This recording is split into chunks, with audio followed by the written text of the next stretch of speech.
Chapter 1. Transformed into Tu Huahua. The cold wind howled. The snow blanketing the plains rose above her knees, a vast expanse dressed in silver. Several rows of disordered footprints stretched into the distance, where a group of orcs gathered, engrossed in some unknown spectacle. Tu Hua was awakened by the chill. She dreamt she had fallen into an icy pit, her body soaked and sprawled upon the snowy ground, even her garments frozen stiff. Her long lashes, encrusted with frost, slowly fluttered open, and she seemed to behold a throng of bare-chested, handsome men surrounding her. With great effort, Tu Hua managed to curve her lips into a faint smile. What a peculiar dream-one moment, a hellscape, the next a paradise. A veritable haven of beautiful men. You go. No, you go. I wouldn't dream of it. This venomous female, once entangled, is impossible to shake off. You go. The orcs shook their heads in unison, ultimately resigning to the notion of letting her freeze to death. The chieftain has arrived. A voice rang out, and a throng of beasts promptly parted to form a path. The young orc known as the chieftain, Quan Yi, approached with a grim expression, swiftly scooping Tu Hua into his arms. Noticing Tu Hua still breathed, Quan Yi could not help but exhale a sigh of relief. Tu Hua's long lashes quivered once more, as if she were enveloped in a warm embrace. She yearned to discern the features of this man, yet against the light, she could only glimpse his chiseled jawline and the slight curve of his lips. Leaning closer to Tu Hua's ear, Quan Yi whispered in a tone barely audible to anyone but themselves. Tu Huahua, you must not perish. Your nightmare has only just begun. Tu Hua was left speechless. Before she lost consciousness, a singular question lingered in her mind. Who is Tu Hua? What an atrocious name. However, it wasn't long before Tu Hua discovered the answer, for she soon found herself ensnared in a much longer dream. In this dream, she had been transported into a beastly realm, becoming the vile female cannon fodder, Tu Huahua, who had not survived beyond 3 chapters. Originally, Tu Huahua was the sole female offspring of the old Fox King, cherished above all. Alas, her pampering led to unbridled arrogance, oppressing orcs and acting with brazen tyranny, ultimately tarnishing her father's reputation among them. After failing in her plot to frame the heroine, which inadvertently strengthened the bond between the male and female leads, Tu Huahua was banished alongside her father and younger brother, exiled to the stray beast tribe. What's worse, Tu Huahua encountered the antagonist there, becoming an unwitting accomplice to the ultimate villain's dark transformation. The timeline harkens back to a time long past, when the youthful Quan Yi became the chieftain of the stray beast tribe. During an invitation to the grand gathering of the beast city, he crossed paths with the already enchanting fox tribe female, Tu Huahua. It was love at first sight for the young, brash Quan Yi, and Tu Huahua appeared equally smitten. However, when Quan Yi approached her with hopeful intentions, proposing a union, he was met with scorn from Tu Huahua's soldiers, who expelled him from the two-mountain fox cave and onto the streets, deriding him as a toad aspiring to eat swan meat. Humiliated, Quan Yi initially could not believe Tu Huahua would treat him thus, but when he finally secured another chance to meet her, she mockingly belittled him, revealing that their previous encounter was merely a jest, and her smiles had been a wager with other females. Fueled by resentment, what could he do? Tu Huahua was the king's daughter, while he, despite ascending to the chieftaincy at a young age, was merely a humble stray beast unfit to reside in the beast city. Yet, fate had a way of changing. Upon arriving at the stray beast tribe and learning that the chieftain was Quan Yi, Tu Huahua could only think. It was all over. Under the cover of night, Tu Huahua abandoned her gravely injured father and frail younger brother, sneaking away from the stray beast tribe in search of a new tribe to rely upon. But fate intervened, leading to her accidental plunge into a river, where she lay, drenched and frozen in the snow, for 2 hours, ultimately succumbing to the cold. Thus, she was replaced by the current consciousness of Tu Hua. Tu Hua woke for the 7th time, stubbornly closing her eyes once more, only to open them forcefully again to find the same dilapidated thatched roof above her. AI. With a long sigh, Tu Hua had to accept the reality she had crossed over. From the modern veterinarian Tu Hua to the beastly world's female Tu Huahua. That dreadful name. Kai, you're awake. A voice of astonishment, accompanied by persistent coughing, caught Tu Hua's attention. She turned to see a remarkably handsome, middle-aged man, exuding an air of elegance, covering his mouth as he coughed, his previously pallid complexion now tinged with an unusual flush. This was her father, the one who doted on Tu Huahua to the core, the former old fox king, Tu Li. Kai, are you thirsty? Would you like some water? Tu Hua gazed at her father's solicitous demeanor, finding it hard to reconcile with his 56 years of beast age. A stone bowl filled with water was positioned near her lips, and Tu Hua tilted her head slightly, relishing her father's care. A small head nestled beside her straw bed, blinking wide, fox-like eyes at her as she drank. Her younger brother, Tu Chiao, had been born during a difficult labor that claimed their mother's life out of 5 kids. He was the only survivor, appearing frail and delicate. Though now 7 years of beast age, he had yet to utter a single word. Unable to resist, Tu Hua reached out to ruffle her brother's head. He resembled their mother more, complemented by a pair of fluffy fox ears, undeniably adorable. Tu Chiao seemed displeased with Tu Hua's affection, resting his chin on his tightly clenched fists, a look of gloom on his face. At that moment, her father let out a sigh of despair, mirroring his son's expression. Kai, once the cold season passes, I will beseech Quan Yi to escort you to find a new tribe. Tu Hua was taken aback. Let Quan Yi escort her. What ist? Her father likely remained oblivious to the history between Tu Huahua and Quan Yi. Tu Hua could not help but recall the smirk that had graced Quan Yi's lips before she lost consciousness. Tu Huahua, you must not perish. Your nightmare has only just begun. The words echoed in her mind, sending a shiver down her spine. Father, please don't. Absolutely not. Tu Hua thought of the myriad troubles the original owner had faced, but she resolved to accept her fate whether she thrived or languished in this life. It was now all her own to bear. After a moment of contemplation, Tu Hua continued, Father, it was I who lacked understanding in the past. From now on, I shall not leave you and little brother. I will strive to care for both of you, just as you once cared for me, becoming your pillar of support. Her father's eyes glistened with unshed tears as he turned away, presenting only his slender back to her. Little brother, on the other hand, brightened instantly, nudging his fluffy head against her hand. Her father soon regained his composure, wiping away his tears. Kai, you've been unconscious for 2 days, you must be starving. He'll go prepare some roasted ground fruit for you. Ground fruit? Tu Hua looked at her father, who had picked up 2 withered sweet potatoes from the corner and tossed them onto the fire. Chapter 2. The Villainous Leader Quan Yi. So, the sweet potatoes were the ground fruit. Tu Hua nodded in understanding, attempting to rise from her bed to take a few steps, surprisingly finding herself recovering quite well. Soon, the ground fruit was roasted, filling the air with a sweet aroma. Little brother swallowed hard, and upon noticing Tu Hua's gaze, quickly turned his face away, feigning disinterest. Little rascal! Amused, Tu Hua broke the sweet potato in half, offering 1 piece to him and handing the other whole one to her father. Both her brother and father stared at her in astonishment. Food was scarce during the cold season, and given Tu Huahua's nature, it was unthinkable for a typical female to share their food with males and male offspring. Her father's eyes shimmered with moisture once more as he returned the sweet potato to Tu Hua, saying, I'm not hungry, you and shall eat. This ground fruit is so large you'll be full with just this half. Tu Hua shot a glance at her somewhat dazed brother and subtly kicked him.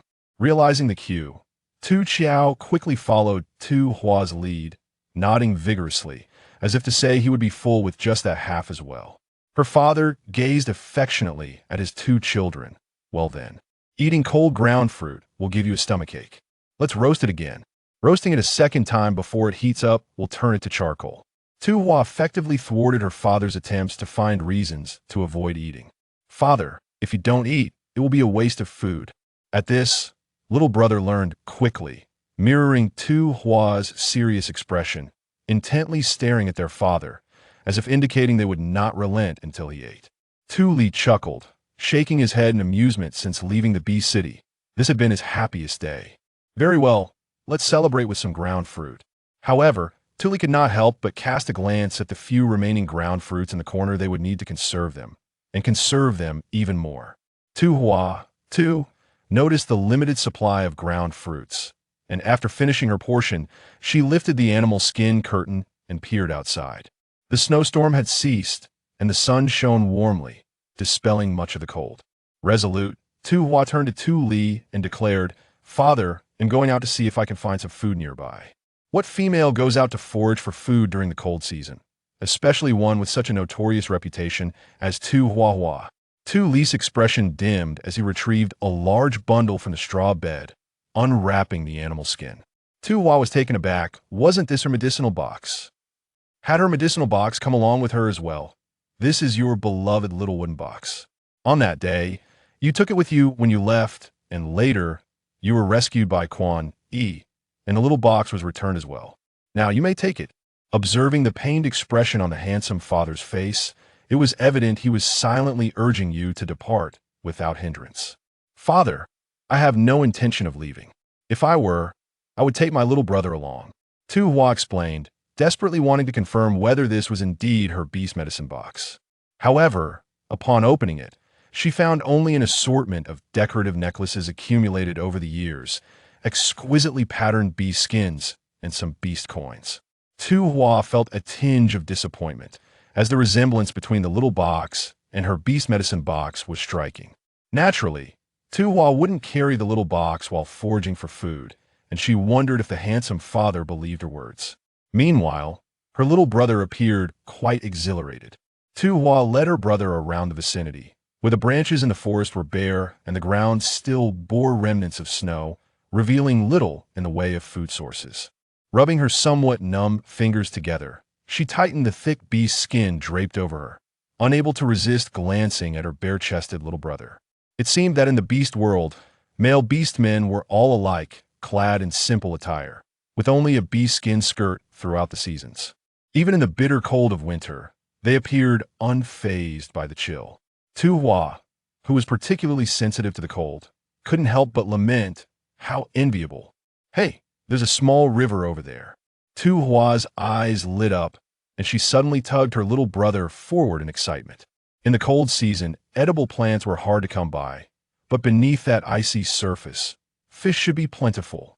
Ignoring the cold in her hands, Tu Hua quickly found a sharp stone, first drawing a circle on the ice, then striking down forcefully along its perimeter. Yet, the ice layer was rather thick despite her relentless effort. Her hands grew numb, and not a crack appeared on the surface. Tu Chio had been observing Tu Hua's actions and seemed to finally grasp her intent. He traced the circle she had drawn with his sharp fox claws, then clenched his small paw into a fist. With one punch, he created a perfectly round and beautifully shaped hole in the ice. Even though she knew that the male beast men were quite formidable, Tu Hua was still left speechless, particularly at her little brother's petite stature. Indeed, he was her brother. Unconsciously, Tu Hua included Tu Chio in her circle of kin, gently patting his shoulder with a proud expression. "Well done, young man. I didn't expect you to be quite impressive, young man." Tu Chio tilted his head in a cute manner, not quite understanding. Yet it didn't hinder his comprehension. He sensed that his sister was praising him. Instantly, he broke into a silly grin, revealing a tiny, sharp tiger tooth, utterly adorable. Suddenly, Tu Chio's expression turned serious as he abruptly turned his head. Before Tu Hua could comprehend, she followed his gaze and was met with the sight of a gigantic dog head lunging towards her, seizing her collar and flinging her onto the riverbank. Tu Chio immediately transformed in his fox beast form, but the size difference was too great. As he leaped forward to protect Tu Hua, he was swatted away by the enormous white dog. Oh! The little fox tumbled to the side, curling up in pain. Tu Hua was completely paralyzed with fear. This massive white dog resembled a Shiba Inu, yet its size was far beyond her imagination, especially its majestic mane that adorned its chest, exuding an aura of strength akin to the king of beasts. With its robust front paws resting on either side of her shoulders, its sharp fangs pressed against her neck, Tu Hua felt as if her blood had turned to ice, sensing the breath of death looming near. She wondered if she would at least die gracefully beneath the jaws of this beast. and whether she could return after her demise. However, the fangs did not advance to her astonishment. The great white dog instantly transformed into a handsome man, with sharp brows and bright eyes, a noble nose, and that familiar, exquisite jawline. Tu Hua's eyes widened in disbelief. Her mouth agape for a moment before finally uttering the name of this striking figure, Quan Yi. Quan Yi let out a cold snicker, his voice resonating with a demonic whisper. Tu Huahua, should there be a next time, you need not seek death. I shall personally end you. Tu Hua was left speechless. She hurriedly stumbled out from beneath Quan, tears brimming her eyes. A next time? What had I done this time? She merely ventured out to find some food. Could it be that this had provoked the villainous lord? Or was her very existence the source of his utmost rage? Oh, how difficult it was for her. Chapter 3. The Tasteless Beast. The petite fox struggled to rise once more, standing before Tu Hua with a timid display of not-so-menacing fangs, letting out soft whines as it fixated on Quan Yi. Tu Hua hurriedly scooped up her little brother, soothingly pushing him behind her. They couldn't afford to provoke this antagonist. After all, the nature of such a villain dictated that, apart from the protagonist, no one could defeat them. Moreover, in that book about the beast realm, Tu Hua recalled that although this villain ultimately faced defeat, he had turned the entire realm into a sea of flames. Forget about the homes of the male and female leads. Even the sanctuaries of the entire beast realm had been laid to waste by him. Such a lunatic, best to concede. The protective gesture Tu Hua displayed towards Tu Chiao made Quan Yi narrow his eyes. With a disdainful sneer, he seized Tu Hua by the collar, dragging her back to the icy abyss from which she had attempted to leap. What's the matter? Weren't you about to jump? Quan Yi gripped Tu Hua's chin, forcing her to meet his gaze. The malevolence reflected in his eyes and the sinister curve of his lips made Tu Hua's scalp tingle with unease. Tu Huahua, why trouble your brother to dig your grave when I could do it myself? As he spoke, Quan Yi let out a low chuckle, his fingers toying with a lock of Tu Huahua's hair. After all, your life now belongs to me. Tu Hua thought to scream. My life is mine to govern, not fate's. But considering her precarious situation, she prudently shrank back, conceding with a nervous explanation. I didn't intend to jump. I'm not foolish. I merely wish to catch a fish for dinner. Fish? Quan Yi tightened his grip on Tu Hua's chin, drawing her face closer until their lips nearly touched. Tu Huahua, enlighten me. Where does one find fish in the cold season? Do you take me for the same fool you once toyed with? As if in rebuttal to Quan Yi's words, with a thud, a lively fish suddenly leapt from the ice hole below. Time seemed to freeze for a moment as they both stared at the flopping creature on the ice. Quan Yi, Tu Hua, this has nothing to do with me. Their eyes locked as Quan Yi opened his mouth to retort. But before he could speak, two more fish sprang up with a splash. Quan Yi, Tu Hua felt that, setting aside past grievances, the mere identity of such a formidable antagonist warranted some flattery. She flashed a conciliatory smile at Quan Yi, suggesting, shall I gift you one? Quan Yi, Tu Hua, and Tu Chiao each carried a fish as they walked ahead, too anxious to look back. In a hushed tone, Tu Hua murmured to her brother, why does he always follow us? Does he think one fish is too little and desires more? What a tasteless beast. Quan, the tasteless, observing Tu Hua's demeanor, which was akin to facing a formidable foe, Tu Chiao resolutely shook his little head. He knew the reason, yet he lacked the words to articulate it. With this thought, Tu Chiao's spirits drooped, his fluffy fox ears sagging in a display of sorrow. Tu Hua paused, unable to resist reaching out to pat her little brother's head. If only her medicinal box were present, she could ascertain the cause of his silence and provide him with the newly developed miraculous remedies. Lost in her thoughts on how to treat her brother, she unwittingly found herself at her doorstep. Gazing at the rickety thatched house before her, Tu Hua steeled herself, eager to surprise her father with the fish. Yet, she was abruptly startled by the sound of a stone bowl crashing to the ground, followed by her father's uncontrollable coughs. Exchanging worried glances with Tu Chiao, they rushed inside. Father. Tu Hua hurried to support Tu Li, who was coughing violently, his face flushed crimson. Upon hearing Tu Hua's voice, Tu Li incredulously raised his head. Child, cough, my dear child, you haven't departed? Father, do not worry, I will not leave. I shall care for you and my little brother. Tu Hua reassured him, helping him settle onto the grass bed while placing her fingers on his wrist. In the beast realm, strength reigned supreme. The old Fox King had been usurped by the new king. And in that arena, Tu Li had sustained grave injuries, ultimately exiled to the wandering beast tribe without treatment, his condition worsened by the bitter cold and pneumonia. Tu Hua furrowed her brow. Healing was not difficult, but procuring medicine in this realm was a daunting task. Oh dear, Quan Yi, take it easy. At that moment, a commotion erupted at the door, and Quan Yi suddenly flung aside the curtain, entering with a half-gray bearded male beastman in tow. Time rewound to moments prior. Quan Yi, irritated, held the fish Tu Hua had offered as a complimentary gift, regretting his actions. Why should a male take food intended for a female? It was purely because he wished to relish the sight of Tu Hua's obsequious expression for just a moment longer. By the time he realized, the fish had already been thrust into his hands. Whatever, we live next door, I'll just toss it at her door later. Yet, he had not anticipated that before returning home. He would catch sight of the siblings' flustered demeanor from afar. The reason was evident. Without a second thought, Quan Yi turned and summoned the beast doctor. Tu Hua stood there, momentarily dumbfounded, unable to comprehend that this villain possessed a certain kindness and thoughtfulness. However, Quan Yi paid her no mind, maintaining his aloof demeanor as he brushed past her. Tu Shu. I brought the beast doctor Lu Ming to treat you. All right, thank you, Quan Yi.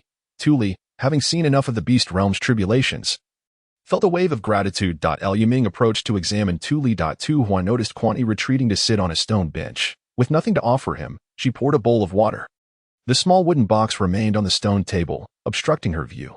Tu Hua decided to move it to a corner, but as she lifted it, she couldn't help but notice that its weight seemed to have changed.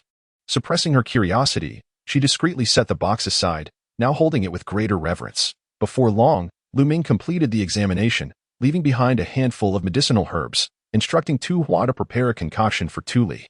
Although labeled as medicine, upon inspection, Tu Hua found that most of the herbs were primarily ginger and other warming agents, offering no real benefit for Tu Li's condition. Nonetheless, Tu Hua expressed her gratitude and personally escorted Lu Ming out. At the door, Quan Yi, having emerged first, awaited with the fish, promptly handing it to Lu Ming for the consultation fee. Fish. Lu Ming's eyes lit up. Incredible! You managed to catch such a large fish in this cold season. Truly commendable, Quan Yi. Lu Ming accepted it without hesitation, cheerfully heading home. Tonight, we can treat the females at home. Tu Hua regarded Quan Yi, astonished by the transformation he had undergone in such a short time. She realized she had harbored a rigid stereotype, believing that villains must inherently be malevolent. In truth, they merely stood on opposing sides. There were redeeming qualities to be found. Chapter 4. The medicinal box. Seeing Quan Yi give his fish to Lu Ming, which she felt was her responsibility to pay for, Tu Hua shyly suggested, "Shall I fetch you another fish later?" Quan Yi simply turned, striding into the adjoining space, dismissing her with a flick of the curtain. Tu Hua. Well, perhaps having a stereotype isn't entirely bad. Upon returning to the thatched house, her first order of business was to open her small wooden box. As the lid swung open, a collection of items tumbled forth, scattering across the floor. Tu Hua gazed in astonishment. It was all the original owner's trinkets, animal skins, and coins. Within the box, however, lay the familiar medical supplies she had come to know, all perfectly suited for treating pneumonia. Tu Hua was thrilled, nearly bursting into a jubilant dance to the tune of the Compendium of Materia Medica, but she reminded herself to remain composed. Calm down, it's merely a little bonus from the storyline. Tu Chiao stood nearby, observing his sister's beaming smile, tilting his head in curiosity. Though he could not speak, he sensed that his sister had changed since awakening. Tu Chiao rather enjoyed the new version of his sister. But it appeared there were side effects, such as her seeming foolishness. Suppressing her excitement, Tu Hua retrieved the medicine for her father with utmost care, gently closing the box and even planting a soft kiss on the lid. Turning, she noticed her little brother's expression of deep concern. Little brother, do not worry. With your sister around, I will ensure father recovers. Tu Hua crouched before Tu Chiao, patting his shoulder with earnest reassurance. Tu Hua believed her little brother was deeply troubled. In truth, Tu Chiao was quite worried, though not about Tu Li. His eyes reflected an even greater sorrow, and he reached out, mimicking Tu Hua's earlier gesture as he patted her head, before turning away with a maturity beyond his years. Sighing, Tu Hua mused, physical ailments can be treated, but a troubled mind is far more challenging. Tu Hua considered the warming medicine Lu Ming had provided. While it bore no healing properties for Tu Li's pneumonia, it posed no harm, so she proceeded to prepare it. Yet, as she contemplated the small pills in her hand, she felt a pang of uncertainty. How would she explain the origin of these items to her beloved father? Should she say Lu Ming had secretly given them to her? But considering their residence in the wandering beast tribe, what if the truth came to light one day? Should she simply confess that she hails from another world? It is not feasible. Given Tu Li's affectionate nature towards his offspring, he is bound to realize that she has usurped the body of his child. Contemplating this, Tu Hua felt a wave of despondency wash over her. It's worth mentioning that while Tu Huahua may not excel in many areas, she possesses one enviable trait, an unconditionally doting father who loves her dearly. This is indeed a cause for envy. And to be honest, it stirs a hint of jealousy within me. With her enthusiasm for deceit waning, Tu Hua carried the warming soup and medicinal concoction to the edge of the grass bed. Hesitating momentarily, "Father, could you refrain from inquiring about the origins of these items? I assure you, they will be beneficial for your ailment." Before Tu Hua could finish her sentence, Tuli had already taken the tablets from her hand and swallowed them whole. Following it with a sip of the warming soup. "Tu Hua, dear child, how could I possibly doubt you? You have your reasons for keeping silent, and I hold no objections." Tu Hua felt a bittersweet sensation in her nose, as if something had brushed against her face, and it dawned on her that her eyes were welling with tears. "Truly, the fire seems to be a tad too fierce. I shall prepare some fish." Tu Hua pretended to wipe away her tears, using her posture to convey her strength. 2 Fresh fish, likely belonging to the carp family, awaited her attention, due to the limitations of spices and cooking utensils. Tu Hua opted for a simple stew, which was well suited for her father's current health condition. The rich, milky broth simmered, filling the room with the delectable aroma of fresh fish. Tu Chiao had already stretched her neck, eagerly observing the bubbling fish in the stone pot. She was pleasantly surprised that her sister, usually disinterested in cooking, had chosen to prepare such an innovative dish. In the beast world, stone pots were typically reserved for cooking precious rice porridge, a delicacy only the females could enjoy. Meat was generally cooked by roasting or consumed raw. Some beast folk had experimented with cooking meat in stone pots with salt, but the results were bland and left the pots imbued with an unpleasant odor, rendering them unusable for porridge. Tu Chiao wrinkled her little nose, declaring, "Sister's fish doesn't smell at all. It's quite enticing." Tu Hua ladled one of the fish into a bowl and turned to Tu Chiao, saying, "You take care of father and have your meal. I will deliver this portion to Quan Yi, as we ought to express our gratitude for inviting the veterinarian." With that, Tu Hua carried the bowl brimming with fish soup and fish meat to the neighboring dwelling. Though they lived in close proximity, Quan Yi's stone house could easily be deemed a mansion in comparison to their thatched cottage. "I have prepared fish soup and brought you some," standing outside the animal skin door curtain. Tu Hua cleared her throat, summoning her courage to speak. After a brief moment, a voice from within responded, "Come in." Taking a deep breath, Tu Hua pushed aside the door curtain and entered. Quan Yi sat upon a stone stool, a sheepskin scroll laid upon the stone table. Upon noticing Tu Hua's approach, he casually tucked it away, casting a glance at the bowl she held. With a warm smile, he jested, "What is this? Are you trying to poison me?" Tu Hua gritted her teeth, suppressing her urge to retaliate. Simply because she was no match for him, Quan Yi maintained his cheerful demeanor, leading those unfamiliar with him to perceive him as exceedingly gentle. "I want to eat it. Take it back." In response, Tu Hua abruptly set the bowl down onto the stone table with a thud. It was an inadvertent action, driven by the fact that the soup was scalding hot. Had she delayed any further, she feared her hand would be burned. As she placed the soup down, the fragrant aroma wafted into Quan Yi's nostrils, drawing his attention to the bowl of fish and broth, which appeared quite appetizing. Clearing his throat, he lightly coughed into his fist, stating, "Well, I suppose leaving it here wouldn't hurt." Tu Hua replied, "You need not feel obliged." However, valuing her life, she chose to remain silent. By the way, thank you for today." Quan Yi's fingers gently tapped the stone table. Upon hearing her, he lifted his gaze to meet hers, a mocking smile gracing his lips. "Is that all? Is there more?" Tu Hua recoiled slightly. "Additionally, I appreciate you saving me that day in the snow." Quan Yi continued to regard her with that teasing smile, this time not uttering a word. Tu Hua felt beads of cold sweat forming on her forehead. This was absurd. Those were merely Tu Hua's troubles, and now she was being made to take the blame. It felt profoundly unjust. However, the oppressive gaze of the villain was nearly unbearable, prompting her to close her eyes and resignedly declare, "Furthermore, I apologize for my earlier blindness in the city of beasts. Failing to recognize your good intentions, please forgive me." Chapter 5, The Little Gatekeeper Fox. Tu Hua hastily added, "It's fine if you choose not to forgive me. I'm aware that I was in the wrong, and I shall make amends in the future. Yes, with tangible proof." To her surprise, Quan Yi let out a low chuckle, his voice akin to a melodious spring cascading over stones. Tu Huahua, what are you babbling about? I no longer recall anything about that city of beasts." Tu Hua nearly believed him, had it not been for his expression. He, she chuckled awkwardly, meeting Quan Yi's gaze, which resembled that of a child toying with a newfound plaything. She swallowed hard, realizing her greatest misunderstanding of Quan Yi was that she had once considered him to possess commendable character. How foolish! Yet, Tu Hua feigned flattery, stating, "Ah, you are indeed a magnificent beast. Alas, there is no alternative. It is all for survival, and I shall not disgrace myself." Quan Yi suddenly rose, his towering figure encroaching upon Tu Hua. She was instantly alarmed, her body tensing as she calculated her chances of escape, only to find the answer was none. Quan Yi had cornered her against the wall, one arm propped beside her head while the other toyed with a strand of her hair. Huahua. Tu Hua covered her face, feeling somewhat sensitive to that name. Quan Yi continued to smile lightly. However, there is something you must understand. I hold sway over this wandering beast tribe. You must comply. The last time you attempted to flee unbidden shall not occur again. Do you comprehend? Otherwise, the smile on Quan Yi's lips widened as he leaned closer to Tu Hua's ear, whispering, I shall ensure you long for life, yet wish for death. Simultaneously, he severed the strand of hair with his sharp fingernails.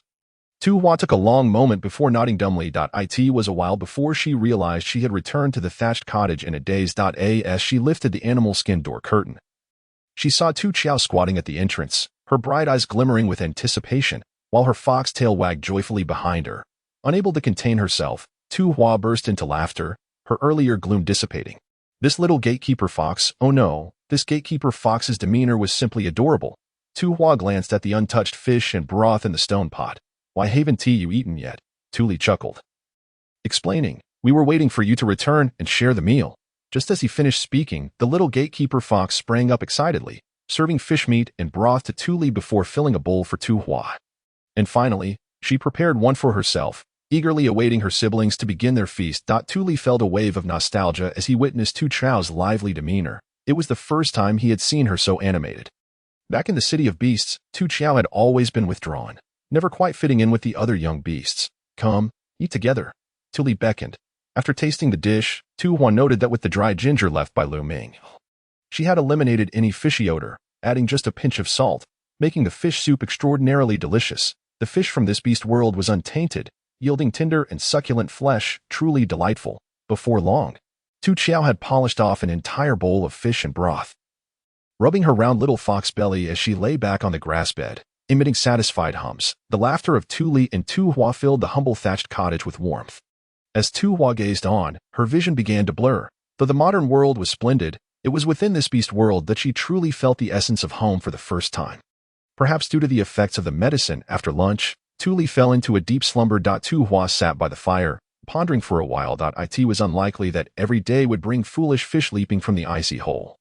Tools were necessary. In a hushed voice, she asked Tu Chiao, little brother, do we have any rope here? She gestured, describing a sturdy kind capable of binding items. Tu Chiao, quick to comprehend, soon returned with a large bundle of dried yellow grass. Upon peeling back the outer husk of the long grass, they found the inner fibers to be both pliable and robust. Tu Hua twisted 5 strands into a single rope, testing its strength. Satisfactory indeed. She began to weave the rope, preparing to craft a fishing net. Tu Chiao, quick to learn, observed closely and soon joined in to assist. The siblings spent the afternoon weaving a fishing net, while there was still daylight. Tu Hua decided to take Tu Chiao to test their creation, hoping it would prove effective. Lying next to the icy hole was a fish frozen solid. Tu Hua peered into the hole and noticed several large fish swimming nearby. Startled by her movements, scattering in all directions, together, Tu Hua and Tu Chiao cast the net, yet it seemed their commotion had scared the fish away, making it challenging to catch any. As the temperature gradually dropped, Tu Hua decided to abandon the net and picked up the frozen fish, making her way back slowly with her little brother. When one is left to ponder, thoughts inevitably begin to wander. The villainous Quan Yi plagued her mind, sending shivers down her spine. Yet if she were to leave this wandering beast tribe, where could she possibly go, in that tome of the beastly realm? The city of 10,000 beasts stands at its heart, with various wandering beast tribes scattered throughout the land, both large and small. Having evolved through several generations of beast men, the city has established a set of rules governing the beastly world. In contrast, the wandering tribes operate under a simplistic principle where the strong dominate the weak, devoid of any moral constraints or gender distinctions, and entirely lacking in regulations. In this light, Chiao Yi seems rather commendable. Look at how he manages this wandering beast tribe so meticulously. No. Tu Hua shook her head vigorously. Why is she thinking well of Chiao Yi again? That fellow is nothing but a sesame-filled dumpling. With a core so dark it could not be darker. Perhaps it is because this sesame dumpling is exceptionally handsome. That does hold some truth. When Chiao Yi is serious, he exudes a reliable and dignified aura. Yet when he smiles, he becomes charmingly roguish, and to be honest, Tu Hua finds herself quite taken by such a type. Smack. Tu Hua gave her forehead a sharp slap. What nonsense is she pondering? No matter how handsome he is still the antagonist, the villain, the great villain destined for a tragic end. Beside her, Tu Hua blinked his large eyes and gazed at Tu Hua, who had reddened her forehead with her own slap. And he let out a barely perceptible sigh. Alas, my sister's foolishness is worsening by the day. When Tu Hua and Tu Hua returned to their thatched hut, they were momentarily taken aback. Tu Li had already awakened, his hearty laughter echoing around them. Strangely enough, the source of Tu Li's amusement was none other than Quan Yi. Quan Yi sat at the edge of the straw bed. Turning his head towards the door upon hearing the commotion, his gaze landing on the frozen fish Tu Hua was carrying, his eyes lighting up. Quan Yi had just delivered a bag of rice, ensuring that the little ones would not go hungry this winter. Tu Li explained, his voice brimming with uncontainable joy.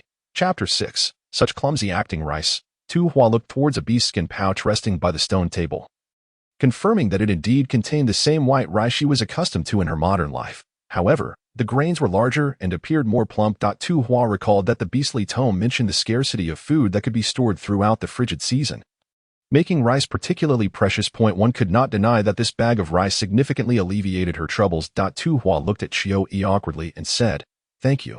Quan Yi smiled warmly, exhibiting a courteous demeanor. No need for thanks. Tu Hua thought. Oh, do put on your act. After uttering that, she proceeded to prepare dinner. Quan Yi and Tu Li seemed to be engaged in a discussion, lingering without any intention to depart. Tu Hua busied herself with the fish. Noticing it had fewer bones, she decided to separate the meat to make fish balls, accompanied by a sweet potato and rice porridge. Once dinner was ready, Quan Yi finally stood up, stating, "I shall take my leave, so as not to disturb your meal." Tu Li, feeling a strong connection with Quan Yi, insisted, "Stay and dine with us. Isn't your household devoid of other beasts?" "No need to trouble yourselves," Quan Yi replied, his long lashes casting a shadow over his eyes. "As a solitary male, it is no issue for me to skip dinner." Tu Hua exclaimed, "Wow, such poor acting." She secretly rolled her eyes. What a grandiose male beast man pretending to be pitiful. She was not buying it. However, Tu Li was quite the opposite. He immediately grasped Quan Yi's hand, decisively declaring, "You shall stay." Tu Hua could only watch as Quan Yi, unashamed, asked her with a feigned look of unease, "Is it not a bother?" Tu Hua, smiling sweetly, replied, "Not at all. How could it be a bother?" Quan Yi smiled back, satisfied with her response. The sweet potato porridge was delightfully sticky, the fish balls pleasantly chewy, and he was already astonished by the fish meat and soup from lunch. Unbeknownst to him, Quan Yi discreetly cast a glance at Tu Hua. Realizing that this pampered little flower actually possessed such culinary skills, it seemed that his decision not to dispose of her in anger at the beginning was indeed correct. Keeping this female around as a beastly chef was quite agreeable. After enjoying a hearty meal, Quan Yi took his leave with great satisfaction. The moment he exited the thatched hut, Tu Hua felt a wave of relief wash over her. She retrieved the medicine Tu Li was to take later from the small wooden chest and casually inquired, "Father, what did Quan Yi discuss with you for so long?" Tu Li, feeling significantly better, paused as he washed the stone bowls and wooden spoons alongside Tu Hua. "Nothing much. I simply wish to observe the stone masonry team tomorrow. The wilderness of the beastly realm is fraught with peril. Even male beast men are best advised to hunt in pairs. Thus, during the rainy season, the tribes select their strongest male beast men to form hunting teams. Whereas in the food-scarce winter, they organize a stone masonry team to construct sturdy walls around the tribe. But father, your health is still fragile. The stone masonry work is not arduous for male beast men. It merely constitutes regular physical activity. I will take care of myself." Tu Hua was evidently unconvinced, yet despite her pleas, her charming father remained resolute in his decision. It is rather fateful that she shares the same stubbornness as her beautiful father. Once a decision is made, even a herd of cattle could not pull it back. Though she refrained from further protests, she silently resolved to visit the stone masonry team her father mentioned the next day. If it proved too strenuous, not even a herd of 10 would suffice to change his mind. The following day, with the sun shining brightly, when Tu Hua opened her eyes, she found her younger brother Tu Hua curiously probing her breathing with his little finger at the tip of her nose. "I am alive, thank you." Yet seeing her younger brother's grave expression of relief, Tu Hua could not help but chuckle, noticing that Tu Li's straw bed was already empty. She recalled her father's stubborn determination from the previous night and hurriedly asked Tu Hua, "Has father already gone to the stone masonry team?" Tu Hua nodded and pointed outside, drawing a large circle that extended from his left shoulder up to near the top of his head. Tu Hua understood. In summary, she had overslept, and since the sun was already high in the sky, Tu Li must have left early. She found it somewhat astonishing that despite being so particular about her sleeping arrangements, she had slept soundly through her first real night in the beastly realm. Oh. Suddenly, Tu Hua smacked her forehead. Father, has T taken his medicine yet? As she spoke, she hurriedly leaped out of bed to rummage through the small wooden chest for the special medicine. Chattering to herself that she needed to deliver it to her beautiful father, she paused her movements, for within the wooden chest, she discovered an instrument for examining vocal cords, if she recalled correctly. This item had not been present in the chest yesterday. So, the medical supplies within the chest adapt according to her needs. How delightful! Tu Hua was overjoyed, leaping 3 feet into the air, prancing around the room, and finally planting a kiss on the chest lid. Tu Chiao's sighed. Sister S silliness seems to have manifested exceptionally early today. After freshening up, Tu Hua set off with Tu Chiao towards the stone masonry team. One cannot help but commend the robust physique of male beast men. Yesterday, Tu Li had only consumed the special medicine twice and throughout the night. He had not coughed at all. It seemed that his severe pneumonia had shifted to a mild case almost instantaneously. Tu Hua was certain that the special medicine alone could not account for such miraculous results. It must also be attributed to the superior physical constitution of male beast men, a result of countless generations of natural selection. After 1 or 2 more doses of the special medicine, her beautiful father should be fine. However, Tu Chiao, holding her younger brother's hand, Tu Hua walked while glancing down at him. She had just used the instrument to check his vocal cords. Discovering no damage whatsoever, this meant that the reason Tu Chiao could not speak was psychological, not something that could be remedied by medicine. Tu Hua felt a twinge of disappointment. She had yet to delve into the realm of beast psychology and felt helpless and frustrated. She gently patted her younger brother's fluffy head, reminding herself that there was no need to rush. The priority was to ensure her brother's health. Before long, they arrived at the stone masonry team. Some male beastmen were transporting massive stones from outside the tribe, while others were using these stones to fortify and raise the tribe's walls. Spotting her beautiful father among the team working on the walls, Tu Hua felt an urge to greet him excitedly. Hey, I'm talking to you. Don't you know that females are not allowed in the stone masonry team? What if you get hit by a falling stone? What are you wandering around for? A barrage of reprimands left Tu Hua momentarily stunned as she turned to see the speaker, a leopard beastman sporting adorable round leopard ears atop his head. Chapter 7. Savory meat bone soup. Of course, his current expression of disdain and ferocity was in stark contrast to his adorable appearance. Tu Hua quickly regained her composure, placing her hands on her hips. There is no need to be so fierce. We could have a civil conversation. With the fiercest demeanor, she uttered the most cowardly words. Tu Chiao silently withdrew the hand he had prepared to grasp Tu Hua's. His sister had indeed changed. Had it been her previous self, she would have thrown a tantrum, perhaps even headbutting that beastman's belly. Yet Tu Chiao was pleased with his sister's transformation, as it was indeed unwise to provoke conflict given their current circumstances. As for her occasional bouts of foolishness, he hoped her future partner would not mind. Is there something you need? A familiar voice suddenly resonated from behind, startling Tu Hua so much that she nearly stumbled backward. Chiao E, Chief. The expression of the leopard orc shifted instantaneously to one of deference, yet as soon as his gaze fell upon Tu Hua, it transformed into one of disdain, an effortless transition, executed with remarkable fluidity. Chieftain, it is this shameless female who, even before the rainy season has arrived, seeks to come here in search of a robust male to mate with. What if it disrupts the progress of our stone masonry team? Goodness, Tu Hua exclaimed, rolling up her sleeves. Brother, you cannot speak so recklessly. Am I being reckless? The leopard orc raised his chin, nostrils flaring towards Tu Hua. What other purpose could you possibly have for coming to the stone masonry team, if not for that? As he spoke, the leopard orc's gaze shifted to Tu Chiao, who stood beside Tu Hua, his eyes widening in disbelief. You cannot possibly intend to send such a young male to the stone masonry team to earn you land fruit. Can you? You vile female, do not go too far. Who is truly crossing the line here? Tu Hua retorted, aware of the original owner's notorious reputation for being malevolent. However, she had not committed any of the purported misdeeds today, had she? The leaps of imagination were far too vivid, fabricating numerous accusations against her in such a brief time. This time, Tu Hua could no longer endure it. She rolled up her sleeves, ready to engage in a quarrel. Bao Wu, Doggy suddenly interjected. This is none of your concern. Step aside. Though directed at the leopard orc, Tu Hua could sense the underlying threat was aimed squarely at her. Should she dare to cause a commotion, Doggy would not hesitate to strip her of her skin. Tu Hua pouted defiantly but ultimately chose silence.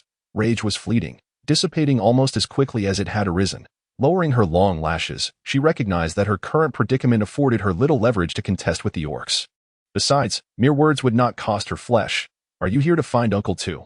Doggy inquired, his tone surprisingly normal, devoid of the usual sarcasm directed at her. Tu Hua, feeling somewhat unenthusiastic, nodded slightly.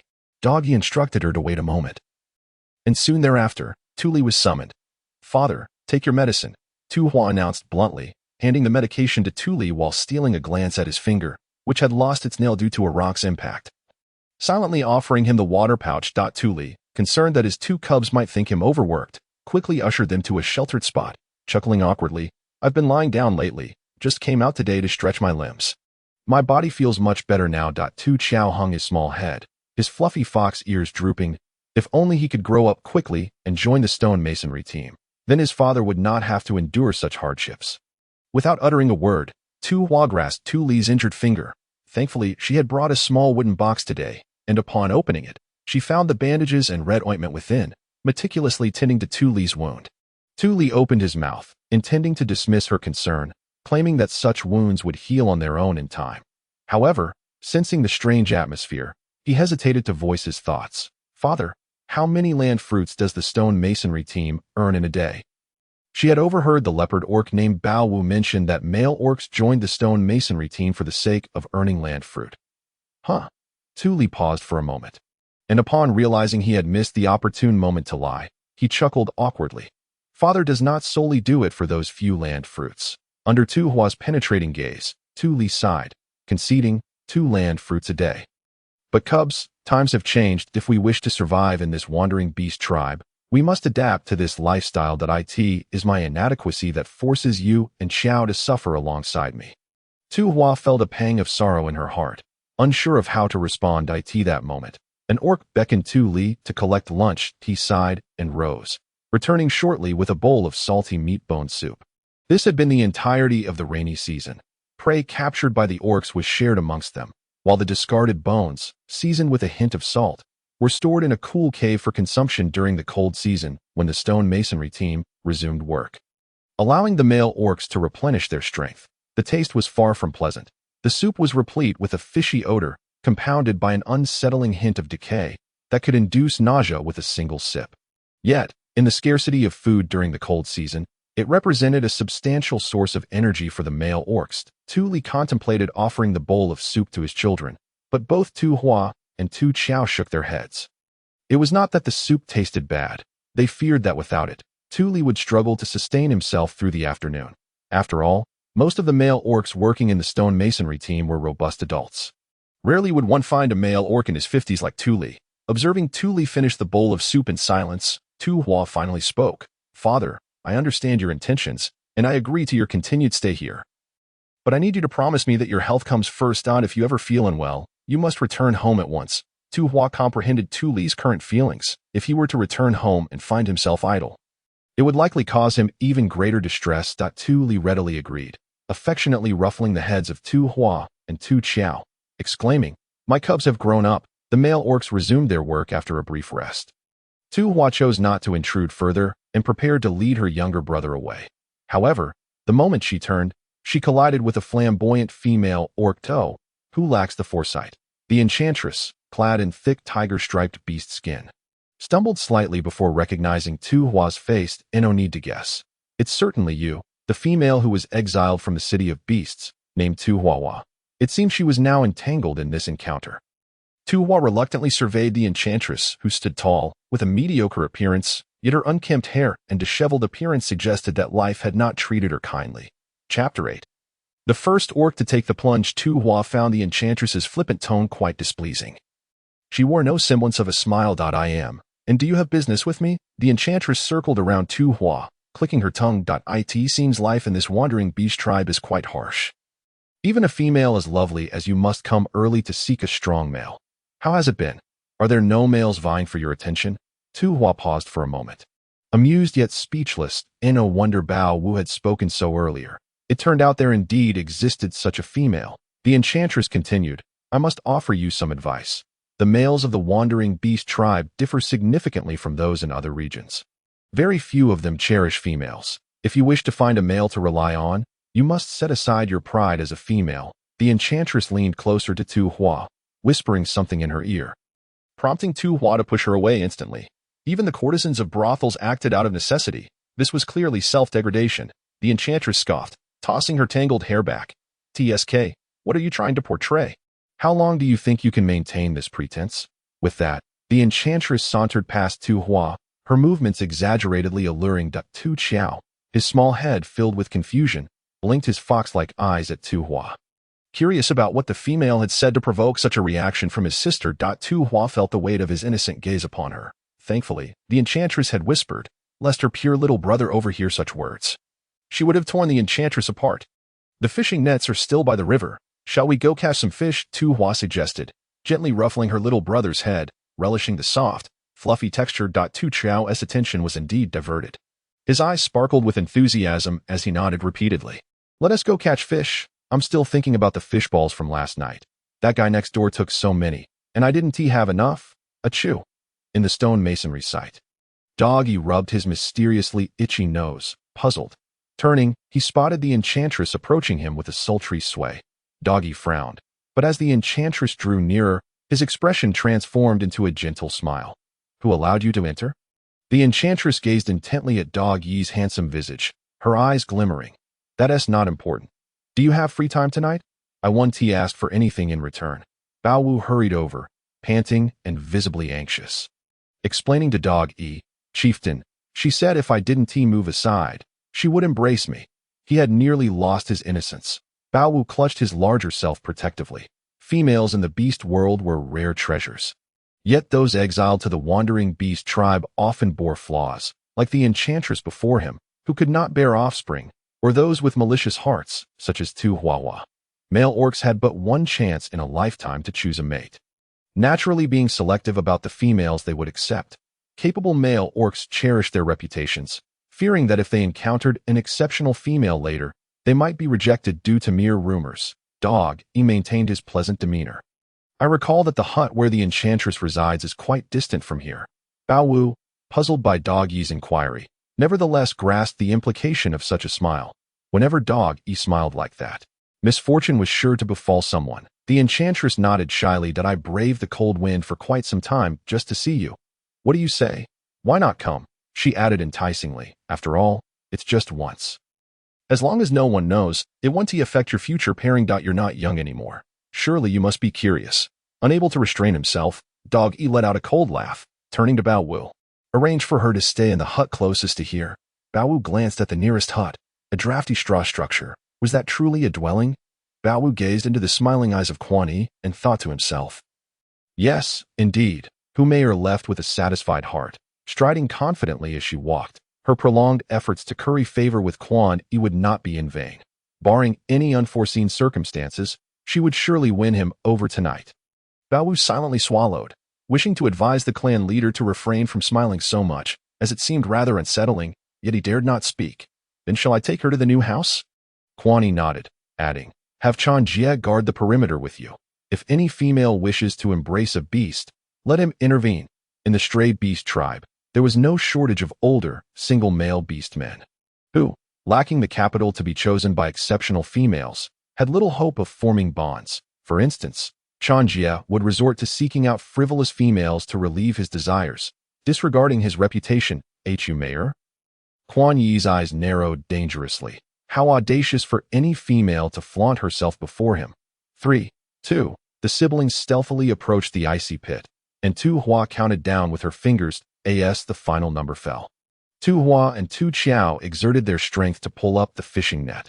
The net was heavy and brimming, and Tu Hua had no doubt that without her younger brother's assistance, she would have struggled to retrieve it, possibly even being dragged into the water by it. After several deep breaths to recover, Tu Hua inspected the catch. To her astonishment, not only were there a dozen fish the length of arms, but also dozens of shrimp and crabs, each shrimp as large as a palm, and the crabs resembling river crabs, albeit only slightly smaller than king crabs. Tu Hua couldn't help but swallow, her mind already envisioning the delights of steamed crabs. Crab roe mixed with rice, and crab meat casseroles. With a splat, Tu Chiao picked out a large crab and unceremoniously tossed it back into the ice pit. Noticing Tu Hua's gaze, he looked up with an innocent expression. Tu Hua, what are you doing? Tu Hua blinked, glancing at the remaining crabs in the net and then back at the icy pit, his large fox-like eyes wide with confusion. Is something wrong? These creatures with long pincers can pinch fiercely. Even males can hardly endure it. Tu Hua gestured urgently, trying to clarify. Fearing his sister might be upset with him, he discarded those long-clawed creatures solely to prevent her from being pinched while retrieving fish later. Haven't you ever eaten crabs? The one you just tossed back. Tu Hua patiently observed Tu Hua's gestures. He nodded vigorously, glancing again at the crabs in the net. Such ugly creatures, who would want to try eating them? Tu Hua couldn't help but chuckle at the absurdity. How could a beast man not appreciate such a delicacy? It was no wonder the saying about the first person to eat crabs existed. With a decisive wave of her hand, she declared, "Let us take them all back. I'll prepare them for you. I promise they'll be delicious." The thatched roof swayed precariously, smoke curling upwards as Tu Hua poured the large fish into the water tank. While the shrimp were placed into 2 stone basins that could barely accommodate them. As for those large crabs, Tu Hua decided that since there was no place to keep them, and they couldn't be eaten once dead, she might as well eliminate them all today. In the afternoon, she and Tu Hua would steam a few, and when Tu Li returned in the evening, they would enjoy a sumptuous crab feast together. "Is there a beast here?" Outside the thatched house, a female voice called. Tu Hua exchanged puzzled glances with Tu Hua, who also appeared uncertain. Tu Hua lifted the door curtain to step outside, where a middle-aged female awaited. Upon seeing Tu Hua, she smiled and took a couple of steps forward. "I am Lu Ming's female. You can call me Aunt Wolf, Deer and Wolf." Tu Hua blinked in surprise. It sounded rather fairy tale-like. "Yesterday, Lu Ming received a fish from you, and I wanted to ask if you have any left. I can trade you with beast coins." Realizing, Tu Hua quickly responded, yes, just a moment." She dashed back inside to fetch a large fish, presenting it to Aunt Wolf. The latter received it with a smile, handing Tu Hua a handful of beast coins. "Is this enough?" Tu Hua scratched her head, feeling a bit embarrassed. "I'm not quite sure how to use these beast coins." It dawned on her that the previous owner had left behind several hundred beast coins, yet the Beast World book had not introduced such mundane matters, leaving her feeling quite lost. Beast coins can be exchanged for anything when the beast market opens, including salt and crystal cores. Aunt Wolf seemed unfazed. She had heard that this female came from the city of all beasts and speculated that she might not know the practical uses of beast coins. Crystal cores. Tu Hua recognized that from the Beast World book, which mentioned they could be absorbed by beast men to enhance their powers. "When does the beast market open? Can I go?" Aunt Wolf, enchanted by Tu Hua's bright, sparkling eyes, smiled warmly. "Tomorrow, there will be a beast market. Many male beastmen from the tribe plan to go to exchange for salt. If you wish to attend, come to the tribe's entrance before sunrise." "Great," Tu Hua eagerly agreed, then suddenly dashed back inside, returning shortly with another fish in hand. "Here, take this fish too. Since you've given so many beast coins, I can exchange it for 2. Aunt Wolf paused for a moment, then nodded with a grin. "All right, I'll accept your kindness." Not long after Aunt Wolf departed, the large crabs were ready for steaming. The firm, succulent crab meat was utterly delightful, and extracting the meat from the claws felt as satisfying as devouring a chicken leg.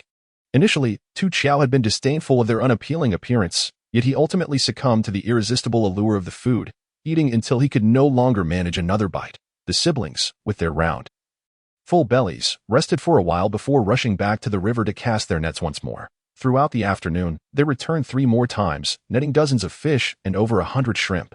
The water tank couldn't accommodate so many, so they knocked them unconscious and buried them in the snow outside their door to freeze. As for the crabs, they had no place for. Tu Hua simply allowed them to remain in the fishing net, periodically splashing water on them to keep them from drying out. When Tu Li returned home, lifting the beast skin curtain revealed a sight of hundreds of crabs, all clawing at the ground. Tu Li was momentarily dumbfounded. Tu Hua, eagerly awaiting his father's return, was not motivated by anything other than the fact that his sister had promised a meal when their father came home. Clutching 2 earth fruits he had gathered that day, Tu Li looked at the unsightly crabs strewn about and, with red-rimmed eyes, distributed 1 earth fruit each to Tu Hua and Tu Hua.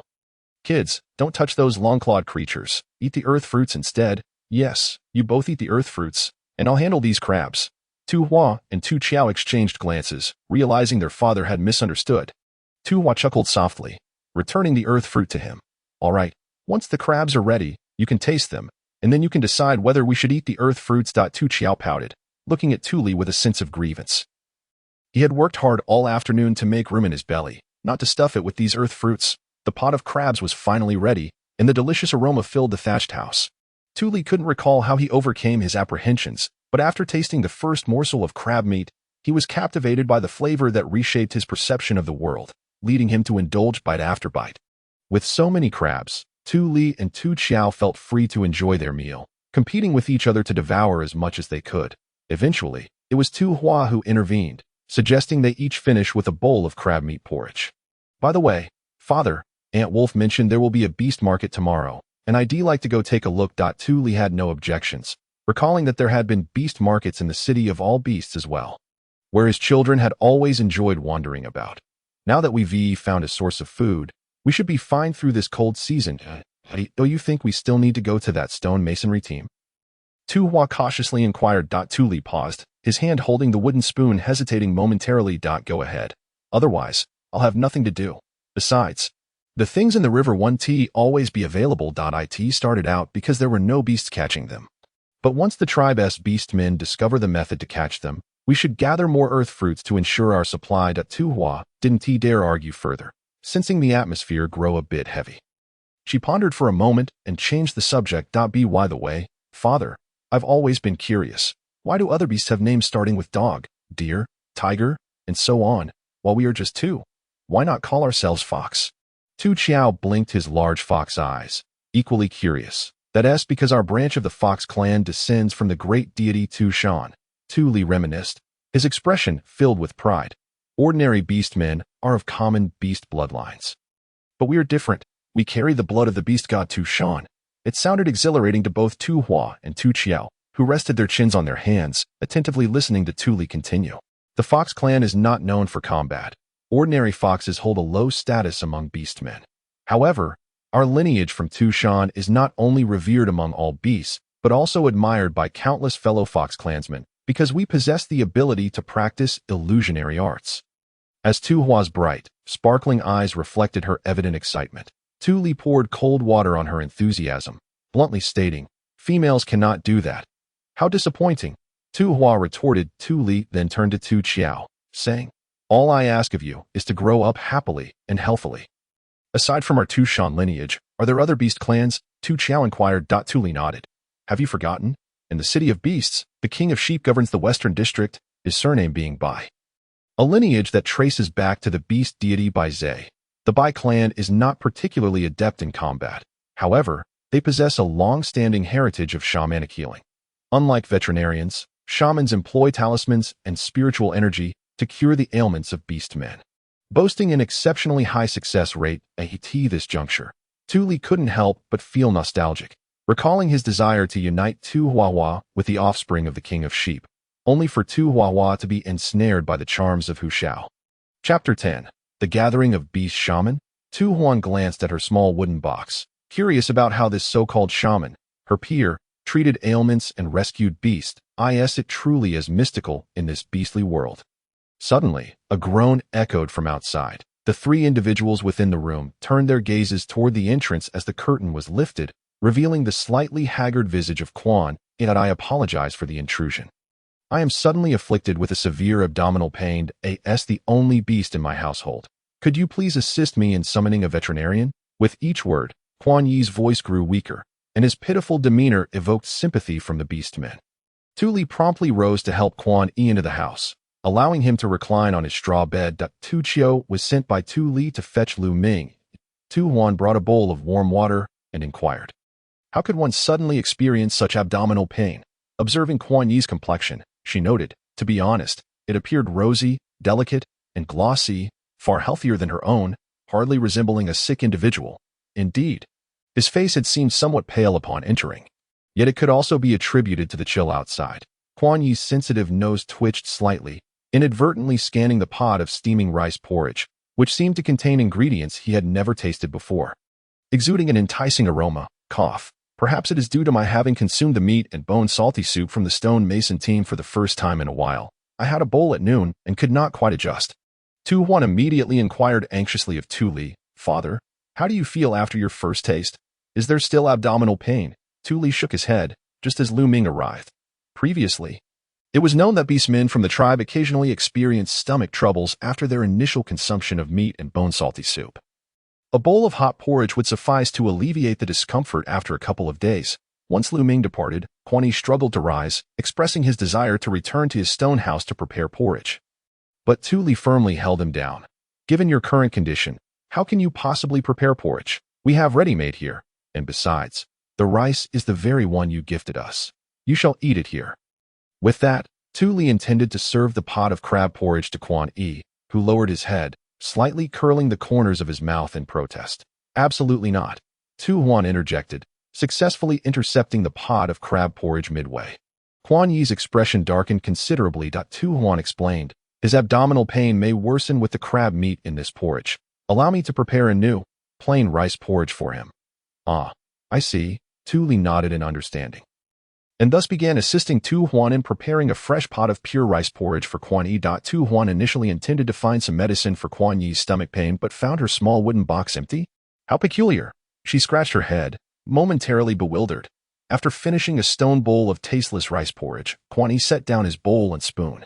His expression forlorn. I wonder if I will continue to experience abdominal pain after consuming the meat and bone salty soup from the stone mason team tomorrow. Indeed, while consuming that soup once or twice poses no issue, continuous consumption is detrimental to one's health, Tu Huan mused, asking, can members of the stone mason team bring their own meals? Quan Yi's countenance brightened slightly. Yes, absolutely. He then cast a lingering glance at Tu Huan. What is this sudden approving gaze? How perplexing. Never mind. I should focus on what kind of lunch to prepare for the father of the beauty. The beauty's father is advanced in years and should be nourished well. The following day, before dawn, Tu Huan arose early. She set aside the leftover crab porridge, portioning out what Tu Li would eat at noon. While the remaining three in the family enjoyed it for breakfast, with time still on her side, Tu Huan took a dozen large shrimp, removed the heads, and sauteed them in a stone pot to extract the shrimp oil. Then added the shrimp meat, resulting in a vividly red, crispy, and fragrant dish. After packing a lunch for the beauty's father, she left a plate for her younger brother to have for lunch, then shouldered a basket of frozen fish and made her way to the entrance of the tribe. Tu Chiu had initially intended to accompany Tu Huan to the gathering of beasts, both to protect her and to assist in carrying the basket.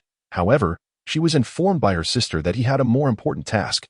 Transforming into a small watchful fox, Tu Chiu dutifully guarded the home. With him present, the large fish, shrimp, and crabs at home would surely remain safe. When Tu Huan arrived at the entrance of the wandering beast tribe, a considerable number of beastmen were already gathered. Soon as the sun rose, Tu Huan pondered why no beast organization had yet departed when suddenly, a robust male beastman beside her transformed into a towering yellow cow.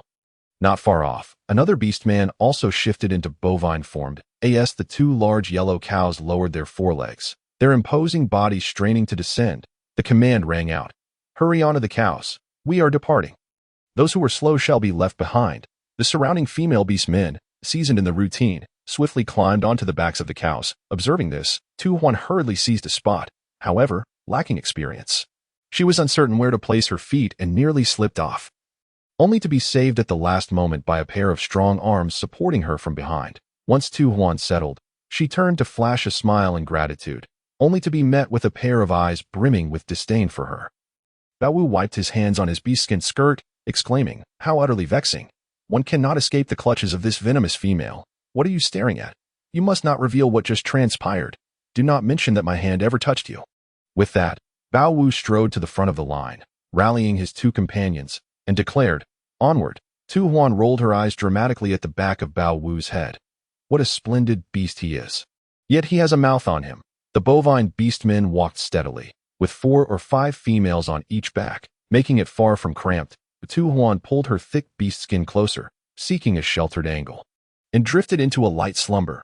Just as Tu Huan was on the verge of falling asleep, she sensed a gaze upon her, lifted her head, and was met with Bao Wu's fierce glare. Is there something amiss? Tu Huan pondered. As she attempted to cultivate her drowsiness, before she could close her eyes again, Bao Wu turned back, their gazes colliding once more. This time, Bao Wu's expression was filled with even greater disdain and loathing, tinged with a hint of embarrassment. Tu Huan was left utterly perplexed. Her encounters with male beastmen were limited. Aside from the beauty's father and her younger brother, who were normal beasts, there was Quan Yi and Bao Wu, both of whom seemed slightly off. Alas, life is not easy, sighed Tu Hua. Suddenly, Tu Huan's eyes sparkled as she spotted something by the roadside. After what felt like an eternity, as her backside grew numb, They finally arrived at the location of the gathering of beasts.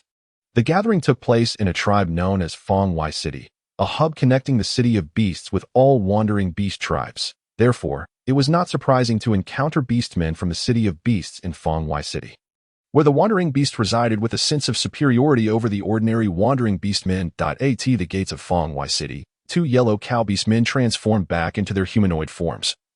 As Bao Wu impatiently admonished the female beastmen, "You must hurry up and browse. We must gather here before the sun sets, or you shall walk back on your own." Chapter 11. She holds a place in his heart after sternly issuing his warnings. Bao Wu halted Tu Huan, who was about to leave. "Why do you keep staring at me along the way?" Tu Huan, at a loss for words, felt her confidence wavering at his assertiveness. "Doi. Yes, you absolutely do," he asserted. "Whenever I turn around, I catch you looking at me." Tu Huan chuckled. "Then doesn't that mean you glanced at me first, prompting me to notice you looking at me?" Bao Wu was befuddled. "What does that even mean? In any case, you are indeed looking at me. Now tell me, are you smitten with me?" Tu Huan opened her mouth to respond, but Bao Wu continued, "Do not become infatuated with me. It will lead to no good outcome. I could never be attracted to a venomous female like you." With that, Bao Wu found a large stone by the roadside to stand upon, his golden short hair billowing in the cold wind. "One day, I shall become the most outstanding male in the city of beasts and pair with the finest female." Tu Huan blinked in bewilderment, glancing at the sun in the sky, realizing there was no time to waste. She could not afford to linger with this overly dramatic character. While Bao Wu rambled on, "I am aware that many females in the tribe covet a male of my caliber, yet I am not one to indulge recklessly. I shall preserve my purity for my future partner, so do not even think about seducing me." "Where is Tu Huahua?" A yellow cow beastman pointed in the direction Tu Huan had just departed. "She left early." "Ah, did I perhaps speak too harshly and offend her?" The yellow cow beastman nodded in agreement. A bit. "Indeed. After all, she hails from the city of beasts, where the females are notoriously proud." Tu Huan approached a stall. Such was the nature of the gathering of beasts. A piece of inferior beast skin was laid upon the ground, with goods for exchange displayed atop it, devoid of calls or invitations. Everything was left to chance. That Tu Huan examined the stall and found a salt jar no larger than her fist. How to barter for this salt? The male beastman with a long, horse-like face did not even lift his eyelids, stating, 100 beast coins for a jar. What? Tu Hua was taken aback by the astonishing prices here. She had just scouted the vicinity, discovering that approximately 1 beast coin equated to the purchasing power of 1 currency unit, sufficient to buy a piece of ground fruit. However, she never anticipated that this less than a pound sack of salt could be sold for 100 coins. Yet, considering the scarcity and value of salt in the beast realm, it did seem somewhat reasonable upon reflection. Tu Hua licked her lips, mentally rehearsing her bargaining skills from the marketplace. "How about 50 beast coins?" The horse-faced beastman finally lifted his eyelids to glance at her, regarding her with a look of incredulity. Tu Hua had already circled the area, and this was the only shop for exchanging salt. She had no choice but to acquiesce to the seller's market. She methodically counted out 200 beast coins in exchange for 2 jars of salt. "Could you please move aside a bit and make some space for me?"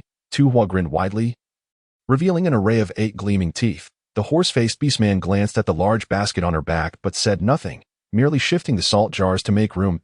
Tu Hua thanked him and squatted before her modest stall, lifting the beast hide draped over her basket. "Fresh fish for sale, large and succulent. Don't miss out as you pass by." The horse-faced beastman jumped, startled. "What are you yelling for?" My apologies, it's just a habit." Tu Hua replied with a cheerful demeanor, looking at the horse-faced beastman. "Would you like to trade for some fish?" The horse-faced beastman's eyes had lit up at the sight of the fish, clearly eager to make a trade, yet he found her smug expression somewhat irksome. "So, how does the exchange work? In your case, how about 1 jar of salt for 1 fish?" Tu Hua was aware of the market dynamics. A large fish weighing around 5 or 6 pounds could justifiably command over 100 beast coins in this season of food scarcity. Of course, during the rainy season, such fish would be worth 10 times less, and no beastman would even glance at them. As the horse-faced beastman pondered this, a customer approached. "How do you exchange the fish?" 120 beast coins per fish. Choose whichever you like." The horse-faced beastman's eyes widened in disbelief, staring at Tu Hua. How can this female suddenly raise the price? Once the customer departed, the horse-faced beastman exclaimed angrily, "You female are not keeping your word. It was 1 jar of salt for 1 fish just a moment ago, and now you've raised it by 20 beast coins. No increase, no increase. That was the retail price. What I offer you is the wholesale price. So, how about 100 beast coins for 1 fish?" All-inclusive? Do we have a deal? The horse-faced beastman was perplexed. He didn't fully understand, but sensed he was being offered something special. He looked at Tu Hua's sparkling eyes, curiosity piqued. Why was this female offering him a wholesale price? Did no other males get this deal? Could it be that she was actually interested in him?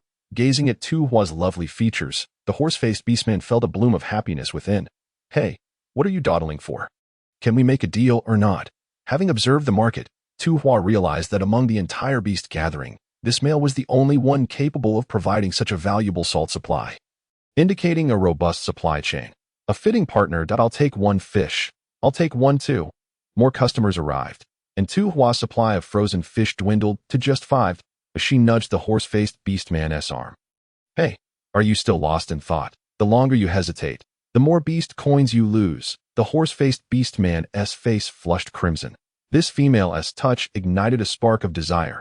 My name is Ma Ji. And you, it's my first time being pursued by a female. I feel a bit bashful. I'm Tu Huahua. Yes, Tu Huahua.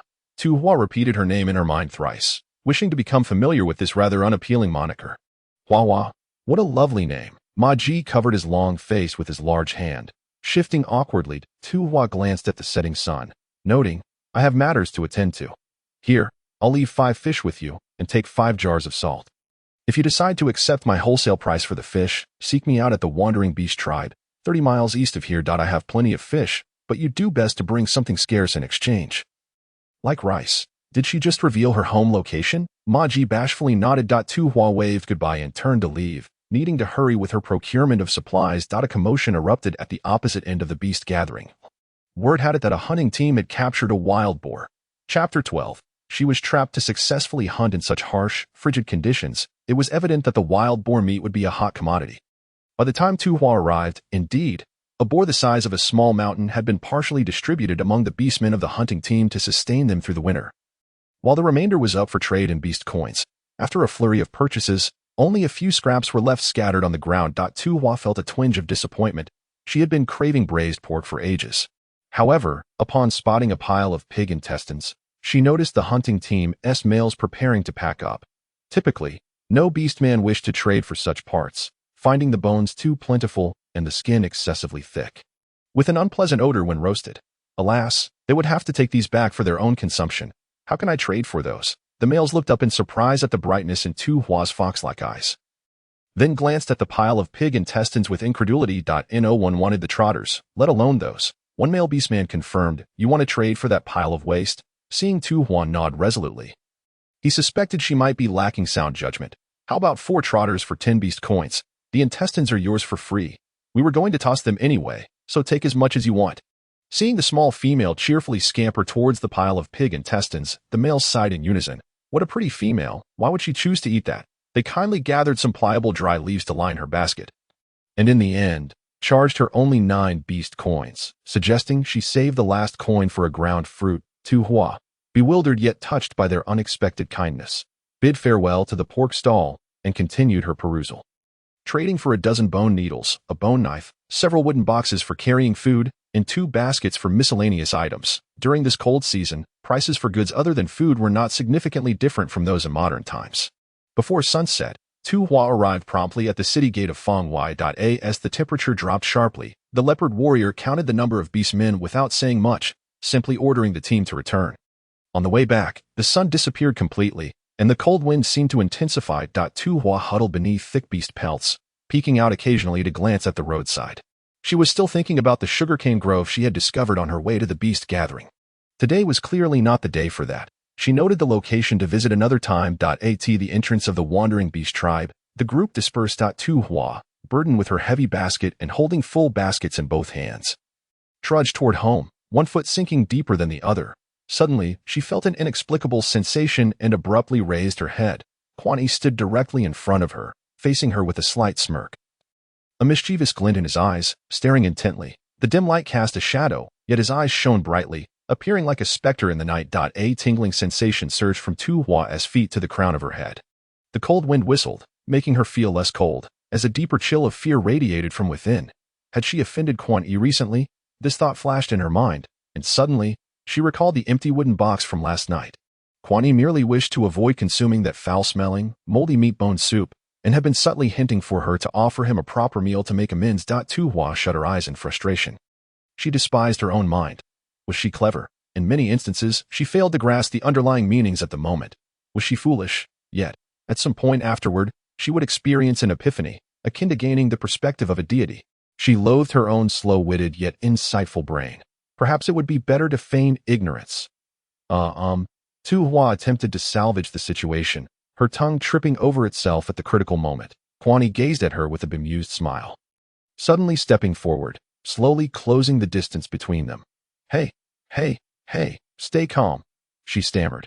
Violence won't solve anything. Unable to withstand the pressure, Tu Hua dropped her belongings and bolted. Quan Yi, unhurried, pursued her with the ease of a cat toying with a mouse. For in his eyes, Tu Hua's legs were short. In the biting cold wind, she fled while he pursued. She felt as though she had wings yet could not take flight. Tu Hua sensed a pair of sinister claws gripping her shoulder. Hastily, she discarded the heavy backpack on her back and instinctively grabbed a handful of its contents, flinging them away. Stay back. Be careful, or I will fight you. Has it quieted down? Tu Hua slowly opened her tightly shut eyes, only to find a rigid arm before her, the arm of Quan Yi. His silver hair was tousled by the wind, and upon his exquisite visage hung a foul-smelling pig intestine. Tu Hua, Quan Yi. Tu Hua quickly covered her mouth, apologizing despite knowing her life was at stake. It was simply irresistible to laugh. Quan Yi, trembling with rage, gritted his teeth. Take that down, now, as the sky darkened completely. The two figures walked side by side towards the thatched cottage in silence. Stealing a glance at the burdened Quan Yi, Tu Hua softly suggested, how about I carry it? I can manage. The darkness was so thick that she could barely make out Quan Yi's profile. Only hearing him hiss through clenched teeth, you'd better keep quiet. Okay. Tu Hua mimicked a zipper over her mouth, but the next moment, she couldn't help but mutter, I didn't do it on purpose. You startled me. This time, Quan Yi offered no response, but Tu Hua could clearly hear his deep, controlled breaths, likely suppressing the urge to eliminate her on the spot. Cherishing her life, Tu Hua remained quiet for a while. The flickering glow of the campfire from within the thatched cottage spilled through the window cracks, casting a warm light into her heart. Father, little brother, I'm back. Tu Hua could not help but shout. The animal skin curtain was flung aside, and Tu Chio, transformed into a fox-beast form, joyfully dashed out, leaping directly into Tu Hua's embrace. Chapter 13. Never. Tuli stood at the door, a look of affection on his face. It's good you're back, safe and sound. But where is Quan Yi? I intended to welcome you at the tribe's entrance, but he said he would go ahead. Didn't you see him? Tu Hua turned around, only to find the heavy backpack containing the pig intestines at her feet. With no trace of Quan, yet a dry laugh escaped her lips as she mumbled a few vague words. Not daring to elaborate further, her little brother had already transformed into his beastman form, his adorable nose twitching as he approached the backpack, sniffing it before quickly stepping back with a look of disdain. Cousin, what is this? Why does it smell so bad? Delicious food. Once I prepare it, it will smell divine. Tu Hua glanced at the stone cottage, wondering if a delectable feast could placate this formidable antagonist. No worries. If one meal wouldn't suffice, then two would do. Tu Hua steeled herself and entered the cottage to prepare dinner. Meanwhile, in the adjacent stone cottage, Quan Yi had bathed 3 times, yet a lingering foul odor clung to his nostrils. The thought of that repugnant object having hung from his head made him wish he could seize Tu Hua and tear her to shreds right then and there. He heard stealthy movements outside the stone cottage. Without needing to sniff, he knew it was that very person again. With a swift motion, he flung aside the animal skin curtain, yanking Tu Hua into the stone cottage with such force that she landed in his arms, only to find that she was still holding a basin of pig intestines.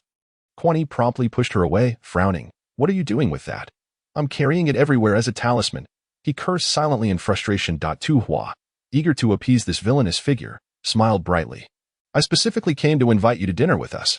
Quan Yi's expression softened slightly, but upon glancing at the basin she held, he retorted, with that, do you not know it once contained excrement? Well, how should I put it? I used to think pig intestines were quite repulsive, to the point of gagging just from the smell. However, as I grew older, I unexpectedly developed a fondness for it, and now I find the odor reminiscent of stinky tofu's allure. So, let us taste it first before passing judgment. Tu Hua confidently declared, rest assured, you will be completely satisfied. By the way, what brings you here? Sneaking around at this hour and entering a male stone cottage. Quan Yi's eyes darted as he thought. If you want to seduce him, just say so. Perhaps you would succeed without the pig intestines in hand. Our water tank is used for fish, and since there isn't enough water, I came here to wash the pig intestines. Tu Hua had already squatted down, even turning back to beckon him. Since you're idle, why not lend a hand? Quan Yi smirked, baring his teeth. Do you think that is possible? But you'll be eating it later. If you help wash more, you can have more to eat. With his chin held high, the proud Quan Yi declared, I will never eat that. Absolutely not. Half an hour later, Tu Hua observed Quan Yi relishing the stir-fried pig intestines. And out of self-preservation, she refrained from teasing him. Tu Li could not help but exclaim, I never expected something that smells so bad would taste this good, though the portion is a bit small. Her little brother buried his head in the stone bowl, realizing for the first time that not speaking wasn't such a bad thing. Fewer words meant more food. Unfortunately, washing the pig intestines proved to be quite a challenge. Without flour to spare, and too reluctant to use salt for scrubbing, although it tasted delightful, the washing process was indeed torturous. Quan Yi paused with his wooden spoon, glancing at Tu Hua skillfully using chopsticks. Why not use a wooden spoon? What are those two sticks? These are chopsticks. They can pick up more.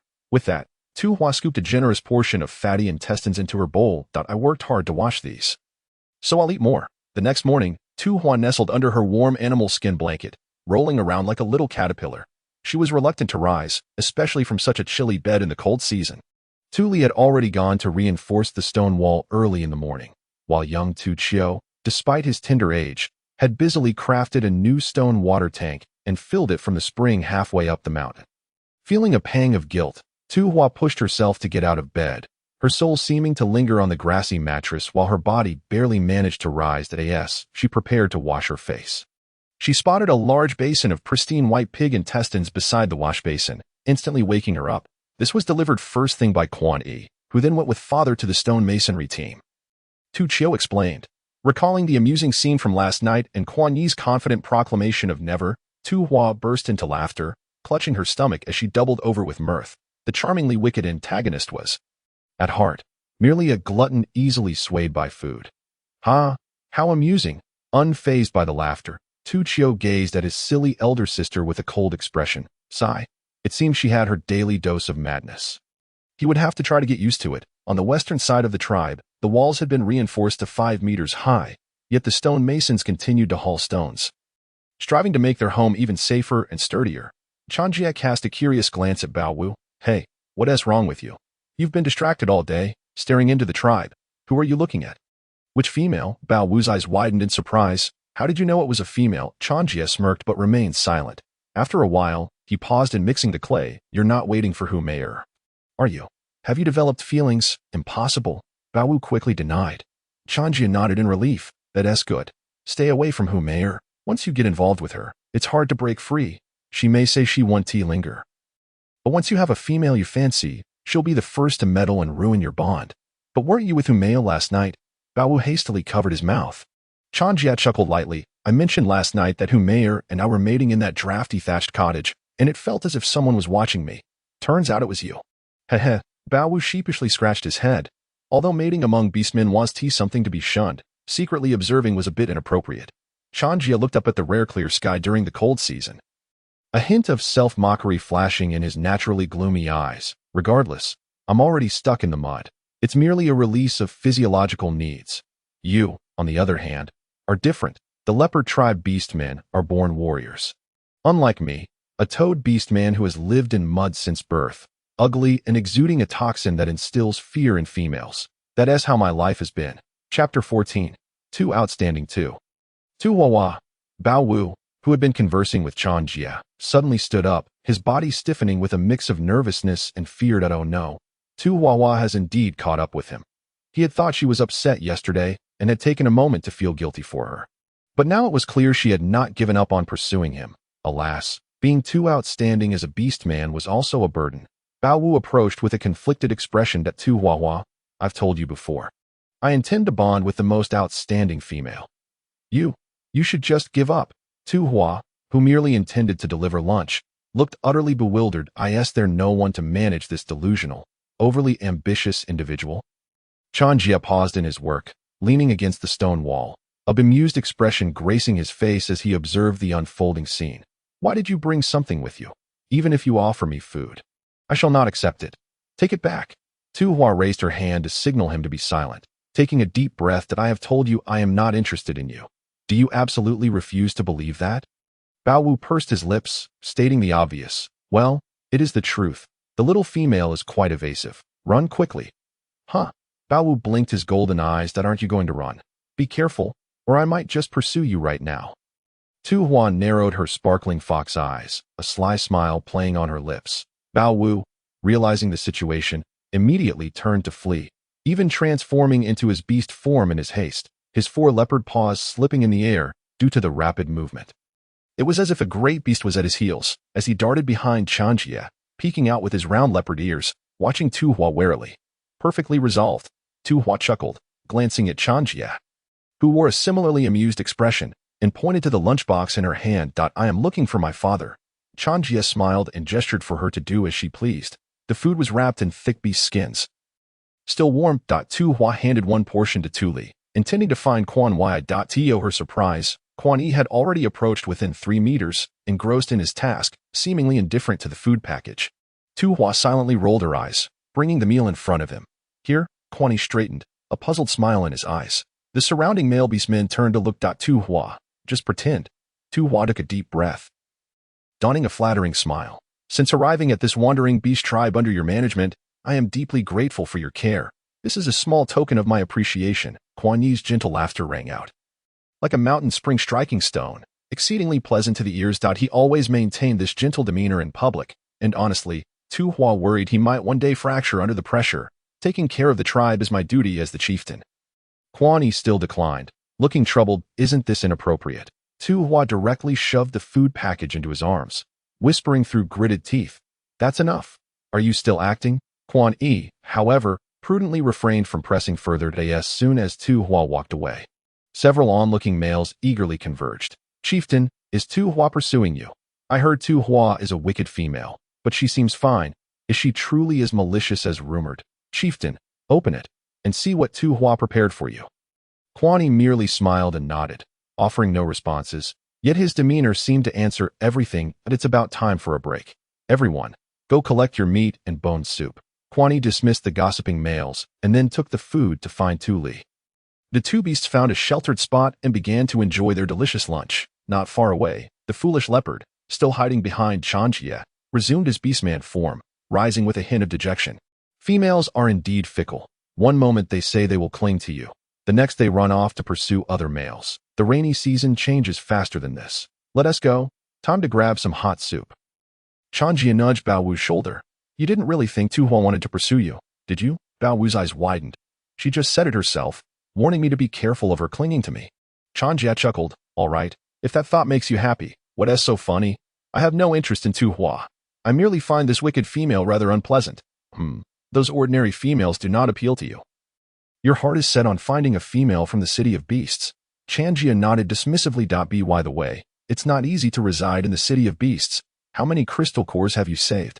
2 yellow crystals, and over 400 green crystals. 1 green crystal can be exchanged for 1,000 beast coins, while it takes 1,000 green crystals to equal 1 yellow crystal. Quan Yi sighed. You've truly worked hard these years, accumulating so many crystal cores. Unfortunately, to become a permanent resident of the city of beasts, one needs 10 yellow crystals. Quan Yi patted Bao Wu on the shoulder. Having dreams is good. It's better than just waiting around to die. The sun set. Tu Li and Quan Yi also returned. Quan Yi politely bid farewell to Tu Li, preparing to return to his stone dwelling for a while. Unexpectedly, Tu Hua heard the commotion and lifted the beast skin curtain, directly inviting him to join her for dinner. Since you're all alone at home, I can easily make enough for both of us.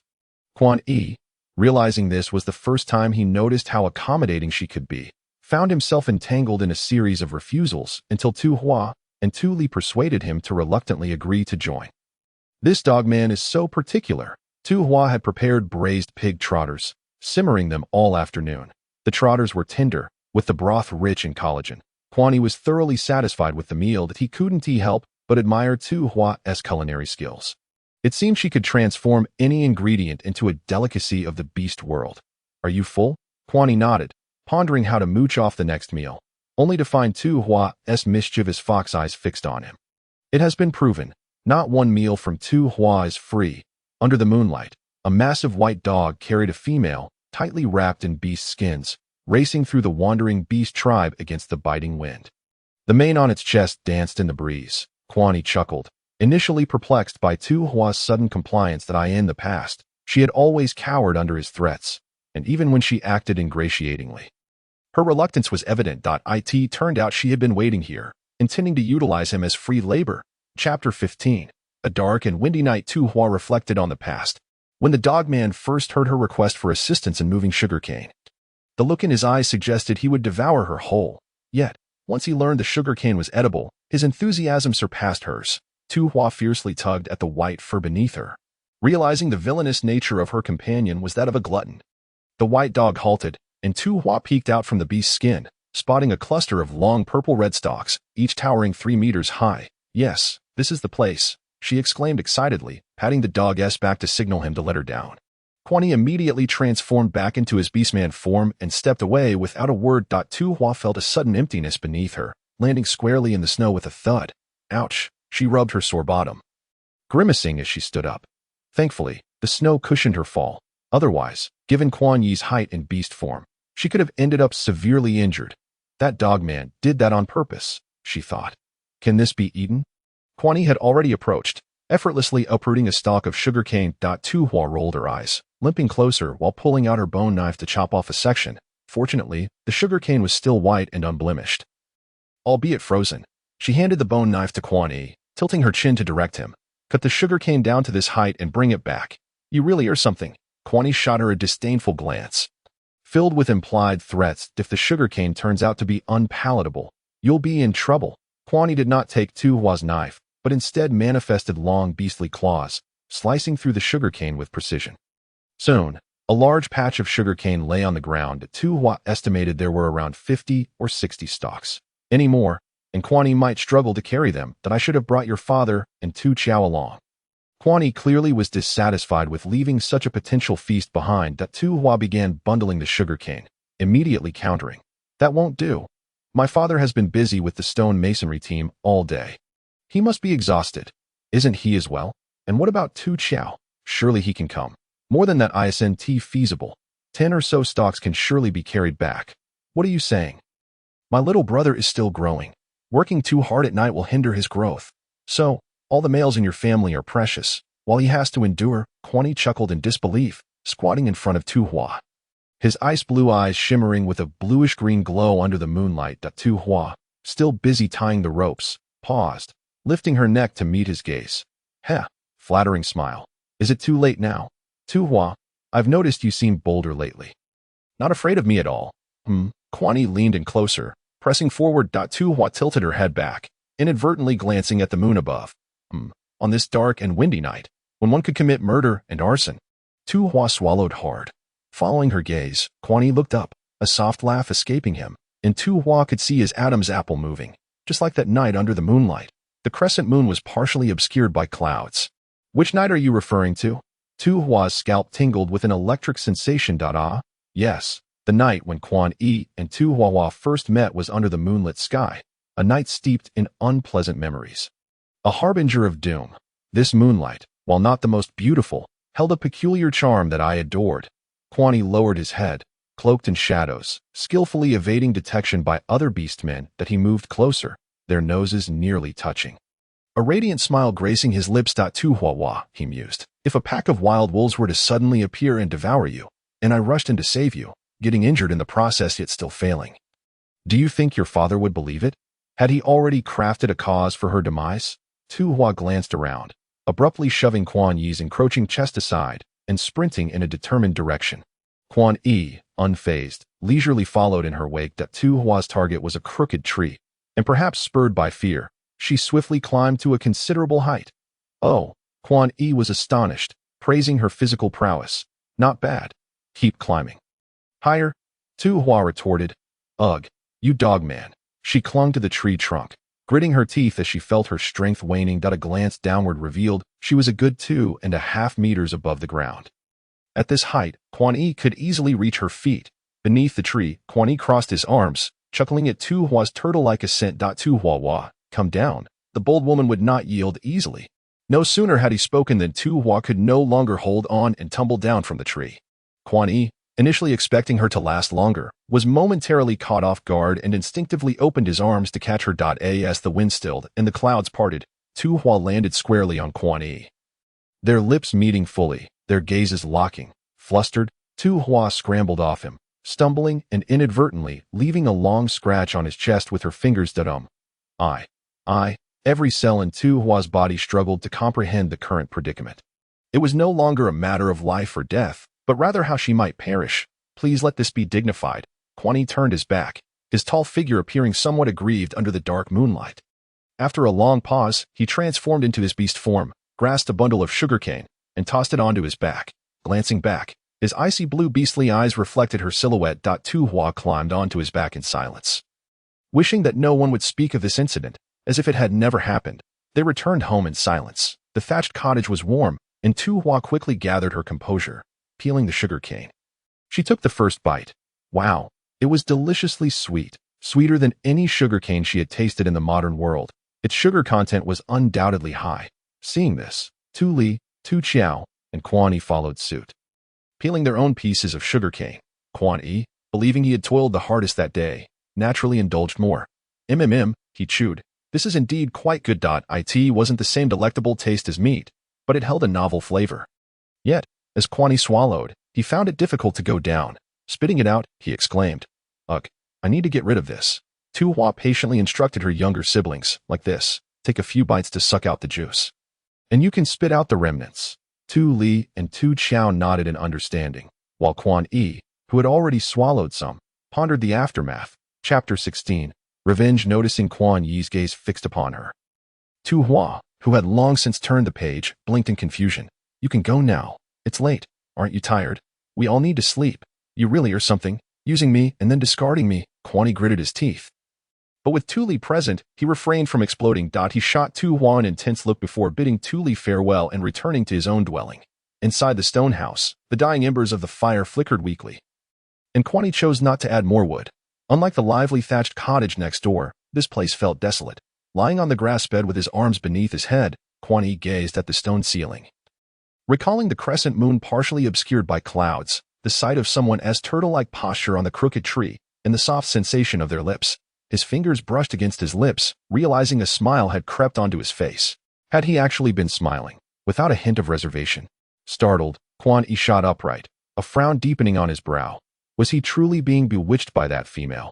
The memory of being cast out of the Two Mountain Fox den lingered vividly, accompanied by the jeers and insults of the beast men, that he had vowed to make those who humiliated him taste 100-fold of that disgrace. When he learned that Tu Huahua was to be exiled to the wandering beast tribe under his jurisdiction, he resolved to ensure she experienced the bitter taste of regret. He intended for Tu Huahua to endure the same trials he had faced, waiting for her to yearn for him before heartlessly rejecting her. Then, he would relish in her remorse, her silent fury, and the forced smile she would wear to placate him, the proud Fox King's only female offspring, ultimately trampled underfoot by a humble wanderer. Such a thought brought him immense satisfaction.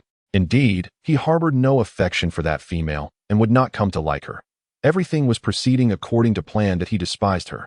This was his revenge. With these thoughts clarified, Quan Yi nodded decisively before lying back down, flipping over to continue his rest. The following day, Tu Hua struggled to rise, adhering to the principle of seizing the moment before exhaustion set in, finally dragging herself out of bed like a zombie. Tu Li was just waking as well, observing Tu Hua at the fire pit, drowsily stirring the food. Curiously, he inquired, "Why are you up so early? Don't you want to sleep a bit longer?" "I'm not sleeping. If I sleep, I'll waste half the day, and life is too short for that." Tu Hua yawned, checking the temperature of the water in the stone pot. It was just right, after washing her face. Tu Hua was about to splash the water outside when Quan Yi nearly walked into her path, risking a drenching. With a sigh of relief, Tu Hua fully woke up, grateful that she hadn't splashed the villain boss. It would have offered her yet another way to meet her end. Noticing Quan Yi's pronounced dark circles, she innocently asked, "Did you not sleep well?" In response, he shot her a furious glare, gritting his teeth. Quan Yi thought, if it weren't for her lingering in his dreams all night, disrupting his sleep, would he be in such a state now? Cursed female. Tu Hua, facing the tyrannical figure, thought it odd that he was in such a foul mood early in the day. Surely she hadn't offended him in her dreams again. who didn't he have a bit of a temper? She had indulged him too much. With a scowl of her own, Tu Hua shot him a glare before flinging the door curtain aside and retreating indoors. What's wrong with her? Quan Yi wondered. Seeing Tu Li emerge, Quan Yi immediately donned a gentle smile. All right. The two beasts conversed amiably as they made their way to the stone-paved road. Is that a scratch mark? Tu Li noticed the mark on Quan Yi's chest, having missed it in the dim light last night. Observing its size, he fell silent, knowing well the size of Tu Hua's fingers. As the implication sank in. Tu Li regarded Quan Yi with a peculiar expression. Although Quan Yi maintained a calm facade, he felt a surge of panic within him. He had been too distracted by his lack of sleep to notice such details. How would he explain this? Should he claim Tu Hua had accidentally scratched him? But how could that be accidental, especially given the location? It was hard not to draw conclusions about self-defense, despite his disdain for Tu Huahua. He held great respect for Tu Li, the former Fox King. Moreover, even in his elder years, Tu Li was more than capable of a fierce confrontation, while Quan Yi grappled with how to spin this lie. He felt a sympathetic pat on his shoulder from Tu Li that you've had a tough time. Haven't you? Since arriving in this wandering beast tribe, Tu Li had always thought highly of Quan Yi. Believing Tu Hua must have noticed his merits as well. Tu Li's mind conjured a vivid image. Under the moonlight, a domineering female compelling a male to submit, demanding he become her mate. While he struggled helplessly against her rejection, it was hard to see why Tu Li thought this way. After all, it was Tu Hua who had suggested they go out alone together. And in this beastly society, reputation weighed heavily on males. For females, mating with a male was not considered a disadvantage. Furthermore, Tu Li had observed Tu Hua's kindness toward Quan Yi, inviting him for meals, bringing him food, and smiling radiantly at him, a stark contrast to her previous infatuation with Hu Xiao. As for this morning, the little one indeed wore a sour expression, likely due to the fact that last night, Quan Yi had rebuffed the little one's request for companionship, leaving the little one quite displeased.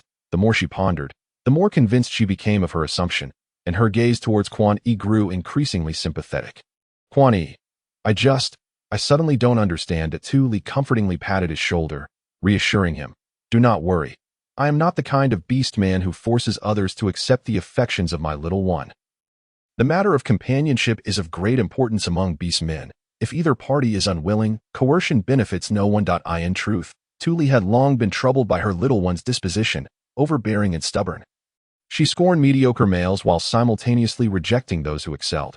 Although there seemed to be some changes in the little one lately, becoming more considerate and understanding towards others, Tu Li always felt that certain inherent traits were quite difficult to alter. Just like the scars on Quan Yi's chest, which served as undeniable proof. Tu Li glanced at Quan Yi once more. If Quan Yi were to become the little one's partner, he would likely be content. But she could not bring herself to harm him.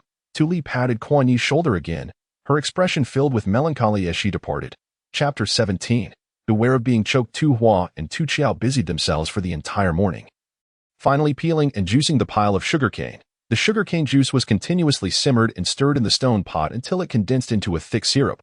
Once the syrup cooled and solidified into blocks, it would be ground into powder, transforming into readily consumable brown sugar. The stone pot, having finished boiling the brown sugar, still exuded a rich caramel aroma. Tu Hua, not one to waste, directly caramelized some sugar and braised 2 pieces of fish, which he planned to pack in a lunchbox to deliver to Tu Li and Quan Yi for their midday meal. Tu Huahua, are you there? A rugged male voice called from outside. Tu Hua lifted the animal hide curtain to peek outside and recognized the male. He was the yellow ox beast man who had served as a mount during their visit to the beast market. What brings you here? The yellow ox beast man irritably pointed towards the entrance of the tribe, his eyes filled with disdain. There's a male beast man from another tribe specifically looking for you. No wonder the slanders about Tu Huahua circulated throughout the city of beasts. It hadn't been long since she arrived at the stray beast tribe, and yet, with so many single males in the tribe to choose from, she was now entangling with males from outside the tribe. What a shameless act. Having delivered his message, the yellow ox beast man turned and left. Tu Hua paid no heed to the yellow ox beast man's attitude. She turned to her younger brother and instructed him that once the braised fish was ready, he should take it directly to Tu Li and Quan Yi. The tribe's entrance. Ma Ji felt the unwelcoming gazes of 2 yellow ox beast men fixated on him, and he forced a dry laugh. Despite the terrifying atmosphere, he felt a sweet thrill within. He was about to see Huahua, who surely missed him dearly. Hey, Ma Ji. Tu Hua approached with a bright smile, Having anticipated his arrival, she got straight to the point, asking, "Did you bring anything rare?" Ma Ji's heart fluttered with excitement. Was she already ready for serious business? He felt a twinge of disappointment, glancing at the two large baskets at his feet. "Yes, I just exchanged some rice from the city of beasts." Tu Hua nodded in satisfaction and looked at the two yellow ox beast men on guard. "Can he come in? I want to trade some things with him. The items are too heavy for me to carry." The yellow ox beast man who had relayed the message rolled his eyes and ignored her. The other, with a slightly better temperament, replied, "Fine, but you'll need to have the baskets checked again when you leave. Of course, of course." Ma Ji nodded repeatedly, understanding the rules. Besides, if all went well, he would soon be one of the males of the stray beast tribe. So it was wise to foster good relations with the locals. With a shy glance at Tu Hua, Ma Ji transformed into his horse beast form, the two large baskets resting on either side of his back. Strong horse legs trotting, he looked expectantly at Tu Hua, as if wishing for her to ride him. Tu Hua shook her head. "It's just a short distance. Let us walk." Upon returning to the thatched hut, Tu Chia was absent, likely having gone to deliver the meals. Without further ado, Tu Hua dug out some frozen fish from the snow in front of the door.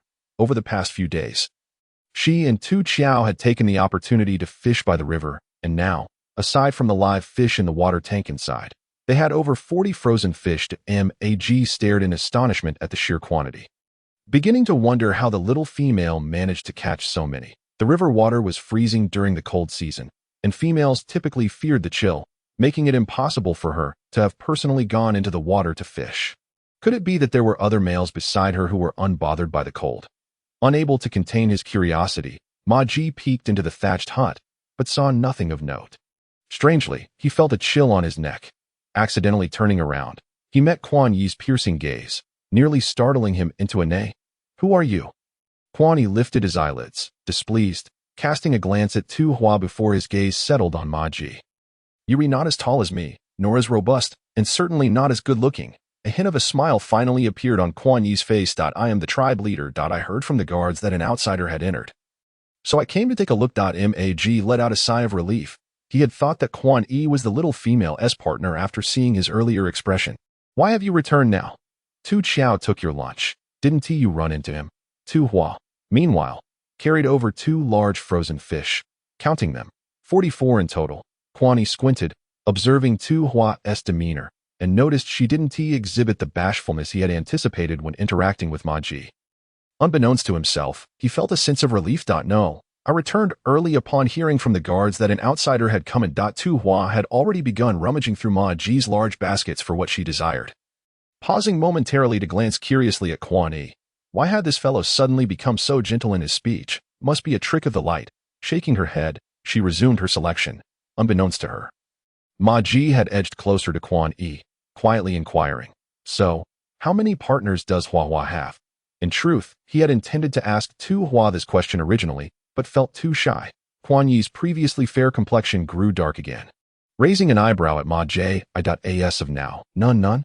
Ma Ji was taken aback. With Huahua's beauty, it was astonishing that she had no partners. If he were to become her partner now, he would be her first, securing a stable position in their future family. Ma Ji could hardly contain his excitement. He wanted to inquire further, but Quan Yi had already approached Tu Hua, gently smiling as he draped a fiery red fox fur around her neck. Appearing intimate as he admired his handiwork, from a distance, it resembled a painting of deep affection. However, Quan Yi leaned in close, whispering in a tone only they could hear, "Don't move. Be careful not to choke yourself." With a beaming smile, he wrapped the red fox fur around Tu Hua's neck, nodding with satisfaction as he admired his creation. Tu Hua thought to herself, what wind blew this fellow to act so strangely?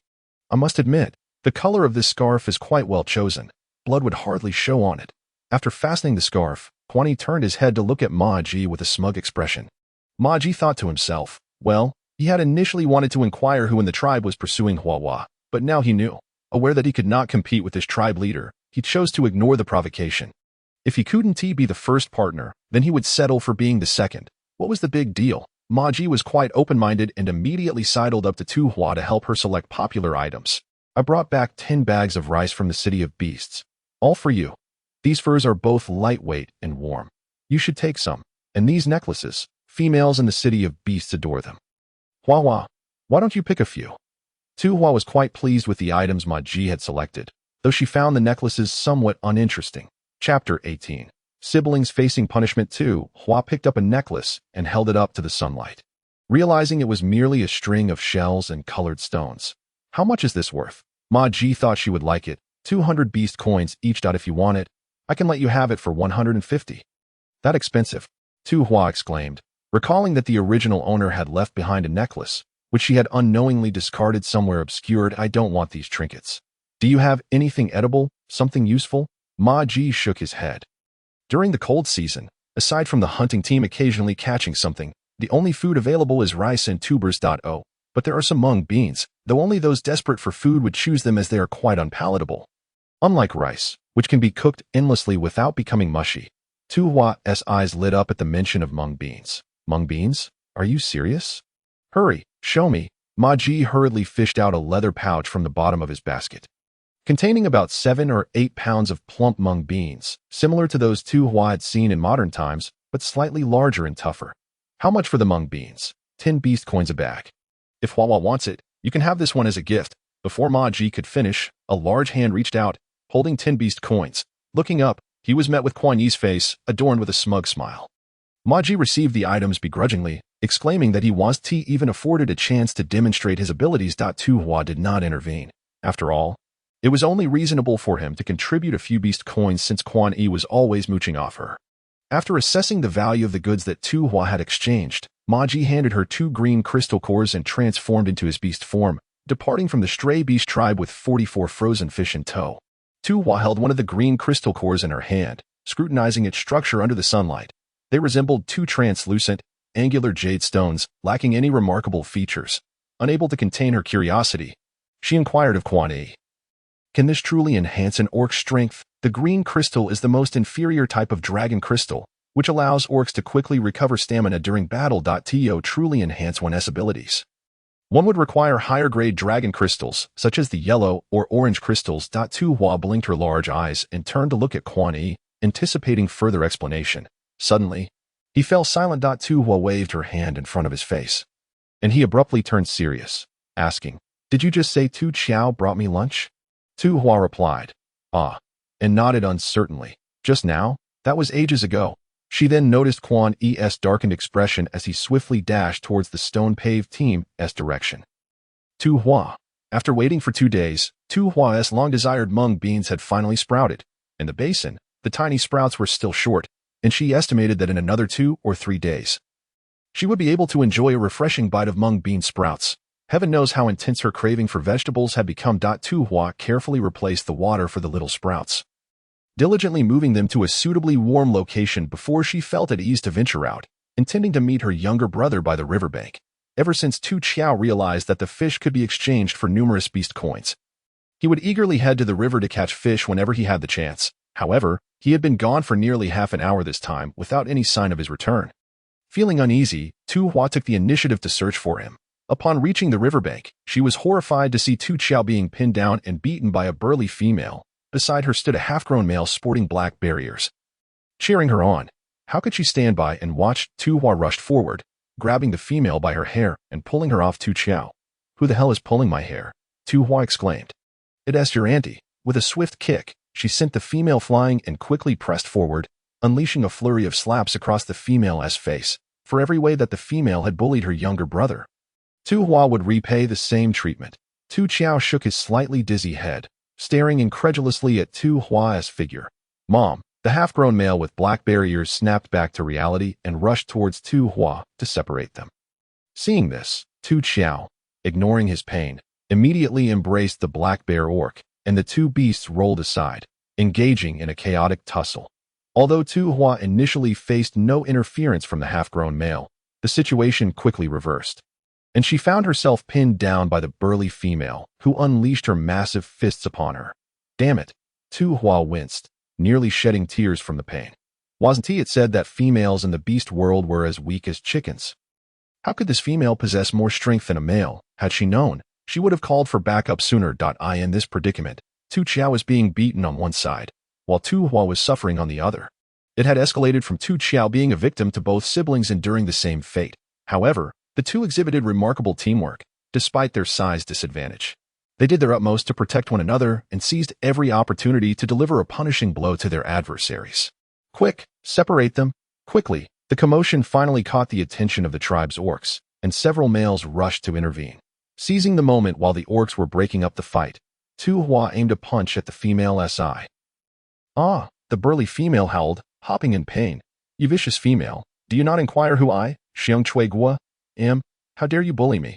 Ha! Who is afraid of whom? Tu Hua declared, preparing to kick again.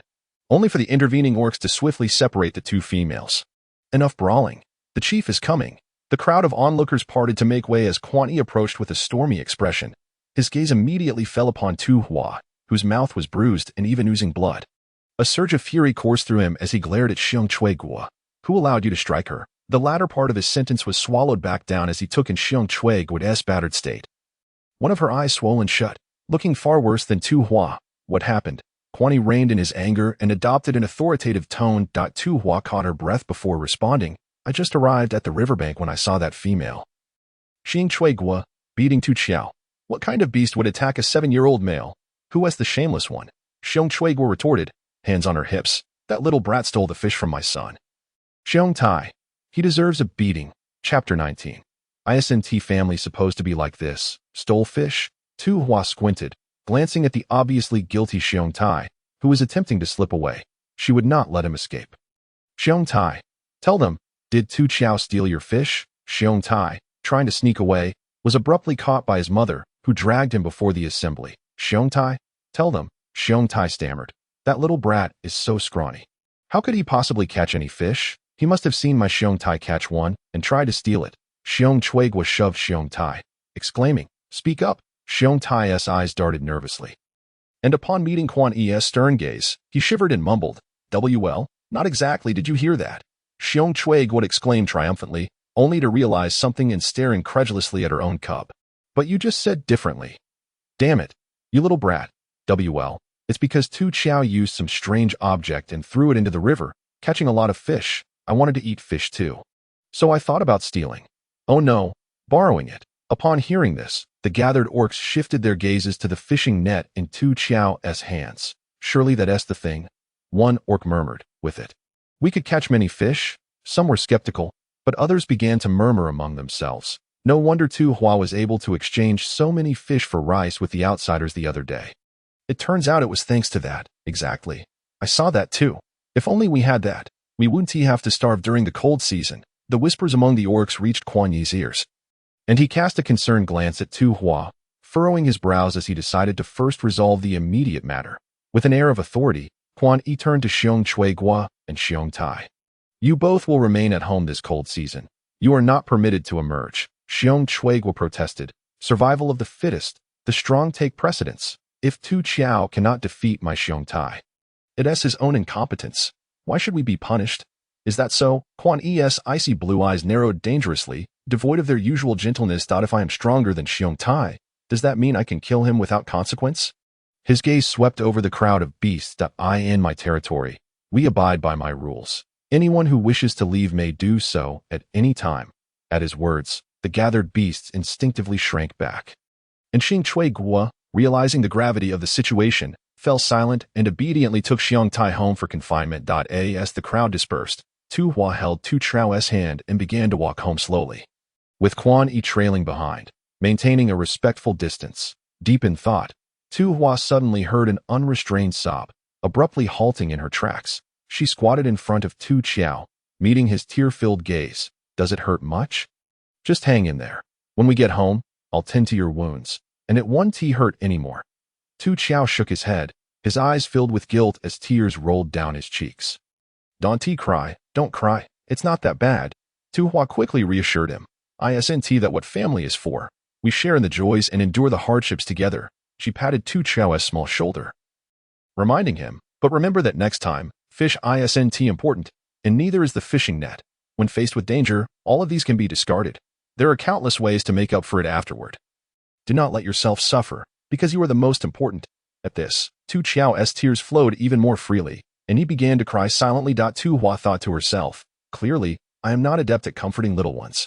Upon receiving the news, Tu Li hurried home, anxious to hear that both of his children had been injured. However, as he returned to the front of the thatched hut, standing outside the animal skin curtain, he abruptly halted. Take it easy. Just bear with it. It will be over soon. Ah, Quan Yi, you did that on purpose. A soft, indulgent chuckle echoed through the air. Tu Li remarked. The water at home has all been appropriated by Tu Hua to soak bean sprouts, which is why Tu Qiao ventured next door to fetch some clean water. However, upon lifting the water bucket, Tu Qiao unexpectedly spotted her father standing outside, his demeanor suspicious as he eavesdropped on the commotion within. Tu Qiao blinked her large, fox-like eyes, tilting her head in confusion at her father's actions. Tu Li casually glanced back, catching sight of Tu Qiao, and once again signaled her to be quiet, placing a finger to his lips, indicating she should not disturb the intimate moment occurring inside with the two beasts. Yet, Tu Qiao disregarded him, striding straight into the house with the water bucket in tow, for her sister was awaiting clean water to tend to her wounds. Tu Li attempted to call out to Tu Qiao, but was too late. The beast-hide curtain was lifted, revealing the neatly dressed Quan Yi administering medicine to the equally well-attired Tu Hua. Father. Tu Hua had initially worried that her charming father would be distressed upon seeing her and Tu Qiao's injuries, but what was this look of disappointment? Tu Li sighed inwardly. Indeed, Quan Yi had never been fond of his offspring, and it had always been a one-sided affection from their side. As Tu Li composed himself, he observed the wounds on Tu Hua and Tu Qiao's faces and, with a pained expression, inquired, "My dear, what transpired?" After an explanation, the matter was resolved, and while Tu Li listened, sorrow was barely concealed in his tone, likely blaming himself for his inadequacy, yet he refrained from voicing further concerns. "Enough already," Tu Hua exclaimed, grinning as she hastily pushed away the cotton swab that Quan Yi was attempting to bring closer. She was quite capable of applying her own medicine, yet Quan Yi insisted on assisting, resulting in half her face feeling numb with pain. This fellow is definitely seeking revenge. In front of Tu Li, Quan Yi always wore a gentle smile directed at Tu Hua, even expressing concern. "I wonder if this medicine will be effective. Perhaps we should summon Lu Ming instead." Naturally, the medicine in her little wooden box was extremely effective, but Tu Hua chose not to elaborate, steering the conversation elsewhere. "By the way, would it be convenient to gather the tribe's beasts? I wish to teach everyone the method of weaving fishing nets." Quan Yi abruptly raised his head, his expression turning serious as he contemplated the implications of Tu Hua's statement. Still struggling to understand why Tu Li and Tu Qiao also regarded Tu Hua with curiosity. They would not interfere with her decisions, but were intrigued. After all, teaching the method of weaving fishing nets to the tribe's beasts would mean a significant reduction in the quantity of fish they could catch from the river. Given that the number of large fish was finite, Tu Hua was neither male nor a leader, so there was no need for her to go to such lengths. The three males in the room exchanged glances, their expressions heavy with concern. Tu Hua shrugged nonchalantly, reasoning that many of the tribe's beasts had already seen fishing nets today. Even if she did not explain, they would eventually figure it out. Furthermore, an innocent man is not to be blamed for possessing a treasure. What did she mean by innocent? Tu Li and Quan Yi exchanged confused glances, yet this did not hinder their understanding of her overall message. Tu Li nodded first, affirming, "Let us proceed as our dear one suggests." Chapter 20. Changing perspectives. Quan Yi's gaze remained fixed upon Tu Hua. In truth, he had harbored such concerns since the moment he overheard the beasts whispering by the river. Although his presence instilled some level of deterrence, he could not guarantee that none of the beasts would harbor ill intentions. He never anticipated that Tu Hua would voluntarily propose to share the method of fishing. While this might incur some short-term losses for their family, in the long run, it would not only ensure the safety of Tu Hua's family, but also garner the goodwill of the tribe's beasts. As Quan Yi contemplated Tu Hua's vibrant and charming visage, he found it hard to reconcile it with the memory of the Tu Huahua that had been so despised by the beasts. Was this truly the same creature? The more time he spent with Tu Hua, the more he felt that the Tu Huahua he had encountered in the City of Beasts was merely a fleeting illusion, gradually fading from his memory. Moreover, he found himself perplexed by his past self, who had so shallowly adored Tu Huahua, resembling a mere puppet devoid of thought. The present version of himself felt authentic. Quan Yi shook his head, quickly dismissing this thought, chuckling at the absurdity of it all. After all, beasts could evolve, including Tu Huahua and himself. With time still to spare before dinner, Quan Yi summoned Leopard Wu and Changjia, going door to door to inform the beasts about the lesson on how to weave fishing nets scheduled for the next day. Naturally, this did not include Xiong Chueguo's family. Could Tu Huahua truly be so kind-hearted? Upon hearing this news, the tribe's beasts, recalling the negative comments that had circulated from the city of beasts regarding Tu Huahua, couldn't help but feel suspicious. Surely, Tu Huahua must be planning to make some unreasonable demand. Carrying such sentiments, the beasts cautiously approached Tu Hua to learn the techniques of net weaving, only to discover that once they had all mastered it, Tu Hua made no demands whatsoever. Were the previous slanders perhaps inaccurate? She certainly did not appear to be a malicious creature. I agree.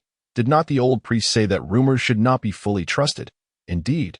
Furthermore, I find Tu Huahua to be quite amiable. She even smiles at me. A group of single males congregated, some already resting their chins in their hands, gazing at Tu Hua's figure with silly grins that I still have questions, one eager single beast exclaimed. His eyes darting about as he called Tu Hua over for a closer consultation. This is how you weave it. Don't look at me. Focus on the rope in your hands. Oh, Kiki. The single beast's hands instinctively cradled his chin as he gazed up close. Tu Huahua truly appeared more beautiful. I don't understand either. There's more I'm unclear about. Me. A multitude of unattached males raised their arms enthusiastically, vying for Tu Hua's attention. Tu Hua rubbed her head in bemusement. Had not the book suggested that beasts in this world were quite intelligent? Apparently, they were rather inept. Yet, Tu Hua bore them no ill will, donning a smile akin to that of a kindergarten teacher. It seems there are still many beasts who do not understand. Thus, I shall demonstrate once more. Please watch closely. The plans of the single beast were dashed. Leopard Wu surveyed the large net he had successfully woven. Unable to resist muttering, it was clearly quite easy to learn. Those fellows are truly dim-witted. Chanjia, defeated by this single-celled creature, chuckled softly. I wonder what sort of partner you will find in the future. Surely, it will be the finest female from the city of beasts, Leopard Wu proclaimed proudly, suddenly feeling a chill in the air. Raising his gaze, he met the stern face of the tribe leader. Leopard Wu realized he had misspoken. Having previously advised Quan Yi to avoid smiling too often, he now found that Quan Yi appeared even more intimidating when not smiling, just as Leopard Wu rubbed his goosebumps. He heard the tribe leader's voice, cold as ice. Have you learned? Yes, we have learned. Leopard Wu had intended to showcase his newly woven fishing net, but he noticed Quan Yi walking past directly toward Tu Hua. Leave this to Leopard Wu and Chanjia. You may return home. Upon hearing this, Tu Hua lifted her gaze, momentarily stunned. Quan Yi neither regarded her with disdain nor donned the mask of a forced warm smile that made others uncomfortable. He simply observed her with a calm demeanor, his eyes concealing unfathomable emotions. Before Tu Hua could respond, Quan Yi had already turned to leave. The tribe leader is concerned you might catch a chill. It's no trivial matter for a female to fall ill from the cold. Please return home. Chanjia explained gently, draping an arm over Leopard Wu's shoulder, assuring, we will handle things here. The designated location for teaching the beasts how to weave fishing nets was by the riverside, where the sun shone brightly, making it relatively warm. Nevertheless, Tu Hua pulled her fur cloak closer around herself, nodding gratefully at Chanjia. While Chanjia's explanation stemmed from his kindness, Tu Hua was certain that Quan Yi had no such intention. She could not help but wonder in her heart, what was troubling the villainous leader? Sigh. It seemed the villain was perpetually on a path of discontent. Characters certainly influenced destiny. In truth, it was not only Tu Hua who was perplexed. Leopard Wu also wore a confused expression. Watching Tu Hua and Quan Yi's figures fade into the same direction, Leopard Wu pondered for a while before suddenly experiencing a moment of clarity. Unable to contain his curiosity as he asked Chanjia, do you think the tribe leader is? Chanjia turned to look at Leopard Wu with mild surprise, his expression a mixture of astonishment and anticipation. Has the single-celled finally split? Is this something you've noticed? Leopard Wu furrowed his brow, continuing, could it be that the tribe leader has been holding back for too long? Chanjia responded, what is he anticipating? Seeing Chanjia's impatience to leave, Leopard Wu hurriedly grabbed his arm and continued analyzing. You must believe me. Many of the tribe's older single males are like you, unable to vent their frustrations and keep everything bottled up, leading to poor tempers. I see the tribe leader exhibiting this trend too. Chanjia facepalmed. Well, your analysis does hold some merit. You agree with me, don't you? Leopard Wu stroked his chin, assuming a serious demeanor.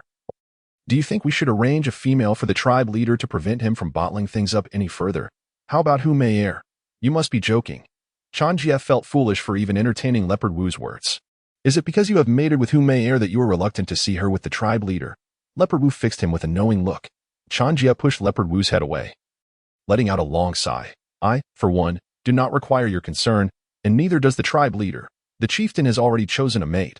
What? Bao Wu exclaimed. How was I unaware of this? If you knew. It would be a ghostly occurrence. Quan Yi ignored him further, departing the riverbank alongside the orcs who had previously claimed ignorance. Chapter 21. Unsettled, a steaming pot of shrimp noodles was freshly prepared. The noodles, made with shrimp blended with sweet potato, were delectably tender and sweet, while the broth was rich and milky white. Tu Hua, with her tiny fox paws propping up her chin, gazed with her large, crescent-shaped fox eyes, intoxicated by the aroma of the shrimp noodles. She could hardly contain her eagerness to indulge. However, as Tu Hua's gaze shifted upwards, she noticed her sister, Tu Hua, seemingly lost in thought, completely indifferent to the feast before them. Father, I'm going to check next door, Tu Hua announced, removing her homemade apron and bidding farewell to Tu Li as she exited. Tu Li intended to call after Tu Hua but was unable to do so in time. Puzzled, Tu Hua recalled that typically, at this hour, Quan Yi would already be over to join them for a meal, yet today, there was not a hint of him. She couldn't help but reflect on the profound gaze Quan Yi had given her earlier. She couldn't quite identify the emotion it conveyed, but it left her feeling unsettled. Quan Yi, Tu Hua called out as she approached the stone house. May I come in? There was no response from within. So she lifted the door curtain and stepped inside. Quan Yi lay motionless on the grass bed, his back turned to her. Are you unwell? Tu Hua inquired softly, her steps cautious as she approached the grass bed. Her heart filled with concern, contemplating whether she should return to the thatched cottage for her small wooden box. But just as Tu Hua drew near, Quan Yi seized her wrist, pinning her beneath him. Tu Hua felt as if the world was spinning, her body immobilized, and her wrist painfully gripped. Have you lost your mind? She shouted in anger. Isn't this precisely what you desired? Quan Yi retorted, his eyes filled with a mocking disdain that was markedly different from before. Now tinged with a barely contained fury. Tu Hua frowned. Why are you silent? Have I struck a chord? The corner of Quan Yi's mouth curved into a sardonic smile, his expression darkening. You entice every male, watching them become infatuated with you, yet remain unattainable. Tu Huahua, conceal your little schemes. Do not employ such tactics on my territory again. Quan Yi's eyes grew increasingly agitated, while Tu Hua's gaze remained steady. Are you finished? Surprised, Quan Yi released her. If you're done, then let me go. Quan Yi chuckled in frustration. Tu Huahua, understand your situation. Your fate is in my hands now. So cease that arrogant demeanor you once had in the beast city. Taking a deep breath, Tu Hua suddenly lifted her head and forcefully collided with Quan Yi's nose. Oof, Quan Yi, taken aback by her sudden move, covered his sore nose and looked at her with teary eyes. Resembling a pitiful puppy. Tu Hua stretched her neck and stood up, feeling much better now. How foolish she had been to worry about Quan Yi. I only ask you one thing. Will the past hatred never be resolved? Even if she, Tu Hua, treated him well, could he ever forget his animosity towards Tu Huahua? Was it merely a matter of viewing her through a malicious lens, fabricating accusations? Resolved? You can forget about it for the rest of your life. Quan Yi declared, his reddened nose adding an absurd warmth to his stern visage. But we'll see about that. Tu Hua's chest heaved with emotions. She had long grown weary of appeasing the villain. The clay figure still had some fire left in him. How spoiled he was. Tu Hua shoved Quan Yi with all her might before angrily sweeping the door curtain aside as she left. Inside the thatched cottage, Tu Hua rested her tiny paws on the dining table, supporting her chin as she gazed longingly at the 4 large bowls of shrimp noodles, glancing at Tu Li who was pacing back and forth. Sighing, she thought, the world of beasts is so complicated. With such delicious food before me, why is everyone so unhurried? How frustrating. At last, the door curtain rustled, and Tu Hua's eyes brightened as she saw Tu Hua returning, eagerly awaiting the meal. Cub, how is Quan Yi? Why isn't he coming to eat? Upon hearing Quan Yi's name, Tu Hua's mood soured as she sat down, replying irritably, he's dead. What? The beautiful father gasped in horror. Tu Hua noted the disbelief in the beautiful father's eyes. It seemed he believed every word she uttered without question. Exasperated, she softened her tone. It's nothing. He simply won't be joining us for dinner. Why? Is he unwell? More or less, Tu Hua replied, not wishing to dwell on the villain's affairs. Beckoning Tu Li and Tu Hua to hasten and take their seats for dinner. Tu Hua was the first to obediently sit down. Finally, the meal was served. However, Tu Li, still concerned, lifted a bowl of shrimp noodles, declaring, I'll take this to Quan Yi. Tu Hua, exasperated, lamented, does he need to take a nap first? Why is it so difficult to eat a meal? Oh, whoa. In the neighboring stone house, Quan Yi slammed his fist onto the stone table. shattering the surface into fragments that scattered across the ground. He had not intended for things to turn out this way. Why did his words twist into something entirely different? And what was he even angry about? Quan Yi himself felt utterly bewildered. When Tu Li entered, he found Quan Yi slumped on the ground, visibly annoyed, with a red nose that suggested he might have been crying. Tu Li's heart raced with alarm. Could it be that Quan Yi had been bullied by his daughter? A quick glance at the grass bed revealed disheveled animal skins, clearly indicative of a struggle. Tu Li gasped. Oh heavens, such fervor does indeed match my daughter's temperament. He approached Quan Yi, guilt washing over him. Upon seeing him, Quan Yi quickly masked his emotions. What brings you here? Tu Li patted his shoulder. Come, have something to eat. Naturally, the food prepared by Tu Hua was fragrant. But Quan Yi had no appetite. Setting the bowl aside, I'll eat later. Could it be that Quan Yi, unwilling to bond with his daughter, felt that such matters should remain discreet to avoid tarnishing his reputation? Tu Li's guilt intensified as he once again patted Quan Yi's shoulder. Next time, if you're in trouble, just shout. I'll be the first to rush over to rescue you. After Tu Li left, Quan Yi lay on the grass bed, staring blankly at the ceiling. The interruption had somewhat alleviated his gloom. It was, in fact, somewhat amusing. How could Tu Li believe that Tu Hua could possibly bully him? After all, he was a male. Quan Yi's gaze paused, his expression frozen in thought. Yes, he was a male, and Tu Hua was a female. He had always been so fixated on past grievances that it seemed rather petty. Moreover, he had never truly wished for Tu Hua's demise. All this turmoil had only served to vex him. What was it all for? In an instant, Quan Yi felt that his previously harbored schemes for revenge were utterly meaningless. Looking at the now cold bowl of shrimp noodles, he recalled Tu Hua's charming smiles over the past days. Yet, no matter her expression, it radiated warmth and vitality, making it impossible to harbor resentment toward her. Fine then, considering all the delicious meals Tu Hua had prepared for him. Let bygones be bygones. Quan Yi's lips curved into a faint smile. Perhaps coexisting peacefully with that girl wasn't such a bad idea after all. Chapter 22. Poisoning the villain to death. Who is it? Tu Hua rubbed her sleepy eyes as she lifted the animal skin curtain. 3 unfamiliar male orcs stood before her, somewhat familiar, likely from when they had learned to weave fishing nets the previous day. However, so early in the morning. Tu Hua yawned. What brings you here? Wolf Wind stepped forward nervously, rubbing his hands against his animal skin skirt, before presenting a large fish with both hands. Thank you for teaching us how to weave fishing nets yesterday. This is the biggest fish I caught with the net, and I brought it for you. Mine is even bigger. No, mine is the biggest. Wolf Lin and Wolf Fire jostled forward, glaring at each other in rivalry. No need for that. I mentioned it was free to teach you. I appreciate the gesture, but please take the fish back. Tu Hua waved her hands as she spoke, amused internally. Who said the beast world was barbaric? Their expression of gratitude through gifts was rather thoughtful.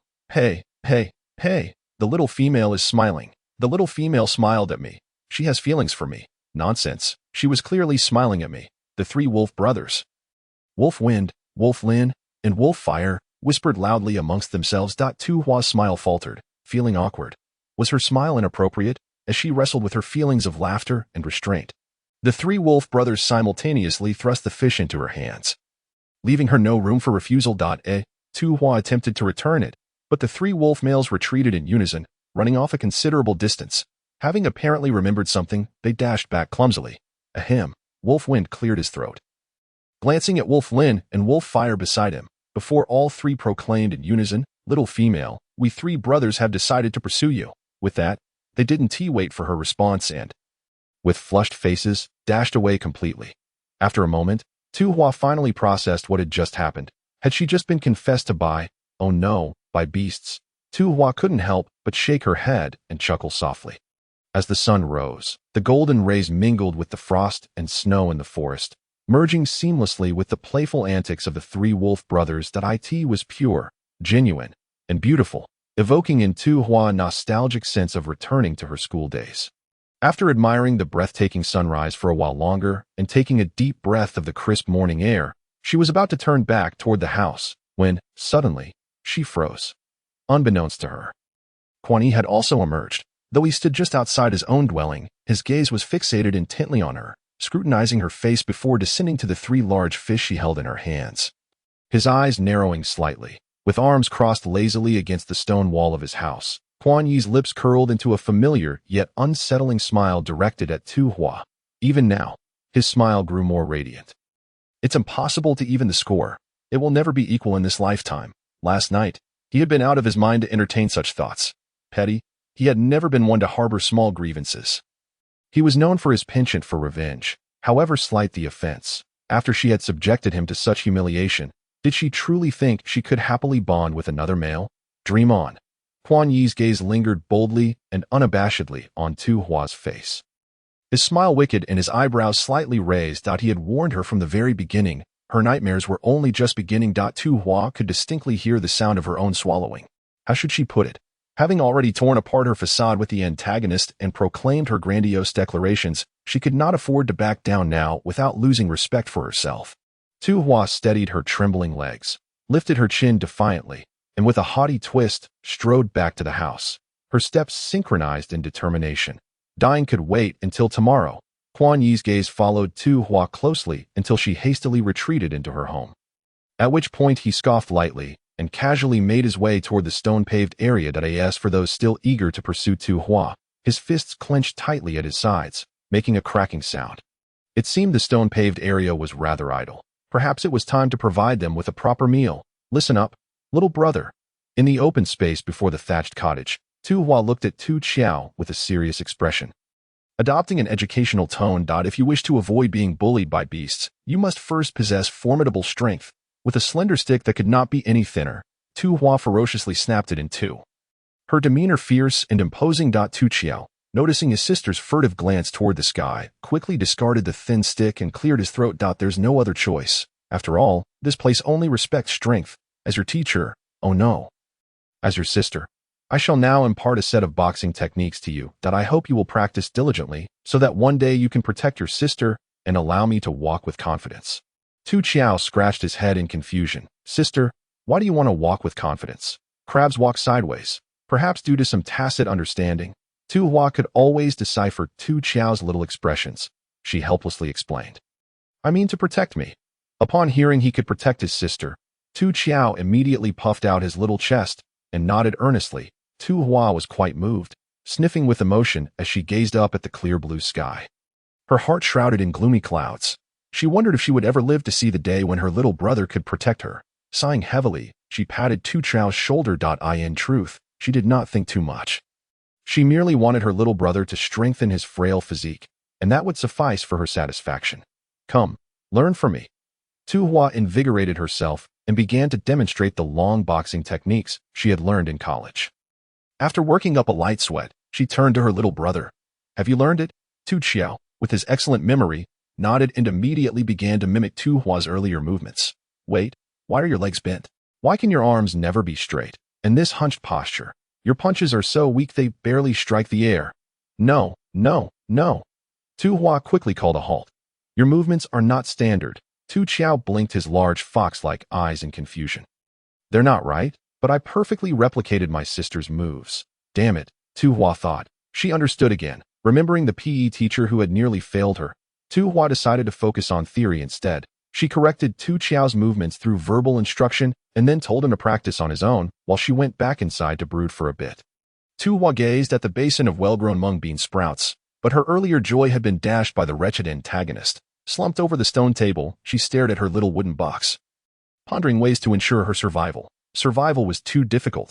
Perhaps she should simply poison the antagonist. Suddenly invigorated, Tu Hua sat up straight, solemnly moving the little box closer to her, with her hands clasped together. She silently prayed for a long time, took a deep breath, and finally opened the lid of the box, only to find it was empty. Disheartened, Tu Hua slapped the lid back down. She had known all along. The little box was meant for healing and saving beasts, a benevolent golden finger, and could never contain anything harmful. Chapter 23. Spices. She didn't necessarily want to poison Quan Yi, at the very least. She needed to prepare some itching powder for self-defense. Otherwise, she would remain too passive. Suddenly, a thought struck her. Yes, there were veterinarians in this beastly world, those who treated and saved beasts. Surely they must have some medicinal herbs in their possession. Without hesitation, Tu Hua donned a thick hide and set out to find Lu Ming. Once outside, she realized she still didn't know where Lu Ming lived and quickly pulled Tu Qiao over to inquire. Her little brother nodded. He knew where Lu Ming's house was, having accompanied Quan Yi to fetch the veterinarian once. He promptly led the way for Tu Hua. Lu Ming's home was centrally located in the tribe. It was neither a thatched cottage nor a stone house, but rather a cave. Is anyone home? Tu Hua asked nervously, clearing her throat and glancing around. Tu Chao gazed up at her with wide eyes, feeling an inexplicable sense of his sister's guilty demeanor. Tilting his little head, he wondered if it was just his imagination. Who is it? A wolf matron emerged from the cave, and upon seeing Tu Hua, her face brightened with a smile as she stepped forward to take Tu Hua's hand. Thanks to you, my Lu Ming has learned how to catch fish with a net, so we won't have to starve during the cold season. And thank you for the 2 fish you brought last time. The wolf matron warmly invited Tu Hua and her brother into the cave. Child, quickly fetch water. Overwhelmed by her hospitality, Tu Hua sat across from the wolf matron with a smile, explaining her purpose. This time, I would like to exchange some medicinal herbs with Uncle Lu. That's simple. The wolf matron called to a small female nearby. Child, go get your father. He is probably in the herb cave again. Okay. The small female, perhaps a year or 2 younger than Tu Chao, had her hair tied into 2 little buns. Her eyes sparkled like those of a fawn, and upon noticing Tu Hua's gaze, she tilted her head and smiled, her eyes resembling crescent moons in their cuteness. While the small female went to fetch Lu Ming, Tu Hua surveyed the cave. The center was open, with smoke from the fire drifting out through a natural opening, making the cave feel quite livable rather than chilly. Moreover, the entrance they had entered was a corridor leading to the cave's interior, and this room was merely one of many, each separated by fur curtains. Recalling her own rickety thatched cottage, Tu Hua silently contemplated that when the time came to build a new house, she must design it thoughtfully to be sturdy yet aesthetically pleasing. Lu Ming was led out by the small female, who returned to her mother's side. Beaming with pride after completing her task, I heard you want to exchange for medicinal herbs. Upon Tu Hua's nod, Lu Ming could not help but furrow his brow. Medicinal herbs shouldn't be used indiscriminately, especially by a female who knows nothing about them. However, remembering how Tu Hua selflessly shared the fishing method, Lu Ming relented. I'll just have to keep a closer eye on you. Follow me. Tu Hua stood up, glancing down at Tu Chao. The small female immediately stepped forward, sweetly smiling. Sister, you go ahead. Let the handsome young man stay and play with me. Saying this, the small female took Tu Chao's hand. My name is Lu Huahua. What's your name? Tu Chao pursed his lips and looked up at Tu Hua. His name is Tu Chao. Tu Hua squatted down before the 2 little ones. But the young man has a sore throat and can't speak. That's fine. I love to talk. Will the young man listen to me? Lu Huahua shook Tu Hua's hand. Sister, please let the handsome young man stay and play with me. Okay. Handsome young man, Tu Hua chuckled, amused that such a small child already understood the beauty of a handsome boy. Seeing Tu Chao looking at her with anticipation, Tu Hua smiled brightly and nodded. All right, go ahead and play. Following Lu Ming, Tu Hua entered his herb cave. As expected, Lu Ming, the veterinarian, had quite an impressive collection of medicinal herbs, filling the entire cave with various specimens. Are you looking for herbs to ward off the cold? Or for treating injuries? I don't need healing herbs. The more toxic, the better. Tu Hua muttered inwardly while maintaining a friendly and harmless smile. May I choose for myself? Fine, but once you've made your selections, I'll have to check them again. You cannot take any toxic herbs. Tu Hua's smile faltered slightly, but she nodded in agreement. Of course. Alas, the little one feels quite exhausted. Clearly, Tu Hua has overthought the situation. The herbs collected here lack the necessary ingredients to concoct poison powder. The most toxic among them is merely a herb known as banksia. However, it is not entirely without merit, as there are indeed star anise, cinnamon, bay leaves, and even chili and cumin. Tu Hua promptly cast aside the notion of preparing poison powder, resembling a hamster that has fallen into a rice jar, busily scavenging these spices to fill her pockets until they could hold no more. Lu Ming watched with a twinge of pain in his heart, but having uttered the words, he refrained from saying more. Could you calculate how many beast coins this amounts to? Tu Hua inquired. Her cheeks flushed with delight. Lu Ming waved his hand, indicating that as a gesture of gratitude for teaching us how to fish, I shall gather these herbs during the rainy season instead. Naturally, Tu Hua intended to offer the beast coins, but Lu Ming insisted on refusing them. Tu Hua's lively eyes darted around as she expressed her gratitude. Upon exiting the herb cave, Tu Hua greeted Aunt Wolf and prepared to take Tu Chao home. However, the 2 little ones were huddled by the basin, seemingly engrossed in their reflections. Tu Chao, it's time to go home. Tu Hua called out. Tu Chao turned back, looking bewildered. The once neat and clean little fox now sported bright red lips, purple eyeshadow, and cheeks adorned with a riot of yellow and pink. Tu Hua, the other little one, also turned to look, sporting an identical makeup style, but with Lu Wanwan's sparkling big eyes exuding far more confidence compared to the dazed Tu Chio. Lu Wanwan took Tu Chio's small hand and bounced over to Tu Hua. Sister, Du Chio Gij and I look good? We look good, right? Tu Hua, suppressing her conscience, nodded, enduring the stinging pain in her eyes as she cast another glance at her little brother, who remained in a state of confusion. What on earth have you been messing around with? Smearing this stuff on Tu Chio's face. Go watch it off together. What are you thinking? Aunt Wolf chuckled helplessly, explaining to Tu Hua, my little one loves to collect fresh flowers during the rainy season, experimenting to concentrate their juices into paste, and grinding dried petals into powder, constantly smearing it on her face. Such creativity, Tu Hua sincerely complimented, glancing at the assortment of jars and bottles Lu Wanwan had organized. Indeed, it resembled something quite profound. This little female is undoubtedly at the forefront of fashion in the beast world. Chapter 24. Bear Tai is injured Chio Gij. Come play with me when you have time, Lu Wanwan exclaimed, her face freshly washed, head tilted playfully, her smile sweet that Tu Chio shyly nodded. The siblings had already left the cave. And as Aunt Wolf chattered about Lu Wanwan's mischief, she began tidying up. Suddenly, upon touching the beast skin mat where Tu Hua had just sat, she froze. Lifting it revealed a substantial bundle of beast coins, amounting to 600 or 700. Lu Ming, look at this, and Wolf called him over. Upon hearing that it was left by Tu Hua, Lu Ming understood immediately. I told her not to leave her beast coins. Yet she insisted. I'll return them to her right away. Let it be.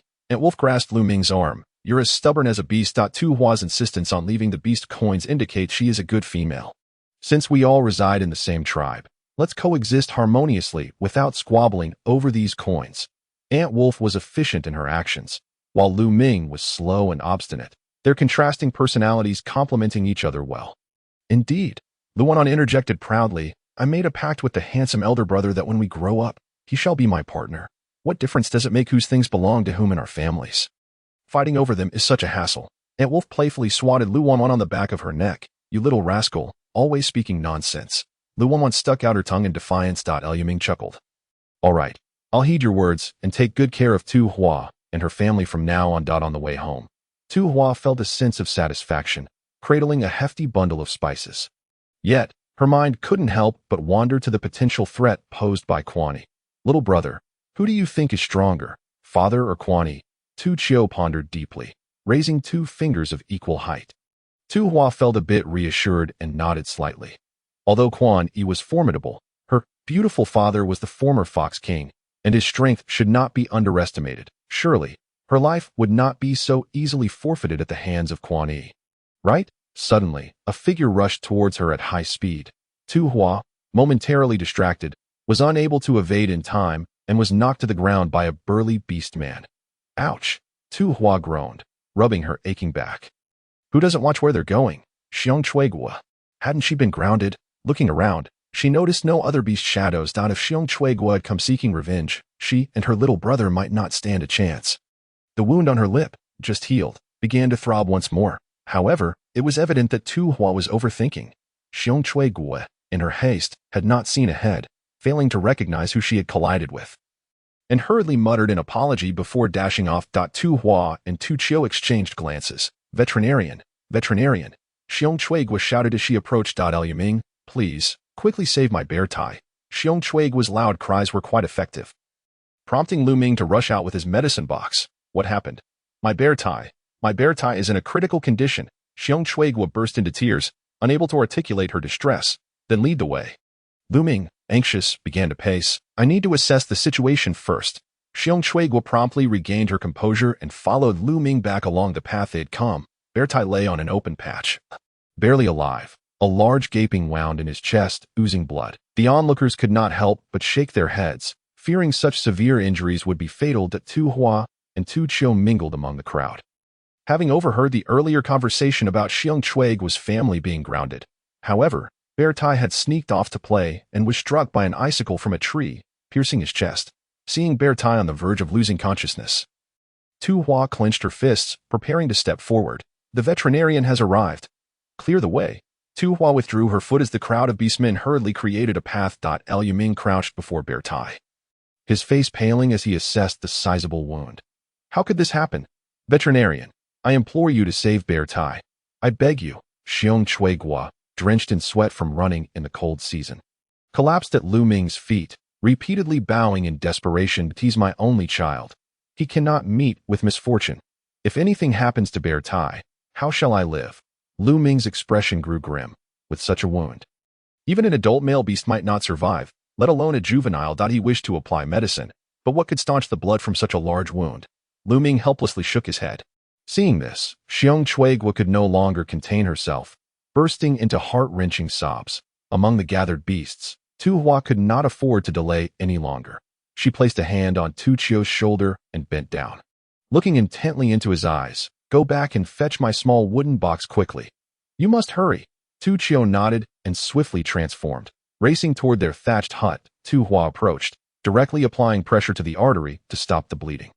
Bear Tai, being a bear species, made it easier for Tu Hua to locate the artery. What are you doing to my Bear Tai?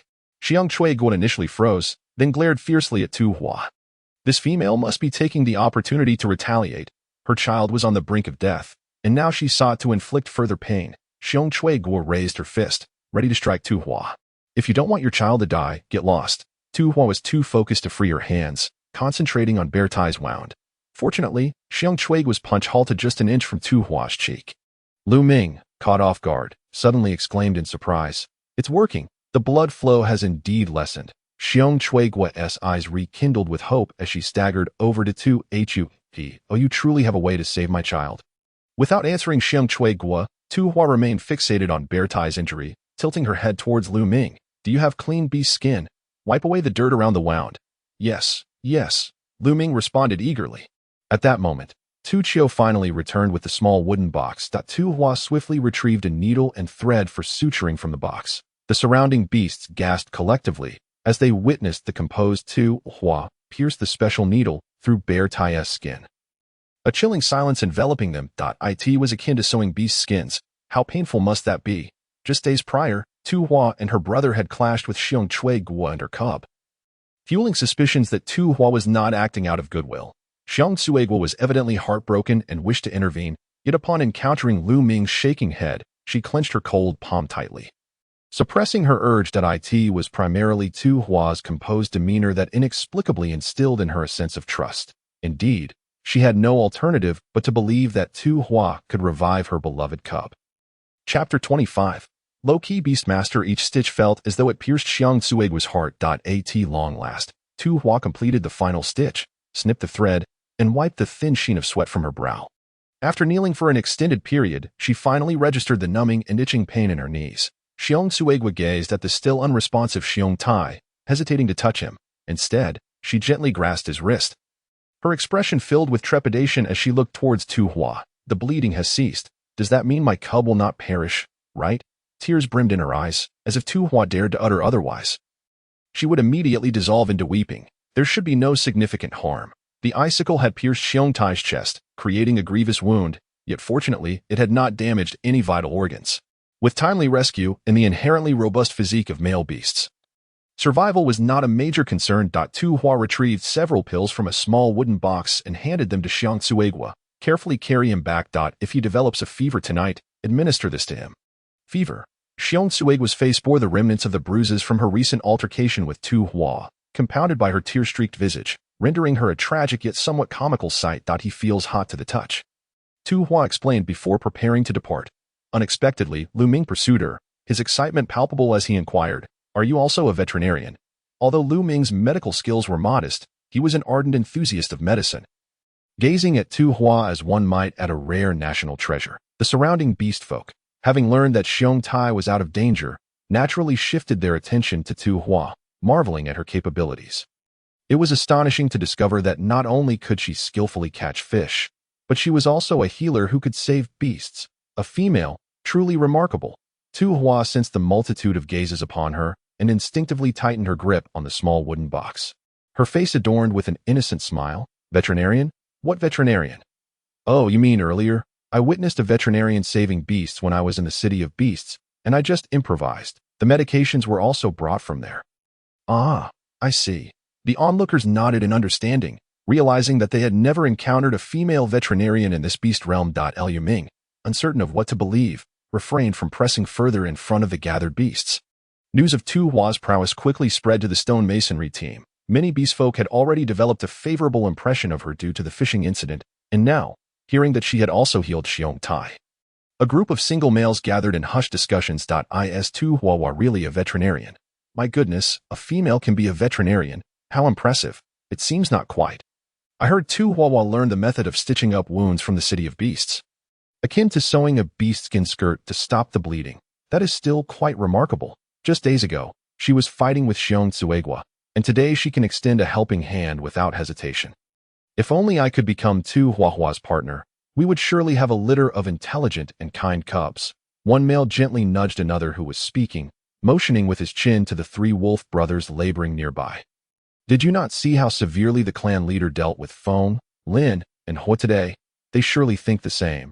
But outstanding females never lack suitors, if they are not the most capable among the many suitors. They must remain humble beasts.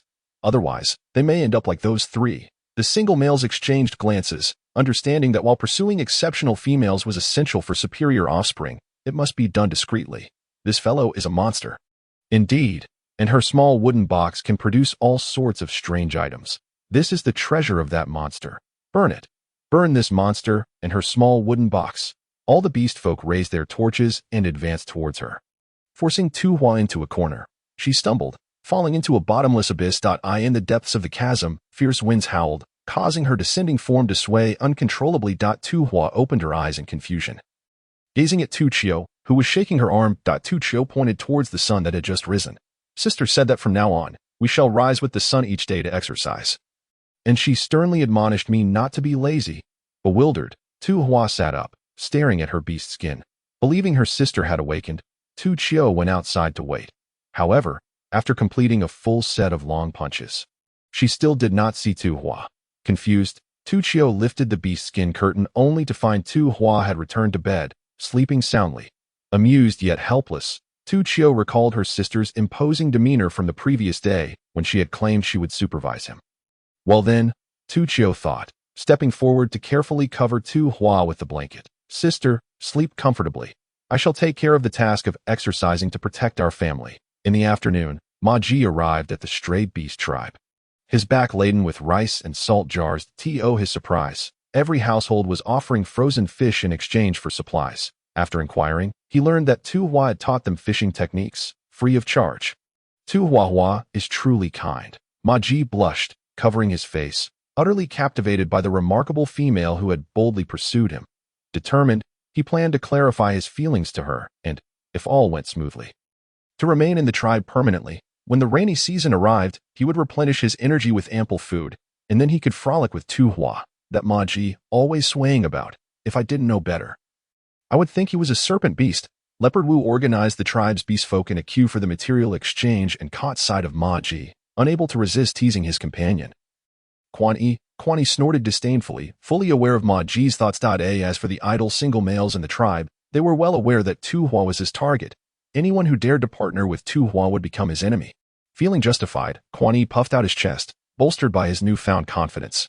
Leopard Wu cast a peculiar glance at Quan Yi. Who are you looking for? Quan Yi quickly withdrew his searching gaze from the crowd. Clearing his throat, N01. Really? By the way, where's Changjia? Why hasn't he come? Leopard Wu regarded Quan Yi with increased confusion. Did Changjia not tell you yesterday? He felt a chill coming on and decided to sleep it off. To see him again, you might have to wait until the rainy season. Realizing too late, Quan Yi nodded, his gaze darting around. However, he soon remembered that Leopard Wu was not the sharpest, and thus lowered his voice to ask. What about Tu Huahua? Why isn't she out exchanging goods? She would surely enjoy such a lively occasion. Chapter 26. The temptation is too great. Leopard Wu, seemingly unconcerned, replied, just now, some beast folk went to call her. She should be here soon. Unbeknownst to him, Quan Yi's eyes lit up at that moment, swiftly turning to Tu Hua, only to be met with a darkening expression. The three wolf brothers, Foam, Lin, and Hua, were surrounding Tu Hua, eagerly conversing with her. Upon sensing Quan Yi's gaze, the wolf brothers stiffened, hastily retreating to a corner to distance themselves from the fierce gaze directed at them. Tu Hua smiled at the departing wolf brothers. Perhaps they had come to terms with her earlier declaration that she had no intentions of taking them as partners, urging them not to waste their energy on her. Initially, the three wolf brothers had stubbornly insisted they would not give up, vowing to treat her well. Now, seeing them leave so decisively, it seemed they had finally accepted the reality that's for the best, Tu Hua thought, her smile broadening. In the future, as members of the same tribe, their encounters would not be overly awkward. Quan Yi gritted his teeth, his anger boiling within him. She was still smiling. She was still smiling at them. Ma Ji too had taken note of the situation. His elation tinged with an undercurrent of sadness that in just a few days, several strong competitors had appeared around Tu Huahua, a male who was not adept in combat and only possessed speed. He wondered where he would stand among her many suitors that Tu Hua approached, cheerfully asking Ma Ji, "Did you bring anything rare this time?" Faced with her radiant smile, Ma Ji could not help but grin in return. "Yes, indeed. This time, from the city of beasts, I found 2 pieces of pork and a lamb leg. These prey are hard to acquire even with beast currency, so I saved them just for you." "Really?" Tu Hua's eyes sparkled with delight. Mag nodded eagerly, flashing his bright white teeth as he handed her the pork and lamb leg. Tu Hua hurriedly accepted, asking, "How much beast currency?" Ma Ji turned slightly, a shy demeanor taking over. This time, you don't need beast currency. He had meticulously gathered these meats with the intention of requesting to be her partner. That simply won't do, Tu Hua declared, opening her pouch and offering it to him. "Take what you need. We are old acquaintances. Oh no, old companions. Let's not stand on ceremony." Upon witnessing her insistence on offering, Ma Ji felt a tinge of disappointment as he reluctantly accepted the beast currency. Stealing a glance at the male beastmen within the crowd, who occasionally cast their eyes toward Tu Hua, he couldn't help but feel a sense of unease. Ultimately, he couldn't resist the urge to inquire. "Hua, how many partners do you intend to take?" "Too many would be unacceptable." Ma Ji was not an arrogant beast. He was acutely aware of his own worth. If Hua were to choose too many partners, his standing at home would be severely diminished. Despite his fondness for her, he had to contemplate whether he should continue to choose her as his partner. Tu Hua, engrossed in selecting several pieces of beast skin, did not lift her head as she replied, "Just one. A partner is essentially a husband. How could there be multiple?" Ma Ji's eyes widened in disbelief, nearly popping out of their sockets, as he questioned, "What did you just say?" "Only one partner." While he certainly did not wish for Tu Hua to have an abundance of partners, one seemed rather insufficient. Who would take charge of hunting? Who would safeguard the females and younglings? Who would attend to the daily needs of the female? Moreover, if there were to be only one partner, that individual could not possibly be him. Tu Hua paused as she processed this information. In this beastly world, it was a polyandrous society. She had sensed something amiss when the 3 brothers of the wolf clan expressed their intentions to pursue her. In this beastly realm, females had it rather splendidly. For any male beast chosen would undoubtedly be a paragon of beauty, a veritable feast for the eyes, embodying various types of allure. Imagining a life of being surrounded by such handsomeness, and the fact that these males would not harbor any jealousy, but rather view it as normal, was indeed a tantalizing thought. Shaking her head to dispel such tempting thoughts, Tu Hua, a modern individual, found the ancient customs of polygamy and the subservience of women utterly detestable. How could she become the very person she loathed? Tu Hua affirmed to Ma Ji, "Yes, I will seek only one." It was even conceivable that she might not seek any at all. How could a female only choose one male as a partner? Ma Ji fumed, his nostrils flaring in indignation. Tu Hua blinked in confusion. What's wrong with wanting just one? Was she infringing upon anyone? Was it against the law? Why did he regard her with such a gaze? As if she had committed some heinous crime, reminiscent of modern relatives pressuring her to marry. Of course not. But what about the other suitors? Shall they merely serve as your guardians? Ma Ji's anger swelled. Tu Hua, do you not think you are being unreasonable? The commotion drew the attention of other beastmen, who began to murmur. What? Tu Hua intends to take just one partner. That surely cannot be me. I refuse to be some guardian beast. Worse than a male, without a female. Tu Hua remained indifferent to their opinions. She had not solicited their affection. Each declaration of love she had received was met with her sincere attention and a serious response. Whether she accepted or declined was her prerogative. What did it mean to say she was being excessive? Just as she contemplated arguing further, Ma Ji seized the beast's skin she had selected from her grasp, declaring, "That's enough for today. I shall no longer barter with you." As for the 2 pieces of pork and lamb leg, had she not already provided him with beast currency, he would have never entertained this arrangement. Selfish female, Ma Ji glared in frustration. Tu Hua stood aside, observing as the other beastmen completed their transactions with Ma Ji, who was now in a huff as he packed his back basket. To be honest, Tu Hua began to doubt herself, pondering if she had truly erred in some way. Forgive her, for she was not a native and did not comprehend the customs of this beastly world. What taboo had she breached? Watching Ma Ji's displeasure, she contemplated leaving, yet she remembered her pressing business. She produced a necklace from her belongings and presented it before Ma Ji, asking, "Will you exchange this?" It was something she had painstakingly unearthed from a hidden corner, and she couldn't allow her efforts to go to waste. Ma Ji's eyes brightened at the sight, yet he shot her a discontented glance as he reached out to take it. "I want to pass up a deal offered to me," he thought, relishing the opportunity to charge her a steep price point. 500 beast coins. Ma Ji scrutinized the necklace. "What? 500? Tu Hua exclaimed, astonished. "Is that not excessive? Just a few days ago, those necklaces were only 200. Ma Ji's eyes flared. "Do you presume I am the sort to exploit you? The currency I offer is fair. Take it or leave it." Realizing he had misconstrued her surprise, Tu Hua quickly flashed a smile. "Of course I will exchange. 500 beast coins could procure several premium pieces of beast skin, with the transaction complete." Ma Ji had no reason to linger in the wandering beast tribe any longer. He packed his basket with a huff and departed, feeling wronged for being deceived in matters of the heart and labor, especially after he had gone to great lengths to procure rare pork and lamb.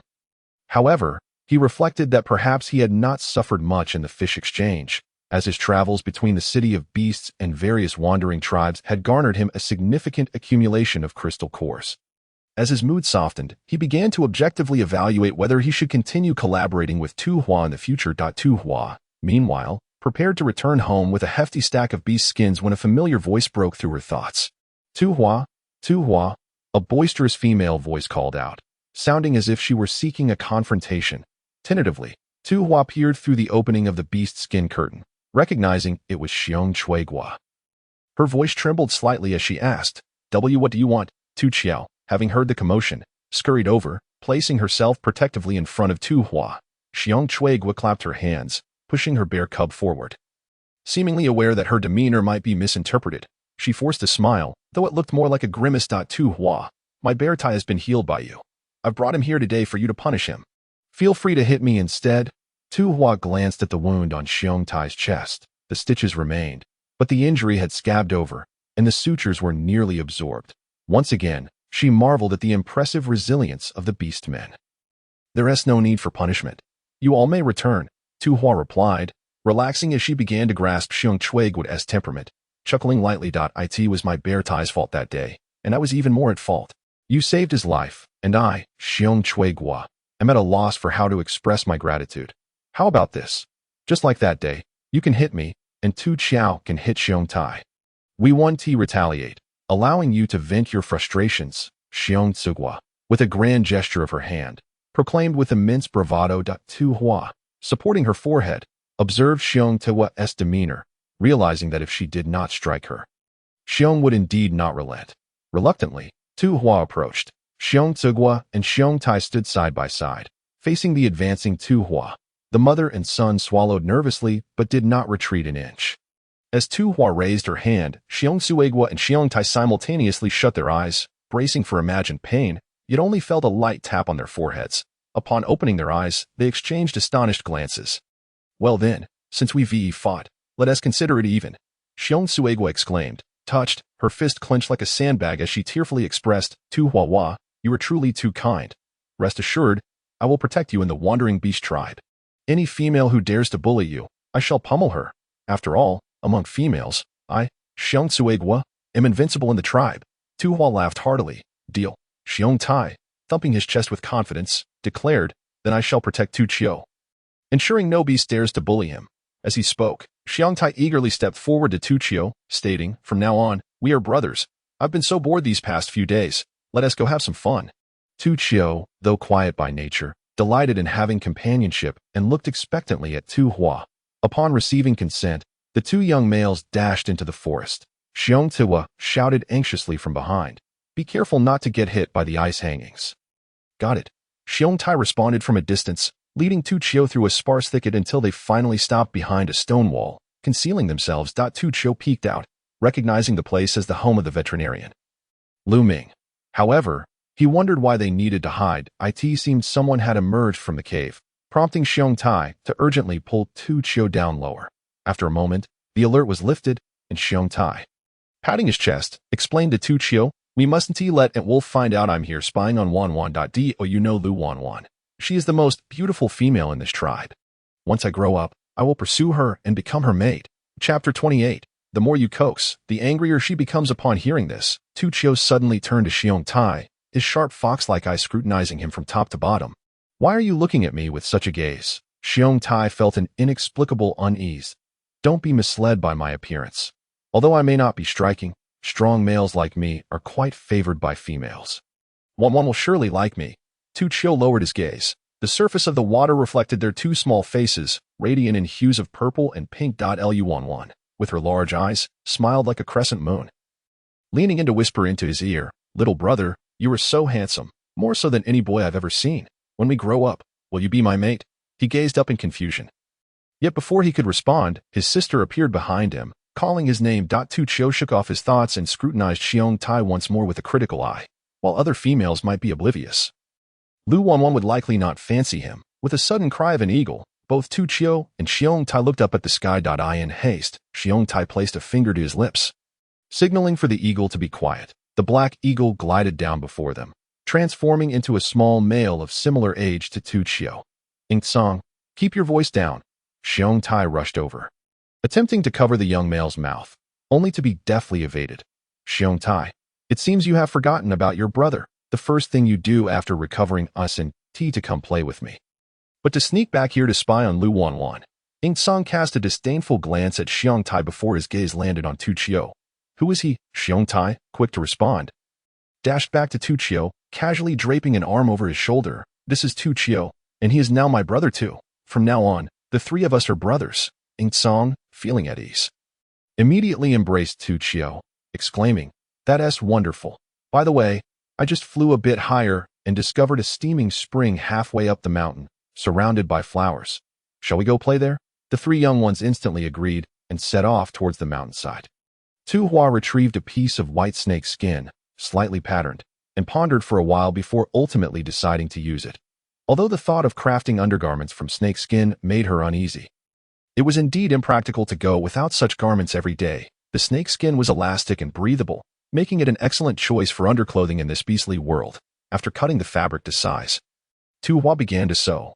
The door flap stirred, and as Tu Hua concentrated on her needle and thread, she heard, "You're back. Did you have fun with your friends?" Upon finishing a stitch, Tu Hua looked up, intending to gauge Tu Hua's height, only to have her gaze fall squarely upon someone as well-defined abs. Her neck stiffened as her eyes slowly traveled upward, past the slight movement of a throat, finally resting on the impish face of Quan Yi. Quan Yi smiled slightly. He had come to ease the tension following recent events, albeit such an admission might undermine his authority. Yet, he genuinely sought to placate Tu Hua. Unbeknownst to him, his smile was akin to a gunshot in the forest, startling all into chaos. Tu Hua flailed, tumbling from the stone bench, and as her arms sought something to grasp for support, she inadvertently sent a table full of animal skins and threads crashing to the ground. The aftermath of his smile was a room in disarray.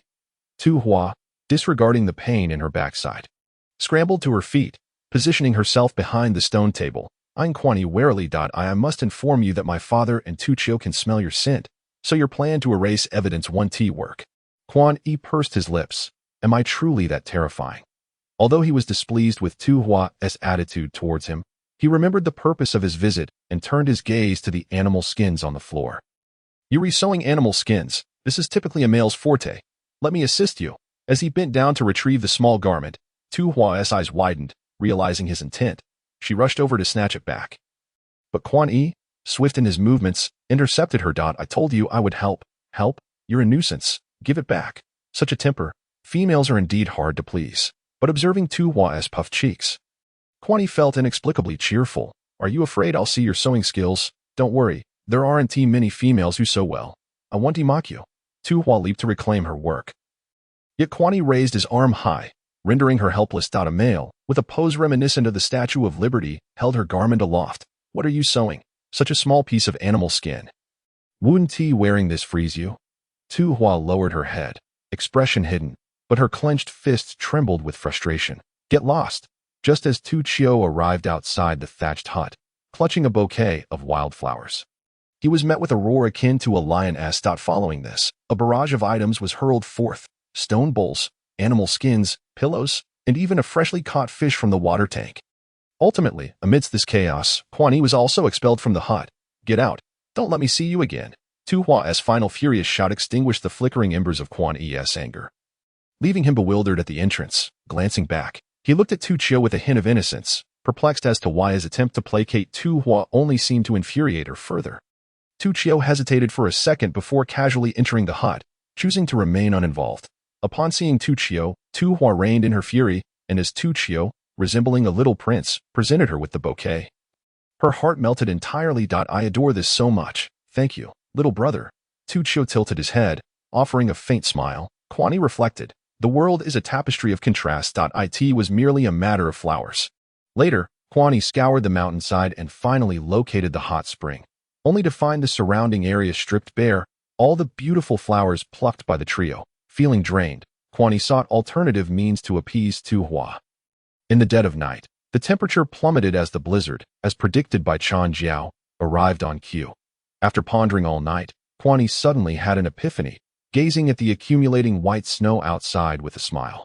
Chapter 29. The thatch house collapses. Cubs, get up. Tu Hua, perhaps still lost in dreams, found herself being pulled awake by Tu Li, looking dazed, when suddenly a figure burst in, sweeping her up in a swift embrace and exiting the thatched hut at speed. Icy snowflakes invaded her neck, and only then did Tu Hua realize that the one carrying her was Quan Yi.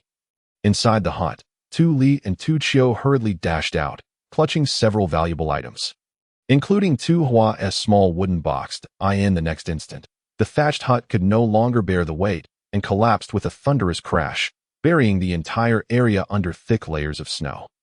Awakening from her slumber to find the house had fallen, Tu Hua's expression was somewhat vacant, her mind still processing the events, while Quan Yi enthusiastically addressed Tu Li, the snowstorm is too severe. Let us take shelter in my stone house for now. Upon concluding her words, Quan Yi promptly carried Tu Hua into his stone abode, gently placing her on his grass bed, the corners of his lips curling ever so slightly. Behind him, Tu Li and Tu Hua followed closely, depositing several salvaged valuables into the corner of the stone house. The cubs will stay here. Father and Xiao will go retrieve the remaining items. We must find food such as fish, rice, and tubers. Otherwise, we shall struggle to endure this frigid season. As Tu Li and Tu Hua turned to leave, the interior fell into an immediate hush. Tu Hua lifted her gaze to Quan Yi, who seemed to be gazing intently at her, their eyes locking in a silent exchange. Flustered, Tu Hua quickly stood up, exclaiming, I will go help. Yet, in the next moment, Quan Yi resolutely pressed her back down. It's cold outside. I will assist, and you shall rest here. With that, he turned and left without a backward glance. Had he undergone a transformation? What had happened to that gentle and considerate tone he had just displayed? Nevertheless, Tu Hua soon found solace in her thoughts. After all, villains are often capricious, and if she could decipher his moods, it would truly be remarkable. After a night of turmoil, the three males had successfully excavated all salvageable items. Several fish in the water tank had succumbed to the cold, and they were unceremoniously discarded into the snow to freeze, serving as a makeshift refrigerator for later consumption. The rice and tubers were securely wrapped and remained intact. But the thick pile of beast skins Tu Hua had gathered was mostly soaked from melted snow, and when dried by the flames, they shriveled into unusable scraps. Inside Quan Yi's stone house, there was only a single grass bed, which the three males willingly surrendered to Tu Hua, opting for makeshift bedding on the ground. Just as dawn approached, they finally found peace and sleep. By noon, Tu Hua slowly lifted the beast skin curtain to peer outside. The snow had accumulated nearly to her thighs, and there was no sign of it letting up anytime soon. It's cold. Behind her, Quan Yi reached out, drawing the curtain down and bringing her back into the warmth. Tu Hua's back pressed against his warm chest, prompting her to quickly turn and step away, observing Tu Hua's wary avoidance of him. Quan Yi fixed his gaze upon her for a moment before leaning forward, a mischievous glint in his eyes as he lowered his voice. Are you afraid of me? And no, she stammered. Are you still upset? Tu Hua pouted helplessly. How could I dare? After a brief silence, she awkwardly added, Thank you. If it weren't for you taking me in, I suppose they would be sleeping in the snow by now. Quan Yi chuckled softly, not responding to her words. What would you like to eat for lunch? I shall prepare it for you. You can cook? she inquired, surprised. In the beast realm, which male did not possess the ability to cook? However, Quan Yi regarded her with a curious glance. The only female I have ever seen who can cook is you. Tu Hua fell silent. Quan Yi then began to prepare the fish for roasting. His cooking method was straightforward. Clean the fish, sprinkle it with salt, and place it by the fire. Eating it occasionally was a delightful novelty, but having it every meal would surely become tiresome. At that moment, Tu Li and Tu Hua woke up, gathering around the fire as each took a fish, warming themselves while slowly cooking. Suddenly, Tu Hua recalled her stash of spices and eagerly inquired of Tu Li. Do you have them? Of course, your things are all safe with fodder. Is this it? Tu Li handed her the bundle. Tu Hua opened it, her eyes lighting up with joy. Indeed, this is it. With that, she rummaged through the contents. Extracting chili and cumin, sprinkling them evenly over the fish, the distinctive aroma wafted through the air, drawing the attention of Tu Li, Tu Hua, and Quan Yi to her roasted fish. Instantly, their own fish seemed less appetizing. Tu Hua shared the spices, saying, if anyone wishes to try, just add as you like. Tu Hua was the first to respond, grabbing a handful and mimicking Tu Hua's actions, liberally coating his fish with spices. The enticing scent grew stronger, prompting Tu Li and Quan Yi to join in, eagerly awaiting the fish to be fully cooked. As they all took a bite together, a chorus of how is it? Is it delicious? Arose. It's good. But the expressions of the three beasts turned peculiar as they exchanged glances. Ultimately, they all set down their roasted fish and filed outside, each diving headfirst into the snow. Tu Hua. After a considerable time, the three beasts returned to the stone house, their bodies icy and their lips a vivid red, still panting from the heat. Tu Hua curled up, trying to minimize her presence. Hey, Quan Yi gently nudged her with his large foot. Are you taking revenge on me? Tu Hua shot him a glare. How could that be? Besides, my father and younger brother ate it too. Tu Li, his face flushed from the spice, added, Cub, perhaps it would be best to avoid that pile of medicinal herbs from Deepening in the future. After all, they are for healing. What if something goes awry? That won't happen. I just didn't expect you all to be so sensitive to spice. Tu Hua explained helplessly, feeling that a life devoid of spice was rather bland. She couldn't help but promote the joys of spice. In truth, the first time beasts try spicy food, they often struggle a bit, but after a few tries, they will discover its delightful allure. Just think of dishes like hot and spicy blood stew, spicy beef, hot pot, and spicy chicken. If only you could enjoy spicy food, I could prepare so many more delicacies for you. Tu Li and Tu Hua seemed uninterested, while Quan Yi looked at her with exasperation. Look at you, you're practically drooling at the thought. Then you can have this fish. As he offered his fish to her, Tu Hua seized the opportunity to take a bite. The three beasts immediately tensed, watching her intently, and Tu Li anxiously urged, Cub, spit it out quickly. Your tongue will hurt. Don't worry, it won't. This level of mild spiciness is hardly enough for me. Upon witnessing Tu Hua savor the fish with such delight, the three beasts couldn't help but doubt whether they had eaten the same dish. Perhaps, as Tu Hua suggested, repeated trials might yield better results. Quan Yi stared blankly at the fish in his hand, hesitating for a moment before taking a bite from the part Tu Hua had nibbled. Tu Li and Tu Hua eagerly awaited his reaction. After a brief pause, Quan Yi set down the fish and stepped outside, plunging into the snow. Tu Li, Tu Hua, Tu Hua. No one mentioned the distressing spicy roasted fish again. Chapter 30. The male protagonist, Hu Shao outside. The wind and snow continued unabated, rendering any journey impossible. Seizing the opportunity to warm themselves by the fire in the afternoon, Tu Hua began organizing the remaining beast skins, preparing to sew a cloak as she had previously planned. In the beast realm, males did not require garments beyond beast skin skirts, while females in the cold season wrapped themselves in thick layers of beast skin. Neither elegant nor practical, Tu Hua fashioned the broad beast skins into a cloak style, adorning the edges with a band of white rabbit fur. Upon completion, the result was surprisingly reminiscent of an ancient style. Tu Li gazed in wonder. Cub, your transformation of the beast's skin looks remarkably better. He then offered, Father can help you with this too. Though young, Tu Hua, being male, had learned the art of sewing from an early age. As for Quan Yi, feeling bored, he decided to lend a hand to Tu Hua in crafting the cloak. However, with such a hefty stack of beast skins, how many cloaks were needed? Quan Yi couldn't help but inquire, will you be able to wear all of these? No, they are meant to be exchanged for beast coins. Not a moment wasted. Quan Yi glanced at Tu Hua once more, secretly admiring how her ideas flowed one after another. How many beast coins do you intend to exchange for such a cloak? Casually, Quan Yi asked, and Tu Hua replied just as casually, maybe 500? At her words, the three males in the room simultaneously looked up, astonished that Tu Hua blinked. What's wrong? Is the price too low? Quan Yi chuckled. Do you have any idea how much a single beast skin costs? You can get a large, thick piece for just 100 beast coins. Who would be foolish enough to spend 500 on your cloak? Quan Yi found her notion rather fanciful. Although the gentle smile on his face remained, it now bore a hint of tolerance for her whimsicality. Tu Li comforted her. It's all right, if it's 500 beast coins. We can keep them for you to wear slowly if they don't sell. How could they not sell? Tu Hua declared confidently, for she knew that in any era, women and children's coins were the easiest to earn. She recalled that in the city of 10,000 beasts, there were plenty of females who were not short of beast coins. 500 would hardly be a price they would have to think twice about. Moreover, the cloaks she crafted were not merely about cutting and stitching beast skins. They also involved the selection of skins, color coordination, and more. Of course, these could be imitated, but once she sold her first batch, numerous females would undoubtedly start making similar cloaks for themselves. With that thought in mind, she was determined to make a substantial profit. Tu Hua chose not to elaborate further, simply waiting to see the outcome. The four of them spent the afternoon around the fire sewing the cloaks. Just before dinner, Quan Yi and Tu Li decided to clear the snow accumulating at the entrance, given the current snowfall.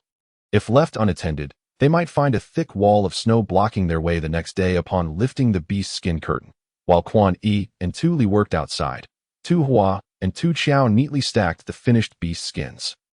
Once everything was tidied up, Tu Hua's eyes lit up as she spotted the two beasts returning from outside, their bodies chilled by the wind. Let us have hot pot for dinner. Hot pot? Sun Yi was tasked with slicing the frozen, rigid lamb leg, while Tu Chao prepared shrimp meat, grinding it into a paste for later use in shrimp balls. Tu Li meticulously removed the larger bones from the fish belly, and Tu Hua took charge of preparing side dishes such as bean sprouts and sweet potatoes. The four of them busily collaborated before gathering around the campfire, ready to feast. Outside, the biting cold wind persisted. Yet within the confines of the dwelling, warmth enveloped them. As they savored the tender lamb, Sun Yi found himself repeatedly glancing at Tu Hua, captivated by her presence. 7 days later, the weather finally cleared. In the city of beasts, specialized orc workers began to clear the accumulating snow. Within half a day, several main thoroughfares of the city were restored to cleanliness. At Ma Ji's stall, a throng of orcs gathered, eager for the frozen fish he had brought, a rare treat in the biting winter. Chu Shao strolled leisurely toward Ma Ji's stall, having missed the last opportunity to hunt for fish.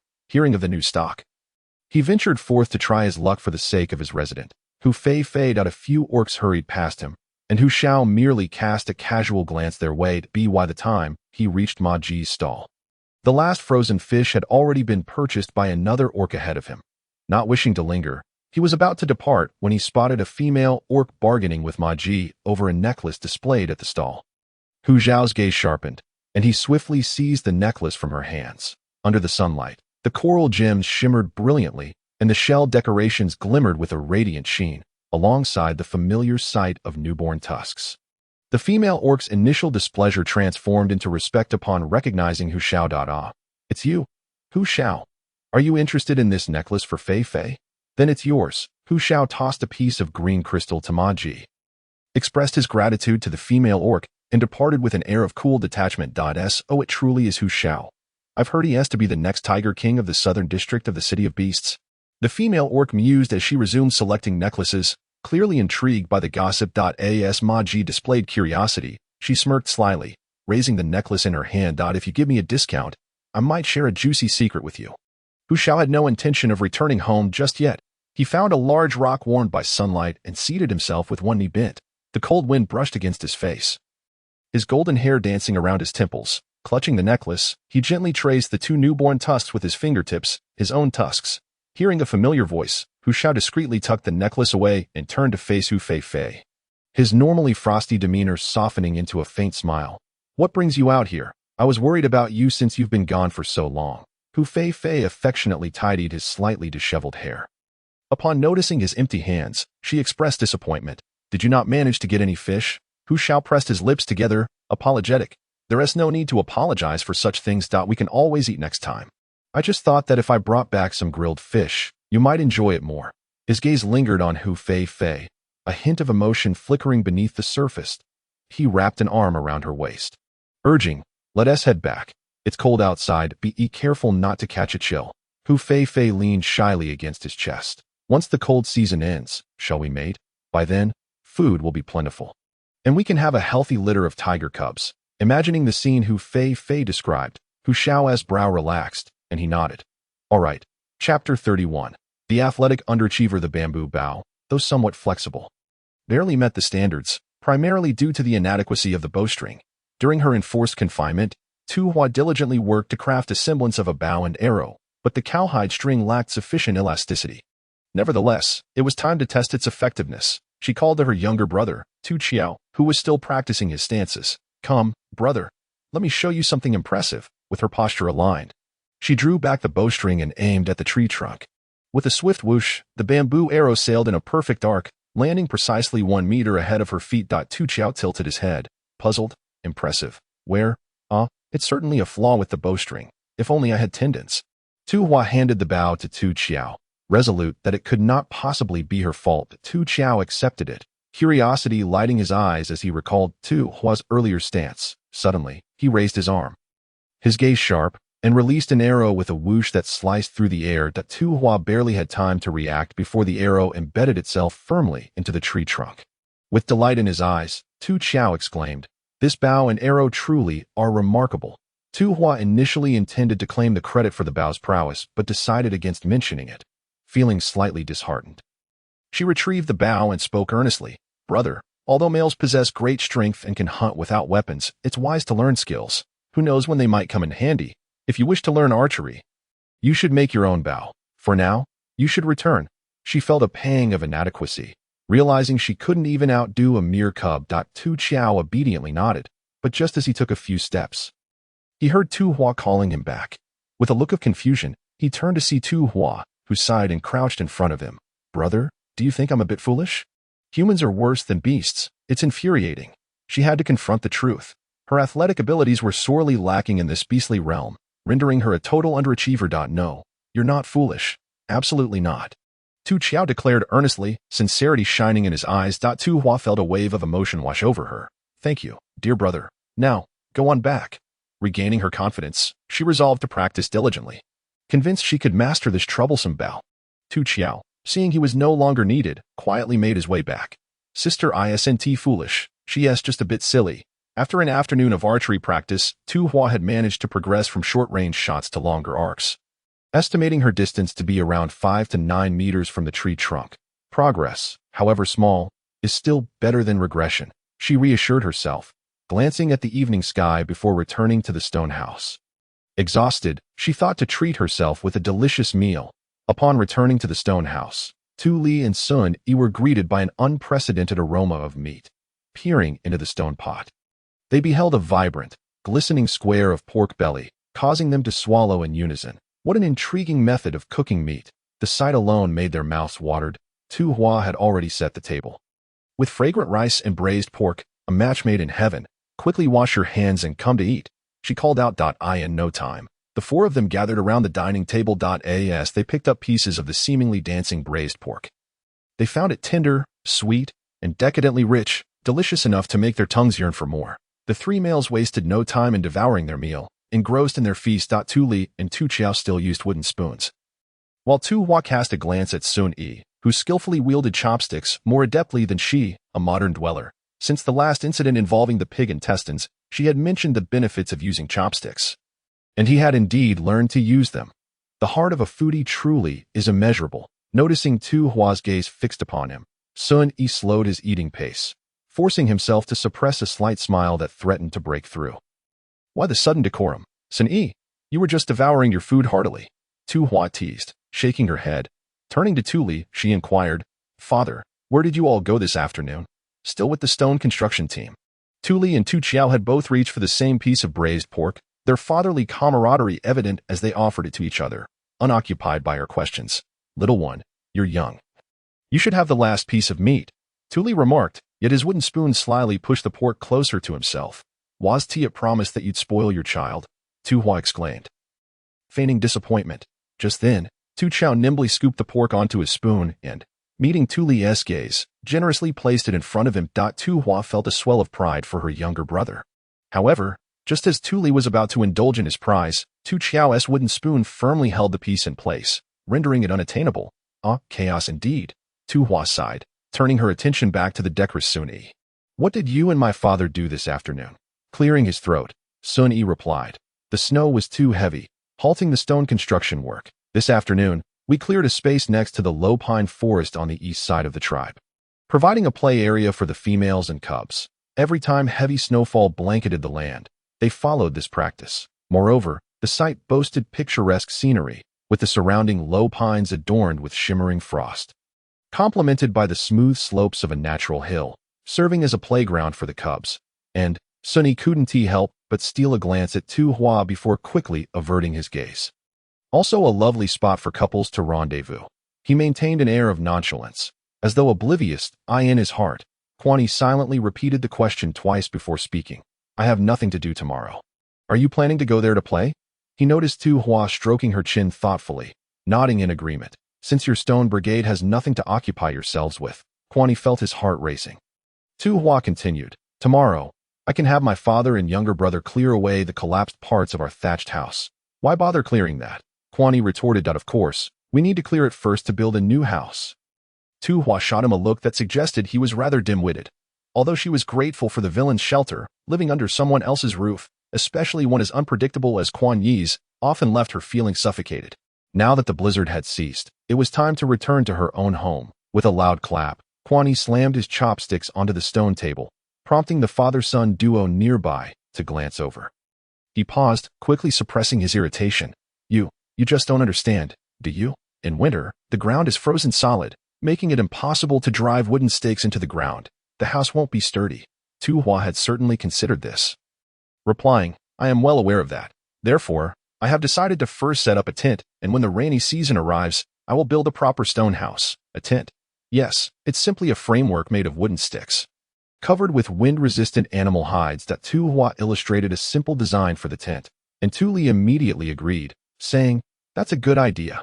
Let's start with a simple one, and when the rainy season comes, my father can help build a sturdy stone house for the little ones. What else could Quan Yi say? He sat down, fuming. Tu Hua was clearly trying to provoke him. He felt so exasperated by her that he devoured 3 large bowls of rice soaked in braised meat sauce. The following day, Tu Li and Tu Chiu began clearing the snow and the debris from the collapsed thatched house. Tu Hua sorted through some animal hides suitable for the tent and unexpectedly discovered a few pieces that had been soaked in snowmelt. Crumpled and dried, it seemed a pity to discard them. But what could they be used for? Tu Hua pondered. Typically enthusiastic about assisting the Tu family, Quan Yi chose to sit idly by this time, opting to find something to occupy himself inside the stone house, occasionally furrowing his brow as he observed Tu Hua's profile. Unable to restrain himself any longer, he blurted out, can't you just stay? Suddenly, a light flickered in Tu Hua's eyes as she realized what those hides could be used for. Turning to Quan Yi, she momentarily looked taken aback. Did you just say something? What was it? I must be dazed. Anything I say is just nonsense, Quan Yi scoffed, irritated, as he flung open the animal hide curtain and stepped outside. Tu Hua scratched her head, not giving it much thought, and quickly began cutting the crumpled hides into the shape of shoe soles. After a busy morning, a wooden tent frame had been erected at the former site of the thatched house, ready to be covered with hides. The family had some animal hides stored away, but Tu Hua was reluctant to use the precious ones meant for clothing, so she gave her father a pouch of beast coins to inquire in the tribe if anyone had spare hides, like cowhide or yellow goat hide. 100 beast coins would be enough for a large piece. By the time her father returned with sufficient hides, Quan Yi had yet to arrive. Remembering how he had mentioned he had nothing to do today, Tu Hua wondered why he and rushed back for such an important meal. However, she soon dismissed the thought, as she had other matters to attend to. After lunch, Tu Li and Tu Chiu continued assembling the tent, while Tu Hua remained inside the stone house, busy with her own tasks. The little ones, Xiong Tai and Ing Tsong, had been cooped up indoors for 7 days due to the blizzard. Yesterday, their parents had kept them inside longer, fearing the thick snow outside was dangerous, which was why they could finally play today. The first thing they did upon being released was to seek out their brother, Tu Chiu, to play, seeing the thatched house collapsed under the weight of the snow. The 2 loyal little ones immediately lent their assistance without a second thought, particularly Ing Tsong, who, being able to fly, excelled at covering the roof with animal hides. Finally, Tu Hua was ready, dressed in a long-sleeved and long-panted outfit made of white fox fur. She looked refreshingly warm in contrast to the usual animal hide skirts worn by females in this world. The pant legs were tucked into matching boots. In this attire, she appeared remarkably capable. Throwing on a red fox fur cloak, Tu Hua swished her cloak and strode out of the stone house with confidence. Little one, Tu Li exclaimed, astonished at her appearance. Tu Chio and Xiong Tai also paused in their tasks, staring at Tu Hua in awe. Poor Ing Song, forgetting to flap his wings, tumbled from the roof and landed in a snowdrift. Ing Song, Xiong Tai cried out, rushing over to help dig him out. Tu Hua anxiously brushed the snow from Ing Song's face and head, only to find his little cheeks flushed with color. He shyly tugged at Xiong Tai's animal hide skirt and gazed at her. Who is she? He had never seen such a beautiful female before. Oh, right, he's still young and hasn't encountered many females, but she must be beautiful. Seeing the little one's dazed expression, Tu Hua sighed in relief. Amused that he was unharmed, Xiong Tai explained, she is Tu Chio's sister, Tu Huahua, a female of the Fox clan. Isn't she beautiful? The Fox clan is known for producing stunning females, and the Deer clan is not far behind. Just like Lu Wanwan, who is adorably cute. Here we go again. Ing Song rolled his eyes at Xiong Tai, who could relate everything back to Lu Wanwan. All right, little ones, you've all been a great help today. Shall we head inside and enjoy some snacks? Snacks? Ing Song and Xiong Tai blinked, exchanging excited glances with Tu Chio, who nodded eagerly. Okay.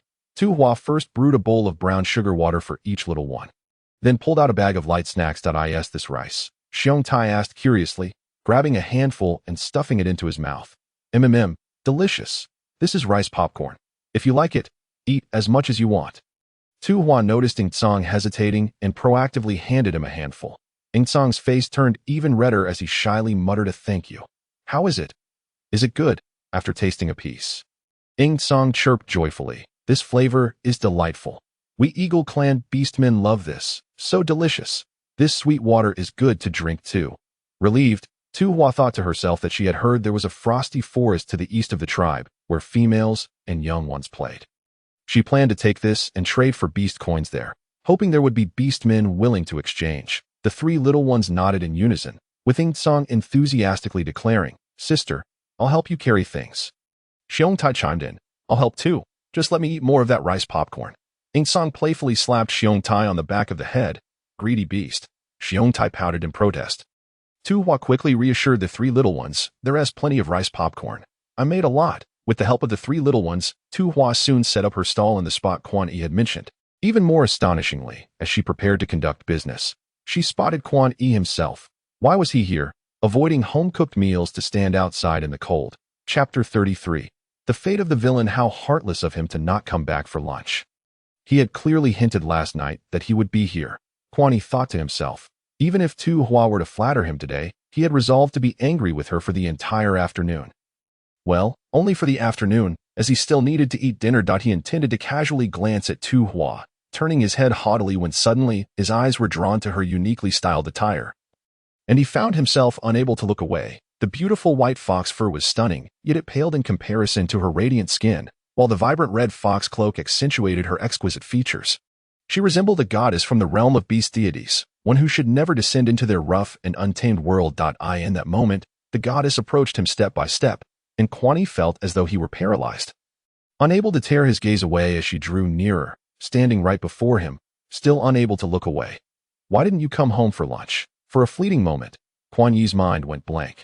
In his childhood, when his parents were still alive, someone had once asked him with genuine concern why he had not returned home for a meal, but home was long gone. Snapping back to reality, Quan Yi turned his face away, muttering, It's because of some ungrateful person that I lost my appetite. Tu Hua glanced up at the sky. Surely, that ungrateful person must refer to her, she sighed to herself. Wondering if Quan Yi had some kind of emotional disorder, his moods fluctuated so unpredictably, making it difficult to comprehend his feelings. Are you hungry? She asked. Quan Yi remained silent. Tu Hua poked his arm and offered him a bag of popcorn. This was just made today. 1 pound can fill a whole beast skin bag when cooked in hot sand. As she watched Tu Hua dance with exuberance, Quan Yi tossed a piece of popcorn into his mouth, savoring it as if it were a cloud, light and fluffy, akin to swallowing a mouthful of air, yet his heart brimmed with sweetness. Tilting his head towards Tu Hua, he anticipated her next move. Are you not being idle again? Trading this for beast coins? How much do you intend to exchange this time, you gluttonous fox? It seemed as if he was the only one fixated on beast coins. Akin to a bamboo cup for drinking water, where each cup cost 1 beast coin, yielding little profit. Will you truly be so benevolent? Quan Yi regarded her with skepticism, and Tu Hua indeed revealed a sly smile. Raising an eyebrow, you will find out shortly. I must attend to something first. With that, she skipped away towards her stall. Quan Yi chuckled softly, casting his gaze down at the bag of popcorn in his hand as the cold wind brushed against his temples. Dissipating some warmth, his father had concealed his talents for a lifetime, yet met with a fate of complete obliteration. Quan Yi had no desire to tread the same path as his father. He was destined for a solitary journey. He tightened his grip on the popcorn, thinking that Tu Hua moving out was for the best. The warmth of home would only lead him towards destruction and complacency. Popcorn for trade, 1 beast coin per cup, Tu Hua shouted, placing her hands on her cheeks. Ing Song and Xiong Tai were intrigued and mimicked Tu Hua's call. Meanwhile, the mute Tu Chio quietly packaged the popcorn. Rice was a rarity in the beast world, and a beast coin was something anyone could offer. Soon, Tu Hua's stall was swarmed by females and younglings. The younglings were engrossed in eating, while the females were more captivated by Tu Hua's attire. Unable to resist pulling her aside to discuss. Your outfit is truly beautiful, and those shoes are stunning too. Right? Tu Hua beamed with pride, twirling in front of the group of females, noticing their eyes brimming with envy. She quickly revealed her intent. Would you like to wear something like this? Why not come find me tomorrow, and I will teach you how to make it? Really? One female exclaimed joyfully, bouncing on the spot. Gazing at Tu Hua as if she were a prized carrot, another female couldn't help but inquire, can I bring my partner to learn? It was an innocent question, for in the beast world, apart from bearing children, males could generally take on any task. However, Tu Hua emphatically countered, no, absolutely not. Your partners cannot come, only females may attend. If they do not come in person to learn, I will not teach them. Such beautiful clothing and boots, they certainly won't be able to wear, not even for a beast coin. The females exchanged puzzled glances, some shrugged it off, already promising to come tomorrow, while others were indifferent. Unwilling to toil, they could hardly manage sewing beast-skin skirts with a bone needle without pricking their fingers. The garments and boots appeared much more complicated and would certainly cause more injury. Regardless, they planned to have their partners fetch such attire later. Surely, their partners would fulfill any request. Ultimately, the females gazed at Tu Hua's outfit with envy before dispersing to pursue their own amusements. The younglings, too, finished their popcorn and immediately resumed their playful chase, climbing the high stone walls, accompanied by a chorus of laughter as they slid down a natural ice-coated slide. Tu Hua produced 3 bags of popcorn she had prepared in advance to share with the little ones. Go and play. Tu Chio gazed at Tu Hua with longing, while Ing Song shared the same sentiment. But what about you, sister? If we all go play, who will accompany you? Look at these adorable little warm-hearted creatures. Tu Hua patted their heads, and seeing their insistence, she pointed to Quan Yi. He will keep me company. Only then did the trio relax and join the throng of younglings lining up for the slide. Who said I would accompany you? Unbeknownst to her, Quan Yi had already positioned himself beside her, his tone unchanged, dripping with arrogance. Excuse. Tu Hua began to protest, but Quan Yi swiftly interrupted, come with me. As Quan Yi took a few steps ahead, he noticed Tu Hua had not followed, turning back to say, I was merely being charitable, pitying you. It's just a casual stroll. Don't overthink it. Oh, Tu Hua quickened her pace to catch up, tilting her head to glance at him. Walking side by side, Quan Yi kept his gaze straight ahead, though his peripheral vision constantly caught Tu Hua's movements. The pounding of his heart grew increasingly loud. He pressed his lips together. Why do you keep staring at me? I've just realized that you are actually quite nice. The wind seemed to slow in the air as Quan Yi turned to meet Tu Hua's earnest gaze, where sincerity sparkled in her eyes. Tu Hua was indeed serious in her suggestion. I genuinely think you are quite nice. It's just that you have a mouth. Quan Yi, what? Really, if you could refrain from being so acerbic and stop uttering insincere words. I believe the majority of beast people would find you rather agreeable. If so many beast people adore you, wouldn't that mean you would not face the fate of a villain? Perhaps feelings had developed over time. Contemplating Quan Yi's predetermined fate, Tu Hua felt a pang of sympathy for him. Chapter 34. The Secret Base. I am the chief of this tribe. Currently, a significant number of beast people think highly of me. Quan Yi retorted angrily, glaring at Tu Hua. as if it were her who was unappreciated by the beast people. Tu Huahua, don't forget your past misdeeds. Bringing up old grievances again. Tu Hua pouted. Forget it. She'll continue on her path, striving to amend her fate. As for Quan Yi, being an outsider, she would help as much as she could, but wouldn't he overly concern herself with him? Tu Hua shook her head, dismissing the prior conversation. It was at that moment she realized Quan Yi had led her to a natural cave that was open to the sky. It felt like another world. Unlike the frosty snow seen outside, the stone walls surrounding them seemed to be adorned with small bell-like flowers, now encased in ice, creating a scene of crystalline beauty. Sunlight streamed into the cave at an angle, adding a touch of dreaminess, reminiscent of a realm where fairies dwelled in a fairy tale. Tu Hua's eyes sparkled with wonder as she stood at the center of the cave, spinning to take in every breathtaking view. This place is so beautiful. What is it? Quan Yi leaned casually against the entrance, a smirk gracing his lips. The secret base of a beast with a mouth. Tu Hua burst into laughter, tilting her head. Ah, so you can joke too. With a slight arch of his brow, Quan Yi proudly lifted his chin, but suddenly, his expression shifted. We must go. Quan Yi seized Tu Hua's wrist, urging her to leave at once. Tu Hua barely had time to react, instinctively following Quan Yi as they ran. She caught a fleeting glimpse of the sky above the cave, where it appeared that something avian had flown past. Upon exiting the cave, they dashed through a forest of frost, where the gathered females and younglings were still playing merrily. Quan Yi shouted, "Protect the females. Get them out of here," as his voice echoed.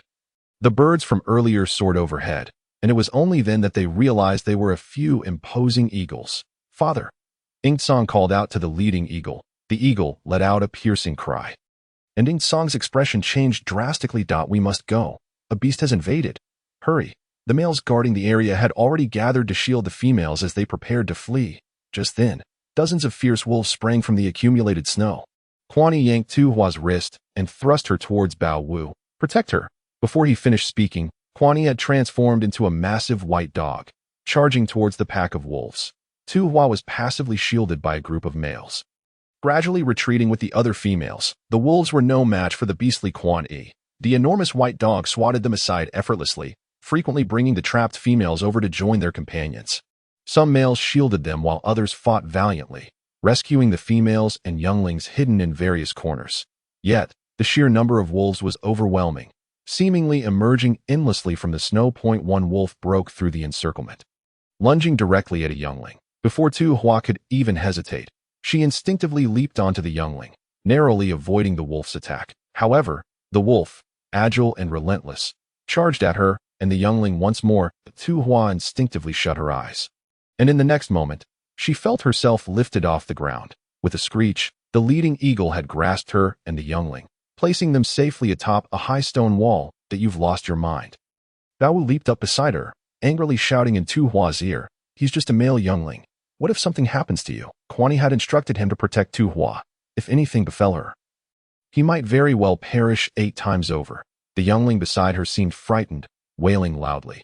Male younglings were typically like this. When danger approached, they could only rely on their own abilities to escape. It was all his fault for lacking strength, nearly endangering the females of the tribe. Tu Hua, irritated by Bao Wu's reprimand and overwhelmed by the crying youngling, couldn't restrain her temper and snapped. "Be quiet." Finally, there was silence. With that, Tu Hua found space to think, using her vantage point to observe the situation below. "Tch, what can a female do? Quite fierce, indeed," Bao Wu muttered in dissatisfaction, and Tu Hua shot him a glance. "Have you ever heard the saying, to shoot a man, one must first shoot his horse? To capture a thief, one must first seize the king." "What horse? What are you talking about?" Tu Hua rolled her eyes at Bao Wu, then picked up a stone the size of her palm from the stone wall, weighing it in her hand. Although her archery skills were currently lacking, she had always possessed a natural talent for accuracy. Taking a deep breath, Tu Hua hurled the stone with all her might. Beyond the chaotic battlefield, a massive gray wolf stood proudly atop a mound of snow, observing the movements of the orcs with an unwavering composure. Its size surpassing that of other direwolves. Tu Hua's stone struck the gray wolf squarely. It did not inflict pain, merely causing its gray fur to tremble slightly. "Quan Yi, subdue it first," guided by Tu Hua's stone. Quan Yi's ice blue eyes locked onto the gray wolf in an instant. The gray wolf shot Tu Hua a sharp glance before letting out a long howl and swiftly turning to flee. The other direwolves immediately followed suit, with several successfully capturing a female, and soon they were bounding over the tribe's walls, disappearing into the distance. The tribe's walls had been constructed high, Yet during this storm, the pack of wolves had taken advantage of the snow-covered pile stones beneath the eastern corner of the wall, thereby breaching the defenses. Tu Hua. 5 males were ready to give chase. Stay calm. Be wary of traps, Quan Yi cautioned. They were the companions of the female who had just been abducted. How could they remain calm at such a moment?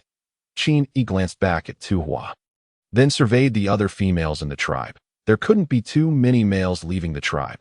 The 2 strongest companions of Tu Hua come with me to pursue. The other males must protect the females of the tribe and must not leave the tribe's perimeter.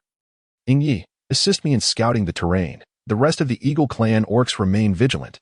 The leading eagle let out a cry in response and took the lead, with Quan Yi and the other 2 males following closely behind. All right, it's safe now. We can come down, Bao Wu called out, and in the next moment, he scooped up the cub and grabbed Tu Hua by the collar, leaping down from the stone wall. Tu Hua glared at Bao Wu, her breath nearly choked by the collar, suspecting that he was intentionally retaliating against her. Very well. Everyone gather in the large cave and wait for a while to prevent further beast attacks. The males beckoned the females and cubs to move towards the large cave they mentioned. Tu Hua blended into the crowd but couldn't help glancing back towards the direction where Quan Yi had departed. He was so intelligent, aware that the direwolves might have a trick up their sleeves, understanding that guarding against the wolf pack could be a ruse to lure them away. He should be fine. Right? Chapter 35. Please take me along. The males thoroughly inspected the tribe's surrounding walls, ensuring the safety within the tribe. Tu Hua and the other females spent the afternoon in the large cave before being escorted back to their respective homes. The tents were nearly completed, yet Tu Li, Tu Qiao, and Tu Hua had lost the motivation to continue, sitting gloomily in the stone house, quietly awaiting Quan Yi's safe return. However, the night fell completely. Dinner was reheated time and again.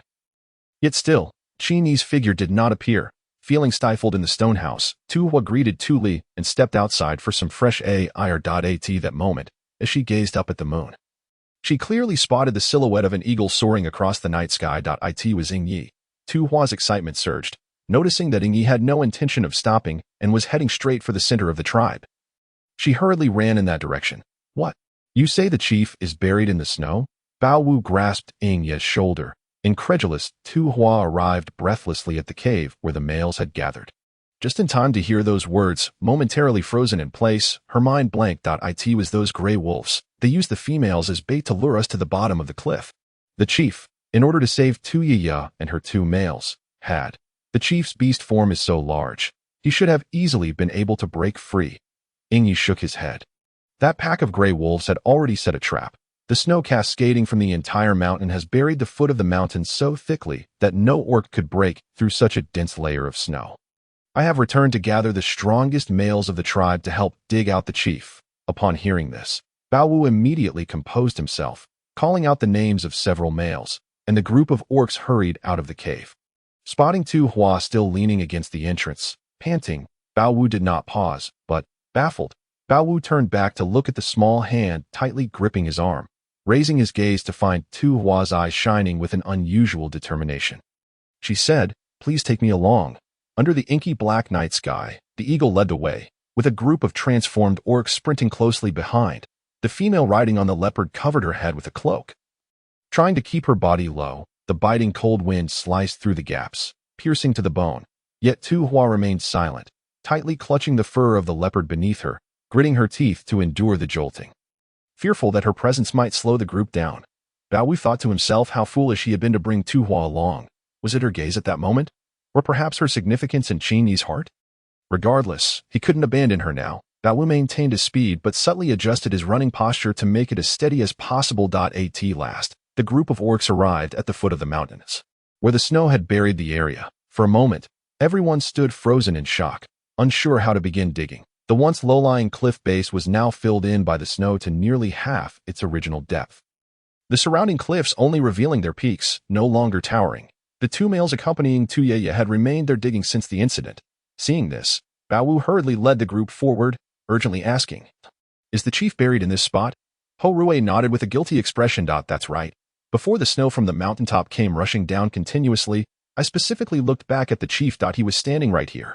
Upon hearing this, several orcs transformed back into beast form, beginning to excavate the snow in that area with all their might. Tu Hua stood aside, Feeling helpless and unable to assist, her icy hands instinctively clasped together.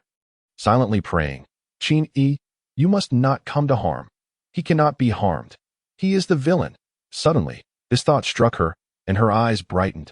Yes, Quan Yi was the villain boss, aside from being defeated by the protagonist in the end. He must be invincible in the early stages, untouchable by anyone. That's right. Repeating this mantra in her mind, as if to comfort herself, Tu Hua's gaze remained fixed on the spot where Bao Wu and the others were digging. Time passed for about another hour, and the moon shifted further westward. The area covered by snow had been excavated deeply by Bao Wu and Ho Rui, resembling an open deep well. Bao Wu's nostrils flared. Detecting nothing, he stubbornly asked the nearby wolf clan orc, "You have a keen sense of smell. Can you sniff out why there is still no trace of the chief?" The wolf clan orc shook his head, and the other orcs began to waver, looking towards Ho Rui. "Are you sure the chief was last standing here?" "I am certain." Ho Rui's eyes glistened with a sheen of tears, "but I don't know why. After digging for so long, there is still no sign of the chief. It's all my fault." "Enough," Yi interjected. "Everyone continue. We must uncover the chief before dawn." Before dawn. The orcs understood the gravity of this statement. Even with their robust physiques, they could not withstand the frigid cold of being buried under snow throughout the night. Realizing this, they quickened their pace and continued to dig deeper. Tu Hua, naturally, heard the commotion and, observing the slope of the mountain, fell into deep thought. Suddenly, as if struck by inspiration, Tu Hua crouched down and began sketching in the snow. If the avalanche had surged in the direction where Quan Yi had been standing at that time, it would have surely swept him a considerable distance away. Yet, glancing at the spot where Bao Wu and the others were digging, she looked towards a section further away from the slope. Where could it possibly be? She racked her brain, dredging up all the physics knowledge she had learned. Damn it, Tu Hua couldn't help but curse inwardly, wishing she had studied physics more diligently, not daring to delay any longer. Tu Hua called out to them, sharing her thoughts. Yi found her reasoning sound, while Ho Rui's expression shifted to one of realization. Bao Wu, not particularly adept at thinking, had yet to see the chief's shadow after digging for so long. If this place was indeed incorrect, he decided to trust Tu Hua's instincts. However, Yi looked at the area Tu Hua had sketched with a grave expression. Time was of the essence. They could not afford to waste any on digging through this vast area one by one. Everyone realized this, hesitating in place as they regarded the expanse before them. "Let us take a gamble." Bao Wu broke the silence. Everyone turned to look at him as Bao Wu clenched his fists, choosing the place he believed to be correct. If they truly could not find the chief before dawn, it would simply be the will of the beast god. This was a solution born out of necessity. Yi was the first to step forward, selecting a spot for himself. The other orcs, witnessing this, began to gather in pairs, choosing their own places to dig through the accumulated snow. In Chapter 36, why, Tu Hua did not remain idle either. She glanced at the moon, which had begun to drift towards the west. Biting her lip as she chose a location, wrapping her hands in animal hide and commencing her excavation, she pondered whether she was somehow to blame. Was her little butterfly effect the root cause of Quan Yi's current predicament? Had Quan Yi remained safely in the stone house and avoided the rime forest, by the time he arrived, surely the males pursuing Tu Huahua would have already given chase, and he would not find himself in this dire state. Tu Hua mused over such possibilities. But why had Quan Yi ventured into the rime forest? Was it for her sake? Her thoughts were a whirlpool of confusion until a sharp pain in her fingertips jolted her back to reality.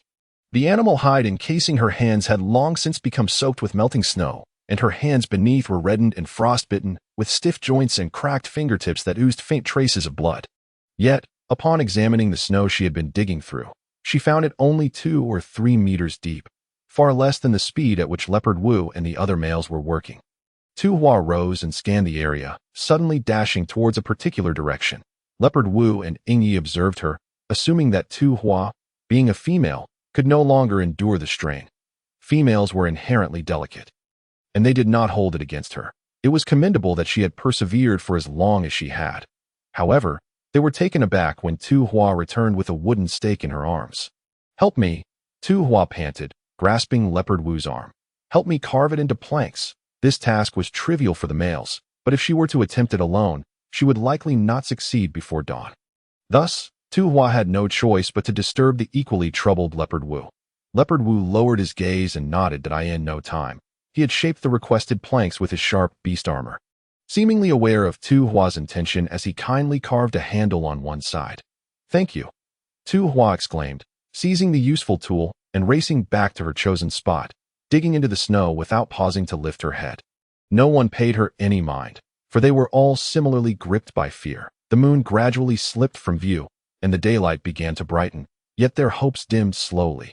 Nothing was found, as the sun rose above the horizon. More and more orcs ceased their labors, their expressions despondent. It's hopeless. Quan Yi cannot be saved. Even Leopard Wu pounded his fist into the excavated pit in frustration, too ashamed to lift his gaze and let his companion see the tears in his eyes. Everyone stopped, save for Tu Hua. Tu Hua remained fixated on the snow pit beneath her, mechanically repeating the motions of digging and tossing snow, seemingly unaware that dawn had arrived at Tu Huahua. That's enough, Yi called gently, trying to remind her. But Tu Hua appeared completely oblivious, continuing her labor. The snowfield was momentarily silent, save for the sound of Tu Hua digging. Enough? Leopard Wu could no longer contain himself and rushed in front of her, snatching the wooden plank from her hands and tossing it aside. It's dawn. Even if we find the chief, he may already be dead. Tu Huahua, please, come to your senses.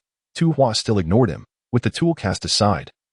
She resumed digging with her bare hands. Lacking the physical prowess of the males, her efforts left her dissatisfied with the depth she had achieved after such a long time. Monkey Rue, unable to bear the sight, stepped forward quietly, remorsefully assisting Tu Hua in her excavation. All the orcs fell silent, standing by in companionship, waiting for Tu Hua to slowly relinquish her efforts. Yet suddenly, a wolf clan orc sniffed the air and exclaimed, "The chief!" All eyes turned to him. The wolf clan orc's eyes widened in shock as he gazed at the snow pit beneath Tu Hua. It's the chief's aura. In the next moment, all the males surged forward in unison. Yi helped Tu Hua to her feet. Leave the rest to us. Uncertain if Tu Hua heard him, she remained stunned and obediently stayed in place. With renewed hope, the male orcs quickened their pace. It's the chief. It's Quan Yi. Tu Hua's gaze flickered, and her rigid body regained sensation as she slowly approached the figure being lifted from the snow. He lay utterly still. Tu Hua reached out to feel for breath beneath his nostrils. Sighing in relief, he was alive. Quick, find a cave to warm him. The group of orcs rejoiced, spirits lifted as they set about searching for shelter and preparing a fire. Tu Hua used the snow to warm Quan Yi's body, only feeling at ease once his complexion began to regain color. When the orcs finally settled Quan Yi in a heated cave, they turned back to check on Tu Hua, only to find her leaning against the cave's stone wall, fast asleep. When Tu Hua woke from her slumber, Yi had already returned to the tribe with news. Now fully revitalized, Tu Hua suddenly realized she had not informed Mei Renpa and her younger brother about her departure from the tribe. A wave of anxiety washed over her. Despite Mei Renpa's indulgence towards her, she could only imagine the scolding she would receive upon her return for such a serious matter. Tu Hua rubbed her head in frustration. And just then, a bowl of hot soup was presented to her. Following the line of sight from her arm, she saw Leopard Wu, his naturally cherubic face now slightly awkward. This is the warming herb given by Lu Ming. And we made the soup ourselves. You are a female. You should drink first. Tu Hua accepted it, glancing towards the roasting goat meat in the fire. Fortune and misfortune are intertwined. She never expected Quan Yi to survive such calamity. Just earlier, while Yi and the others were searching for a cave, they had discovered a prey. She licked her lips, thinking how unfortunate it was that she hadn't brought any cumin. Otherwise, the delectable taste of fresh goat meat, which she had not savored in ages, would have been even more exquisite. After a long wait, as the goat meat cooked to perfection, Monkey Rue, ever perceptive, proactively offered her the first piece, just as Tu Hua was about to indulge. She heard a wolf clan orc named Wolfly chuckling mischievously, beckoning her to enter the cave. Enter. Tu Hua looked towards the depths of the cave, realizing that Quan Yi had awakened. Wolfly covered his mouth, stifling laughter. He woke up. The first thing he wanted was to see you. Receiving a wave of teasing glances, Tu Hua rubbed her arms, feeling a shiver run down her spine. What were they thinking? With a reluctant sigh, she bid farewell to her goat meat and walked towards the depths of the cave. Quan Yi lay on his back, staring at the cave ceiling. As Tu Hua entered, he did not shift his gaze. Tu Hua waved her hand in front of his eyes, but his pupils remained unresponsive. He can't be frozen stiff, can he? Tu Hua teased, settling beside him. I heard you were looking for me? Silence. Still silence. Tu Hua glanced at the ceiling, wondering if the villain felt humiliated for being saved by her, the so-called wicked female supporting character. She was not one to seek credit, so she quietly stood up. Preparing to leave, she would wait until he was ready to speak. However, just as Tu Hua was about to depart, she heard Quan Yi's hollow voice behind her. Why?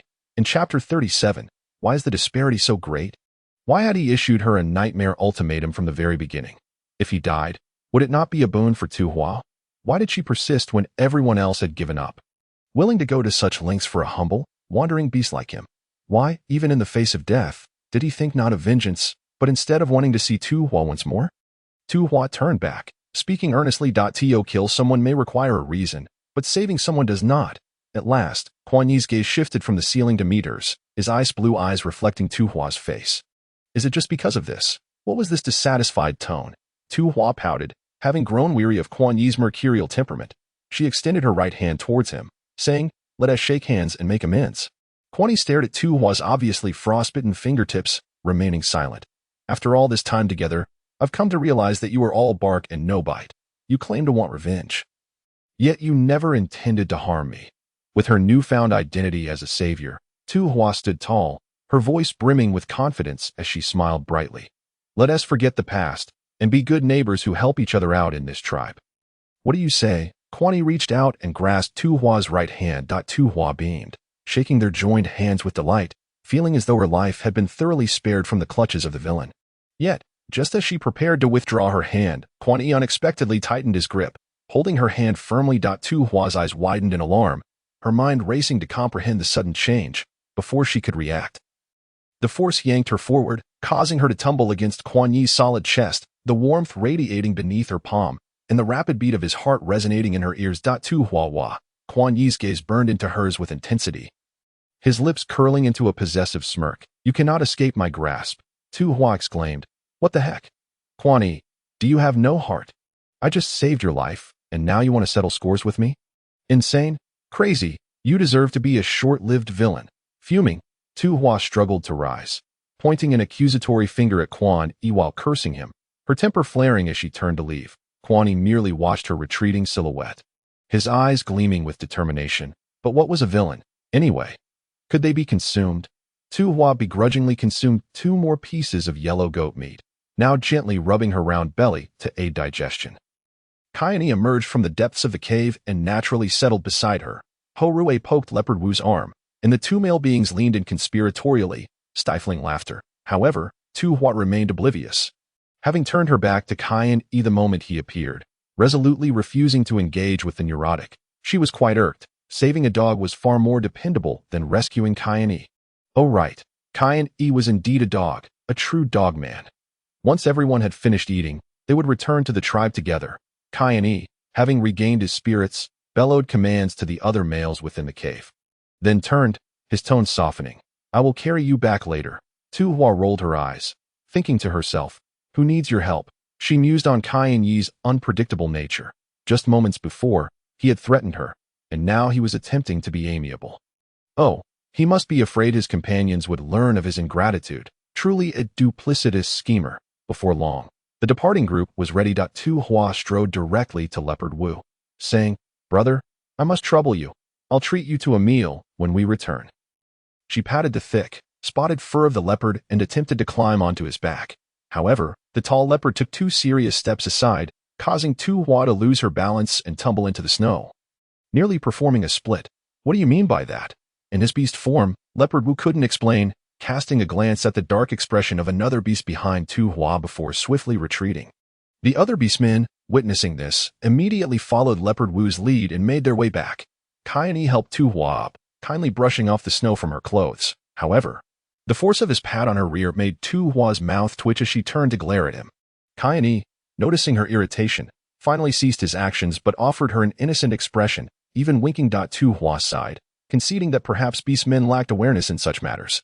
"All right, come here." Quan Yi instructed again before transforming into a massive white dog. Tu Hua glanced around. Apart from Quan Yi, no other beasts were in sight. Realizing she had no pride left to maintain, she resigned herself and climbed onto Quan Yi's back. The cold wind still howled.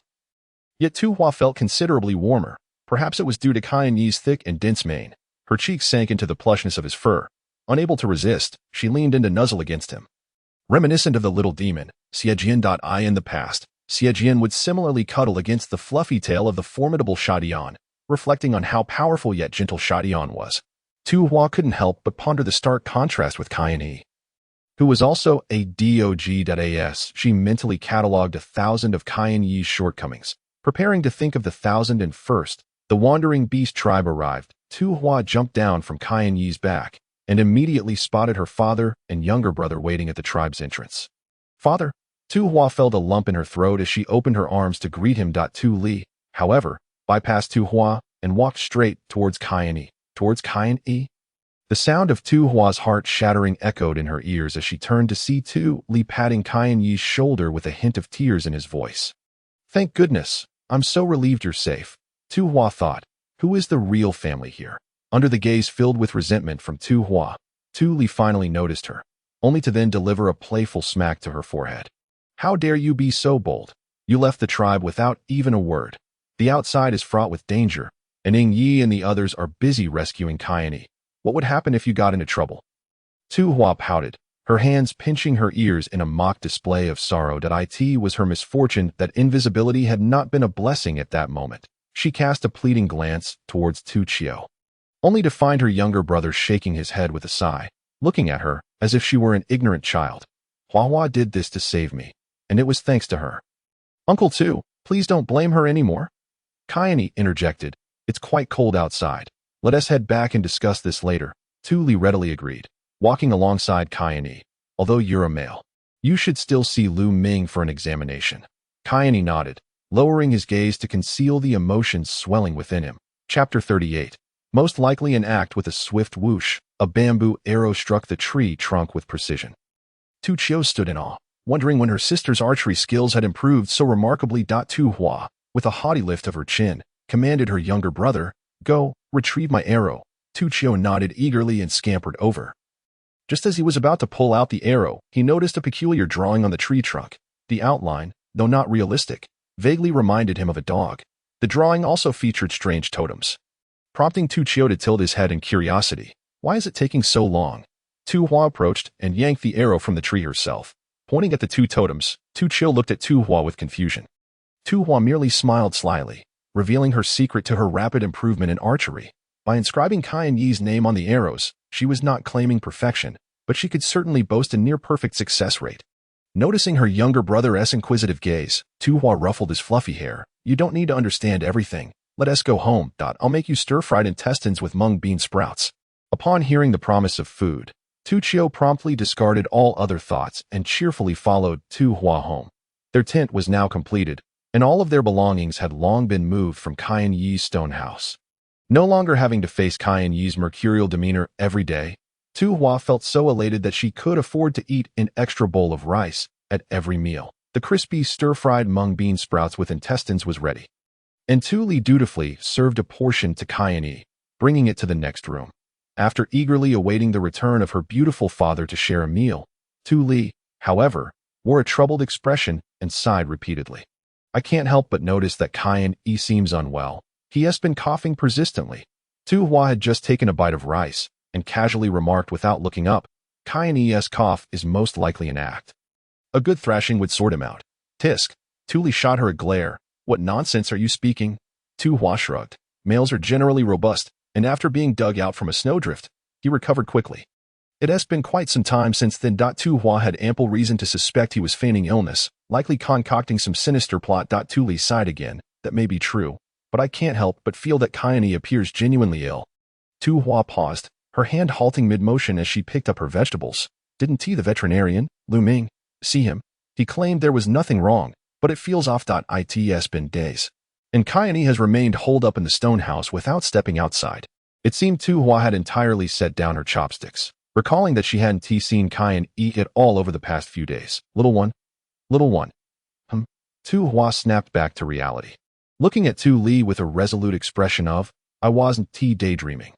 What is it, father? On the stone-paved path, a male asked me to inquire if the offer you made for the females to come and learn how to make clothes still stands. After the wolf invasion, they felt it inappropriate to disturb us again. Tu Hua quickly nodded. Yes, it still stands. Please inform them to come over this afternoon. Having almost forgotten the important matter amidst her grudge with the dog man. Whether he was truly ill or merely pretending was irrelevant. She needed to prioritize her ambitions. Tu Hua revitalized her spirit, her mind already charting the commercial landscape she envisioned for the beast realm. While brute strength was a timeless truth, for someone like her, who lacked combat prowess, pursuing a path of soft power was also a viable means of survival. In the afternoon, sure enough, a group of females arrived as scheduled.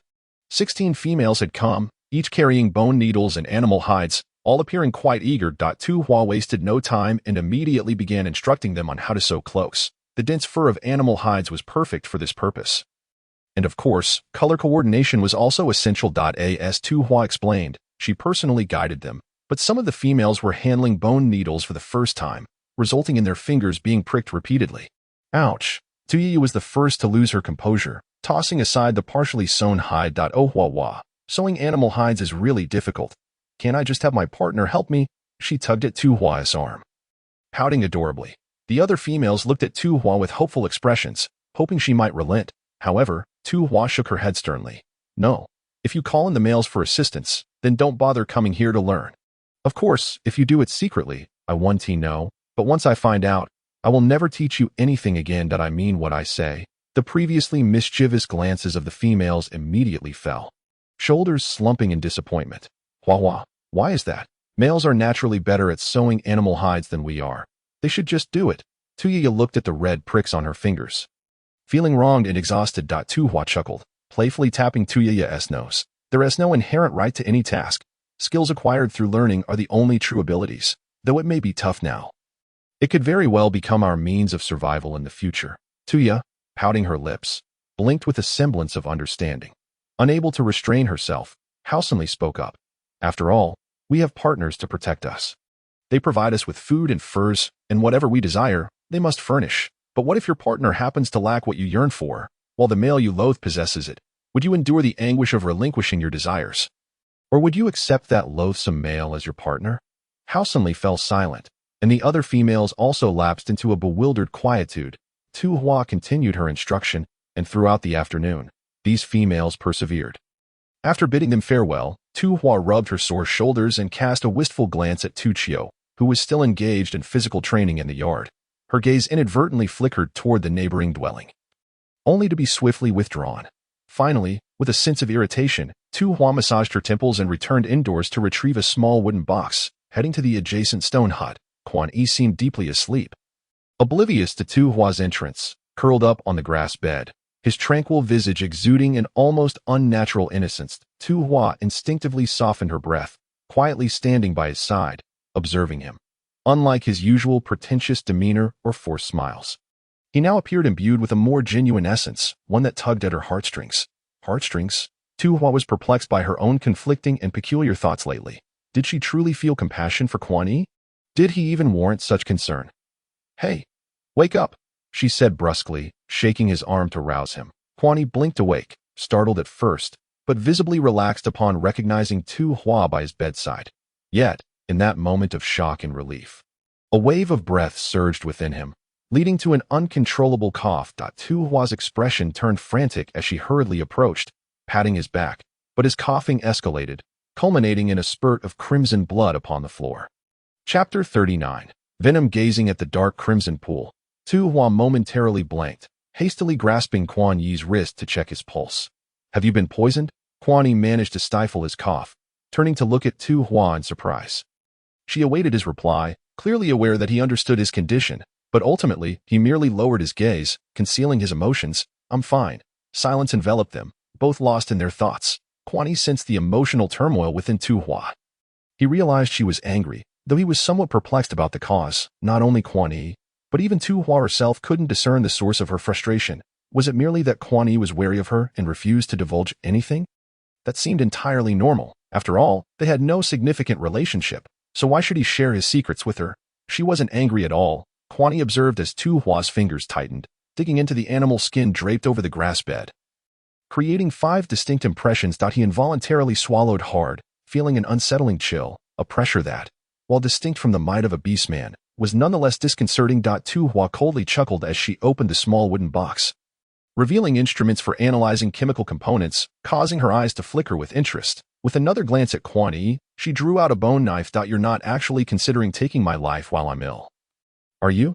Quan Yi couldn't help but inquired at Tu Hua upon receiving encouragement. Tu Yaya immediately nodded, her eyes sparkling with the same brightness as one beholding a carrot. Tu Hua observed several females presenting their finished products for her inspection, resembling eager children longing for their teacher's praise.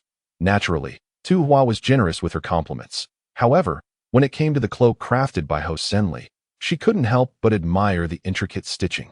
Casting a lingering glance at Ho Senli, perhaps out of guilt, Ho Senli dared not meet Tu Hua's gaze. Tu Hua said nothing, returning the cloak to Ho Senli and continuing to instruct them on how to sew boots.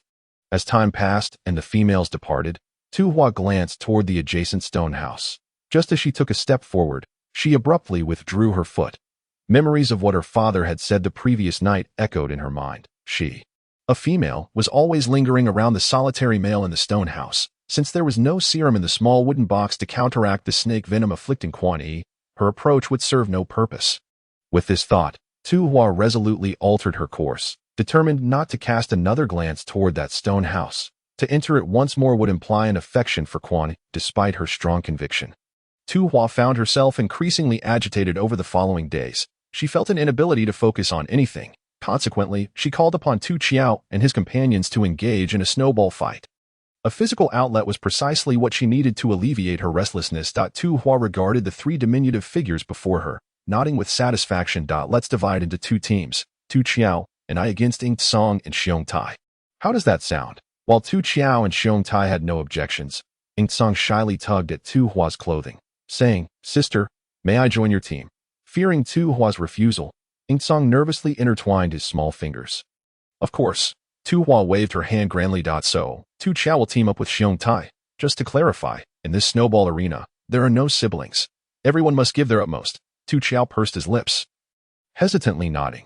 Taking cover behind a barricade, Tu Hua looked at the ample ammunition she had fashioned, selecting a snowball to test its weight in her hand. She aimed at Xiong Tai and declared, "Begin." No sooner had she spoken than the snowball soared towards Xiong Tai, who dodged it effortlessly. He then pulled Tu Qiao, who was still in a daze, urging, "What are you waiting for? Hurry and throw." Tu Hua and Ing Song combined their efforts, soon forcing Xiong Tai to retreat in disarray. Clutching his head, with snowflakes clinging to his forehead, Xiong Tai, hiding behind cover, called out to the still bewildered Tu Qiao. "Tu Qiao, we're on the same team. Throw something already." Seemingly coming to his senses, Tu Qiao nodded and scooped up a handful of snow from the ground, forming a snowball the size of a walnut, which he tossed weakly at Tu Hua, merely grazing her clothing. Xiong Tai was nearly exasperated, shouting, "Make it larger. Hit them with a bigger snowball." Just then, Ing Song launched a massive snowball that struck Xiong Tai squarely on the forehead, silencing him immediately. Tu Hua doubled over with laughter, and noticing her little brother still in a daze, she seized a snowball and aimed it at Tu Qiao's forehead as well. The snowball lodged itself on Tu Qiao's face for a moment before he shook it off, his fluffy fox ears twitching. As if a door to a new world had opened, Tu Qiao stared at the snowballs scattered on the ground, a look of dawning realization crossing his face. He then squatted down to gather the surrounding snow, forming a snowball larger than a watermelon, lifting it high. Facing Tu Hua and Ing Song, he wasted no time and hurled it directly at Tu Hua.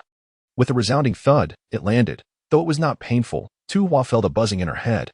Only after she regained her senses did she realize the enormous snowball had completely encased her head. From a distance, she resembled a creature with a snowball for a head. "Ha!" Xiong Tai pointed at Tu Hua, thoroughly amused, laughing uncontrollably. Ing Song, stifling his laughter, helped Tu Hua remove the snowball. "Ah!" Tu Hua shouted in indignation. "Tu Qiao, you've really improved." Unfazed, Tu Qiao giggled and darted away as Tu Hua prepared to retaliate, clutching a snowball and pursuing him. Seizing the moment, she threw it, but Tu Qiao dodged, causing the snowball to strike another male beastman's chest. With skin as pale as snow, he had a strikingly attractive physique. The snowball burst upon impact, leaving only a few flakes on his chest. "Wait." Tu Hua's voice faltered as her gaze met the male's face. A peculiar pang of heartache washing over her. It felt as though the lingering resentment of this body surged forth, tightening her heart and compelling her to curl up in agony. Her vision blurred.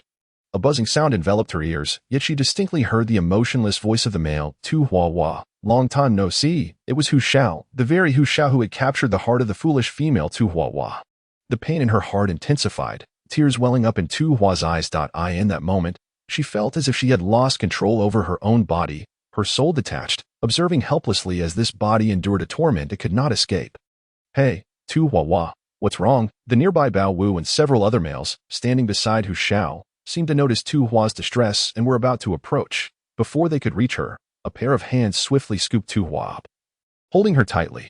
Instinctively, she wrapped her arms around that person's neck, her voice tinged with tears. Quan Yi, it hurts. I'll take you away from here right now, Quan Yi assured her softly, casting a cold glance at Hu Xiao, ignoring him entirely as he turned to leave with Tu Hua. That must be your tribe's leader, Quan Yi, Hu Su sneered. What an impressive heir. Hu Xiao, it seems we must reconsider whether to supply salt to this tribe during next year's rainy season. The leader has urgent matters to attend to. I will escort a few of you to your accommodations and discuss further details when he is free. Yi interjected diplomatically, his demeanor calm yet assertive. We are esteemed guests from the city of 10,000 beasts. Why should we be made to wait? Hu Su glared at Yi, stepping forward, only to be restrained by Hu Xiao. His expression remained devoid of emotion, betraying no hint of feeling. In that case, please take us to our lodgings, Hu Xiao said to Yi, merely casting him a fleeting glance. Yi's fists clenched at his sides, barely suppressing the boiling blood of his beastly instincts. This Hu Xiao was no ordinary adversary, as Yi discerned with narrowed eyes. Chapter 41. The Serpent King's intentions. As the pain in her heart gradually subsided, Tu Hua gazed up at Quan Yi, his familiar and exquisite jawline bringing a sense of comfort. It was amusing to recall that when she first arrived in the beast realm, it was Quan Yi's jawline that had frightened her to the core. Now, however, it brought her inexplicable solace. In an impulsive whim, she nestled into Quan Yi's embrace, seeking a comfortable position, and closed her eyes, feigning sleep. Perhaps it was the cold outside that contrasted with Quan Yi's warm embrace. The crackling of the firewood jolted her back to reality. She opened her eyes suddenly, and their gazes locked in a moment of stillness. It seemed Quan Yi had been watching her all along. Whether he had seen through her charade of sleep or merely wished to linger on her peaceful countenance a while longer, Quan Yi was the first to break the silence, clearing his throat. Awake? Oh. Tu Hua quickly came to her senses, extricating herself from his arms, feeling a bit flustered as she straightened her clothing. Her breathing appeared slightly quicker than usual as she subtly placed her right hand over her heart. To be honest, Tu Hua was unsure if her racing heart was a normal response or something more. Quan Yi pressed his lips together, urging, You go first. Oh. Tu Hua nodded, suddenly recalling what she had wanted to say. To avoid an awkward silence, she scratched her head, smiling like a silly child. Haha, it was strange just now. I don't know why my heart suddenly hurt, but now it's completely fine. Thank you. Quan Yi shot her a sidelong glance, tinged with a hint of unspoken grievance. Wasn't it because you saw Hu Xiao that it hurt? You and Hu Xiao were quite close in the past, weren't you? Tu Hua inquired, her gaze flickering as she sensed his attempt to dismiss the topic. Tu Hua bit her lip, sitting beside Quan Yi, glancing at the distance separating them, and subtly inched closer to him. I've forgotten everything that happened in the city of 10,000 beasts. Haha, she said playfully. Quan Yi's expression darkened, clearly displeased, as he seemed unwilling to discuss it. By the way, you were coughing quite badly a few days ago. The individuals from the city of 10,000 beasts had arrived. He couldn't possibly show weakness in front of the beasts, could he? I can manage, Quan Yi huffed coldly, diverting the topic. Was he so unwilling to touch upon the past with Hu Xiao? Tu Hua sensed Quan Yi's frustration rising, nearly causing him to cough again. Before she could finish, Quan Yi abruptly stood up. I still need to deal with Hu Xiao, whom you've forgotten. I must go. Watching Quan Yi's departing figure, Tu Hua opened her mouth. The words she had intended to say had finally returned to her mind. Hu Xiao, that Quan Yi is simply too arrogant, clearly looking down on us. He is merely the chief of a small tribe of stray beasts. Yet the city of 10,000 beasts has severed his supply of salt. Let us see how long he can remain arrogant. The few males from the city of 10,000 beasts have been settled in a cave.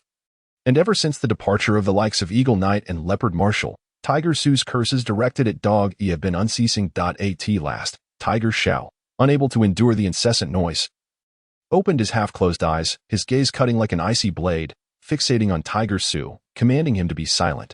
Tiger Su, feeling aggrieved, pouted but eventually fell quiet. Tiger Xiao then turned his attention to a male huddled in the corner, who had remained utterly silent throughout their journey, a stark contrast to Tiger Su. Narrowing his eyes, Tiger Xiao observed Shi Qi. Even in the cold season, he does not hibernate and has come personally, which clearly indicates that the Snake King places great trust in you. The city of 10,000 beasts comprises 4 major districts: East Fox King, South Tiger King, West Sheep King, and North Snake King. With the Snake King being the most formidable among them, the male, who had been feigning sleep, quickly rose to his feet and spoke respectfully. I merely took a stroll, for staying in the city of 10,000 beasts is rather dull. Tiger Xiao scoffed lightly at Shi-Chi's emerald green serpent eyes and closed his own, lapsing into silence. The Snake King has been keeping a close watch on this stray beast tribe. He is undoubtedly scheming for something. As Tiger Xiao pondered what the Snake King could possibly desire, he caught a whiff of movement and looked up to see Dog Yi entering the cave, the very male who had carried Tu Hua away. Tiger Xiao appraised Dog Yi, who was equally scrutinizing him, and before either could speak, the atmosphere in the cave grew tense. Tiger Xiao rose and took a few steps forward to stand before Dog Yi, stating, as in previous years, we must remain here for 7 days to survey your tribe. Additionally, do ensure that the promised 10 yellow dragon crystals are ready for us before we depart. Dog Yi smirked disdainfully. Every year, the hunting team of our tribe diligently gathers these crystals, only for them to end up in the hands of those blood-sucking leeches from the city of 10,000 beasts. We must endure their presumption of authority over our tribe. Clenching and releasing his fist at his side, Dog Yi managed a wry smile at Tiger Xiao. That is only natural. After all, they control the salt supply. Dog Yi had also led a team to the seaside, painstakingly following a sheepskin map to locate the merfolk who could crystallize salt. Alas, apart from the beastmen of the city of 10,000 beasts, the merfolk refused to trade with any other tribes. A mere jar of salt allows the city of 10,000 beasts to manipulate all the stray beast tribes in the realm. Discontent must be swallowed. You may stay in this cave. However, I shall not provide food, as I doubt the esteemed guests from the city of 10,000 beasts would deign to consume the meager offerings of my shabby tribe. Upon uttering these words, Dog Yi cast a scathing glance at the disdainful expressions of the towering beastmen and turned to exit the cave. What an attitude he's got. Tiger Su was about to erupt in anger when he was silenced by a glare from Tiger Xiao. Do not stir trouble. Tiger Xiao commanded a steady subordinate. Take these beast coins and procure some food from the tribe. Shi-Chi's eyes brightened as he watched Dog Yi depart from the cave's entrance. He had initially considered pursuing him, but glanced at Tiger Xiao instead. Before their departure, the Snake King had expressly instructed him to keep this matter confidential, lest Tiger Xiao catch wind of it. Shi-Chi reclined back, feigning indifference once more. Today's night deepened. Dog Yi, having briefed Leopard Marshal and Eagle Knight on the tribe's vigilance, returned to his stone dwelling. Yet, just as he lifted the beast-hide curtain, he spotted a shadowy figure rifling through his sheepskin scrolls. Dog Yi charged forward, seizing the intruder by the neck before they could react. The figure, however, remained unfazed, tilting their head in a nonchalant manner. Dog Yi, if you wish to avoid a poisonous demise, I suggest you retract your claws. Adjusting to the light within the stone dwelling, Dog Yi recognized the visitor as one of the beastmen accompanying Tiger Xiao. Releasing his grip, he discovered it was a viper beastman. No wonder he had detected no scent. Chapter 42. Questions unasked. The viper beastman is adept at concealing his presence, a timid creature, yet exceedingly treacherous. Dog Yi cast a glance at the chaotic pile of sheepskin scrolls on the floor and scoffed. Did you find what you were looking for, as per the Snake King's orders? Naturally, Shi-Chi had come up empty-handed. Yet he settled into a nearby seat with an air of ease, regarding Dog Yi with amusement. Whether I find the item is of little importance. What truly matters is that if the Snake King cannot ascertain the whereabouts of the dragon goddess tomb. Dog Yi, your demise is imminent. Dog Yi has endured the Snake King's venom for years, and truth be told, Shi-Chi found himself somewhat admiring him for it. After a moment of contemplation, Dog Yi replied. The unreturning mountain. Shi-Chi's expression turned serious in an instant as he quickly approached Dog Yi. Are you saying the dragon goddess tomb lies within the unreturning mountain? What is its exact location? Dog Yi fixated on Shi-Chi, remaining silent. Shi-Chi tossed a jade vial at him. You may speak now. Dog Yi tightened his grip on the vial, the shadowed western corner of the unreturning mountain. That is all I remember, sufficient for your report. Now leave.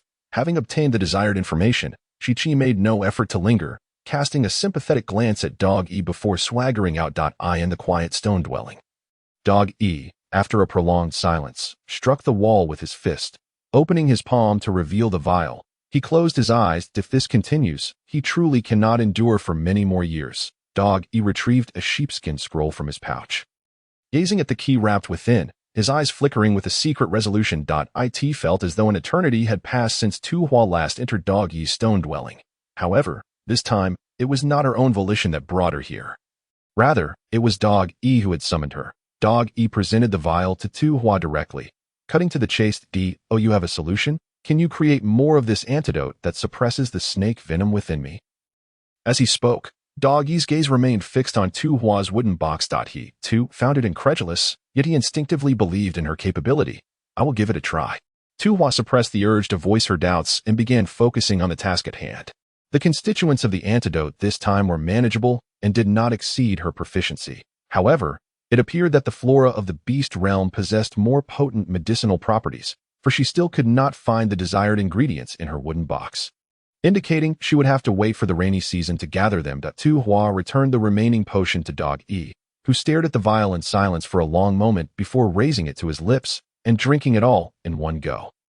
"Dog E, I heard from the others that there is a hot spring up in the mountains. Shall we go explore?" Tu Hua tilted her head, offering a sweet smile and an invitation.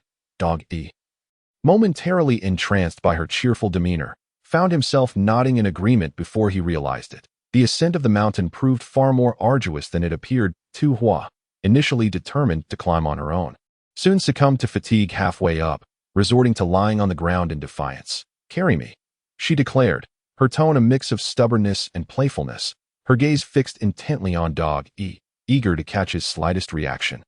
Unfortunately, Dog E swiftly turned away, remaining silent for a long moment before squatting down before her, exposing his broad back. "Get on." Tu Hua's face lit up with joy as she climbed onto his back. Wrapping her arms tightly around his neck, Dog E hesitated momentarily, then focused ahead, lips pressed together as he began to ascend. "Am I heavy?" Tu Hua's eyes sparkled as her small legs, draped over Dog E's arms, swayed along with his movements. "Not heavy." Dog E's voice carried a hint of restraint today. Tu Hua was about to inquire further when Dog E suddenly quickened his pace, ultimately breaking into a run. Fearing the chill of the wind, she had no choice but to fall silent. Fortunately, Dog E soon reached their destination, just as Eagle Song had described. A vast pool of steaming hot springs awaited them, bordered by a profusion of wildflowers, vibrant against the endless snowy backdrop, exuding life and vitality. Dog E gazed at Tu Hua's beaming profile, lost in thought until her voice broke the spell. "What? I just saw several birds fly by. Luckily, I brought my bow and arrow. I'll shoot a few down for you to enjoy roasted bird meat." Dog E couldn't help but chuckle at her enthusiasm. He had once clandestinely observed her practicing archery. Though she had made considerable progress, targeting flying creatures remained beyond her current abilities. Always so boastful. "Do you not believe me?" Upon hearing Dog E's laughter, Tu Hua puffed her cheeks in mock indignation.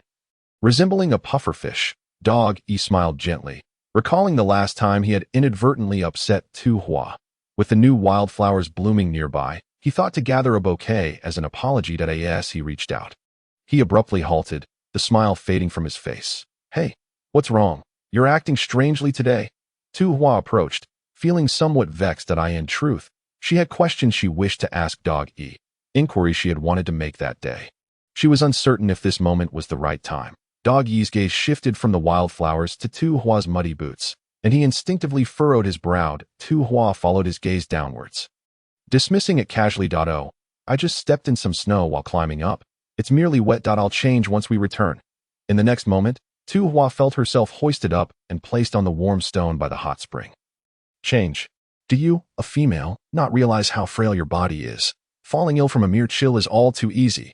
Though her tone was fierce, Tu Hua couldn't help but let a smile play at the corners of her mouth.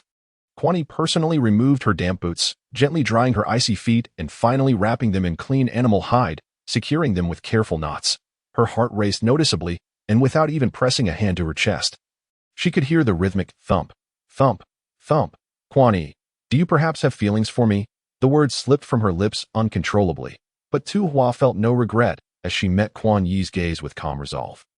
Quan Yi opened his mouth, then abruptly released Tu Hua's feet and retreated a considerable distance.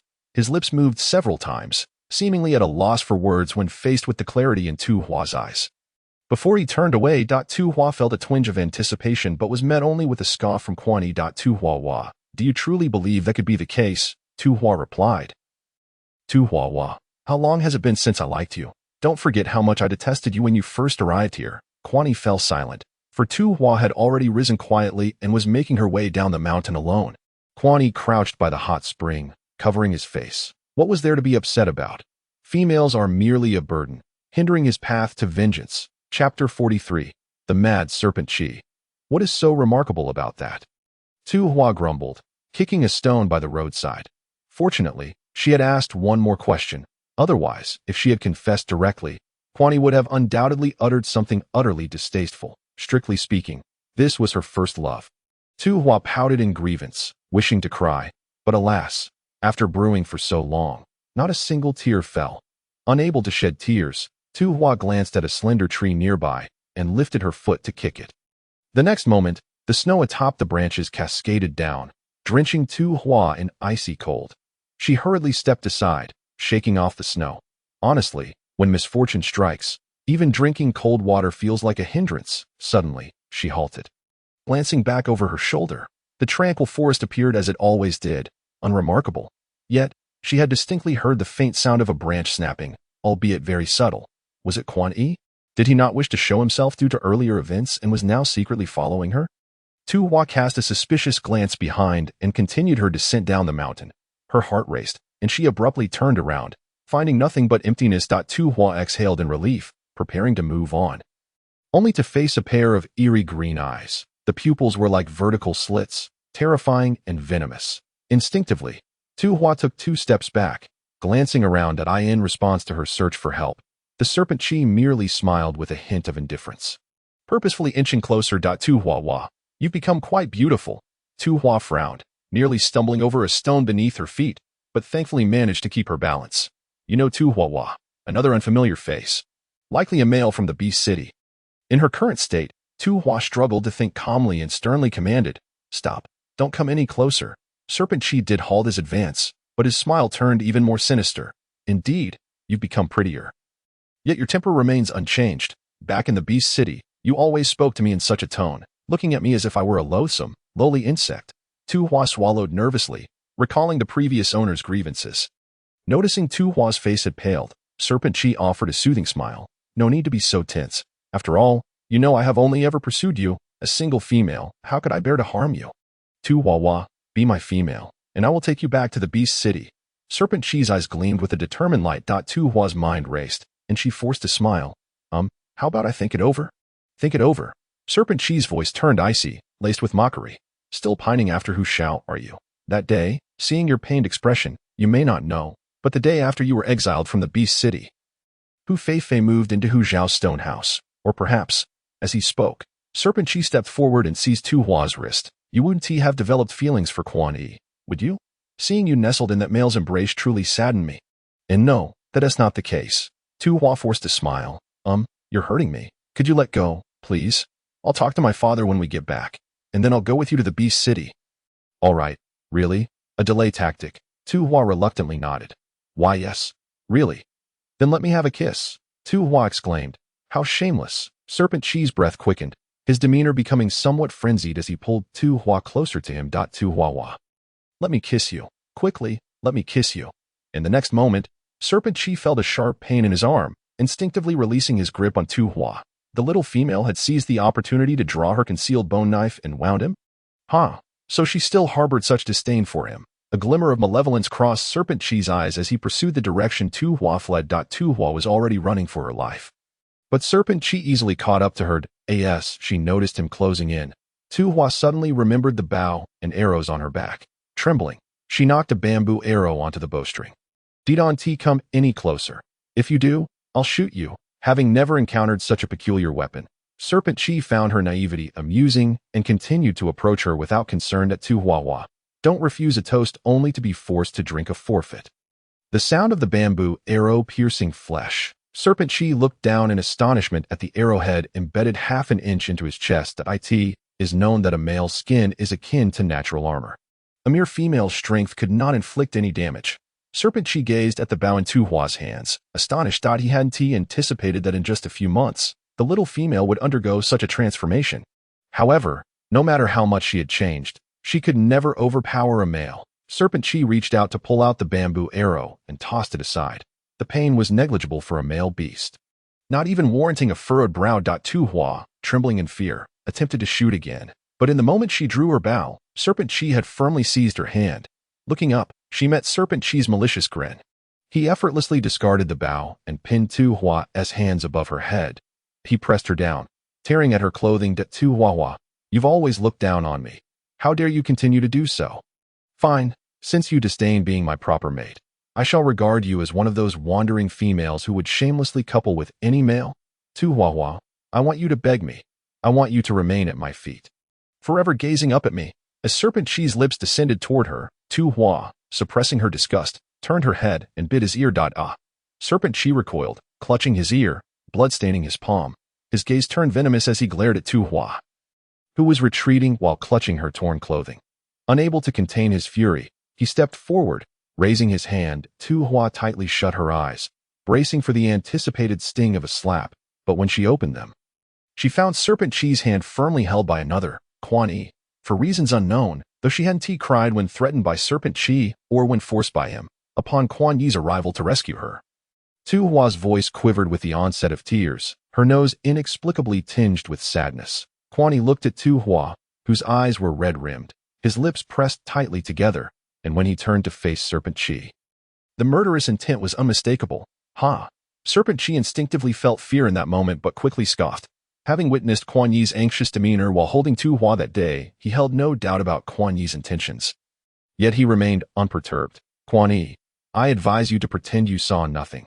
Think of the poison coursing through your veins. Chapter 44. Still unconvinced, I want that female, Serpent Chi declared. Quan Yi, if you hand her over to me, I promise I will procure the antidote from the Serpent King.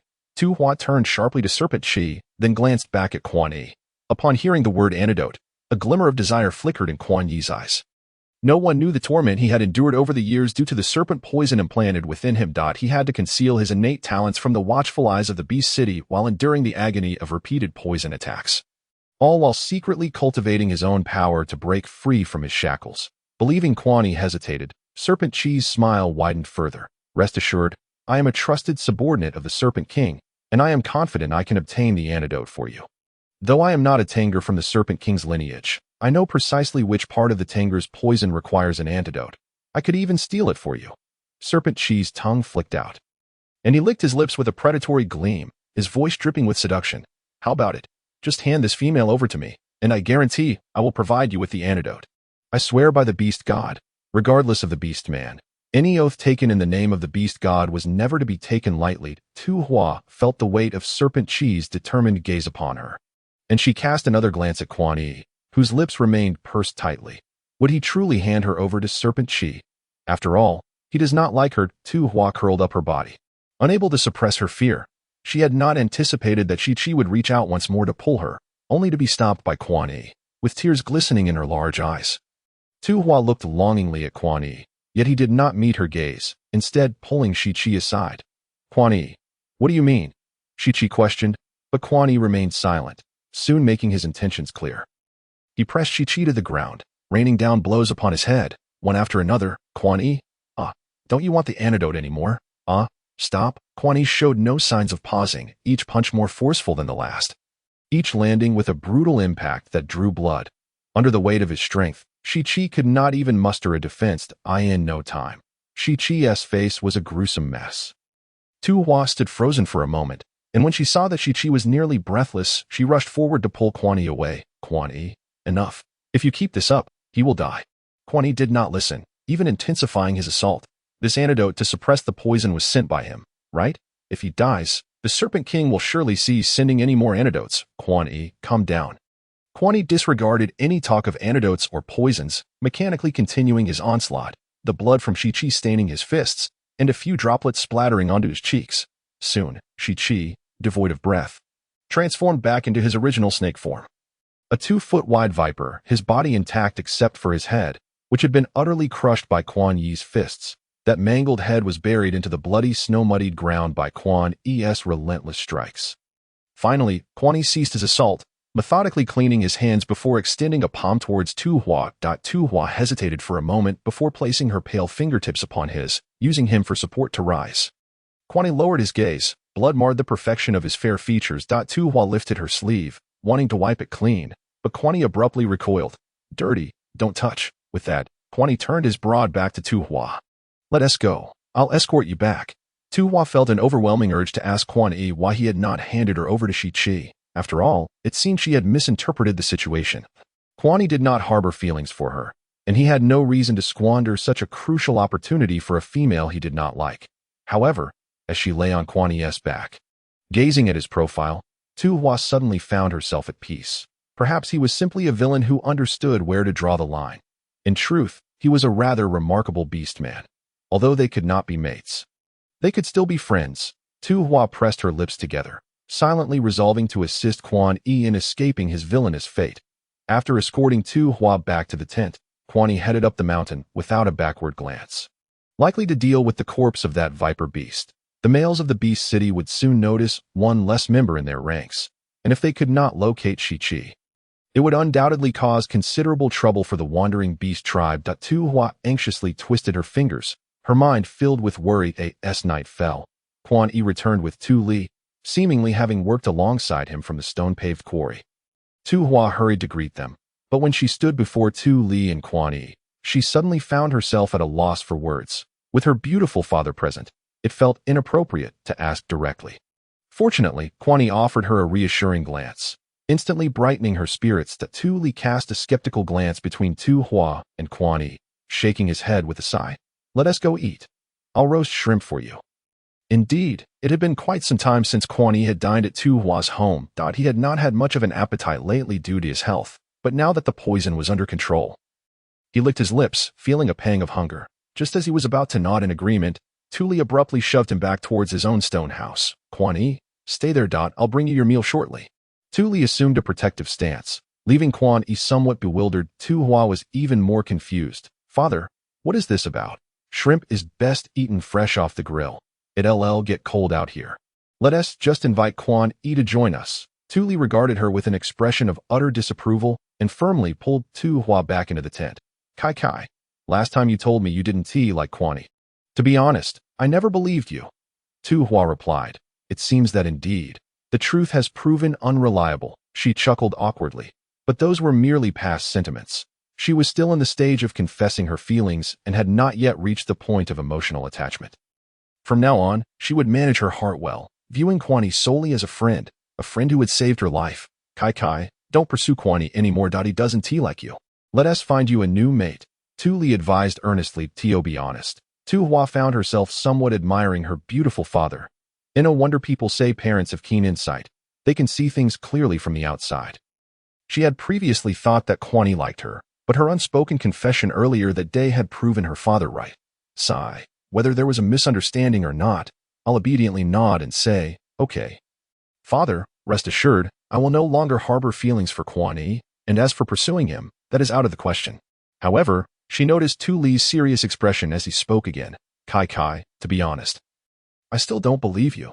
Tu Hua responded. Quan Yi's gaze reassured me.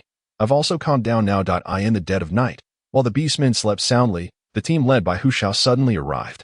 Tu Hua, who had not slept at all, yawned and feigned exhaustion as she surveyed the newcomers. "Who are you? What brings you here?" Chapter 45. Hu Xiao's response. Tu Li stood protectively in front of Tu Hua, turning back to admonish her. "It's none of your business. Go back to sleep." This was the first time her beautiful father had spoken to her in such a stern tone. Tu Hua glanced at the beast man Hu Xiao, partially concealed by Tu Li. She placed a hand over her heart, relieved that she felt no unusual reaction this time. Reflecting on the events of the day, even if she could manage to lie without a change in expression, it would not do well if any details gave her away. Thus, she obediently followed her father's advice and returned to her grass bed. "What are you doing here at this hour? Didn't the tribe arrange a place for you to stay?" Tu Li glared at Hu Xiao, his eyes reddening as he spoke the latter part of his sentence through gritted teeth. "Don't ever appear in front of my daughter again. Get lost." In the past, when Kai had been so fond of Hu Xiao, he had privately asked Hu Xiao if he was unwilling to mate with her. What had Hu Xiao said in response? That he was fond of flower. Yet, unexpectedly, after his defeat and ousting from the Fox King's throne, while staying in the Two Mountain Fox Cave, Hu Xiao had immediately taken Fox Feifei's hand right in front of Kai. If it were not for the fact that flower and Xiao still needed care, Tu Li would have been ready to risk everything to fight Hu Xiao to the death. Hu Xiao's gaze briefly swept over Tu Li, glancing at the situation inside the tent, a flicker of guilt passing through his eyes. Yet, when his gaze settled on Tu Li, the guilt vanished, replaced by a thick layer of sarcasm. He even smirked, subtly mouthing, "Indeed, Someone as useless as you deserves such a lowly existence. You, Hu Xiao, Hu Su rushed over, having checked the homes of the other beastmen without finding any trace of Shi-Chi or even catching a whiff of his scent. Is there a situation here? Hu Xiao glanced at the still fuming Tu Li, recalling the drowsy Tu Hua from earlier, and ultimately shook his head. Go search elsewhere. Indeed, the males from the beast city exuded an air of authority. The others turned to look as Quan Yi emerged from the neighboring stone house. A mocking expression etched across his face as he regarded Hu Xiao, and Hu Xiu at Hu Su was instantly enraged. As the leader of the wandering beast tribe, I assent it your responsibility to ensure the safety of our missing beastman on your territory. Hurry and send your tribe's beastmen to help search. Quan Yi disdainfully dug at his ear, letting out a scoff. You just said it's the wandering beast tribe. How can my humble territory compare to your impregnable beast city? Here, the males are always on guard, responsible for their own safety, unlike your delicate males. You, how dare you? Hu Su was infuriated, for the term delicate was typically reserved for females. To apply it to males who prided themselves on their martial prowess was a grave insult. Hu Xiao raised a hand to restrain Hu Su, stifling his furious outburst. Suddenly, Hu Xiao stepped forward, standing before Quan Yi, their sizes nearly identical, their auras clashing. Neither willing to yield, Hu Xiao narrowed his eyes. Noting the marked improvement in Quan Yi's demeanor compared to that day, Quan Yi's fist paused momentarily, betraying no emotion, a slight smirk playing at his lips. Thanks to you, a joyous occasion has lifted my spirits. In an instant, Hu Xiao's thoughts turned to Tu Hua. Was the joyous occasion referring to her? He frowned, turning on his heel with a cold expression. Leading Hu Su away, Tu Li leaned closer to Quan Yi, whispering fiercely, You must be wary of that scheming Hu Xiao. He is cunning and untrustworthy. Do not believe anything he says. Understood. The previously cold demeanor of Quan Yi softened, and he responded gently, Over there. Hu Su was still inquiring about how to deal with the matter concerning Shi-Chi. Unexpectedly, there was not a flicker of emotion on Hu Xiao's face, and his tone remained as calm as ever. No need to search. Shi-Chi is already dead. What? Hu Su exclaimed in astonishment, halting in his tracks to seek clarification. Yet, Hu Xiao continued to walk away without pausing, and in his fluster, Hu Su realized he had already strayed quite far. He hurriedly followed. Then, who did it? It must be that fellow Quan Yi, right? We should settle the score with him. Do you have evidence? A nonchalant remark effectively quelled Hu Su's thoughts. This was the stray beast tribe. And Quan Yi was correct. In this tribe, the lives of male beasts were never accounted for, each accepting their fate. Is that how this matter will end? The more Hu Su pondered, the more frustrated he became. Every year, it was always the stray beast tribe under Quan Yi's jurisdiction that was the most arrogant. Hu Xiao merely smiled enigmatically, choosing not to speak further. Tu Huahua and the other females sought out Tu Hua. Except for a few, most of them were feeling somewhat disheartened. Huahua, despite practicing sewing for so long, why do my stitches still look so terrible? Tu Huahua's nose was red, and the corners of her eyes drooped, appearing both aggrieved and adorable. Exactly. I feel so foolish. It's like with Hong Sun Li and the others. We all learned together, yet they sew so much better. Tu Hua glanced at the group of females surrounding Hong Sun Li, who were proudly showcasing their garments and boots, displaying no trace of insecurity, only self-satisfaction and pride. Tu Hua withdrew her gaze and smiled at Tu Huahua and the others. But you all have improved since the beginning.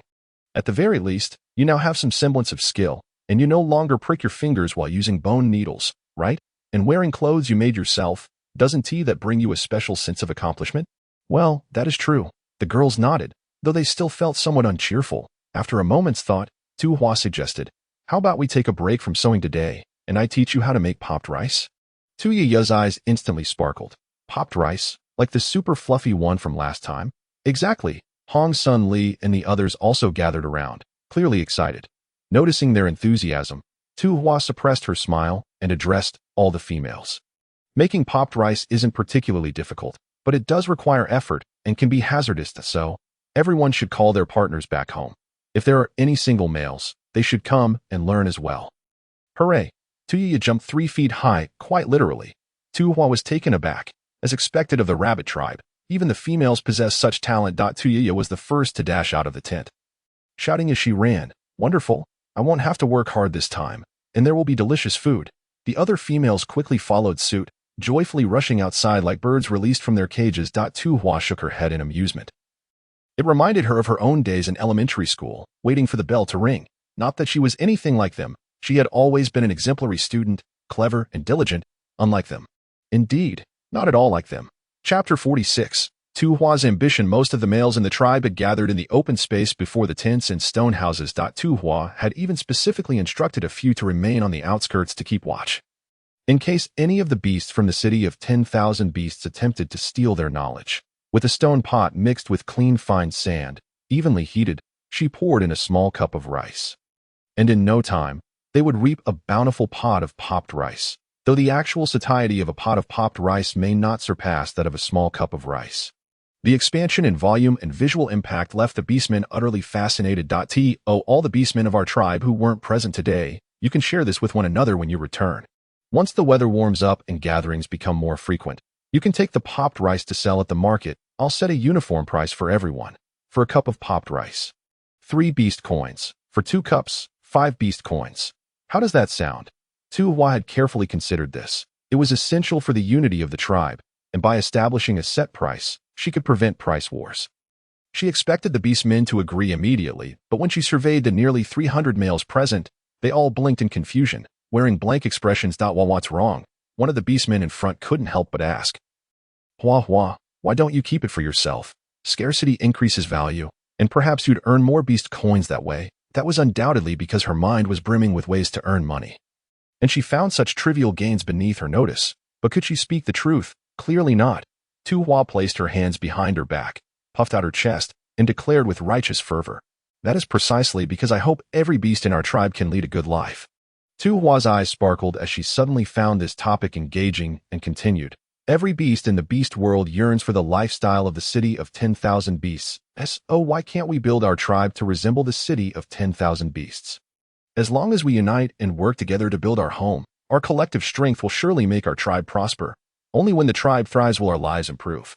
Tu Hua was so invigorated by her own words that she felt she had discovered the purpose of her existence in the beast world. However, when she turned to face the nearly 300 males, they still looked utterly bewildered, exchanging glances. The front row of beastmen awkwardly remarked, "Tu Hua, we truly appreciate your kindness and thoughtfulness. While we think it's great to exchange popped rice for beast coins at the market, it's a bit naive to believe we can build our tribe to be like the city of 10,000 beasts. That's simply impossible. Tu Hua, the beast world is not only fortified with solid walls, but also protected by countless robust males guarding the territory.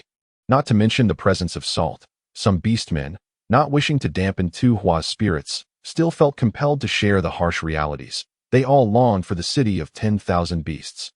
Yet they were acutely aware that, based on their own abilities, they would never be able to enter it, and could only live here. Of course, that didn't mean life here was bad. It was simply more practical to avoid overly lofty ambitions. Tu Hua scanned the expressions of the beasts, fatigued, dispirited, and devoid of ambition. At least regarding this matter, they seemed entirely disillusioned. Perhaps she was not the first beast to express this viewpoint.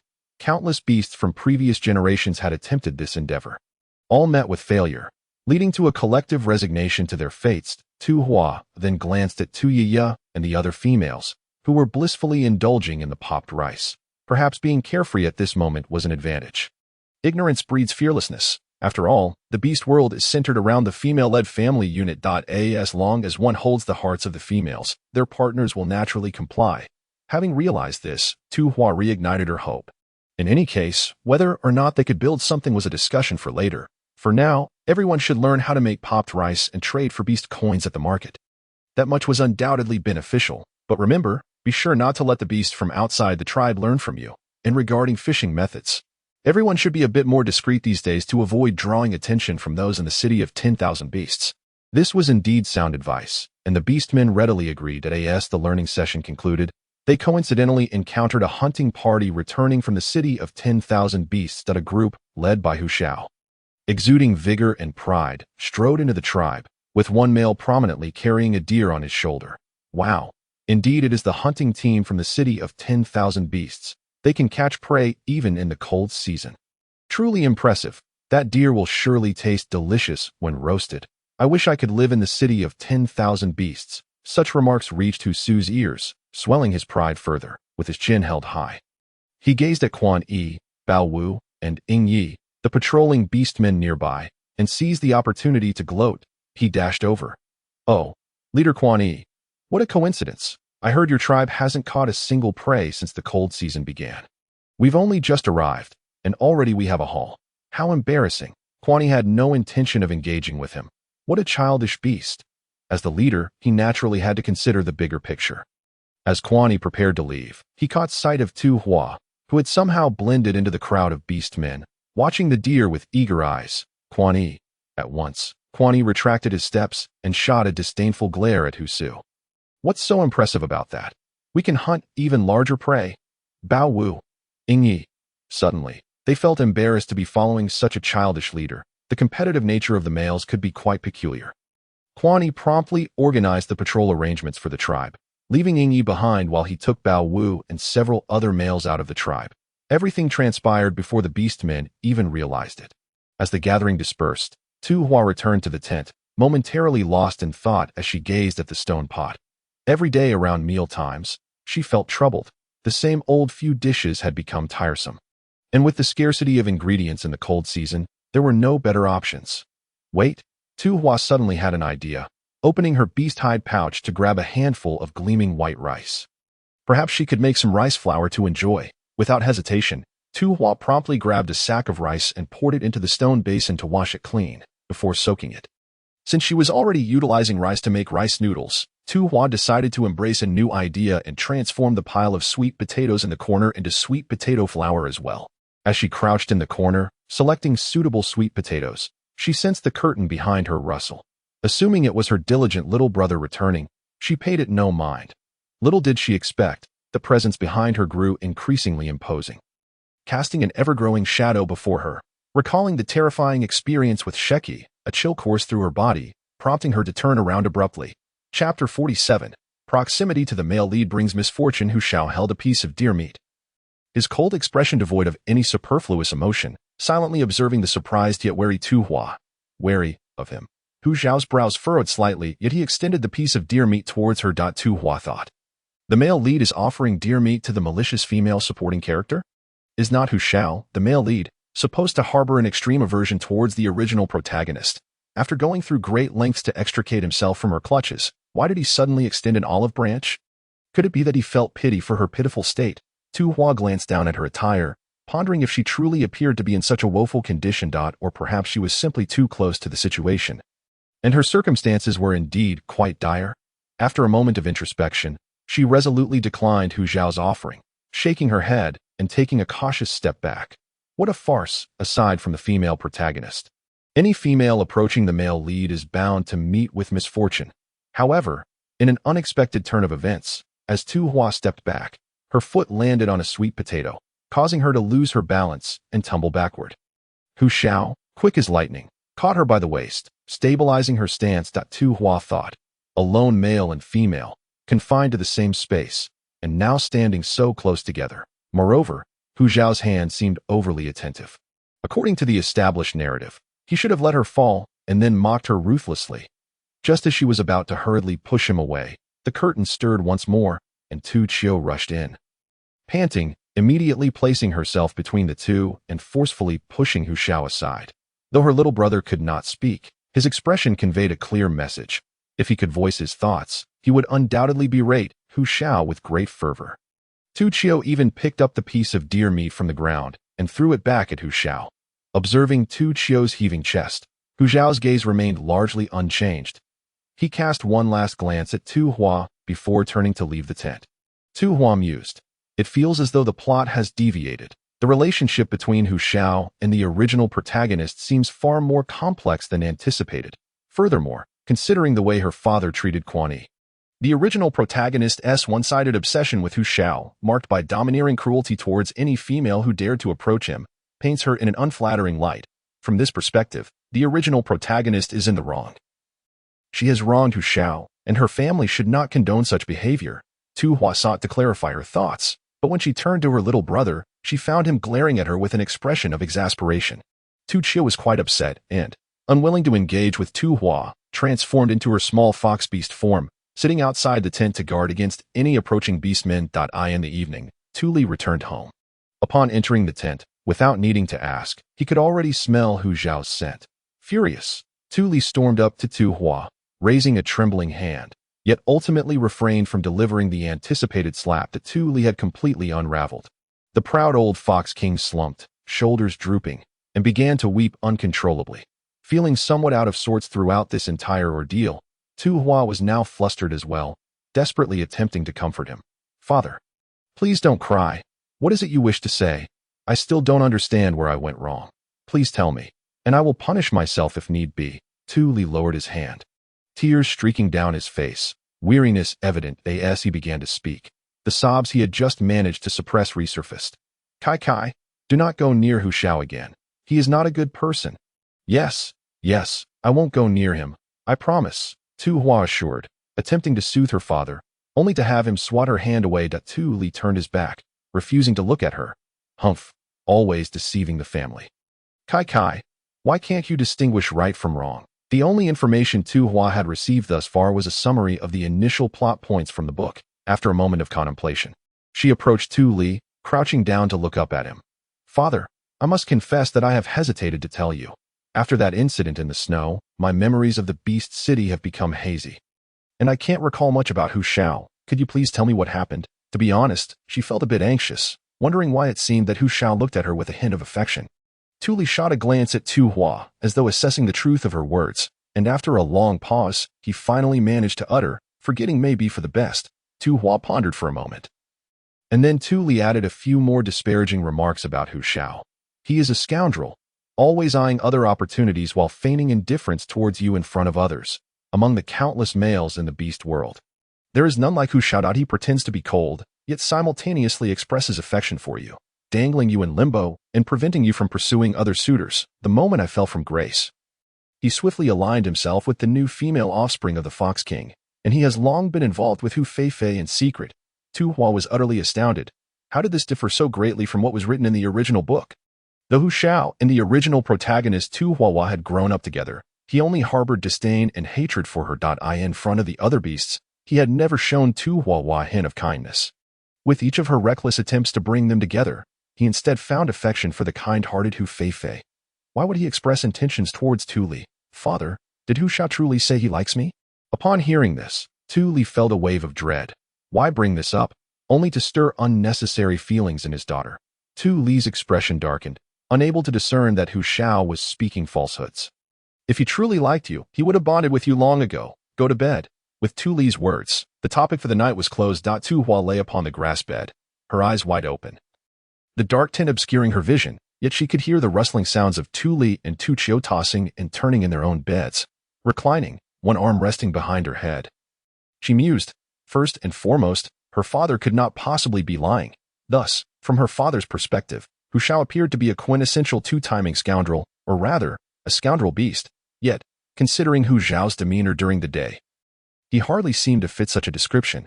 Could it be that he was simply masking his true nature, hiding his heart behind a facade? Deep in thought, Tu Hua was unaware of when she finally drifted off to sleep. When she awoke the next morning, the sun was already high in the sky. Tu Hua yawned and was surprised to find Tu Li still at home. "Father, aren't you going to the stonemasonry team today?" It was well known that her father's enthusiasm for earning sweet potatoes could be described as unwavering. Tu Li shot her a glance. "Not going. I'm staying home to keep an eye on you." "You silly girl."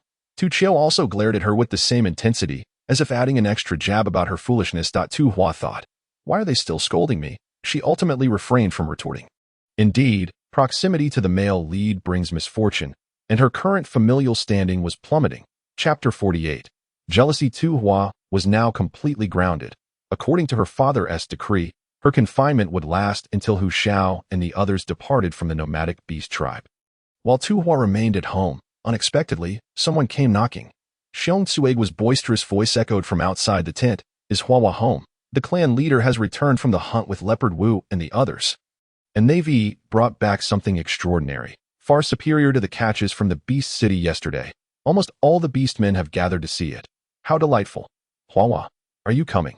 As Tu Hua stood up, she suddenly remembered something, awkwardly smiling at her father. "Hey, father, can I go?" Tu Li frowned. "Everyone is going, so the other beasts from the Beast City are going too. You think I can't see through your little schemes?" "No, you may not go."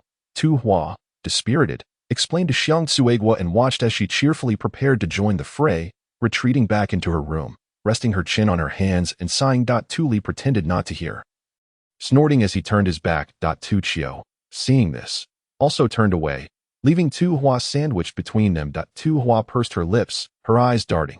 Alas, I wonder what kind of prey Quan Yi and Leopard Wu have brought back. Something better than deer, perhaps a wild boar, or maybe a cow. Noticing her little brother's ears perk up, Tu Hua raised an eyebrow and continued, if it were a cow, that would be marvelous. We haven't had beef in ages. Ribs could be braised, and cow hoofs could be stewed, just a bite, and the tendons would be springy and warm, perfect for a cold day, and then there's the cow marrow, white and smooth. Just right for a hot pot, simply delightful. It is uncertain whether there will be any beef left if we do not go. The younger brother could no longer endure it, turning to look at Tu Hua with wide, eager eyes. Tu Li also swallowed hard, clearing his throat before relenting. If you wish to go, you must stay close to me, and Xiao, do not wander off. If I find you gravitating towards Hu Xiao again, I shall break your legs. Naturally, Tu Hua readily agreed, and the atmosphere grew amicable once more as the family joyfully anticipated their imagined feast. However, upon arriving at the tribal entrance surrounded by a throng of beasts, and after much effort to squeeze through the crowd, Tu Hua finally discerned that the precious prize they had brought back was not beef at all, but a singular, dainty female still clinging to the back of Quan Yi. Tu Hua's face darkened instantly. Both Tu Li and Tu Chiao instinctively glanced at Tu Hua, their arms prickling with goosebumps. What was this suddenly terrifying aura? The chieftain was indeed formidable. The males of the beast city were not so remarkable after all. Yesterday, one beast had boasted about capturing just a deer, acting as if he were exceptionally impressive. If you have the ability, go out and bring back a female, then the value of a female is certainly incomparable to that of a few prey. The tribe had successfully regained its dignity, taking every opportunity to mock those from the beast city. Hu Su clenched his fists, veins standing out, yet he dared not interject. After all, it was a matter of luck to catch prey in the cold season. 1 in 10 or 12 chances. Thus, finding a female was akin to being struck by lightning. 1 in a million. Tu Hua's eyes nearly blazed with fury as she glared at Quan Yi's paws. Still carrying her, still carrying her.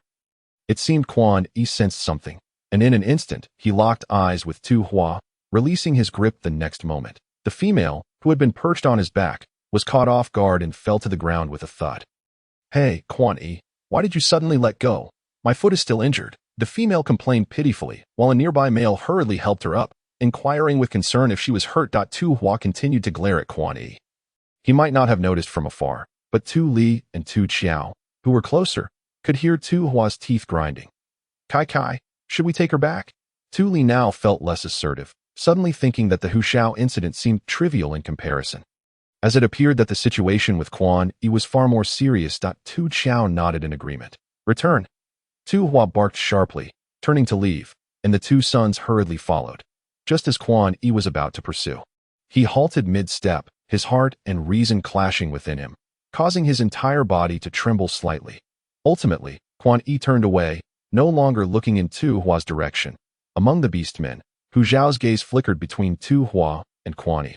The confusion he felt yesterday, prompted by Tu Hua's vigilant eyes, only deepened upon learning the reason. In fact, his brow furrowed even more tightly. Just a few short months had passed, and while he had yet to fully accept Hu Fei, she had already turned to someone new. Clutching a necklace in his hand, Hu Xiao traced the baby teeth on it, recalling the small female who had assured him with a bright smile that she would love only him for life. Forget it.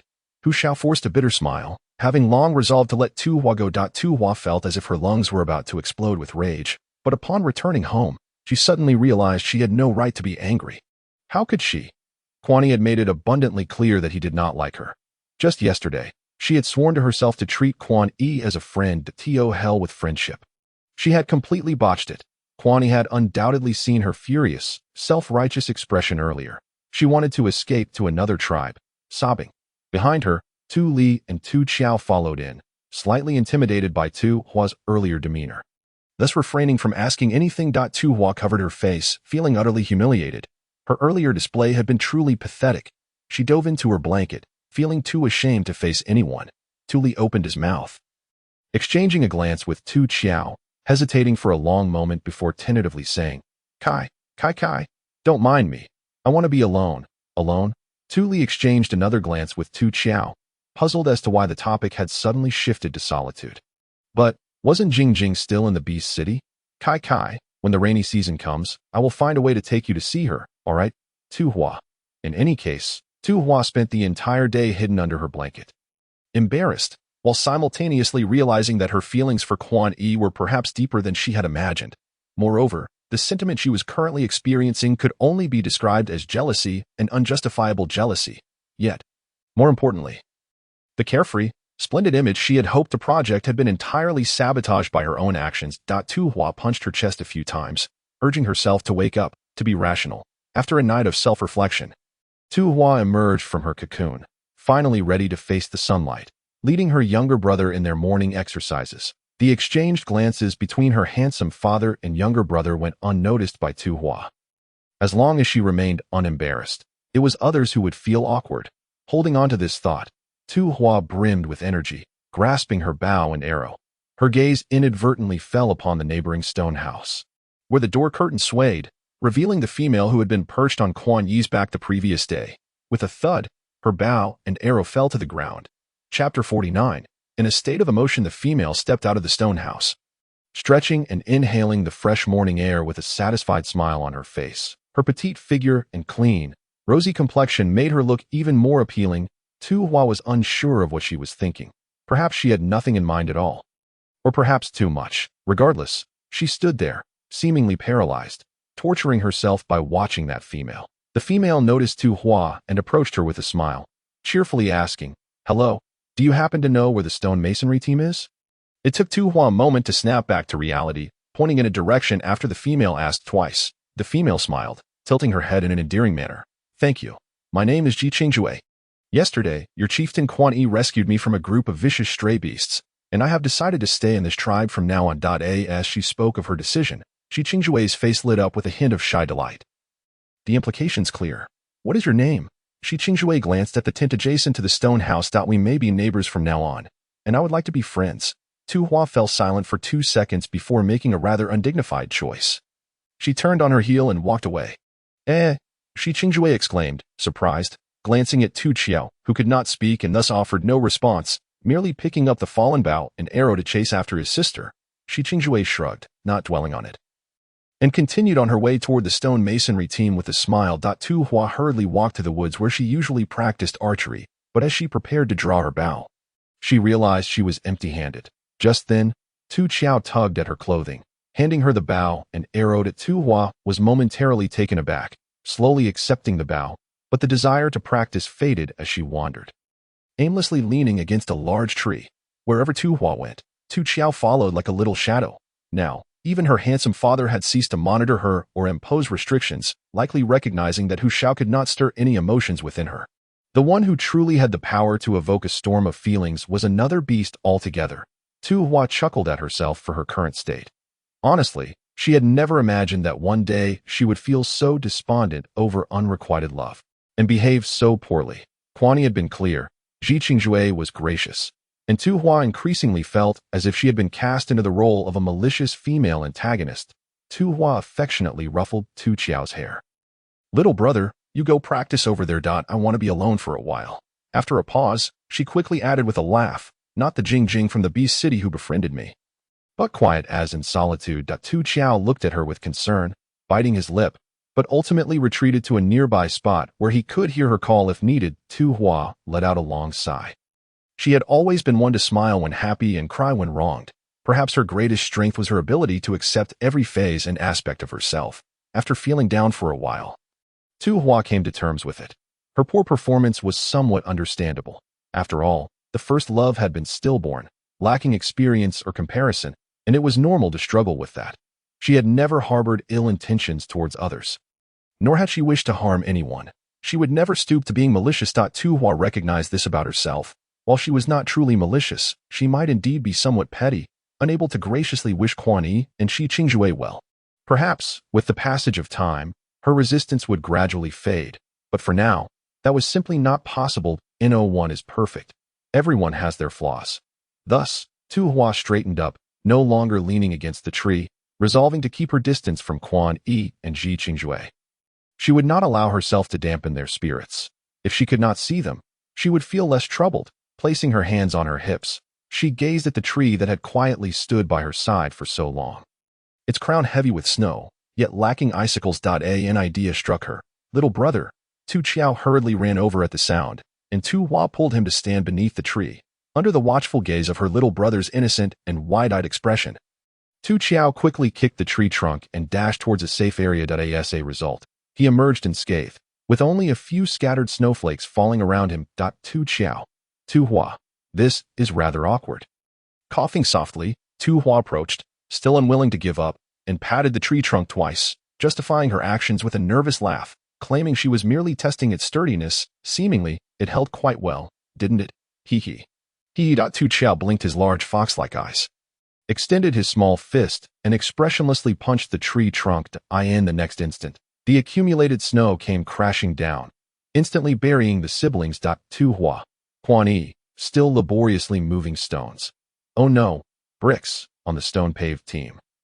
Lifted his gaze at the sound and spotted Ji Qingzhui standing atop a large rock in the distance, waving and calling out to him. Quan Yi immediately frowned. What was she doing here? Bao Wu, go chase her away. Bao Wu, still drowsy with his round, glimmering leopard eyes barely open, was annoyed at Quan Yi for insisting on squeezing into his cave last night, although Quan Yi was not a stranger. The sudden presence of an unfamiliar aura in his sleeping space had kept him from sleeping soundly all night. Now, being ordered around again, Bao Wu shot a disgruntled glance at Quan Yi, his lips pouting as if they could hold oil, yet he still approached to help drive Ji Qingzhui away. During the lunch break, watching Tu Li head home for a meal, Quan Yi held a bowl of savory meat bone soup. Enduring his urges, ultimately deciding not to follow, suddenly, Bao Wu broke the silence, asking, when the rainy season arrives, between Tu Huahua and Ji Qingzhui, which one do you intend to choose as your mate? Quan Yi's eyes widened in shock as he turned to Bao Wu, who was contentedly sipping his soup. Bao Wu's expression was casual, merely engaging in conversation. What nonsense is this? Who said I was looking for a mate? Quan Yi placed his bowl of soup in front of Bao Wu. The peculiarities of the serpent realm could not be concealed for long. He also no longer wished to endure the bleak existence under the Serpent King's rule, facing the consequences of taking a risk with little optimism. Bao Wu smacked his lips. You saved Ji Qingzhui. Look at her attitude. She seems to really like you. That if you become her mate, your family status will definitely be secure. As for Tu Huahua, although she was driven out of the beast city as a vicious female.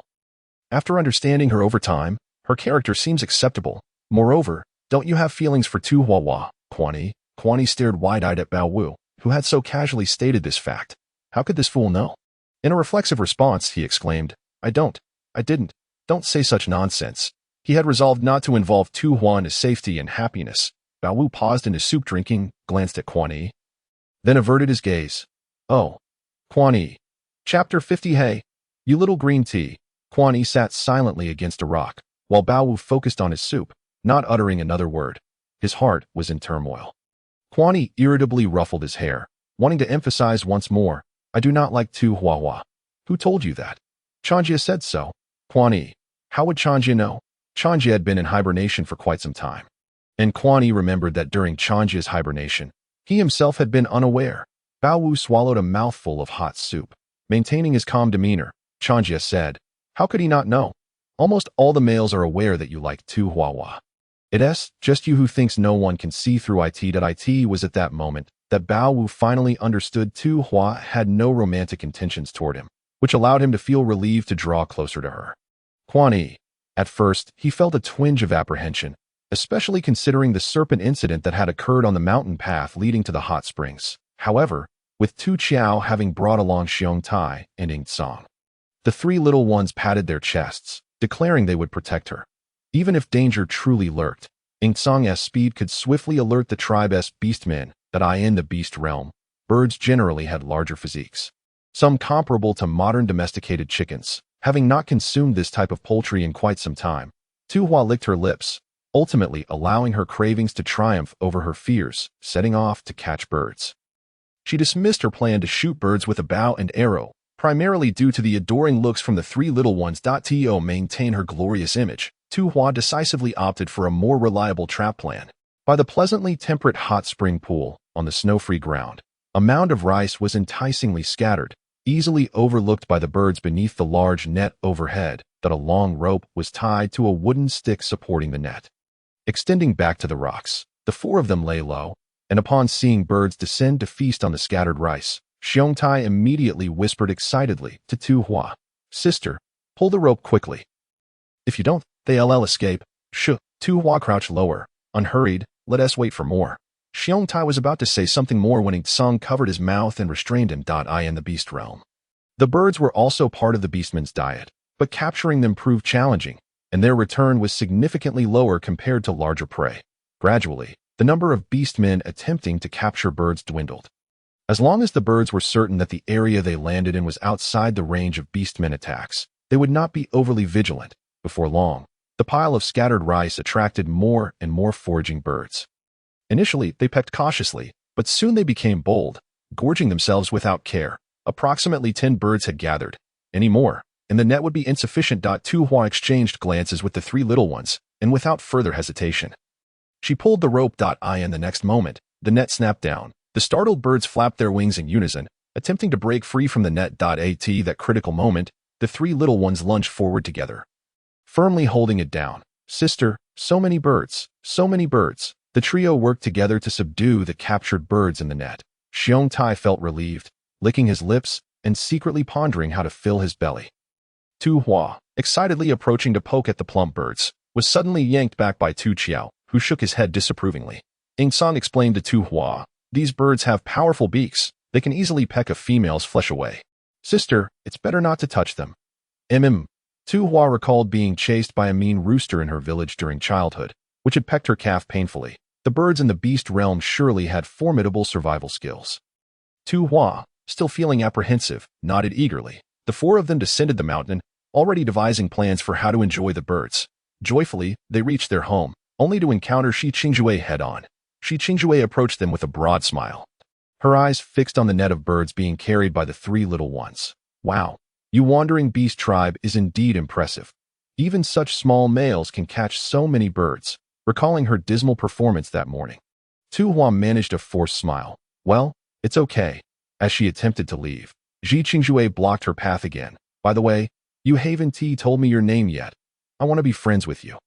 Tu Hua felt a pang of frustration, feeling indifferent about friendship. She chuckled awkwardly. "I'm Tu Huahua. I'll just head back now." Wait. Shi Qingjue intercepted her again, pointing at the net of birds. "Since we're friends now, why don't you share a few birds with me?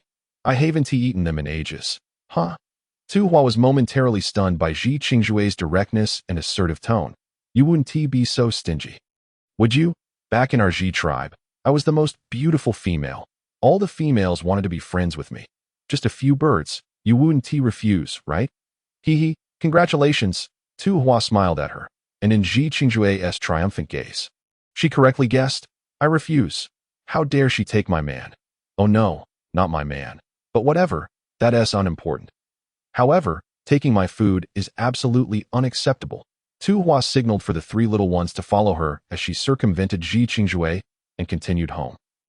Shi Qingjue stood there, her face filled with disbelief. "Hey, how can you be like this?"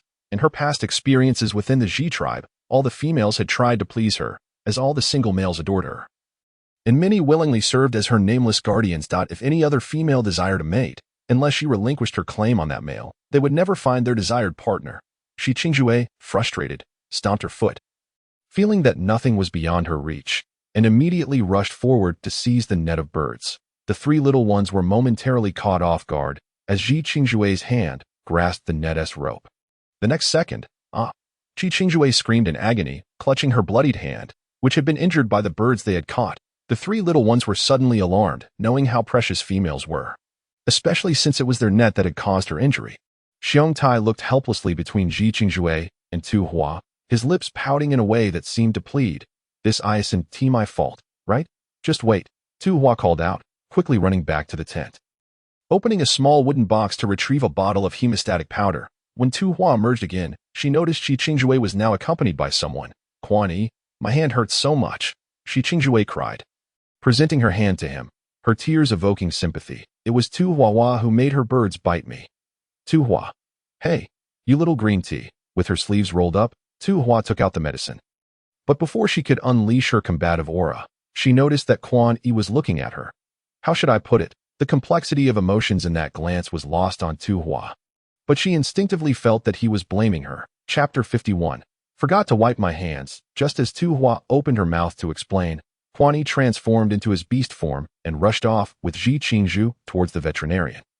Lu Ming's home. Tu Hua sighed. It's different. Those who are favored are always fearless. Surprisingly, she did not feel as heartbroken as she initially thought.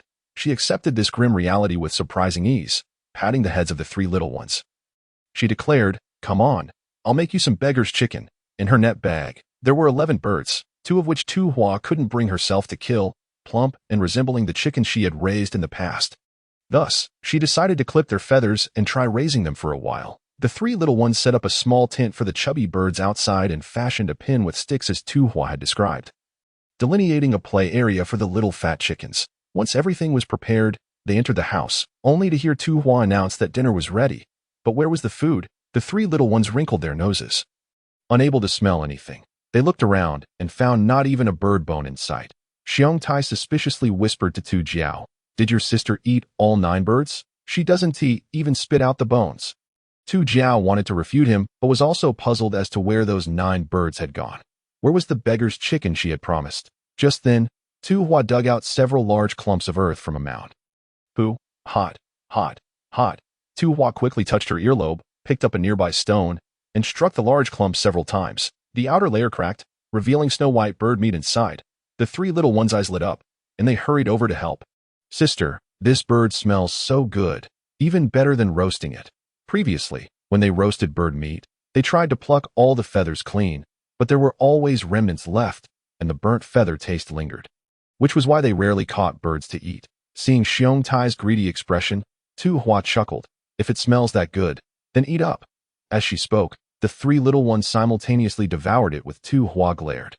And the bewildered Quan Yi instinctively shrank his neck, forcing himself to maintain his composure, declaring, "If you believe me, I shall release you." Tu Hua narrowed her eyes. "You won't let go, will you?" Quan Yi gulped nervously, but resolutely nodded. A woo. Observing Quan Yi's curled-up posture as he covered himself, Tu Hua dusted off non-existent dirt from her knees, elegantly swept her bangs aside, and strode away, leaving behind the pained Quan Yi, who lay on the ground, gritting his teeth and howling, "Tu Hua, Hua." In a surreal scene, Tu Li sat regally upon the throne of the Fox King, surrounded by beasts offering their congratulations. In a stone chamber just a wall away, a drop of colorless, odorless poison mingled in a cup of clear water. A skeletal hand leisurely shook the cup, and as the gaze traveled up the arm, it landed upon the sinister smile of Hu Shao. Suddenly, the scene shifted, and the cup was presented before Tu Li. Maintaining his amiable demeanor, Tu Li unhesitatingly tilted his head back to drink the water. "No, don't drink. Little one. Little one." Tu Li and Tu Chiu encircled Tu Hua's straw bed within the dim tent, where even the beasts could discern that Tu Hua was drenched in sweat. Murmuring incessantly, Tu Li placed his hand on Tu Hua's forehead. It was burning hot. "Father," upon hearing Tu Hua call for him. Tu Li hastily leaned in. "Little one, what did you say?" "Father, don't drink, don't drink." Tu Li paused momentarily, then promptly turned to instruct Tu Chiu, "Quickly, summon the veterinarian Lu Ming." Tu Chiu nodded and transformed into fox form, dashing toward Lu Ming's home. As soon as Quan Yi sensed Tu Chiu leave the tent, he sat up, grabbed a beast skin skirt, and prepared to step out to check on the situation. A sharp, indescribable pain surged through him, causing Quan Yi to reduce his stride, fearful of aggravating the injury. "What is happening?" Ignoring any territorial etiquette, Quan Yi lifted the tent flap and made his way directly to Tu Hua's straw bed. "I don't know. It suddenly started in the middle of the night. Fever, talking nonsense." Tu Li drenched a piece of beast skin and placed it on Tu Hua's forehead, but suddenly, Tu Hua cried out, "Father, danger! Father, run!" Quan Yi shot Tu Li a bewildered glance, only to see him with his head bowed, intently cleaning another piece of beast skin. Quan Yi said nothing further and dashed out of the tent. After rolling in the snow, he hurried back inside, cradling the burning Tu Hua in his cool embrace. This cycle repeated several times until the veterinarian Lu Ming finally arrived. After assessing the situation, he administered a bowl of universal ginger soup to Tu Hua. After everything was done, Tu Li sighed and waved his hand. "It's troublesome. You all may leave now." Lu Ming offered a few final instructions before departing. while Quan Yi remained by Tu Hua's bedside, showing no intention of leaving. Tu Li sent Tu Chio off to sleep, and though Tu Chio was initially reluctant, he complied upon seeing the stern expression on Tu Li's face. Tu Li replaced the cloth on Tu Hua's forehead, looking at Quan Yi with a sigh. "You are a kind-hearted beast. Do not worry. She will be fine. You should return now. Staying any longer would indeed be inappropriate." Quan Yi remained silent for a moment. "Then I will guard outside the tent. If you need anything, call for me. Uncle Tu." Tu Li nodded as the sun rose. Tu Hua's night of nightmares finally came to an end. Groggily opening her eyes, she saw Tu Li's slightly hunched back. The innate grace of the Fox clan's males was evident, and even as they aged, they did not appear old. However, the weariness from Tu Li's concerns during their journey from the city of beasts to the stray beast tribe had taken its toll on his body. "Little one, you're awake." As soon as Tu Li spoke, Quan Yi burst into the tent, excitedly taking her hand. "You're awake.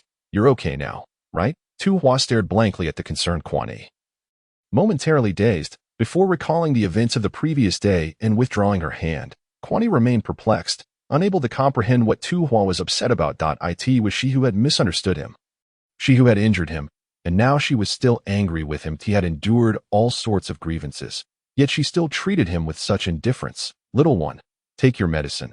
The veterinarian Lu Ming instructed you to drink another bowl as soon as you awaken." Tu Li approached with a bowl of ginger soup. Tu Hua touched her forehead, feeling the sweat. However, compared to the oppressive weight she had felt last night, her body felt significantly lighter now. Chapter 53. Do we have a grudge? Quan Yi immediately accepted the ginger soup, blowing on a spoonful before bringing it to Tu Hua's lips, but she swiftly recoiled. Their eyes met, and Tu Hua's gaze was filled with suspicion and a hint of disdain. Unmasked, Quan Yi halted, his hand holding the spoon freezing midair. Given his temperament, he should have been furious, ready to demand why she was upset with him. Yet seeing her slightly pale face extinguished all his anger.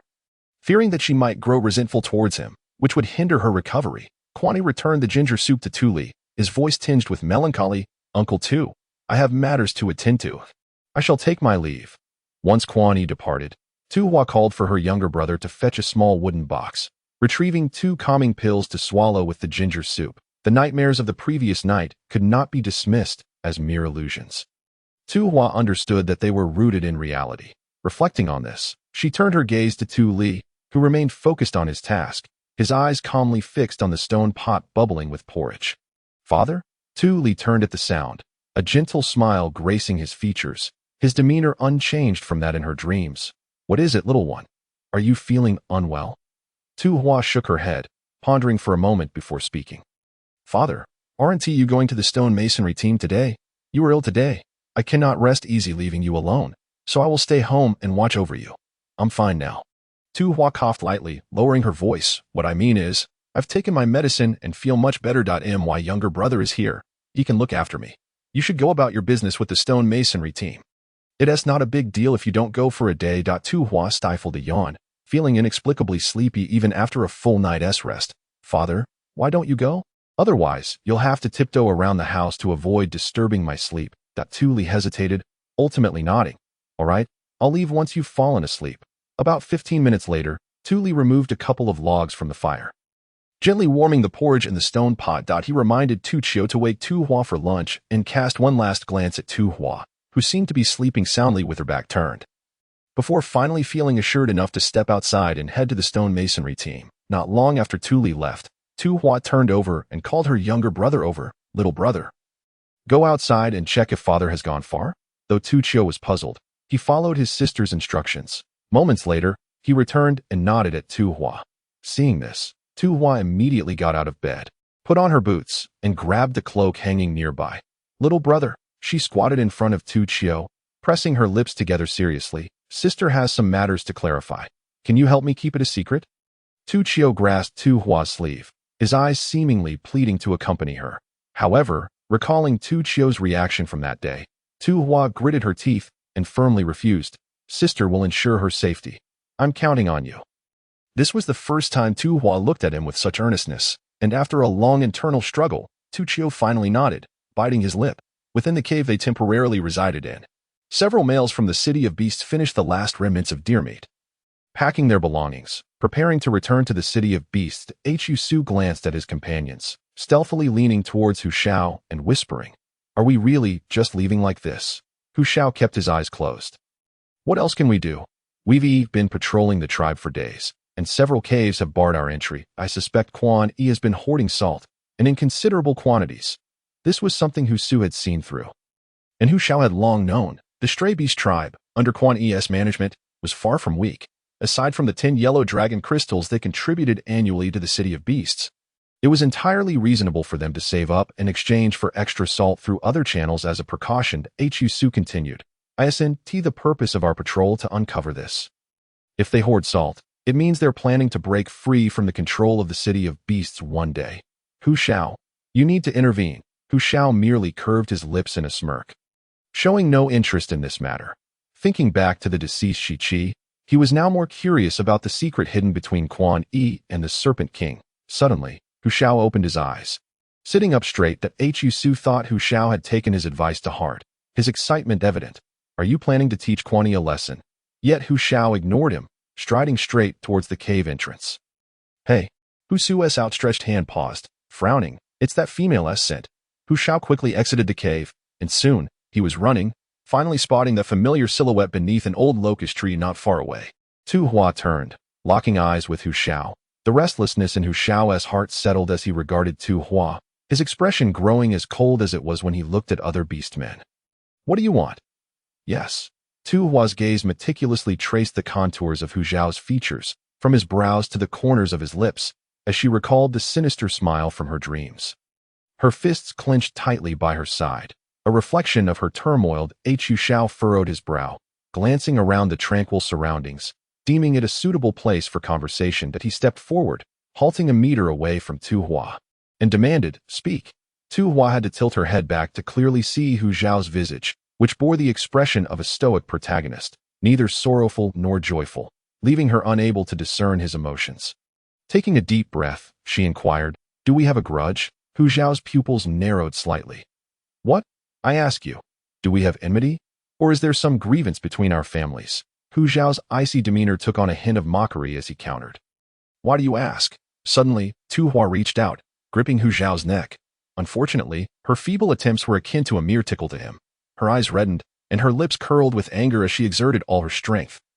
Leaving no mark upon his neck. Hu Shao regarded her with an indifferent gaze, as if she were nothing more than an insignificant insect, remaining unmoved while she vented her ineffectual frustration. "If there is no grudge, then why did you poison my father?" Tu Hua gasped, unable to contain her fury. "It was your poison that led to my father's devastating defeat in the arena. It was you who orchestrated it, causing him to be battered and bloodied by Hu Feifei's father.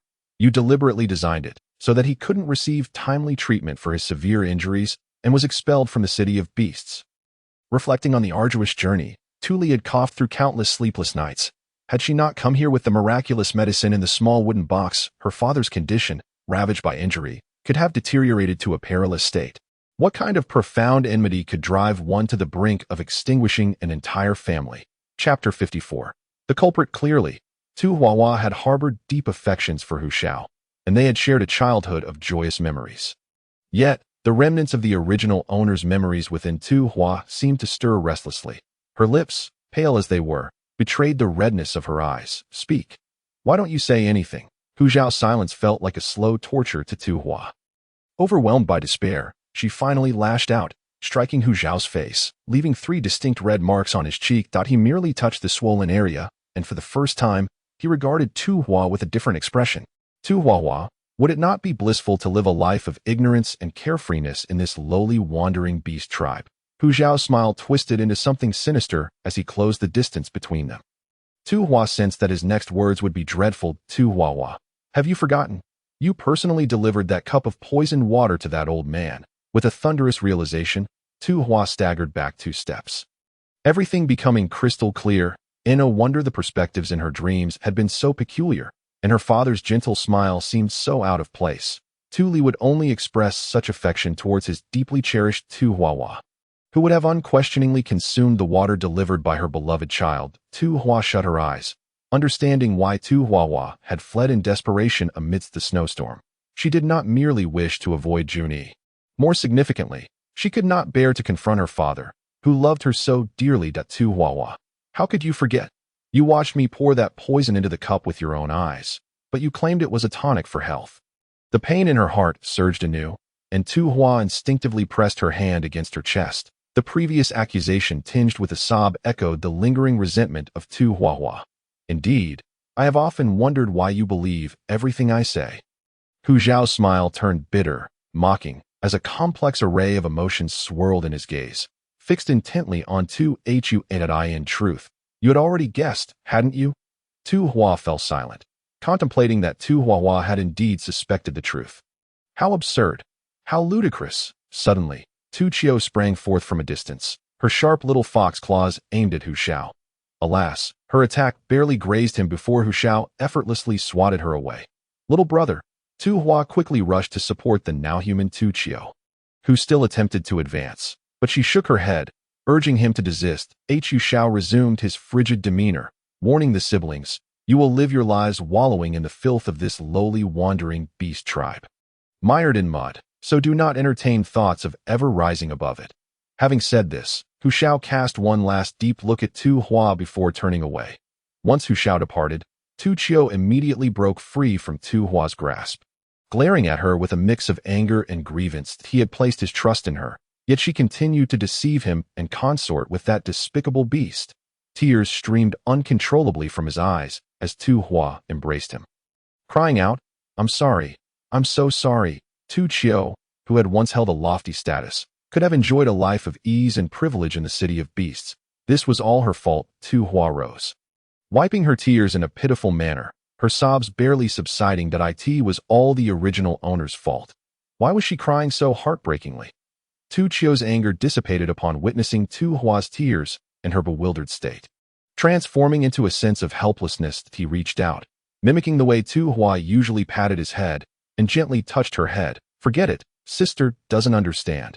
As the younger brother, I shall worry more," he sighed. Tu Hua clasped his hands behind his back, adopting a small, elderly man's gait as he glanced back at Tu Hua, urging, "Come on." Tu Hua responded, "Oh," and hurried after Tu Hua as they made their way home. Why did it feel as though something was amiss?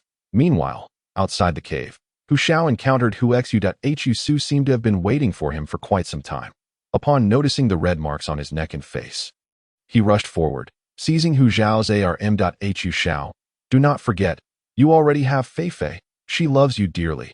Do not entangle yourself with that venomous Tu Huahua any longer, all right?" With a flick of his wrist, Hu Zhao easily freed his arm, not bothering to lift his gaze as he continued toward the cave.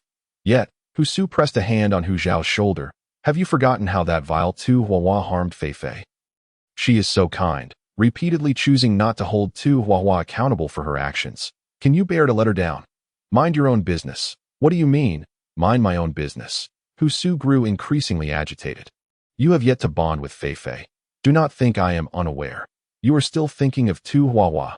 You need not have come to inspect the wandering beast tribe. You insisted on coming in person just to see Tu Huahua.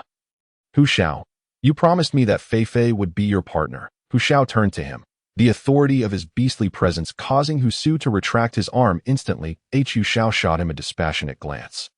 "If you like Hu Fei Fei, then pursue her yourself. Do not vent your frustrations on me. If Hu Fei Fei is willing to accept you as a partner, I have no objections. Furthermore, I remember what I have said and am well aware of my intentions. You need not meddle." Having said this, Hu Zhao strode into the cave, leaving Hu Su slumped against the stone wall, crestfallen. Had he not tried to pursue her? Yet, she was Hu Fei Fei, the one who had devoted her whole heart to Hu Zhao. So sincere, so ardent, she rested her chin on her hand, her smile as warm as the sun. "I want to give Hu Zhao complete love, an unwavering love. Even if he is an iceberg, I will melt him slowly." Hu Su scoffed lightly, rubbing his face with his hands. He too was overwhelmed. Hu Zhao and Tu Huahua were already impossible, while Fei Fei would undoubtedly fulfill her promise, gently and sincerely healing all of Hu Zhao's sorrows until the day he finally opened his heart. Indeed, anyone could attain what they desired, except for him, the worthless beast. The following morning, a contingent of beasts from the city of beasts received 10 yellow dragon crystals from Quan Yi, having arranged for him to send beasts to the city of beasts for salt powder during the rainy season. Bao Wu spat vehemently at the departing figures, a bunch of thieving beasts. Yet, what could be done? If they did not receive the crystal cores, the city of beasts would cut off their supply of salt. And they might even send beasts to attack and obliterate their humble wandering beast tribe. Eagle Knight glanced at Bao Wu's puffed-up demeanor, chuckling. By the way, have you not always dreamed of living in the city of beasts? Now that you are so indignant, what will you do when you encounter them frequently in the future? Bao Wu opened his mouth, hesitating before muttering weakly. That's a different matter. Chapter 55. Self-help. Living in the city of beasts was the dream of every beast. Harboring resentment towards the arrogance of the beasts within the city of beasts was one thing. Yearning for their lifestyle was entirely another. Feeling deflated, Bao Wu shot a guilty glance at the silent Junyi. When I become a beast of the city of beasts, I won't be like those few. Besides, I am still a male of our tribe, naturally supporting my own people, right, Chief? Junyi frowned in silence. His attention elsewhere, Bao Wu exchanged glances with Eagle Knight, puzzled, when a soft female voice suddenly rang out. Junyi. The two beasts turned their heads in unison, only to discover that it was Ji Qingjue, who was energetically waving her arms as she ran towards them. In recent days, Quan Yi had been exceedingly irritable and had no inclination to engage with Ji Qingjue, promptly turning away. However, Ji Qingjue had already reached Quan Yi, spreading her arms to block his path. I called your name. Why are you running away? She said, placing a hand on her chest to steady her breath, and then beaming a sweet smile. I came to tell you that I have decided to stay in your tribe and not return to my original tribe. This news was indeed a pleasant surprise, causing Quan Yi's expression to lighten somewhat, while Leopard Wu and Eagle Yi could hardly conceal their delight. Ji Qingjue tilted her chin slightly towards Quan Yi. Why are you not showing any reaction? Quan Yi frowned, pondering what further response was necessary. The leader, he had already arranged for Ji Qingjue to have a stone house and had sent her a bag of rice and a jar of salt. Noticing Quan Yi's impassive demeanor, Ji Qingjue pouted and raised her injured hand. It hurts so much. You haven't come to see me these past few days. You squandered your chance to impress me. How can I consider you as a partner? Quan Yi found himself at a loss for words regarding Ji Qingjue's familiarity and turned to glance at his two companions. Leopard Wu quickly whistled, pretending to look at the sky, while Eagle Yi focused intently on counting pebbles. There are many excellent males in the tribe. You can take your time to get to know them before the rainy season arrives. Suppressing the urge to roll his eyes, Quan Yi uttered this statement and walked past Ji Qingjue.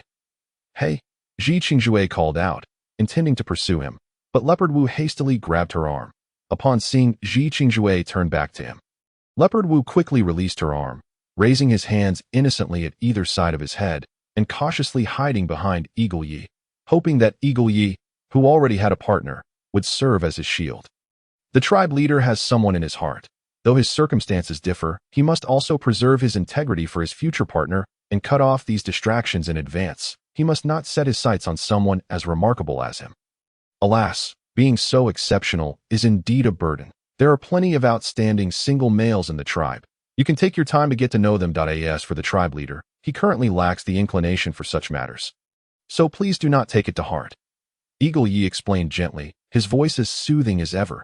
Does this imply that Quan Yi has someone in mind for a partner? Ji Qingjue pondered for a while, concluding that the only possibility for someone as beautiful as her, the first female of the Ji clan, was this. Who is it? Eagle Yi and Leopard Wu exchanged glances, deeming it harmless to divulge the information. Tu Huahua. What? That venomous female. Ji Qingjue exclaimed, her eyes wide with indignation, her irritated tone resembling a pout. You don't know. That female is truly malicious. My hand was injured because she deliberately had a bird peck at me. Leopard Wu and Eagle Yi were quite unaware of the situation at the time, their initial reaction being to think there must be some misunderstanding that Tu Huahua was not that kind of female. Yet Ji Qingjue's certainty and indignation left them perplexed. You don't understand. I was trying to befriend Tu Huahua, and she intentionally made me touch her net, resulting in my hand being pecked. I wonder how Tu Huahua explained it to Quan Yi afterward. In any case, how could such a wicked female become his partner? Quan Yi must have been deceived. Eagle Yi and Leopard Wu exchanged another look, with Eagle Yi forcing a polite, distant smile that we did not witness the events firsthand. So there may indeed be some misunderstanding that we have matters to attend to, so we shall take our leave. With that, Eagle Yi pushed Leopard Wu to depart swiftly. Competitiveness among males and the intricate rivalries among females were inevitable. They were unwilling to believe in a single account and did not wish to become embroiled in such troublesome affairs. Quan Yi, may you find fortune in your endeavors. Achoo! Just as Quan Yi arrived at the stone house, he sneezed, puzzled as he rubbed his nose, and raised his gaze to meet Tu Huahua, who was pouring out water. Before he could utter a word, Tu Huahua completely ignored him, pouring out the water and returning inside, as if he were invisible. Huh? Who doesn't have a little temper, right? Quan Yi flung aside the door curtain and stormed into the house, pacing angrily back and forth 4 or 5 times. Who owes whom? Why does he have to be so spineless? He gets dismissed, yet he continues to fawn over her. In his fury, Quan Yi slammed his hand on the stone table, breaking yet another one the day after the group of males departed from the city of beasts. Ma Ji arrived at the stray beast tribe at Mag first sought out Tu Huahua, cheerfully placing the precious jars of salt on the ground and explaining, "There are inspections from the city of beasts. I've been given some leeway with these items, but can't be too ostentatious. That Huahua, let me know what you need, and I'll give you a discount." Tu Huahua recalled how Ma Ji had previously scolded her when he left the tribe and noted his noticeably conciliatory demeanor now. Tu Huahua expressed her understanding. Just as Ma Ji needed her goods, she too required Ma Ji as a long-term partner for cooperation. She smiled warmly and nodded at Ma Ji, deliberately avoiding any mention of past grievances. "This time, I have stored many capes and would like to hear your thoughts." Ma Ji appeared genuinely interested. "Are you referring to the kind of cape you're wearing?" In fact, Ma Ji had been captivated by Tu Huahua's attire the moment he saw it. The females in the city of beasts would likely covet it, perhaps even willing to exchange a considerable amount of beast coins in a moment of excitement. Ma Ji sensed a significant business opportunity in the cape. And before long, he and Tu Huahua were engaged in lively discussion. Quan Yi felt a knot in his chest. Beasts are more infuriating than beasts. If he remembered correctly, Ma Ji had also managed to anger Tu Huahua at one point. Yet she turned to him with a bright smile, while she treated him with such indifference for so long. "Go." Leopard Wu glanced around and confirmed that Quan Yi was indeed speaking to him. "Go where?" In frustration, Quan Yi turned away from Tu Huahua. "Gather all the tribe members. Inform them that we can exchange supplies, salt, rice. We have it all." It was unacceptable for those two to converse privately for too long. Chapter 56. Leading the industry by thousands of years. Just as Tu Huahua and Ma Ji finalized the distribution of the capes, they had yet to exchange pleasantries when a throng of beastmen suddenly surrounded Ma Ji. "We heard you brought many rare items this time. Let us have a look." Yes. We have frozen fish to trade with you. Quick, bring them out. Show us." Ma Ji flashed an apologetic smile at Tu Huahua, who waved her hand, indicating he should continue without minding her. Seeing Tu Huahua left alone, Quan Yi cleared his throat, feigning indifference as he glanced around before stealthily moving closer to her side. Upon noticing Tu Huahua turn her head to look at him, and without the usual dismissive behavior, Quan Yi felt a glimmer of hope and secretly rejoiced, ready to say something to ease the tension when a soft, feminine voice called out to him, "Quan Yi." Tu Huahua rolled her eyes and turned to leave. "Hey." Quan Yi was about to grasp Tu Huahua's arm when Ji Qingjue unexpectedly stepped between them. Wearing an innocent smile, "Move aside." Ji Qingjue obstructed him with her body, and Quan Yi, unable to push her aside and hesitant to be rough with a female, noticed Tu Huahua drifting away from the crowd, heading towards a small forest to practice archery. Only then did Quan Yi direct his gaze back to Ji Qingjue's face, his eyes filled with thinly veiled anger. "What do you want?" Ji Qingjue feigned a hurt expression. "Quan Yi, did I do something wrong? Why do you seem so displeased every time you see me?" Quan Yi raised a hand to shield his eyes. "What is it you want?" "Oh, it's like this. I have my eye on a necklace adorned with colorful feathers, and I really like it. But you know, I currently have no partner, just arrived in this tribe, and I don't have any beast coins." "Quan Yi, could you help me buy it?" Ji Qingjue looked utterly pitiful, quickly adding, "Please don't misunderstand, Quan Yi. Once I find a partner, I will have him repay you the beast coins, all right?" Without a word, Quan Yi tossed her a green crystal, thinking that now there was no one to prevent him from approaching Tu Huahua for clarification. After taking a few steps, Eagle Yi suddenly landed before him, wearing a serious expression, clearly having something important to discuss. As Quan Yi hurriedly followed Eagle Yi away, Ji Qingjue clutched the green crystal, casting a glance at the grove where Tu Huahua had just entered, a sly smile curling upon her lips. In the grove, Tu Huahua sighed as she gazed at the tree trunk, which had been pierced with over 100 arrows by Quan Yi. This painted dog, Quan Yi, was far more useful than the real one. At least when she was feeling down, she could vent her frustrations on this pitifully drawn dog that had been shot so many times that Tu Huahua settled into a cross-legged position, propping her chin on her hand as she faced the painted dog. Unable to resist murmuring, "Should I tell my father about that incident?" Hu Xiao had left, but the nightmare still lingered with her, though Tu Huahua rationally recognized that the previous events were not her fault. Every time she faced her father's concern while inhabiting this body, she couldn't help but feel guilty and uneasy. But what if she did tell him? Disappointment, disdain, and hatred, regardless of which emotion emanated from Tu Li's gaze. She pondered, she might find it difficult to bear. Sighing, Tu Hua raised her eyes to the ever-unchanging little dog, and in frustration, struck the tree trunk with her fist that a hint would be nice. Yet, instead of the awaited hint, she heard the familiar, delicate voice calling her, Tu Huahua. Turning around, she saw Ji Qingjue approaching her gracefully, holding a string of something colorful. As she drew nearer, Tu Hua recognized the necklace adorned with a couple of extra feathers. A faint smile graced Ji Qingjue's lips as she dangled the necklace in front of Tu Hua. My hand hurts. Could you help me put this necklace on? Tu Hua rolled her eyes, remaining silent and motionless, allowing Ji Qingjue to hold it up. After a moment of waiting without irritation, Ji Qingjue cheerfully adorned herself with the necklace. Tu Huahua. Do you know who gifted me this necklace? Her innocent, wide eyes blinked. If it weren't for the fact that I've been watching palace intrigue dramas for over 20 years, I might have almost missed your smugness. So insufferable. It's from Quan Yi. Ji Qingjue's lips curled into a sweet smile. Tu Huahua. I've heard some rumors in the tribe, but Quan Yi may not choose you in the end, for his only partner will undoubtedly be me. Oh, congratulations on your fortune. May you ascend to bliss. Tu Hua clasped her hands together, uninterested in engaging further. Tu Hua had no desire to converse with someone as ostentatious as Ji Qingyu. It was merely a worthless necklace. What was so impressive about it? She needed no gifts from anyone. She would buy whatever she wanted in the future. However, she wished to avoid the conversation, yet Ji Qingjue refused to let her go. Grabbing Tu Hua's wrist firmly. Tu Huahua. I already mentioned that no one dares to defy my wishes. It was just a few birds, and you dared to hurt me, so I will snatch your partner away to show you the consequences of offending me. With gritted teeth, Tu Hua tilted her head, noting the distortion of Ji Qingjue's typically charming features. Tu Hua remained calm, her only reaction a brief moment of silence for Quan Yi, young and blind. Such a pity. Let go. Tu Hua spoke in a conciliatory tone, reminiscent of the time before she had kicked a certain beast. I won't let go. Tu Huahua. You will apologize to me now. Kneel before me, and only then will I consider letting you go. Otherwise what? Tu Hua moved her neck and raised her hand. With a startled gasp, Ji Qingjue tumbled to the ground. Feigning weakness. Tu Hua stared blankly at her own hand, surprised that she had not even exerted any force. Quan Yi.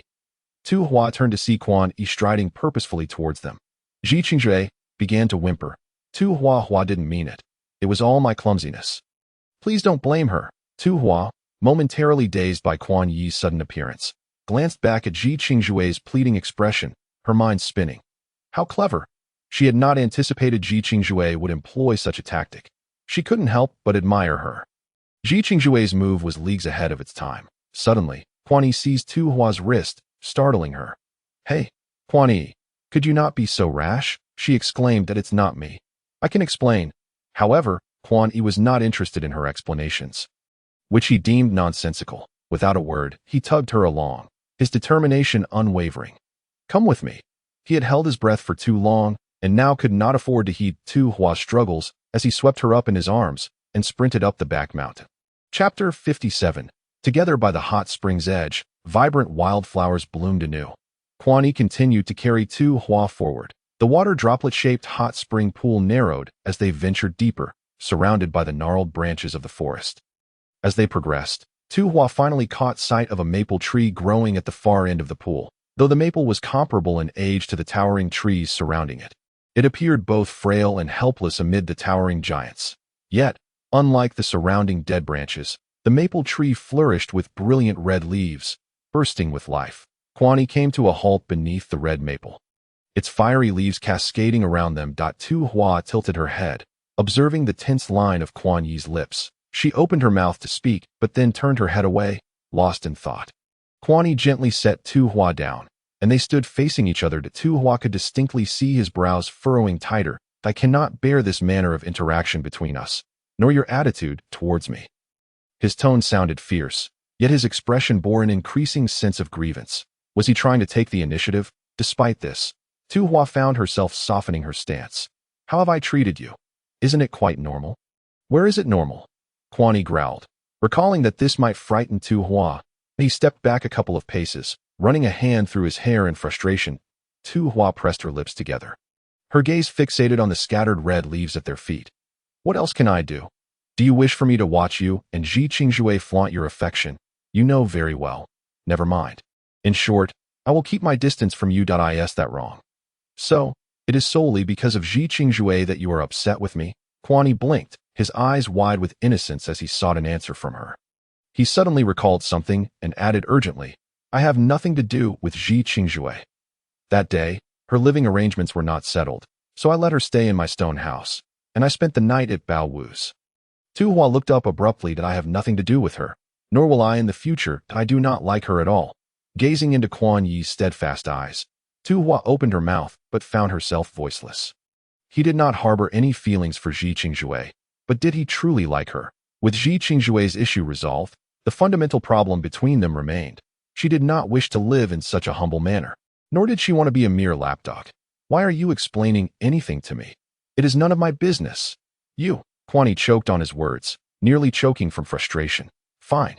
If you insist on speaking to me in that tone, then we might as well remain like this forever, never crossing paths again.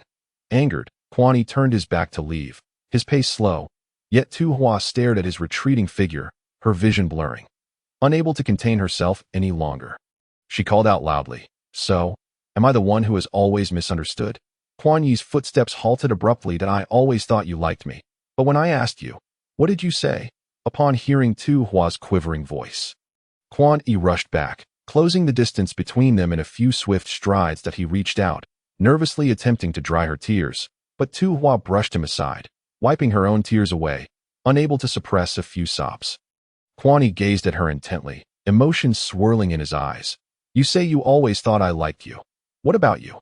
Seeing Tu Hua finally meet his gaze, his hands clenched into fists, trembling with barely contained tension. Lowering his voice, he cautiously probed, Do you like me? Yes.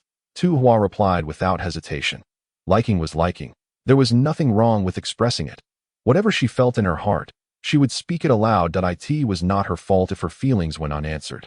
She would simply manage her heart moving forward. Tu Hua glared at Quan Yi, her cheeks flushed with indignation. Quan Yi swallowed hard and slowly leaned closer to Tu Hua. I didn't hear you clearly. Could you repeat that? I like you. Their lips met, and Tu Hua's eyes widened as she stared at the magnified, raven-like eyelashes before her, her mind going blank. Quan Yi gripped her shoulders tightly, sensing her return to reality as she began to struggle. He held her even closer. He needed to take a moment, desperately requiring confirmation that he had not imagined it. He had witnessed too many orc couples in his youth, each male pouring their heart out for the female, merely hoping for a smile in return. How pitiful! The seed planted deep within him had forced him to refrain from expressing his feelings first, as if uttering those words would lead to an inexplicable loss. Other females typically agreed to become mates only after being pursued and courted by males. The rules of their world created such inequality. Males were compelled to compete, while females remained reserved. He had never realized how deeply Tu Hua could like him, nor how boldly she could voice it. Tu Hua, feeling a moment of hesitation, thought, well, that's not quite true. Their kiss deepened, foreheads touching as Quan Yi's eyes sparkled with mirth. His breath slightly labored as he gazed into Tu Hua's fox-like eyes, where remnants of tears still lingered, lending her an endearing, innocent appearance. Quan Yi's gaze drifted down to her glistening lips. Tu Huahua, I gave you a chance, and this time you truly cannot escape my grasp. Is this considered a confession? Tu Hua pondered, feeling as though she had heard those words somewhere before. Suddenly, her eyes widened in realization. Wait. It dawned on her that the phrase he had uttered when she saved him from the avalanche had been imbued with this very meaning. Have you remembered? Quan Yi chuckled softly, his voice an alluring melody. Tu Hua, feeling a mix of embarrassment and anger, pushed him away. Then why didn't you say it earlier? You made me feel heartbroken for so long.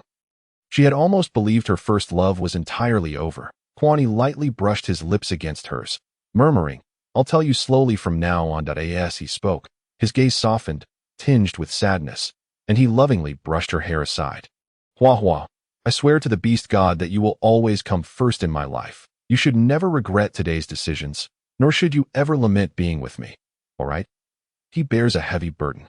Fearing that one day Tu Hua will tire of their arduous journey together. Once he could endure solitude, but having tasted the warmth of sunlight, he can no longer face the darkness alone. He has given Tu Hua a chance. It was her own choice to leap into his life. Thus, he shall forever hold her hand on this path until his last breath, gazing into the shimmering depths of Quan Yi's eyes. Tu Hua took the initiative to rise on her toes and kissed the corner of his lips. Very well. Silly man. She is unafraid even of the predetermined fate of a villain. What else could possibly frighten her? Nestled in Quan Yi's embrace, her head resting against his chest, the rhythmic thumping of his heart resonated. Tu Hua smiled and held him tightly in return. The fate of a villain? No. Quan Yi has already become the protagonist of her life. The path they are destined to walk together is not about rewriting a villain's destiny, but rather about composing a future uniquely their own. Each person is indeed the protagonist of their own story. Chapter 58. True dog food. With her calves resting in Quan Yi's embrace, Tu Hua swayed back and forth while perched on his back. As they descended the mountain with his steady strides. She incessantly warned him, from now on, aside from me, you are forbidden from carrying any other female. Quan Yi tilted his head slightly, a smile illuminating his features. All right, she added, and your stone house must not accommodate any other females either. Don't even think of using the excuse of having nowhere to arrange them. Find a solution yourself. Understood. Yet Tu Hua was still unsatisfied, tugging at his dog ears. What about that necklace worn by Ji Qingjue? She claims it was a gift from you. Fuming, she protested. How could that be? Quan Yi retorted earnestly. She said she wanted to buy something, but having just arrived in the tribe without beast coins. She borrowed from me. How much? 1 green crystal. Tu Hua, initially not wishing to tug on his ears too harshly, found them delightfully springy, even more so than a younger brother's head, with her eyes sparkling with mirth. She chimed, then remember to have her return it. Your beast coins are solely for my use. All right. Quan Yi could no longer contain himself and burst into laughter. The two joyfully descended the mountain, with Quan Yi proudly carrying Tu Hua home. Many of the beast men who had gathered at the tent to exchange goods had dispersed, yet there remained a curious crowd, eyeing them with interest. The couple's eyes were solely focused on one another, sharing amusing anecdotes punctuated by laughter, drawing knowing smiles from Ma Ji. When Tu Hua initially mentioned wanting only one partner, Ma Ji knew he had no chance. It would undoubtedly be Quan Yi. In the beast world, there are indeed instances where a female has only one partner. Within the city of 10,000 beasts, those esteemed males and top warriors often enjoy the privilege of a single female, as they possess the capability to care for their partner independently. As the tribe's leader, Quan Yi, a formidable canine beastman of considerable stature, was certainly a perfect match for Tu Hua. Just then, Leopard Wu and Eagle Knight rushed over from a distance. Their chests heaving, they had intended to catch their breath before speaking, but Quan Yi eagerly interjected, Indeed, Tu Huahua is with me now. She is my partner. Who cares about your partner status? Leopard Wu huffed, casting him a sideways glance. Serious matters. The leader, the ones you dispatched earlier, have located the den of the wild wolves that ambushed our tribe. Eagle Knight, his lips curved in a smile, was hardly surprised by Quan Yi and Tu Hua's announcement and continued cheerfully. How shall we deal with them? Should we eliminate them all? Tu Hua and Quan Yi exchanged glances before dismounting from his back. Quan Yi affectionately ruffled Tu Hua's hair, his expression one of the utmost tenderness. Wait for me to finish my tasks. Tu Hua's eyes sparkled with joy as she replied. All right, Leopard Wu, having been involuntarily subjected to a dose of genuine dog food, disdainfully rubbed his arms, while Eagle Knight suppressed his laughter. In the past, Quan Yi had scoffed at those males who showered excessive affection on their partners, and Eagle Knight had once mocked him as well. Now, however, the tables had turned, and he found himself in the same predicament, displaying the same behavior. Eagle Knight shook his head in amusement. Quan Yi then took Leopard Wu and Eagle Knight to attend to their serious business, while the rest of the beastmen who had been trading goods mostly withdrew their gazes, resuming their selection of preferred items. Meanwhile, several females, often seen learning to sew clothes and boots from Tu Hua, approached her. Tu Huahua, you truly are remarkable. Impressive. Indeed, Quan Yi is the most outstanding male in this tribe. Many females have their eyes set on him. It seems there are even numerous females reserving a spot for a first partner, hesitating to choose any other male, simply waiting for him to nod. Too much flattery. Tu Hua felt a tinge of pride at the compliments, but smiled warmly, deflecting their praise. After all, there were undoubtedly others in the tribe who harbored secret affections for Quan Yi. Flaunting her relationship would only incite jealousy. Just then, Ji Qingjue squeezed into the group of her friends, and Tu Hua's demeanor turned cold. What do you want? Ji Qingjue's eyes briefly flashed with malice before she quickly donned a cheerful smile. Addressing Tu Hua, congratulations. I initially thought highly of Quan Yi and even had some misunderstandings with you. However, now that I know he is with you, I will no longer pursue him. Ji Qingjue's words were gentle and composed, earning her favorable regard from Tu Huahua's companions. It's nothing. Who else would be a better choice for a partner than Quan Yi? In a teasing tone, Rabbit Yaya turned to Ji Qingjue. As long as you don't think about Quan Yi anymore and don't disrupt the relationship between him and Tu Huahua, everything will be fine. Ji Qingjue's fists tightened momentarily, her gaze sweeping over Rabbit Yaya's innocent eyes. Uncertain if she was being sincere, Ji Qingjue exchanged a few more pleasantries before departing, while the other females gradually returned to their homes. Only Rabbit Yaya lingered beside Tu Hua, leaning closer to whisper. Huahua, do you think Ji Qingjue is a bad female? Typically viewing Rabbit Yaya as somewhat naive, focused solely on her cuteness, Tu Hua was taken aback by this question. How did you figure that out? Rabbit Yaya puffed out her chest with pride. Isn't it obvious? You clearly dislike her. You speak to us in a gentle manner, yet you're cold towards her. Tu Hua's lips twitched. So she had been discovered for her aversion to Ji Qingjue. Huahua, you're so clever. If you dislike her, there must be a good reason for it. And that reason must be that Ji Qingjue is not a good female. Rabbit Yaya's unwavering trust was evident. Tu Hua gazed at Rabbit Yaya with a touch of warmth in her eyes. Do not trust someone so easily. It can lead to being taken advantage of. What about you, Huahua? Can I not trust you completely? Rabbit Yaya counted on her fingers. You taught me how to sew capes, clothes, and boots, and you even fed me rice puffs, always encouraging me kindly. When I faced difficulties, my partners would tell me to give up, saying it was fine, that they would handle everything. Only you would tell me to strive and persist. The feeling of accomplishing something on my own is simply amazing. Tu Hua's eyes sparkled with affection as she patted Rabbit Yaya's head, giving her a mischievous wink. You can trust me completely. The two of them shared a joyous laugh together. When Tu Li returned in the evening, he was met with the news of Quan Yi and Tu Hua's relationship. It was like a thunderclap. Such an outstanding male as Quan Yi had ultimately been won over by his daughter. Thus, Tu Li entered the house with a grave expression, hesitating for a moment before inquiring. Tu Hua, you and Quan Yi? Tu Hua replied. I must admit, it's a bit awkward. Regarding her reputation with her father, now that her relationship with Quan Yi had been solidified, it seemed to be on the verge of collapse. Chapter 59.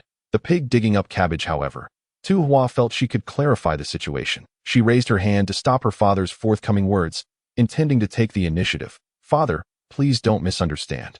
It's entirely because Quan Yi has liked me for a long time, persistently pestering me to the point of annoyance, that I reluctantly agreed to be with him. Yes, that's exactly how it is. Tu Li's expression was one of unspeakable complexity. Tu Hua wore a look of defiance, as if she were a pig unafraid of boiling water. Just then, Tu Li, not intending to hear the truth from her, shifted his gaze past her to Quan Yi. Quan Yi, what do you think of this situation? He had clearly warned Quan Yi, beware of fire, theft, and Tu Hua. Why had he failed to protect himself from jumping into the fire pit? Tu Hua felt a chill run down her spine and abruptly turned around, meeting Quan Yi's gaze, which held a mixture of amusement and intrigue. Persistently pestering, annoying, reluctantly agreeing, Quan Yi leaned closer to Tu Hua's ear, articulating each word with a playful tone. Reluctantly agreeing? Tu Hua replied. Just a minor situation. I believe everything can be explained. She suppressed her trembling legs and offered Quan Yi a sincere smile, which could be seen as a reinterpretation of the facts. Quan Yi ruffled her hair affectionately before turning to Tu Li. Uncle Tu, I genuinely like Huahua and hope you can approve of our relationship. Tu Li's eyes brimmed with compassion as he hesitated. Perhaps you should reconsider? Hey, who is truly the one related here? Tu Hua glared, feeling as if she were merely a pig digging up cabbage in her father's eyes. Quan Yi smiled. Uncle Tu, I have already made my decision. Upon witnessing the evident turmoil on the face of the beautiful girl's father, who seemed intent on further persuasion, Tu Hua, in her urgency, delivered a swift kick to the calf of Quan Yi. You must clarify to my father. Do you indeed harbor feelings for me that predate your affection for others? Taken aback by the unexpected kick, Quan Yi turned to Tu Hua with a look of astonishment. A fleeting glance passed between them, as if he were silently vowing to get back at her in due course. However, Tu Hua's immediate concern lay in preserving her admirable image before her father. Resolutely determined to clarify this matter today, speak, she demanded, her eyes wide, her little nose wrinkling in impatience. Amused yet feeling wronged in the presence of Tu Li, Quan Yi reluctantly confessed, yes, indeed, I liked Huahua first. Everything she said is true. Tu Hua exclaimed with indignation, how dare you play tricks? You deceitful man, speak plainly. It's as if I'm forcing you, with eyes narrowed and hands on her hips. Her volume rose, but upon catching sight of her father's exasperated expression, her stance faltered. She intended to explain, yet Tu Li raised his hand, signaling for her to silence herself. He then pulled Quan Yi closer, offering a reassuring pat on his shoulder. If this little rascal dares to bully you again, just let me know, and I shall ensure she learns her lesson. Quan Yi pursed his lips, modestly nodding in agreement. Tu Hua was left utterly flabbergasted. She gazed skyward at a 45-degree angle, her heart heavy with grievances, yet she remained silent. After dinner, Quan Yi lingered inside the tent, reluctant to depart. Nevertheless, Tu Li expressed his view that it would be best for Tu Hua to wait until the rainy season arrived before moving in with Quan Yi. For now, they should maintain the status quo and return to their respective homes. That Tu Hua, feeling that cohabitation so soon would be too rapid a progression, wholeheartedly agreed with her father's suggestion. Aside from Quan Yi, whose lips were so tightly pursed they could hold oil, he clutched Tu Hua's hand tightly, his fingertips gently tracing her palm. Having stifled her third yawn, Tu Hua could no longer suppress her desire for sleep. Comfortingly squeezing Quan Yi's fingers, she urged, you should head back to rest. We shall meet again tomorrow. With his ears drooping in disappointment, Quan Yi murmured, then will you walk me out? Just 2 steps will suffice. She replied, gazing into his now glistening ice-blue eyes. Tu Hua swallowed her refusal and relented. Very well. Let us go. Once outside the tent, the brisk night air instantly invigorated her weary eyes. That a glance at Quan Yi revealed him focused on his own tiny steps. 1 step forward, 3.5 steps back. At this rate, he may not reach home until next year, she mused. Taking a deep breath, she grasped Quan Yi's hand and boldly stepped forward, with her assistance. Quan Yi swiftly crossed several paces to his stone house's entrance. Oh, you truly wish to avoid spending a moment longer with me. Before he could react to the softness of her lips brushing against his, Tu Hua had already landed on her feet and playfully shoved him back into his own abode. Inside the dimly lit stone dwelling, Quan Yi's eyes gleamed brightly. Once he regained his composure, he hastily lifted the animal skin curtain to glimpse Tu Hua, who had already returned to her own tent. She turned back to face him, waving, good night. A broad smile spread across Quan Yi's lips. Almost involuntarily, upon entering her tent, Tu Hua was met with the sight of her father, eyes brimming with tears, hurriedly attempting to wipe them away while offering her a feeble smile. Father, Tu Hua began, taking a seat opposite him, is it truly such a sorrowful affair that I am with Quan Yi? What nonsense are you spouting? Tu Li retorted, half amused and half annoyed. Just treat Quan Yi well from now on. Females can have numerous partners, but males can only have one. He is a good beast man. Unlike that ruffian who shouted, he will surely treat you with sincerity. Do not let Quan Yi down, or you will break his heart. Tu Hua nodded earnestly, acknowledging that she would reciprocate Quan Yi's kindness. After all, he would be her only partner, and she had no intention of causing him any sorrow. As she began to grasp the dynamics of their society, akin to a primitive matriarchal system, she understood her father's protective affection for Quan Yi more clearly. Then why did you cry just now, father? Oh, Tu Li replied, somewhat awkwardly diverting his gaze, as if recollecting something poignant. I was simply thinking how your mother would have cherished this moment if she were here to witness you find such a wonderful partner. She would be overjoyed. Tu Hua felt a pang of recognition. She had little personal connection to her mother, merely knowing that she was exceptionally beautiful and had perished during childbirth. Gently, Tu Hua placed a hand on Tu Li's shoulder. Father, if mother were aware, she would wish for you to be happy every day. Tu Li nodded. My dear child, you should rest now. I will sit here a little longer. As Tu Hua lay back on her grass bed. The flickering light from the fire cast a shadow on Tu Li's form, rendering him more hunched. Her father must miss her mother dearly. Those fleeting, beautiful memories from his youth must flow through his mind like a cascading river. Difficult to release. Staring at the dark ceiling, Tu Hua contemplated her future with Quan Yi.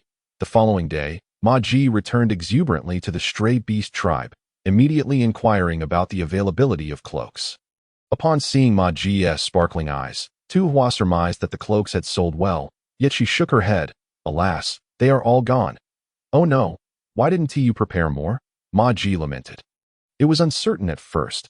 I feared they would not sell, Tu Hua explained. How could they not sell? Ma Ji retorted, eyes alight with shrewdness. You do not know, but yesterday in the city of all beasts, as soon as I displayed those cloaks, the females nearly snatched them up in an instant.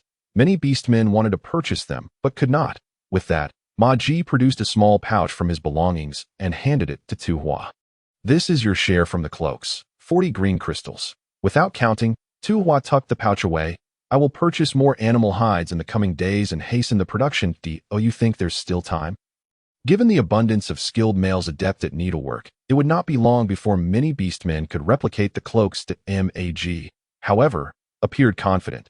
There is still time. There are plenty of females with beast coins in the city of all beasts. But we must act quickly. A mere 100 pieces is not enough. We need to prepare at least 1,000. 1,000 pieces. Though Tu Hua had anticipated a large number, she was still taken aback. Very well, I shall do my utmost to prepare more. Indeed, Ma Ji agreed, leaving behind a bag of mung beans he had specially gathered from the city of all beasts, 7 to 8 pounds. Totaling 4 bags. Tu Hua was exceedingly grateful for these mung beans, as her own supply was nearly depleted, and she had been counting each seed while sprouting them. After exchanging pleasantries, Ma Ji swapped some frozen fish with the beastmen of the stray beast tribe for additional rice.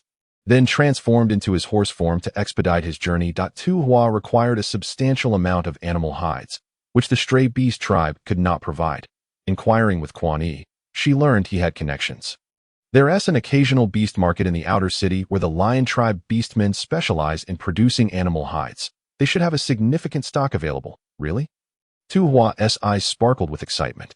Please take me there. Quan Yi glanced at the sky, deeming a round trip feasible, and promptly transformed into a large white dog, lowering his front legs in invitation for Tu Hua to climb aboard. As they sped through the landscape, Tu Hua peered out from beneath the cloak's hood, soon arriving at the outer city, which resembled the beast market she had visited previously, bustling with various stalls displaying an array of goods. Quan Yi remained kneeling for a while, not allowing Tu Hua to dismount until he emitted a gentle whine as a reminder. Finally realizing, Tu Hua slid down from his back, and in the next moment, Quan Yi had taken on human form, securely catching her as she steadied herself. Let us go, Quan Yi directed, his gaze fixed on the northernmost section of the outer city, where the lion tribe beastmen resided. With little time to spare before nightfall, Tu Hua nodded and followed Quan Yi directly to the lion tribe's quarters. About a dozen stone houses were arranged in an orderly fashion around a courtyard. Quan Yi called out, and soon a tall, striking beast man with eye-catching golden hair emerged from one of the stone houses. Itsu. The lion tribe male initially intended to inquire about Quan Yi's purpose, but upon noticing Tu Hua, his expression brightened with surprise. Feeling an involuntary chill creep up her neck, Tu Hua met Quan Yi's reproachful gaze. Alas, I am innocent. I do not recognize this lion tribe beast man. Under the weight of Quan Yi's scrutiny, Tu Hua awkwardly laughed. You are the female who? Well, you know, the one who dealt with the pig trotters and intestines. Oh. The mention of their previous encounter jogged her memory. He was indeed part of the hunting party that had successfully captured a wild boar during her last visit to the outer city. Yet, the moniker of the female who dealt with pig intestines was a bit too much.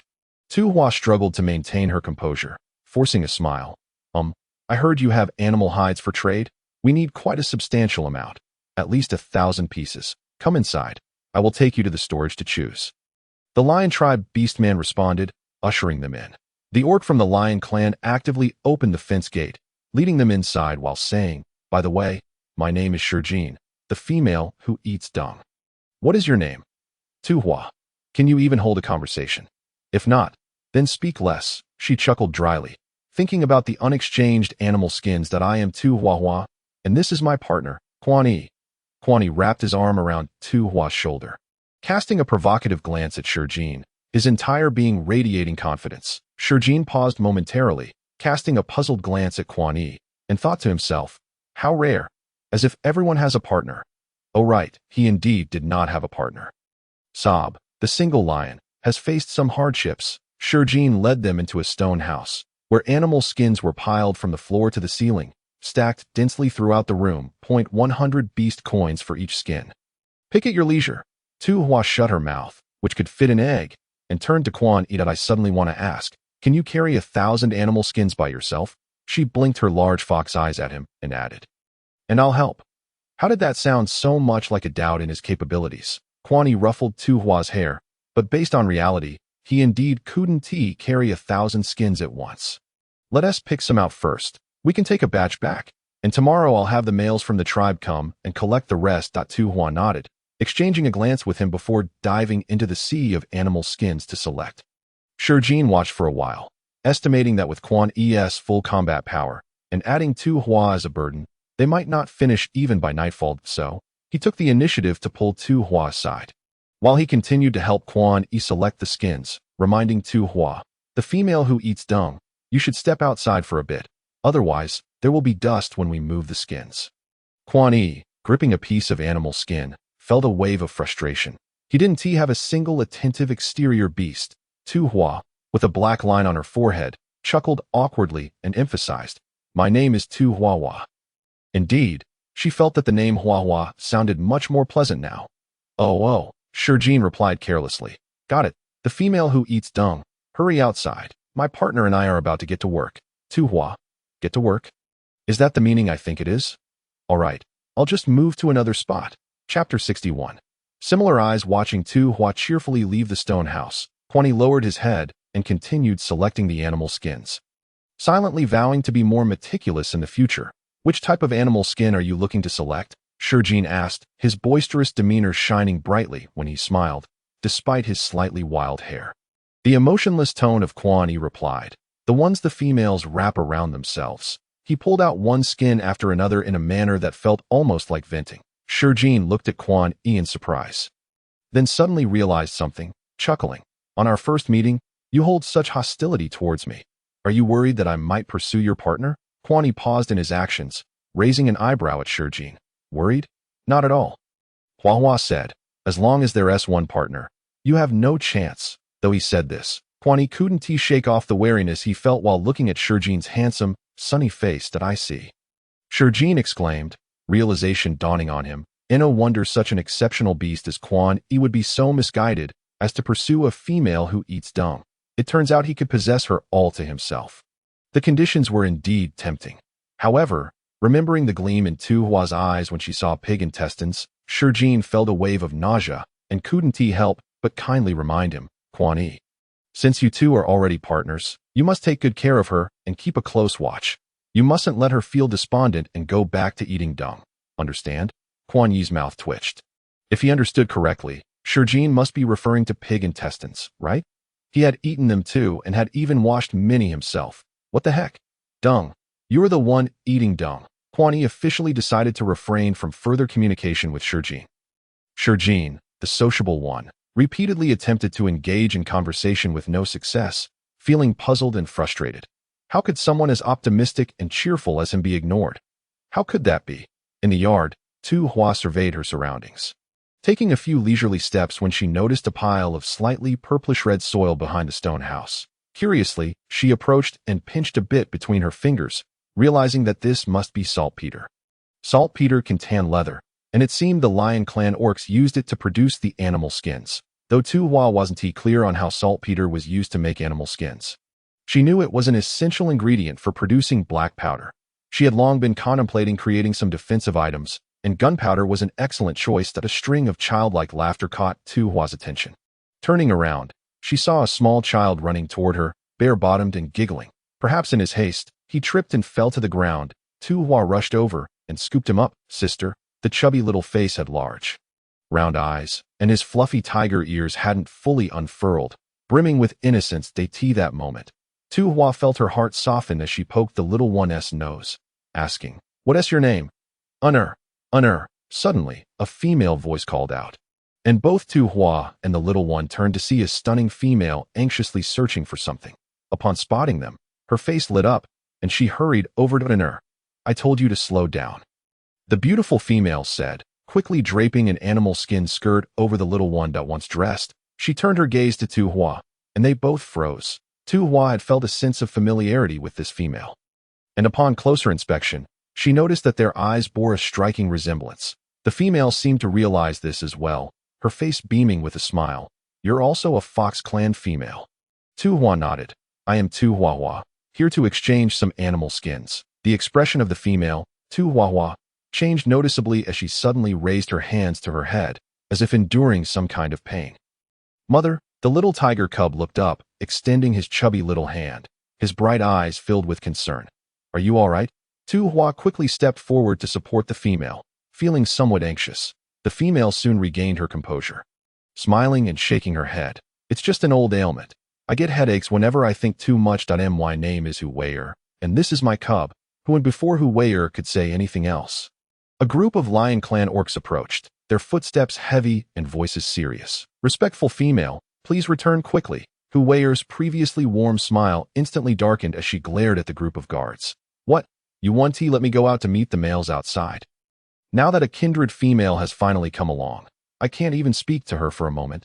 The leading orc, Quan, bowed his head respectfully. "We can allow it, but please return indoors." "Esteemed female, if you fall ill, we will be punished." "Understood," Tu Huahua replied irritably, turning to Tu Hua with her gentle smile returning, though her brow still bore an unshakable worry. "I haven't interacted with outsiders for a long time. If you don't mind, Hua, would you like to come inside and sit with me?" Of course. Tu Hua didn't know why, but she felt a sense of warmth toward this female upon their first meeting and couldn't help but want to draw closer.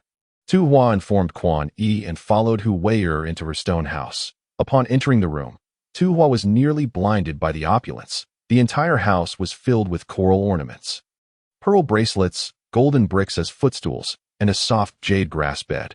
Most astonishingly, in the center of a black obsidian table, there was a lamp made of luminous pearls. Tu Hua's mouth dropped open, unable to close for a long time. What a lavish display of wealth. "Please, take a seat." Tu Huahua smiled gently, and after seating Tu Hua, her gaze grew increasingly warm. "I should be about 30 beast years older than you. If you don't mind, you can call me Annie." 30? Tu Hua's jaw dropped again, but Tu Huahua appeared to be around 30, looking young enough to go shopping with her and have others believe they were sisters. Tu Huahua laughed at Tu Hua's astonished expression. "Well, I'm actually 49 beast years old." Tu Hua exclaimed. "Wow. Auntie, you look incredibly young. Do you have any secrets to maintaining your youthful beauty? A woman can never resist the temptation of eternal youth." Tu Huahua said, her fox eyes curving with delight. "I eat an orange crystal every 2 years, and my appearance and body seem to remain unchanged." "Orange crystal? Is it the orange crystal core?" Tu Hua had only seen green and yellow crystals before. Suddenly, she widened her eyes. Could it be that 1,000 yellow crystals can be exchanged for one orange crystal? Tu Huahua nodded nonchalantly. "I think so. I haven't gone out much, so I don't remember the exact exchange rate. But it should be correct." Chapter 62. Confession. Tu Hua was dumbfounded, reflecting on how long she had worked hard and still hadn't collected enough for a single yellow crystal. The disparity in the world, even in the beast realm, was immense. Tu Hua restrained herself, fearing she might impulsively blurt out, "Rich person, let us be friends." After engaging in conversation for a while, Quan, who had just been met earlier, entered with a solemn expression and addressed Tu Hua, saying, "There is a male named Chuanyi outside calling for you to return." Tu Huahua immediately stood up, reluctantly grasping Tu Hua's hand. "Will you come again next time?" "Yes, I will definitely visit often whenever I have the time." Tu Hua responded with equal reluctance, only to see Huier promptly remove the fist-sized luminous pearl from the stone table lamp and thrust it into Tu Hua's hand. This is a gift for our first meeting. I wasn't sure what to give you, so please accept this without hesitation. Tu Hua had completely lost track of how many times she had been left speechless. It was hardly a matter of reluctance. She had merely glanced at the captivating luminous pearl upon entering, and now Huier was insisting on giving it to her. Tu Hua hurriedly pushed it back, protesting, "No, no, this is too precious." Precious? It was evident that the concept of preciousness held little weight for Huier. "Oh, what does it matter? I have an entire box of luminous pearls," Huier exclaimed, calling over a small figure named Huan. "Go. Help your mother open that wooden chest over there." Huan scampered over with his little legs to a large wooden chest, straining with his chubby arms to flip open the lid. Instantly, a brilliant light emanated from within, nearly blinding Tu Hua's fox-like eyes. Once she adjusted, she beheld a chest brimming with luminous pearls of various sizes, each one worth a modern villa. Huier urged Tu Hua to accept one, and unable to decline further, Tu Hua selected the smallest pearl, about the size of a ping-pong ball, before returning the fist-sized pearl to the lamp. Just as she was about to leave, Quan raised his hand to signal her to wait. He then produced a handful of straw, soaked it in water, and waved it around her, particularly ensuring that the luminous pearl was carefully wiped with a piece of beast skin soaked in the straw water. Only then did Quan nod to indicate that Tu Hua could go. Tu Hua cast a peculiar glance at Quan, and turning back, she saw Huier, who was accustomed to this, but still reluctantly reminded her, "Make sure to come again whenever you can."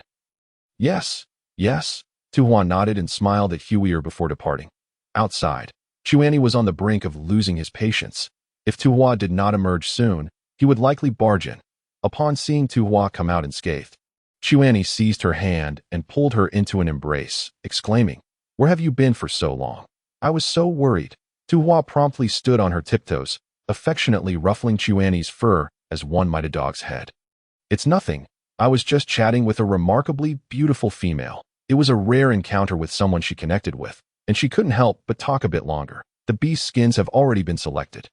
Let us return." Quan Yi whispered close to Tu Hua's ear. "This place feels rather peculiar. We should leave quickly."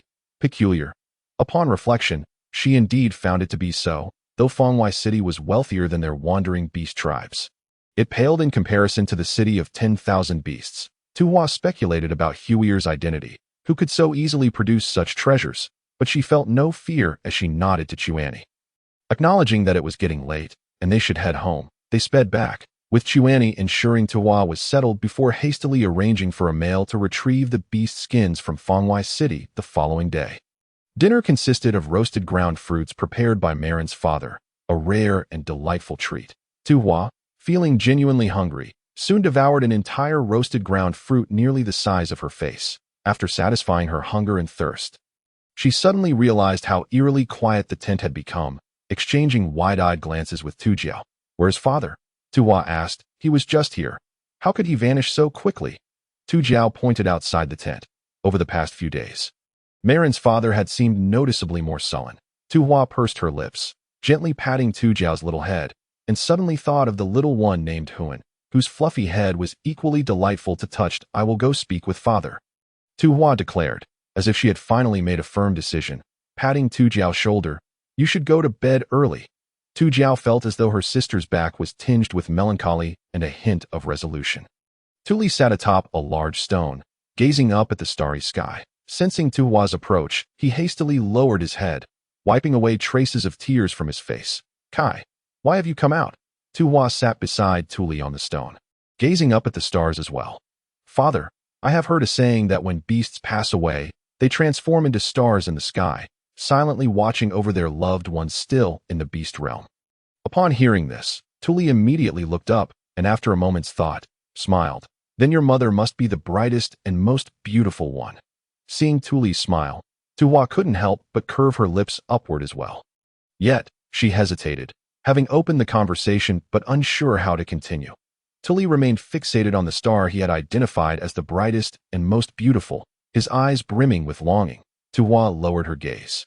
"Father, the truth is, you lost to the new Fox King because you drank a cup of poisoned water, and that cup—" "Kai," Tuli interrupted her. "I often think, If only your mother were still here, she loved you so much. She would have taken great care of you, unlike me, who fails to consider many aspects. Tu Hua's eyes began to fill with tears unbidden. Father has always done enough. It is I who am foolish. No, no. Tu Hua shook her head vigorously, with tears welling. Father has truly done very well. It is my fault. Tilly reached out to stroke Tu Hua's head. Kai, let go of the burdens in your heart. You will always be the most beloved child of both your father and mother. Tu Hua could no longer hold back her tears, and she threw herself into Tuli's embrace. Crying like a child, Daiti turns out Marin's father has known all along, known from the very beginning. Tu Hua recalled the surreal scenes from her dreams, many of which became clearer now. When Tuli accepted the cup of water handed to him by Tu Huahua, he smiled, yet a tear escaped from the corner of his eye as he drank it down.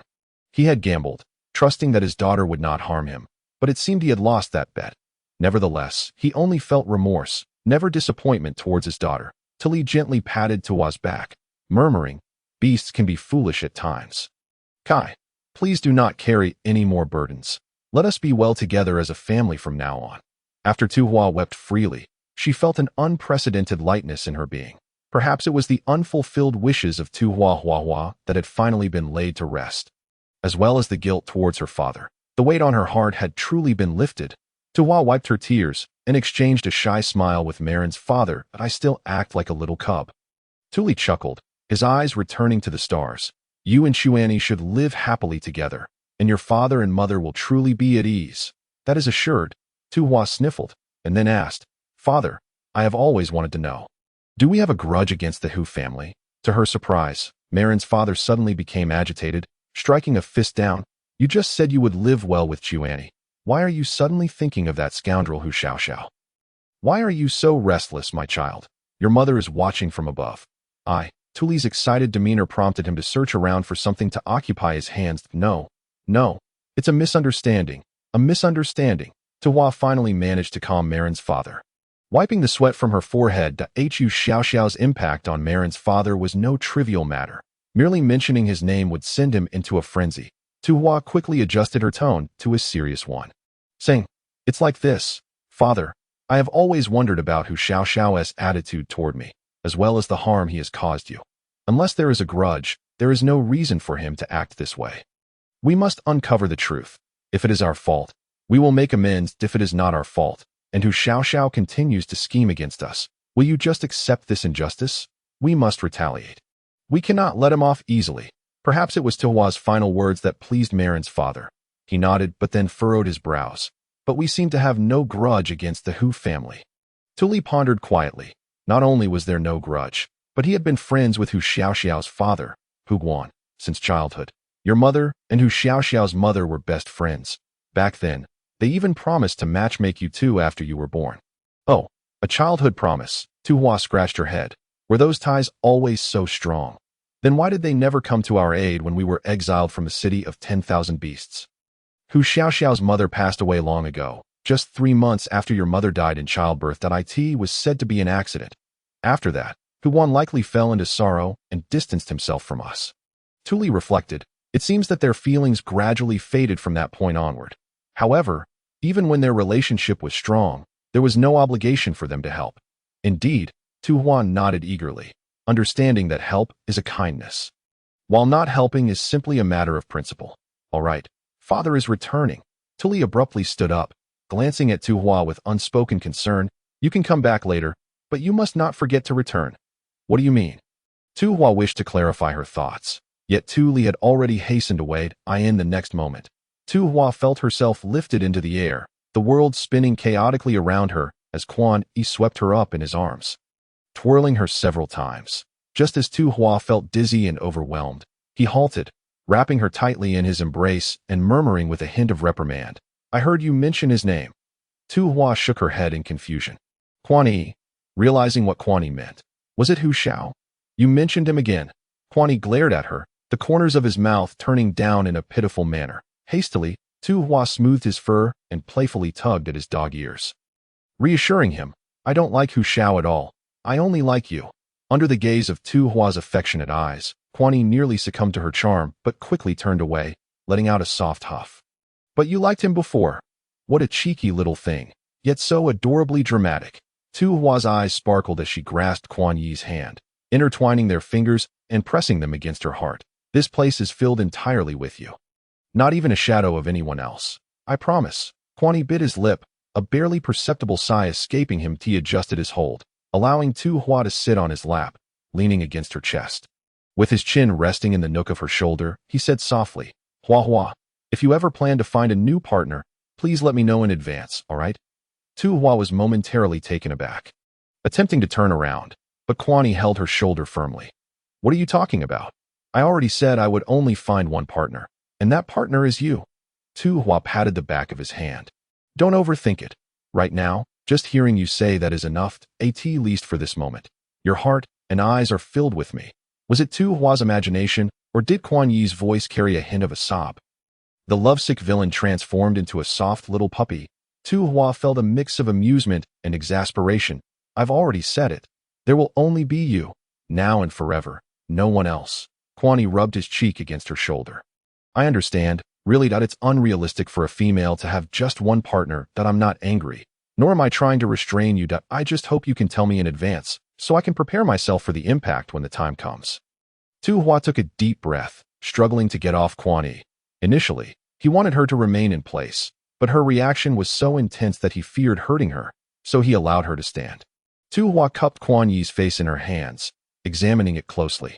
Thankfully, there were no traces of tears. Quan Yi, do I make you feel this insecure? Quan Yi opened his mouth, but lowered his gaze. However, Tu Hua held his face firmly, compelling him to meet her gaze. That I know that promises can sometimes be empty words, which is why I will prove my sincerity through my actions. Quan Yi's eyes flickered as he focused on Tu Hua's glistening lips. Slowly leaning closer, his voice laced with temptation. How will you prove it? Tu Hua replied. How else can I prove it? She leaned down and pressed her lips against his. What began as a gentle touch escalated as Quan Yi tightened his hold around her slender waist, deepening the kiss. Kisses, kisses, and still more kisses. Finally, Tu Hua managed to push Quan Yi away. Breathless and flustered, this never-ending. Quan Yi's lips curled into a smirk as he looked at her with sorrowful eyes. You were the one who said you would prove it through actions. That doesn't mean we should kiss endlessly. Tu Hua paused, eyeing the corners of Quan Yi's smiling eyes. Are you doing this on purpose? Chapter 64. The nature of their romance. Quan Yi's fingers stiffened slightly. Am I? Tu Hua pouted, choosing not to call him out on it. Are you feeling better now? Quan Yi stood up, clearing his throat. Well, somewhat. Let's head home. Tu Hua pushed him playfully towards the tent. Quan Yi quickly caught up to her, naturally taking her hand in his. Their pace slowed unconsciously, then slowed further to the tent entrance. Quan Yi playfully tugged at her fingers. Can we stay a little longer? Being cute again. Tu Hua turned her face away resolutely. Go home. We'll see each other tomorrow. With a whimper, Quan Yi took little steps towards his stone house, only to suddenly dash back, planting a kiss on Tu Hua's cheek before covering his face and sprinting back. Tu Hua stood there, stunned, feeling her cheek where he had kissed her, watching Quan Yi's retreating figure with disbelief. She still found it hard to believe that the romantic version of Quan Yi could be so charming. Shaking her head in amusement, she skipped back inside. Tu Chio silently made the bed. Observing her sister's overly sweet smile and the nonsensical tune she seemed to hum, bouncing around even while fetching water, spilling half a basin in the process, she's even sillier than when she's daydreaming. Tu Chio sighed, still struggling to believe that his sister-in-love could be so whimsical. Early the next morning, the selected males had gone to fetch animal hides, and Tu Hua began to gather her helpers. However, from the 20 or so females who had come to learn sewing from her, she only called upon 12, including Tu Huahua, along with their partners. Quan Yi had specially cleared a spacious cave for her use. And once all the beastmen gathered, Tu Hua straightforwardly expressed her intentions. I've called you here to help make cloaks, and for each cloak completed, I will pay you 100 beast coins. Settled on the same day, helping to sew a few cloaks is nothing. Hua, I don't need the beast coins, and neither does my partner. We're happy to help. Tu Huahua was the first to speak, and the other females quickly echoed their willingness to assist without requiring payment. Tu Hua surveyed the partners of these females, who clearly disapproved of their partner's statements, yet looked on with a mix of helplessness and affection, ultimately conceding. That won't do. This is business. Besides, when the rainy season comes, Everyone will need to use these cloaks. It's only fair that I pay for your work. After spending considerable time together, Tu Hua and the others had come to understand Tu Hua's temperament and realized that she was determined. They no longer resisted but warned their partners to sew well. The males were thrilled. Without needing to be told, they were eager to do well, knowing that sewing a cloak wasn't difficult and that each one meant 100 beast coins, easier than hunting in the rainy season. The females guided their partners on how to sew, emphasizing tighter stitches and careful work. That it was undeniable that in various aspects, the males seemed to have a natural talent that surpassed the females. In no time, these males caught on and began to work diligently. In just one morning, the 12 females partners, nearly 50 in total, completed 300 cloaks. Had the beastmen who went to fetch animal hides not returned yet, they likely would have finished even more. Simultaneously, Tu Hua realized a more pressing issue. She was running out of money. She had accumulated only 42 green crystals and a few thousand beast coins. But no matter how she calculated, it would not be enough to pay the beastmen on the spot. 1,000 cloaks would require 100 green crystals. What a mistake! If she had known, she would have suggested a delay in payment, but the words were already spoken. Here, Tu Hua was presented with a heavy bag of animal hides, and she stared in astonishment at the slightly smiling Quan Yi. After ruffling her hair affectionately, he gave her a nonchalant look as he walked away. Peering into the bag, Tu Hua found it overflowing with crystal cores. Most were green crystals, at least 500 or 600 of them. She even counted the yellow crystals, finding her astonishment. She discovered an orange crystal as well. Was this the legendary crystal that could delay aging and maintain beauty? Tu Hua swallowed hard, suddenly recalling that yesterday, Quan Yi had paid for the animal hides they bought together. Her nose tingled, and she hurried to catch up with Quan Yi, wrapping her arms around his waist. You're amazing. Having a wealthy boyfriend feels incredible. The awkwardness she felt yesterday with Huahua was finally alleviated. With a proud expression, Quan Yi replied casually, I wanted to give this to you first thing that we're about to become partners. After all, so all my crystal cores should be entrusted to you. But aren't crystal cores meant to enhance a beastman's strength? If you give them all to me, what will you do for a male like me? My current strength means that ordinary green and yellow crystals have little effect. Like a drop in the ocean, they barely make a splash. As for the orange crystal, a couple of them won't do much good either. So just keep them safe for me. After considering, Tu Hua still pressed the orange crystal into his hand, saying it would be useful in times of danger. Quan Yi looked deeply into her eyes, nodded, and clasped the orange crystal in his palm. Tu Hua intended to leave a few coins for Quan Yi, but he pushed her hand away. Don't. If I need something in the future, I'll just come to you. In the afternoon, the few orcs who had gone to collect animal hides returned, and the more than 50 males within the cave were once again engrossed in the task of sewing cloaks. It was estimated that by the end of the day, they would nearly complete the 1,000 garments. That Tu Hua no longer needed to keep watch and had returned home early with Quan Yi. Tu Li continued to go to the stone-cutting team as usual. When she suggested he rest at home, he insisted he felt restless and uneasy. After several attempts to persuade him, Tu Hua eventually relented. As for Tu Qiao, he remained diligently engaged in physical training daily, recently taking a keen interest in Tai Chi, practicing breathing techniques. In short, the self-disciplined child was not a cause for concern. Inside the tent, only Quan Yi and Tu Hua remained. Tu Hua felt a shiver run down her spine at the sound of Quan Yi calling her name and hurriedly took out a pile of crystal cores to discuss serious matters with him. How do you absorb these crystal cores? She inquired. Quan Yi cast a disappointed glance her way, his face displaying clear dissatisfaction. Yet he still picked up a green crystal, rinsed it in clean water, and then tossed it into his mouth. It's gone. Tu Hua opened Quan Yi's mouth, discovering the green crystal had vanished. She had assumed the process of absorption would entail some sophisticated operation, but it turned out to be as simple as swallowing it whole. Chapter 65. The only weakness. Without waiting for Quan Yi to speak, Tu Hua suddenly imitated his earlier actions, cleaning a crystal of her own and holding it up to the sunlight. The translucent green crystal shimmered with faint, undulating waves. Before Quan Yi could react, she impulsively tossed it into her mouth. Hey! Quan Yi tried to stop her, but it was too late. The moment the green crystal entered her mouth, it felt as though it transformed into a cool liquid, or perhaps a current, flowing directly into her stomach. A refreshing sensation spreading throughout her body. Tu Hua let out a contented sigh. glancing over to see Quan Yi's expression of playful mischief. "What's wrong?" she asked. Quan Yi retracted his hand, shaking his head but raising an eyebrow, a sly grin tugging at the corners of his mouth. Tu Hua rubbed her arms, feeling inexplicably uneasy, as she caught sight of the mischievous look on Quan Yi's face. Her eyes widened in sudden realization. Could it be that after consuming this green crystal, she might become overly heated? Her gaze inadvertently fell on Quan Yi's Adam's apple, which moved enticingly. How infuriatingly alluring. Panic surged through her as she felt a strange warmth spreading within her. A voice in her mind screamed, "Tackle him! Tackle him!" She shifted her weight, slowly rising, her body itching with anticipation. Just then, unbeknownst to her, Quan Yi placed a large hand gently on the top of her head, saying, "You'll find out tonight." Tonight? Tu Hua stared at the dark, shadowy tent ceiling, finally grasping Quan Yi's meaning that as the night deepened and silence enveloped the world, she found herself utterly unable to sleep. With her spirit soaring, she felt an overwhelming urge to shout and rave all night long. So this was the effect of the green crystal? Tu Hua nestled her head on her arm, tilting it slightly. So, she had merely been craving Quan Yi's body this afternoon. She buried her face in her hands, but then she thought, no one would know.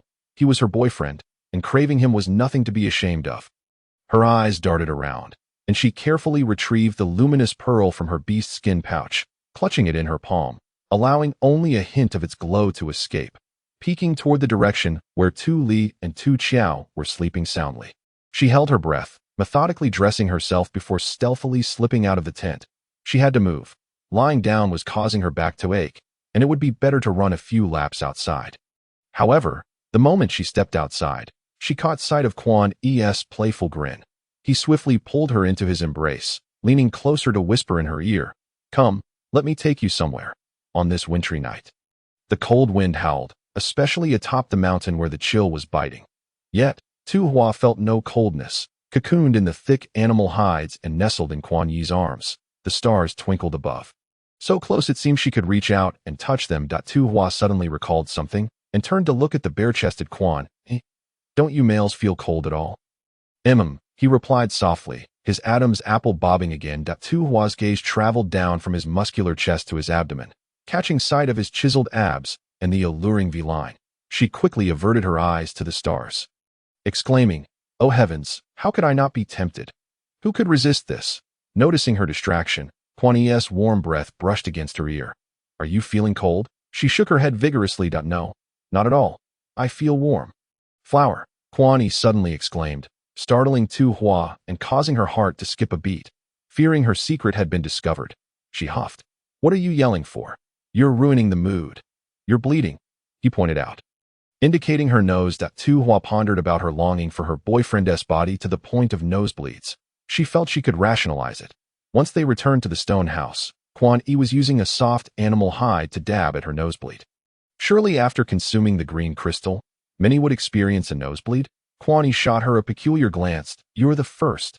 Tu Hua sighed, realizing that since Quan Yi was blissfully unaware, she might as well embrace the situation.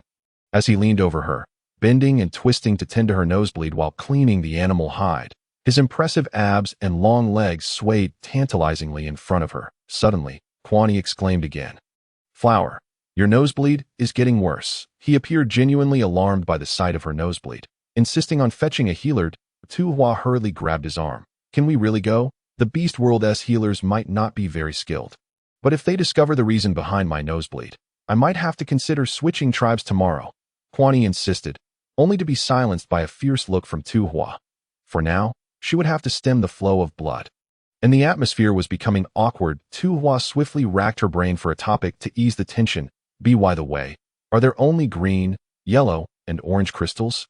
Quan Yi paused, pursing his lips as he regarded her, before shaking his head. "There's another. The crimson dragon crystal." Taking Tu Hua's hand, Quan Yi sat across from her, gazing deeply into her eyes. Clearing her throat, Tu Hua awkwardly averted her gaze. Quickly discarding the animal hide, she de-stuffed in her nose. She pinched her nose, relieved it had finally stopped bleeding. So, 1,000 orange crystals can be exchanged for 1 crimson dragon crystal? Quan Yi shook his head. In the beast world, there is only 1 crimson dragon crystal. Millions of orange crystals cannot compare to it. In the midst of Tu Hua's astonishment, Quan Yi made a decision, slowly stating, "In truth, the Snake King had me poisoned and sent Snake Qi to control me to uncover the whereabouts of the Crimson Dragon Crystal. Whoever obtains the Crimson Dragon Crystal and consumes its energy will undoubtedly become the supreme ruler of this beast world." Tu Hua was taken aback, contemplating the existence of such a cheat-like artifact. The Crimson Dragon Crystal is currently hidden within the Dragon God's tomb in the Unreturning Mountain, but I have yet to fully comprehend how to enter the tomb. Moreover, the Snake King has been keeping a close watch on my movements. If I act rashly, he might seize the opportunity first. Curiosity piqued, Tu Hua began to wonder about this Snake King. In the original text, it only mentioned that he was killed by Quan Yi, and that Hu Shao had taken his place, subduing the other 3 Beast Kings to become the sole Beast King of the Beast City. At the pinnacle of absolute power. Thus, according to the original narrative, the Crimson Dragon Crystal should have been obtained by Quan Yi, only to ultimately fall victim to Hu Shao's fate as the destined bug. Securing this cheat-like artifact was undoubtedly wise. Tu Hua solemnly patted Quan Yi's shoulder, her eyes sparkling as she focused on him. "The Crimson Dragon Crystal is destined to be yours. Aren't you afraid?" Tu Hua paused, puzzled. Afraid of what? The Snake King, and perhaps other hidden factions, will target you because you are my only weakness. Chapter 66. The exposure. Quan Yi caressed Tu Hua's face, his fingers trembling. He had tried to let go, but found it impossible. He was now terrified that Tu Hua would blame him for dragging her into this perilous situation if she were to despise him. His breath hitched, and he couldn't fathom the consequences. Perhaps he would go mad, utterly unhinged. "With you by my side, I fear nothing." Quan Yi was momentarily stunned, cradling Tu Hua's face as if she were a precious treasure. Tu Hua could not endure the overly sentimental gaze he directed at her. She swatted his hand away, playfully tugging at his ears. "Don't worry. I'll protect myself as well. I'll work hard and not become a burden." Tears shimmered in Quan Yi's eyes as he swiftly pulled Tu Hua into his embrace, preventing her from seeing the drops that fell from him. Since his father's passing, he had been utterly alone. And at last, he had someone who could truly walk beside him. Tu Hua was too preoccupied to notice Quan Yi's emotional turmoil. Her cheek pressed against his firm chest, she reached out cautiously to squeeze it. "Hey, this feels nice." With renewed vigor, Tu Hua ventured into the cave, where the males presented the 1,000 cloaks they had completed. Each male received 1 or 2 green crystals, which they eagerly offered to their females. Naturally, Tuya and her companions were delighted, their laughter filling the air as they exited the cave, only to find at the entrance a group of females, led by the fierce monkey Senli, surrounding their partners in a threatening manner. Flower. Upon catching sight of Tu Hua emerging, Ho Senli's gaze fell upon the green crystals held by Tu Yaya and her companions. Her eyes glimmered momentarily before she approached with a cheerful demeanor. Linking her arm with Tu Hua's, Huahua, "You had the males assist Tu Yaya and the others in sewing the beast's skins, yet you did not summon us." She pouted playfully, exuding a sense of endearment. Tu Hua, however, withdrew her arm without regard for the sudden shift in Ho Senli's expression, responding coolly, "Their assistance suffices." Ho Senli forced a smile. "Huahua, if this time is sufficient, what of next time? Will you not seek our help?" Tu Hua averted her gaze, merely fixing her eyes on Ho Senli in silence. The intensity of Tu Hua's stare made Ho Senli feel inexplicably guilty, causing her to take a couple of steps back. The 2 other females standing behind Ho Senli innocently chimed in. "Huahua, are you worried that our partners are not skilled in sewing? Fear not, they are quite adept, surely better than Tu Yaya's partners." Indeed, Tu Hua's lips curled into a smile, her gaze sweeping over the line of 10 or so females standing with Ho Senli. After all, they had begun their practice quite some time ago. Had they not? Instantly, the group of females fell silent, their breaths caught in their throats. Tu Hua knew. She had always known. Yet, she had clearly stated that should she discover any secrets, she would not permit them to continue learning. They had coexisted peacefully for so long, and she had never uncovered their little secret. "You may return." Tu Hua wished to say no more, choosing to leave it at that, for they would all reside in the same tribe, and it was best not to completely sever ties. Ho Senli stumbled slightly, yet another female beside her, filled with indignation, challenged Tu Hua. "What evidence do you possess?" "Evidence?" Tu Hua chuckled softly. "None at all. Then on what basis do you claim we are untrustworthy?" "Sneaking the methods of sewing cloaks to our partners?" Tu Hua smiled. a rehearsed grin. Surely you jest. I merely asked a few females to have their partners assist me. It has no relation to anything else. If that is the case, why seek their help and not ours? With a questioning tone. Tu Hua's gaze turned icy as she regarded her, the mirth in her eyes absent. It is my affair. I can choose whomever I wish. Is further proof even necessary? Precisely. Tu Huahua stepped forward. Huahua kindly taught us. We should be grateful, yet you act as if it is a given. Nonsense. You have already reaped the benefits. Thus your words come easily. The furious female glared at each of the green crystals in Tu Huahua's possession, noticing some had 7 or 8 fewer, while others had a dozen or so. Ho Senli quickly intervened, shaking her head at the irate female, her gaze flitting to Tu Hua before she awkwardly turned away. Let us return. But shall we return or not? Ho Senli's anger flared. If you will not return, I shall go alone. With that, Ho Senli covered her ears and dashed away. She knew. She had always known. Ho Senli finally recalled how every time she presented Tu Hua with items she falsely claimed to have sewn. Tu Hua remained silent. Ho Senli's partner hurried after her, while the other females, witnessing the commotion, stomped their feet and led their partners away at a pack of ingrates. Tu Huahua made a face at their retreating figures. Tu Hua, disinterested, let out a barely audible sigh at I. In truth, she had extended opportunities, countless chances, for such a long time. Even if Ho Senli had merely once, just once, proactively admitted her fault or quietly corrected her behavior, Tu Hua would have shown her understanding. Regrettably, that was not the case. It was indeed as Tu Huahua had said, revealing a number of ingrates. Ho Senli stumbled ahead, her partner pursuing her, only to be rebuffed with a shout from Ho Senli. Fine, fine, we shall allow you some peace. But do not run so hastily. Be cautious not to fall. Ho Senli offered no response, indeed slowing her pace, merely appearing somewhat dazed, wandering toward her stone dwelling, upon reaching the entrance. Ho Senli could no longer contain herself, crouching down, burying her face in her knees, and weeping profusely. This was not how it was supposed to be. She had concealed her actions so well. Why? Why had she been discovered? She did not wish to be seen as an untrustworthy female. Yet Tu Hua knew. She knew. At that moment, a pair of gentle, delicate hands rested on Ho Senli's shoulders. Go away. Ho Senli shouted in anger. Yet the hands did not depart. Instead, they gently squeezed twice. In a soft, soothing voice, the newcomer inquired, Are you crying so sorrowfully because someone has bullied you? Ho Senli paused, raising her gaze, sniffling twice as she looked at the female before her. You are a newcomer to the tribe, Ji Qingjue? Ji Qingjue smiled and nodded, offering comfort. A female like you, hiding away to cry, must possess a kind heart. The one who caused your tears is certainly in the wrong. Is that so? Ho Senli, with tears still lingering in her eyes, ceased her weeping, rising to her feet, and fixing a steady gaze on Ji Qingjue. I am a kind female. The fault lies with others? Ji Qingjue affirmed with a nod. Your name is Ho Senli, correct? May I be your friend? Contemplating Ji Qingjue's smiling eyes, Ho Senli hesitated for a moment, but ultimately nodded. Very well. Chapter 67. Green bean paste ice pops that afternoon. Ma Ji, accompanied by several fellow beastmen, transported 1,000 cloaks, easing their workload after 2 days of toil. Thanks to the effects of the green crystals, Tu Hua remained invigorated, eagerly seeking more tasks to channel her energy.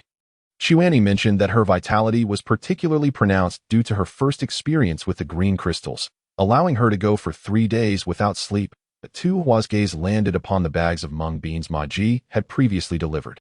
Fortuitously, she had some brown sugar at home. She decided to cook a pot of mung bean paste, with the remainder set aside to freeze for ice pops. Without further ado, Tu Hua summoned Tu Chio and his little friends to assist in crafting molds for the ice pops. As the mung bean paste simmered slowly in the stone pot, Tu Hua rinsed the ice pop sticks carved by the little ones in a basin of water. Sister, is this all right? Inktsong held up a wooden board with several depressions resembling ordinary ice pops. Tu Hua beamed. Indeed, splendid work. Receiving Tu Hua's praise, Inktsong bashfully wiggled his little body, pointing with his index finger. Sister, your mung beans look so delectable. Over there, Xiong Tai gazed longingly at the bubbling pot of mung bean paste, nearly drooling into it. Seeing this, Inktsong swiftly tugged him aside and playfully slapped the back of his head. You glutton! Xiong Tai was not offended, but sister's mung beans smell so good. My mother has made them at home. But after boiling for a day, they still remain hard and unappetizing. In truth, there is a trick. Simply freeze the mung beans overnight. Soak them for half a day prior to cooking, and they will easily become soft. Listening to Tu Hua's explanation, Xiong Tai's dark, grape-like eyes twinkled. Sister, may I share this trick with my mother? I really do not wish to eat her hard mung beans anymore, but I shall be sure to remind her not to disclose this secret to other beastmen. Tu Hua gazed at Xiong Tai in surprise, not expecting the little fellow to be so clever. Xiong Tai proudly patted his chest. Of course, the group busied themselves for a while longer, and Tu Hua, tasting the mung bean paste's tenderness, deemed it just right. Raising her gaze, she caught sight of the three little ones staring at her eagerly and chuckled. Why have you not brought bowls yet? Hey, Xiong Tai and Ying Tsang responded in unison, and Tu Chio nodded immediately, soon returning with 3 stone bowls. Like a caregiver serving young children, Tu Hua smiled as she watched the 3 little ones take wooden spoons, blowing gently on the paste before eagerly taking bites. How does it taste? Delicious. Xiong Tai's eyes sparkled. This is 1,000,000 times better than what my mother makes. Tu Hua raised her hand and gave him a playful tap on the head. Warning, be certain your mother does not hear that. The mung bean paste ice pops froze overnight outside the tent. Tu Hua procured a large wooden box, lining it with clean, pliable dry leaves before carefully removing the ice pops from their molds and neatly arranging them within. Not a single one too few or too many. The box brimmed with ice pops, sitting at the entrance of the tent, like a natural icebox, ready for anyone to take one at will. Upon returning from his patrol, Chuanyi made a beeline for Tu Hua's home, only to find her devouring yet another ice pop as she entered. With a sigh of resignation, he snatched the treat from her hands. Is this the 3rd one? Tu Hua, still with her mouth full, kept munching on the ice pop as she met Chuanyi's mildly reproachful gaze, offering a sheepish chuckle. 3rd one.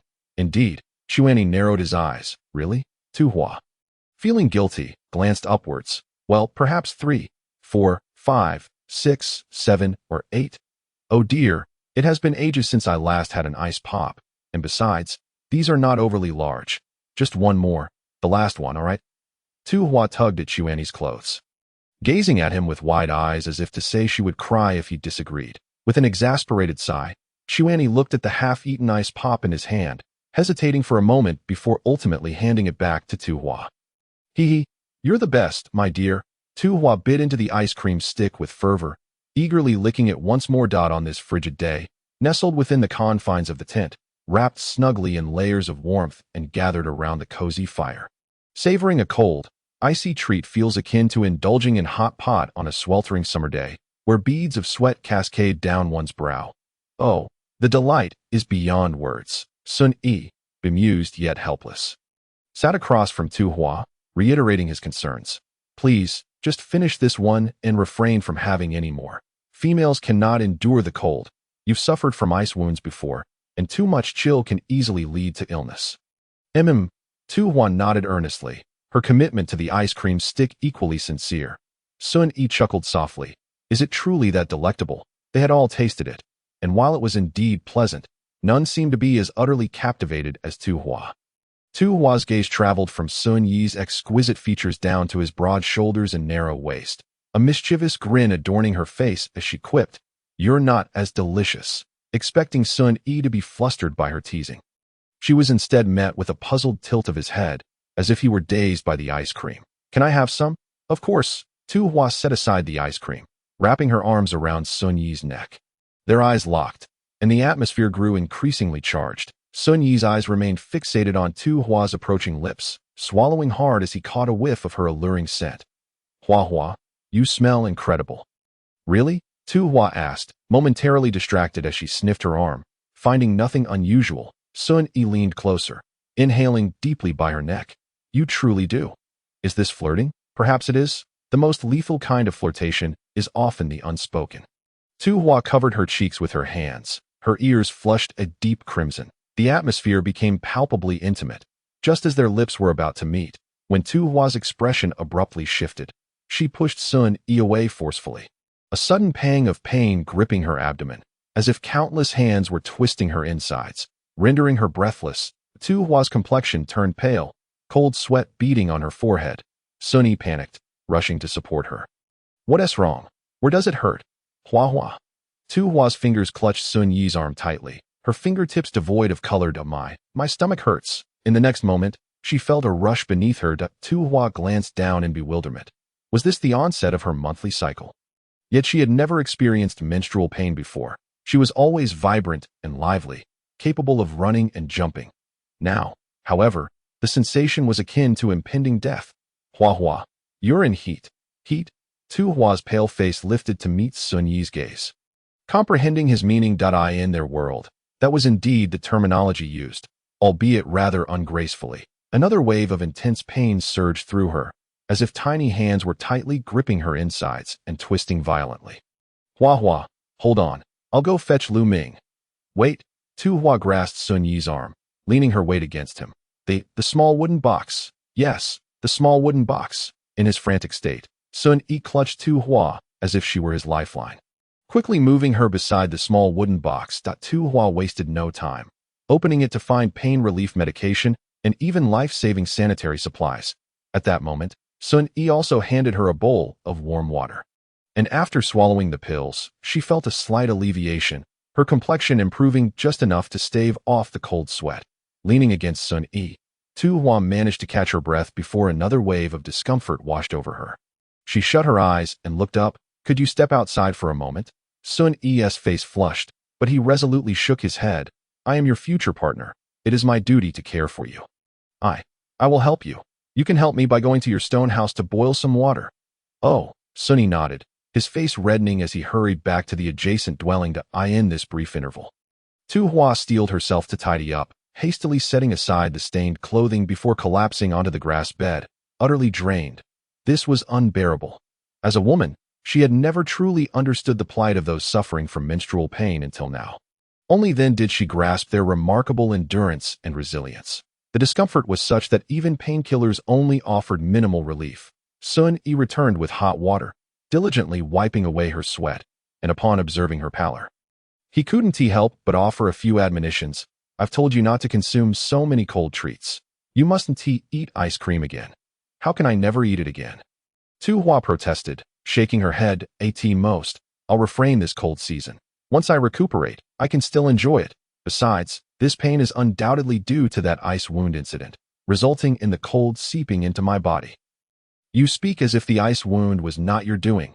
Tu Hua opened her mouth to retort, but found no words. After all, it was not her fault. The original host's misdeeds had led to this suffering. Noticing her silence, Sun Yi felt a pang of sympathy and began to warm his hands, gently massaging her abdomen. Tu Hua longed to sleep, thinking that perhaps slumber would allow her to forget the pain. But the lingering energy of the green crystal forced her to remain alert, enduring wave after wave of discomfort. What a predicament! Even more so, Sun Yi called for Tu Qian, Xiong Tai, and Ying Song, instructing them to bring out the large box of mung bean ice cream and distribute it to the tribe's young ones. Distribute it all. Tu Hua's heart sank as she stared at the overflowing box of ice cream. Tears threatening to spill. Least leave me a few. Didn't someone just say that you wouldn't touch ice cream this cold season? Sun Yi seized her hand, unyieldingly tucking her back beneath the covers.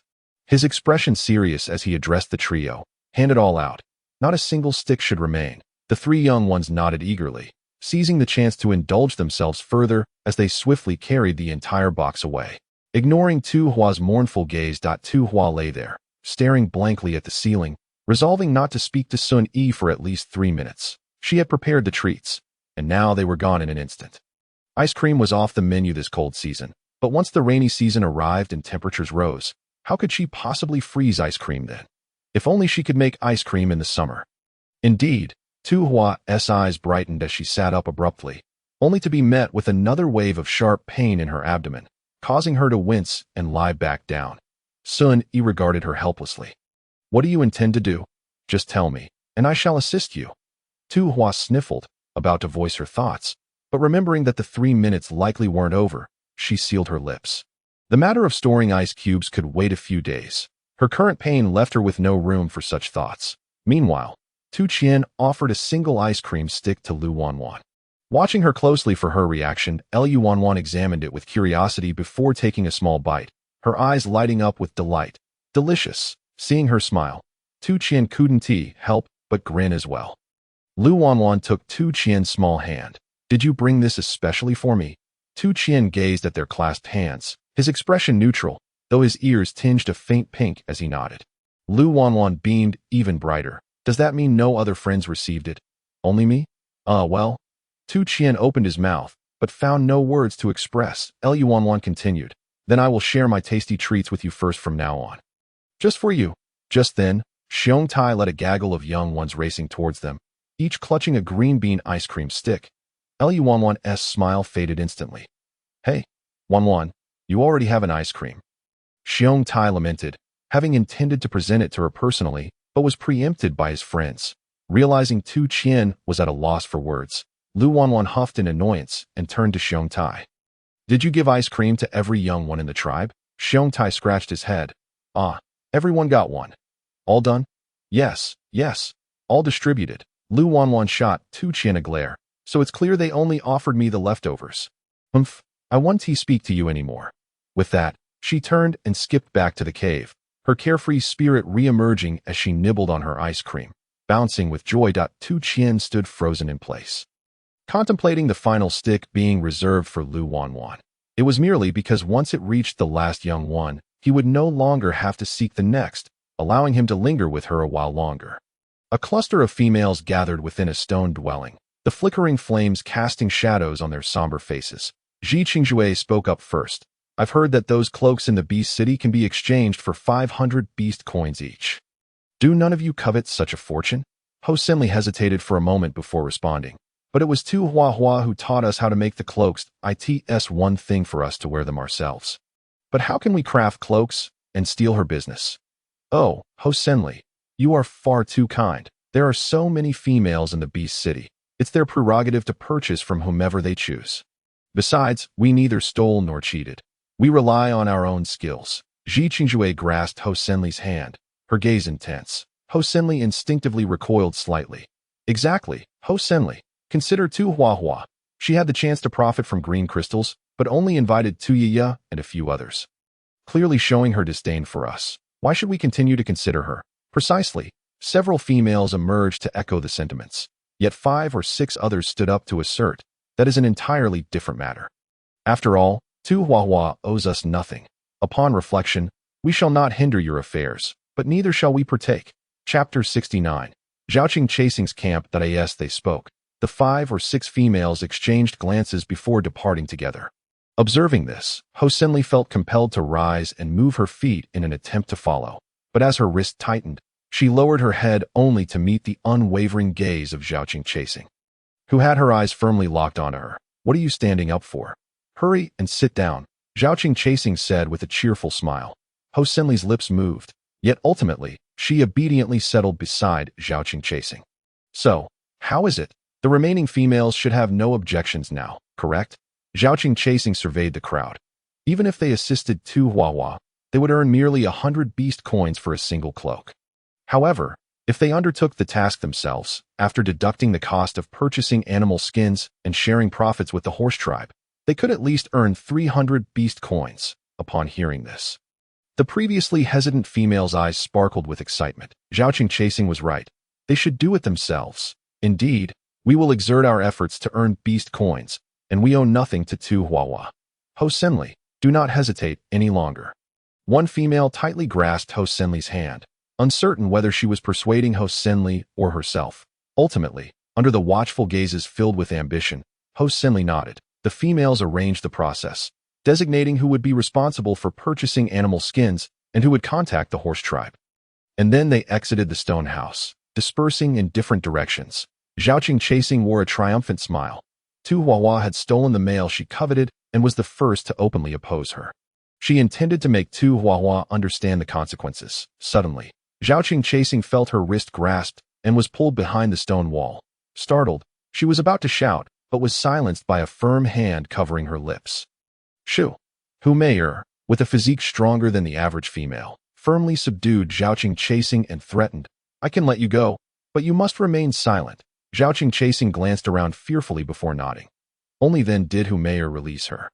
Taking a step back, her voice slightly hoarse, I overheard your conversation in the stone house. Zhaoqing Chasing's expression stiffened, and she quickly realized that this female, having heard her, must have some ulterior motive, with a defiant stance. Zhao Chasing retorted, "And so what? Let me join your ranks." Humayr stated her intentions bluntly that if not, I'll reveal this information to Tu Huahua. She is about to bond with Quan Yi, and the chief's mate can easily thwart your plans. Zhao Chasing smirked derisively. Allowing you to join is one thing, but do you have a mate? Without a mate, how many cloaks can a mere female stitch together with her hands? How many beast coins can one earn? Humayr displayed a pained expression. Unable to bear offspring, she sought survival through mating with countless older single males, yet none wished to be her mate. Contemplating this, Humayr grasped Zhao Chasing's arm. "I know you are beautiful, and since you just arrived at the tribe, many suitors are already pursuing you. Zhao Chasing, allow your future mate to care for me, and I will assist you in dealing with Tu Huahua." "How about that?" Noticing Zhao Chasing scrutinizing her, Humayr grew anxious. "If you refuse, I will inform Tu Huahua." "I agree." Zhao Chasing suddenly smiled, her expression radiating delight. Humayr instantly lit up. "Really?" Zhao Chasing raised her chin, arching an eyebrow as a sign of consent, secretly thinking to herself that a fool believed she could manipulate her. However, this clumsy, somewhat strong figure would indeed be of use to her. Humayr, taken aback by the ease of her acquiescence, repeatedly thanked Zhao Chasing. She was exhausted from the rough treatment of the rude, uncouth single males, and merely hoped for a male to stay by her side. Even if not as her mate, Zhao Chasing subtly withdrew her hand. "You may return for now. I will seek you out when your time comes." "Yes, yes, yes." Humayr eagerly complied, her robust frame appearing unexpectedly docile before the petite Zhao Chasing as she promptly turned and left. Zhao Chasing brushed her hair aside, gazing at the clear, sunny sky, yet the darkness in her smile remained an indelible shadow even the sunlight could not dispel. Tu Huahua lay idly, boredom overwhelming her. Having seen numerous sheepskins in Quan Yi's dwelling, she decided to borrow a few rolls for inspection. Quan Yi generously obliged, promptly bringing all the sheepskins from his room and piling them at her bedside. Noticing that Tu Li and Tu Qiao had both stepped out, Quan Yi carefully extracted a roll of sheepskin from his animal skin pouch and solemnly handed it to Tu Huahua, instructing, "This must not be seen by anyone but you." The inexplicably tense atmosphere made Tu Huahua nod fervently as she accepted it, cautiously unrolling to reveal a map, with a flicker of her eyes. She leaned closer to Quan Yi, lowering her voice. "The Dragon God Tomb?" Quan Yi's eyes sparkled with excitement as he looked at Tu Huahua, playfully pinching her nose. "Clever little thing." "Indeed," Tu Huahua replied with a proud smirk, carefully stowing away the map of the Dragon God Tomb before perusing the other sheepskins. Most contained illustrations, while a select few utilized special runes that Tu Huahua could not decipher. So she set them aside. However, one roll caught her eye as she glanced at Quan Yi, who was busy concocting brown sugar water in another corner. She slyly spread that roll of sheepskin wide open. Goodness, an ancient handbook. It vividly detailed, through illustrations, how females and males of the beast world copulate, and the process of childbirth. Tu Hua was engrossed in reading when she noticed a shadow approaching and hurriedly rolled up the sheepskin. Quan Yi handed her the brown sugar water, eyeing her suspiciously. "What are you looking at? Why is your face suddenly so flushed?" Cough, cough. Tu Hua cleared her throat, her eyes darting nervously. "Nothing. I wasn't looking at anything." Yet, inexplicably, the very roll of sheepskin had somehow found its way into Quan Yi's hands. Tu Hua glanced behind her, then at Quan Yi's actions as he unrolled the sheepskin, realizing she was too late to stop him. "No need to panic. No need to panic. So you were looking at images of beast mating," Quan Yi declared calmly, openly displaying it before her. As long as the person involved is not embarrassed, then it's others who should feel awkward. How infuriating. He had used her own tactic against her. Suddenly, Tu Hua had a stroke of genius and pointed an accusatory finger at Quan Yi. "Ah, so you were hiding this kind of image." The accuser strikes first. She had turned the tide. Quan Yi looked bewildered. "This is perfectly normal. Many caves have wall paintings, and if some mates don't mind, they can even observe while they mate." Tu Hua. "All right." Innocence triumphs over naivety. Quan Yi, holding the sheepskin, sat beside Tu Hua with a serious demeanor. "Hua, we really should learn this well, considering that when the rainy season arrives, we will be bonding." Chapter 70. A gift for Humayr. Who wants to learn this from you? Look at it yourself." Tu Huahua blushed furiously, shoving Quan Yi aside. Quan Yi, feeling unjustly treated, pouted but still sat there, engrossed in the sheepskin as he read with a calm demeanor. Tu Huahua, who had not read it, felt increasingly parched. Why was the atmosphere so peculiar? Was she the only one feeling this way? It was probably due to hormonal fluctuations from her menstrual cycle. These days, whenever she saw Quan Yi, a voice in her head incessantly urged, "Pounce on him. Pounce on him." Sighing, Tu Huahua pressed her hand against her still aching abdomen and exhaled a deep breath. Lamenting that mere observation wouldn't satiate her desires, Tu Huahua turned her head, and there was Quan Yi's profile still focused on his studies. She couldn't help but rest her chin on her hand, realizing he had a certain campus heartthrob quality about him. Though she could not have him, a kiss would suffice. With that thought, Tu Huahua wrapped her arms around Quan Yi's neck and pecked him. "Wah, what's going on?" Quan Yi was momentarily taken aback that Tu Huahua planted several kisses on his cheek. "Kisses, sweet little one. How did you become so handsome?" Quan Yi's lips curled into a delighted smile as he embraced Tu Huahua around the waist. Ahem. In the next moment, Quan Yi found himself unceremoniously kicked to the ground by Tu Huahua. She casually grabbed a roll of sheepskin, deliberately avoiding eye contact while stealing glances at Quan Yi, who was rubbing his bottom with a look of grievance. "Move aside. You blocked my view of the sheepskin." Afterward, Tu Huahua feigned astonishment, noticing Tu Li at the entrance. "Oh dear, father, why are you back at this hour?" Tu Li stood at the tent's entrance, caught in a dilemma of whether to enter or retreat, offering a dry chuckle. "Oh, I'm just here to fetch something. I'll be on my way shortly." Tu Huahua once again focused intently on the sheepskin. Exuding an air of propriety, Quan Yi, feeling wronged, pouted, recalling who had just been cuddling and calling him sweet little one. Indeed, females were all great clods. After several days, Ma Ji made a personal visit to the tribe once more. Tu Hua was still ordered by Sun Yi to remain indoors, prohibited from experiencing the chilly winds outside. Ma Ji and Tu Hua became more familiar with each other through their interactions. Sun Yi showed little concern regarding Ma Ji, and even extended an invitation for him to enter the dwelling and discuss matters of importance with Tu Hua. Ji, respectful of others' territories, sat down appropriately and produced a pouch containing exactly 400 green crystals. Placing it upon the stone table, this time, it took a couple of days longer to sell the crystals, and as you predicted, the profit from the cloak business has nearly dwindled. Ji lowered his head, appearing somewhat dejected. The cloak was merely a fleeting novelty. Although the females in the city of beasts were affluent, they were not foolish. They would purchase a rare item or two, then simply have their partners replicate it next time.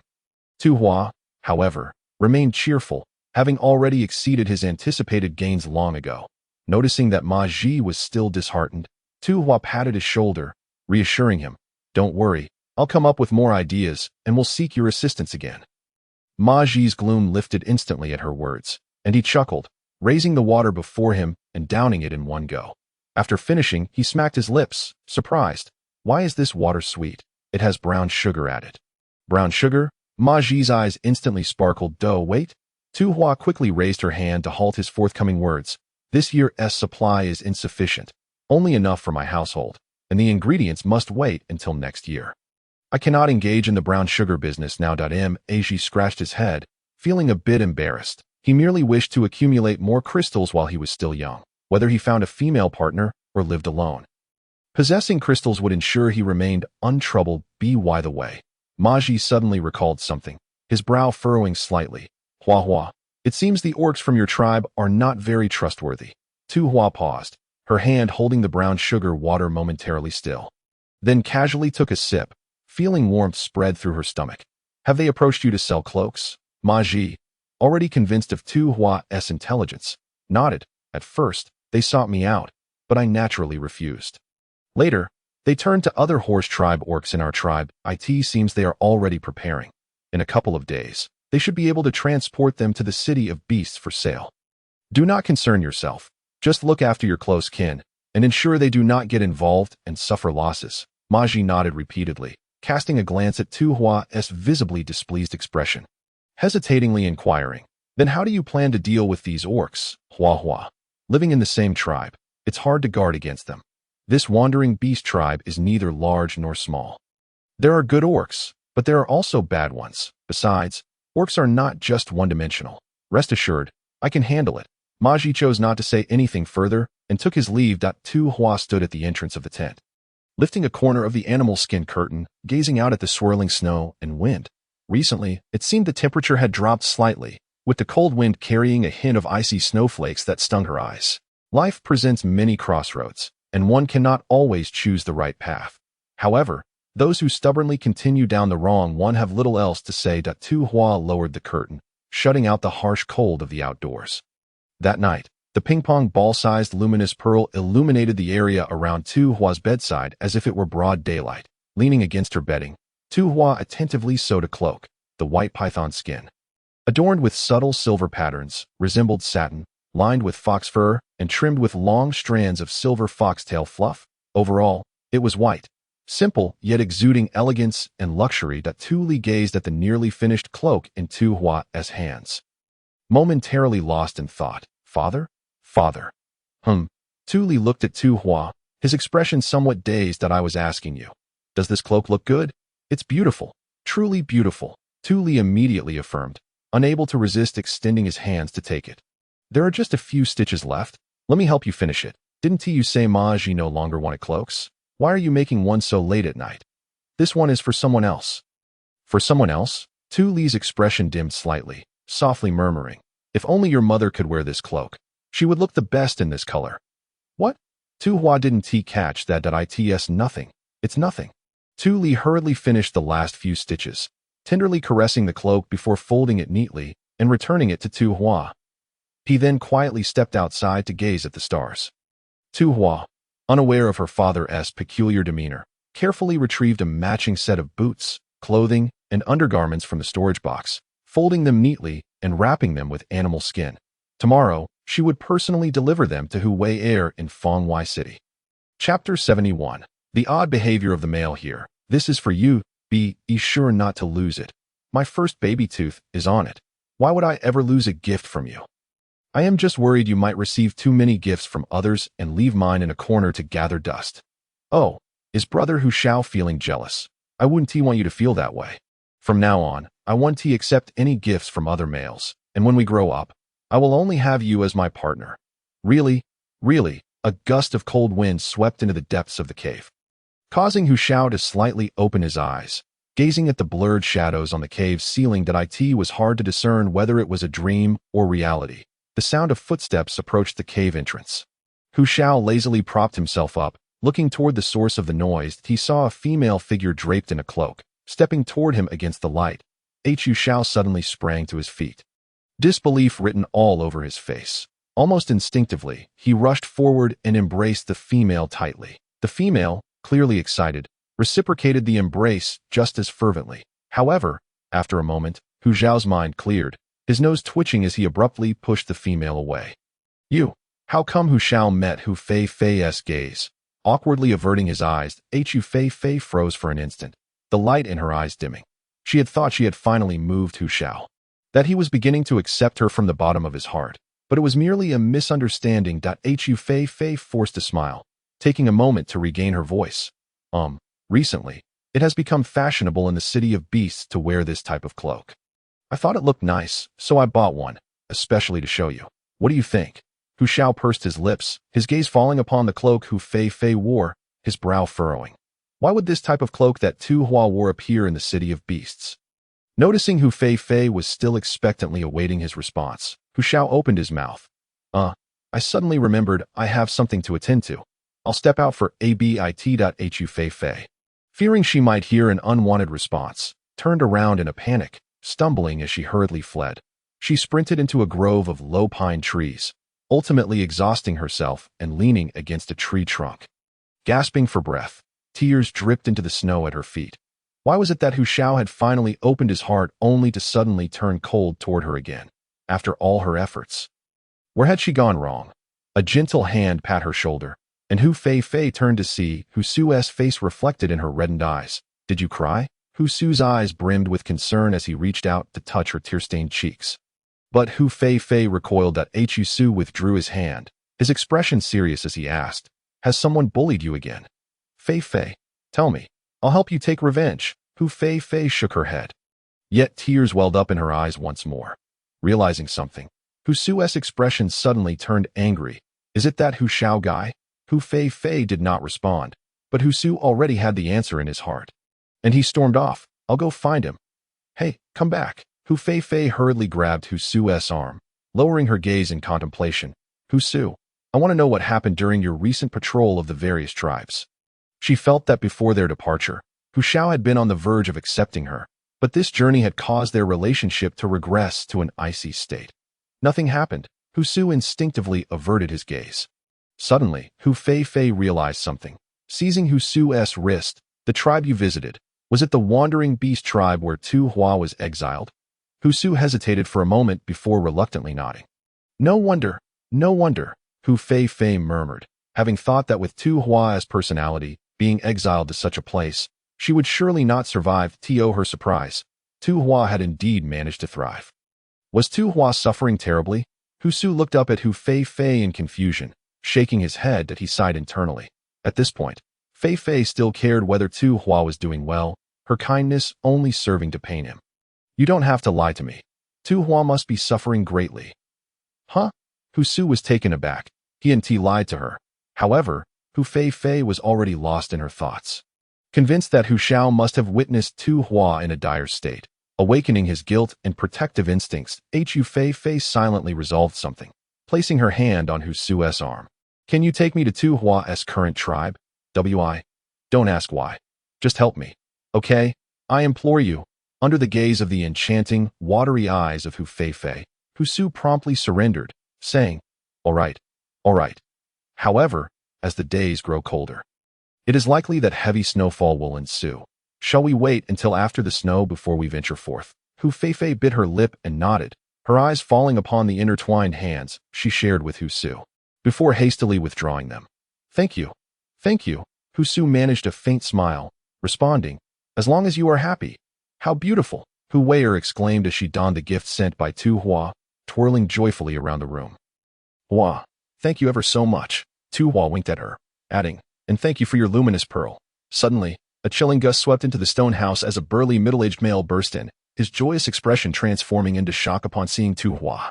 He quickly averted his gaze, hastily pulling a piece of beast hide to cover his face. Tu Hua blinked in confusion, turning to Hu Weier, only to find that the delight on Hu Weier's face had vanished, replaced by disdain directed at the male. He is my partner. Hu Weier grasped Tu Hua's hand, adding, I had hoped to converse with you longer, but perhaps next time? MHM. Tu Hua nodded, her gaze inadvertently drifting back to the middle-aged male. Noticing this, he tightened his grip on the beast hide, nearly enveloping himself in it, revealing only the tips of his tiger ears. His peculiar behavior struck Tu Hua as strangely familiar, tilting her head. Tu Hua stepped out of the stone house, where she found Quan waiting at the entrance, panting as though he had just rushed over to inform the male that there were guests inside. But unfortunately, he was too late, as customary. Quan waved a handful of hay around her before leading her outside to find Quan Yi. Quan Yi was anxiously pacing in front of the stone house stacked with beast hides, his heart racing upon seeing Tu Hua emerge, and he immediately approached her with delight. Chapter 72. The Throne of the Tiger King. Unexpectedly, Tu Hua was even more enthusiastic than he, giving him a bear hug. Quan Yi remarked, Did you miss me that much in such a short time? He cast a glance at Jin, who was begrudgingly forced to endure the situation, his cheeks flushed. Hua, isn't this a bit inappropriate? Although he enjoyed the attention, he chuckled. Tu Hua leaned closer to his ear, her tone unusually serious as she asked, While you were guarding here, did you see a strange middle-aged male enter? No, I've been standing here waiting for you. Not a single beast man has stepped in. Then he must have entered through another passage, shrouded in mystery. How peculiar. Tu Hua, having gleaned the information she sought, promptly pushed Quan Yi aside. Hey, you always do this. Using me and then tossing me aside. Tu Hua had another purpose for her visit. She pointed towards a pile of soil that had turned slightly purplish from the sun and asked Jin, May I inquire where you found this particular soil? Jin was taken aback, then cautiously scrutinized Tu Hua from head to toe. What? Are you looking to tan beast hides? No, I wouldn't know how to do that. I have other uses for this soil. Jin firmly shook his head. No way. The method of tanning hides is unique to our lion clan, as is the nitrate clay. I cannot divulge it to you. Could you spare me a little of this nitrate clay? Tu Hua quickly produced a piece of green crystal that I assure you, it is not for tanning hides. Shijin remained resolute, immune to her pleas. At that moment, Quan hurried over from the backyard, frowning at Tu Hua and Quan Yi. Why haven't you left yet? They want our nitrate clay. They're stalling, hoping I'll agree, but I certainly will not. Shijin reported, even lifting his chin slightly in anticipation of Quan's praise. Yet, Quan frowned, exuding irritation. Give them whatever they ask for. Let them take the nitrate clay, and then leave quickly. With that, he turned and hurried back to the backyard. Shijin. Tu Hua. Just as Shijin was about to speak, Tu Hua, with a speed almost imperceptible to the naked eye, swiftly tucked the green crystal back into her pocket, looked up at the sky, and whistled. Shijin. Finally, Quan Yi packed 2 large baskets full of nitrate clay, prompting Tu Hua to call a halt with satisfaction. Shijin gritted his teeth in frustration, glaring at Tu Hua with malice. You're welcome to return for more next time. You hideous female. Tu Hua. Why resort to personal attacks? However, gazing at the abundant nitrate clay, Tu Hua smiled brightly and waved at him, saying, thanks. Upon exiting the Lion Clan's courtyard, snowflakes began to drift down from the sky. As Tu Hua caught a flake in her palm, Quan Yi grasped her hand and tucked it back beneath her cloak. This should be the last snow of the cold season. Really? Tu Hua's eyes sparkled with anticipation for the rainy season's arrival, but it seems we ought to prioritize the ice storage matter as well. Get lost. The Lion Clan warriors stood guard in the courtyard, oblivious to the quarrel echoing from within the stone house. With a crash, Tu Hua upended a box of luminous pearls, sending them scattering across the floor. Not yet satisfied, she picked up a few from the ground and hurled them at the male across from her. Get lost, Tiger Crown. I never wish to see you again. Tiger Crown clumsily caught the pearls thrown by Tu Hua, allowing her to vent her frustrations until she was too exhausted to continue it. He then quietly explained, you know that Tiger is our only cub, that I must take him to the city of beasts to nurture him properly, so he can eventually inherit my throne. Who cares? Tu Hua retorted, her chest heaving with anger. Dayan is only 3 years old. I want to watch him grow up. If you wish to take him to the city of beasts, fine, but only if you take me with you. Tiger Crown opened his mouth, scratching his head in frustration. Ultimately, he humbly knelt at Tu Hua's feet, pleading, Hua, please don't cause a scene. You know there are beast men in the city of beasts who wish to harm you. Everything I do is for your safety. Safety? Tu Hua scoffed. I don't want your safety. I want freedom. Moreover, I remember nothing. How can I know if your words are true? Tiger Crown's expression shifted as he cautiously probed Tu Hua's demeanor. Hua, have you recalled something? At this, Tu Hua despondently shook her head. For years, whenever she tried to think of the past, a headache would ensue. The harder she tried, the worse it became. That female who came to find you today, that's none of your business. Tu Hua dismissed him. What? I can't even go out? Now that I finally have a female to talk to, you want to take it away? Will you leave me to die alone? Of course not. I will try my best to spend more time with you. Tiger Crown dared to place his hand on Tu Hua's shoulder. You look stunning in this outfit today. Don't touch me. Tu Hua slapped his hand away, glaring at him in disgust. You know how it came to be. Tiger Crown, let me make one thing clear. Unless you grant me true freedom, do not expect me to accept you again. With that, Tu Hua turned on her heel and strode into another stone house. True freedom? Tiger Crown stared blankly at his palm, where he had just touched Tu Hua, feeling a softness in his heart. How could he ever grant her freedom? If he did, she would truly belong to no one. Tu Hua, his one and only. She could only belong to him. Tiger Crown closed his eyes, inhaling deeply, and when he opened them again, his gaze was filled with cold determination. Emerging from the stone house, Tiger Crown summoned Quan forward. Prepare to find a new tribe. We can no longer stay here. Quan opened his mouth, hesitating before finally uttering a single yes. Tiger Crown cast a glance at Quan, assuring him, rest assured, old Fox King Tu Li has been ousted from the city of beasts. The newly appointed Fox King is hardly a threat. We will gradually undermine his power, and you will be able to take over the eastern district of the city of beasts, becoming its Lion King. He had endured for many years, and was this not what he sought? Quan nodded slightly, his voice imbued with respect. Yes, Daddy. Tiger and came running from afar, arms outstretched, stumbling as he approached. The previously cold Tiger Crown's expression instantly softened, and he beamed as he lifted Tiger into his arms. "Let me see, has my precious grown up? Hee, daddy, daddy. And, do you want to become the Tiger King someday? Hee, daddy, daddy." Tiger Crown thoughtfully stroked Tiger's head, assuring him, "And rest assured, I will do everything in my power to ensure that the throne of the Tiger King is yours alone." Chapter 73. New Year outside. The heavy snow had accumulated 3 feet deep. Within the tent, Tu Hua yawned and stretched lazily, yet upon gazing at the newly drawn blueprint of the stone house in her hands, she nodded with satisfaction. Once the weather warmed, construction could officially commence. A gust of cold wind swept in, causing Tu Hua to squint against the light. Quan Yi swiftly entered, readjusting the door curtain, and then began to shake his head and shoulders vigorously, shedding the snow that had settled atop his head and body. His silver hair swirled in the air, reminiscent of a large dog shaking off water after a bath. Tu Hua's lips twitched slightly. With such a stunning visage, Quan Yi approached her and naturally embraced her, reaching for the blueprint in her hand, pointing to a specific area. "What is this drawing?" "A sofa. What is a sofa for?" Under the eager gaze of Quan Yi, Tu Hua grinned mischievously. "The next time you dare to anger me, you'll sleep on the sofa." Quan Yi chuckled, shaking his head in exasperation. "But clearly, you provoke me more often." Tu Hua pondered seriously for a moment. "Isn't that due to your own pettiness?" "Ah, Tu Hua, you've grown quite bold," Quan Yi exclaimed, reaching to tickle her. As laughter filled the air, Quan Yi's gaze deepened, his Adam's apple bobbing as he looked at Tu Hua with longing. However, she was resolutely unresponsive. Her menstrual cycle had lasted several days, leaving her devoid of the cursed hormones that stirred emotions. To her, Quan Yi's physique held no allure, deprived of a kiss. Quan Yi pouted and sulked in a corner. Tu Hua scrutinized the blueprint for further modifications, glancing at Quan Yi. Strangely, his current posture resembled that of a dog. Unable to resist, she reached out to ruffle his hair, reflecting on her past dreams of finding a handsome boyfriend and raising a dog. She realized her aspirations had been fulfilled, albeit in a rather unconventional manner. "You don't love me anymore." Quan Yi pouted, sounding disheartened. "How could that be?" Tu Hua replied, bewildered.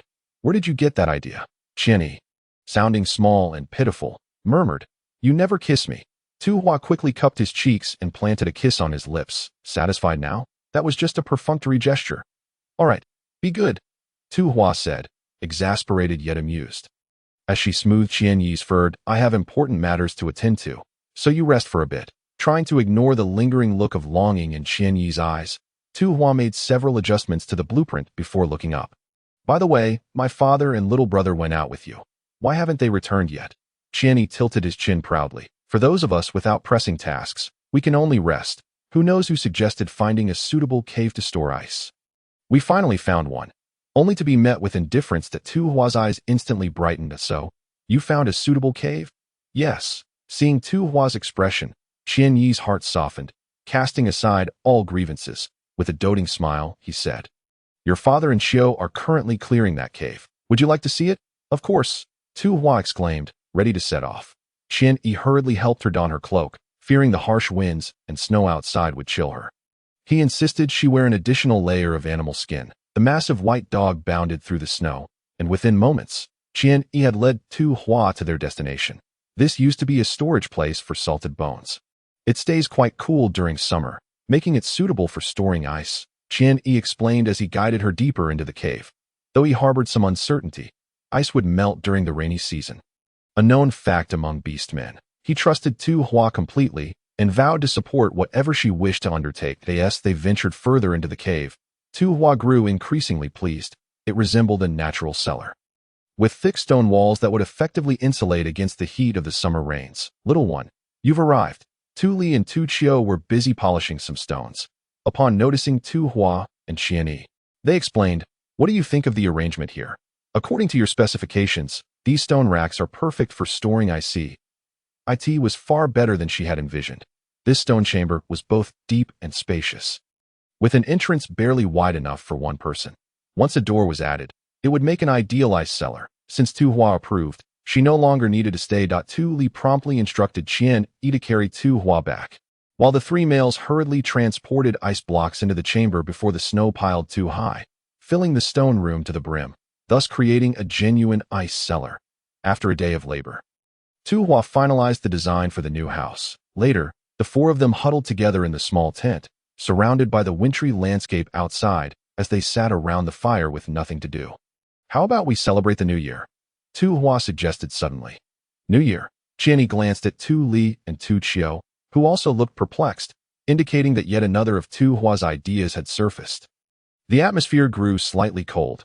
Tu Li chuckled awkwardly, yet kindly attempted to warm up the mood. What does celebrating the new year entail? Celebrating the new year means growing a year older, bidding farewell to the old and welcoming the new. Wearing new clothes, lighting a roaring fire, and having the family together in a lively reunion. Tu Li looked down, disinterested, while Tu Chiu yawned. Tu Hua's gaze fell on Quan Yi, who looked around, at a loss. All right then. Tu Hua's eyes twinkled as she shrugged nonchalantly. I forgot to mention the most important point of celebrating the new year. We must have a grand feast. Tu Li's head shot up. Tu Chiu's eyes sparkled, and Quan Yi excitedly grabbed Tu Hua's arm. What are we having?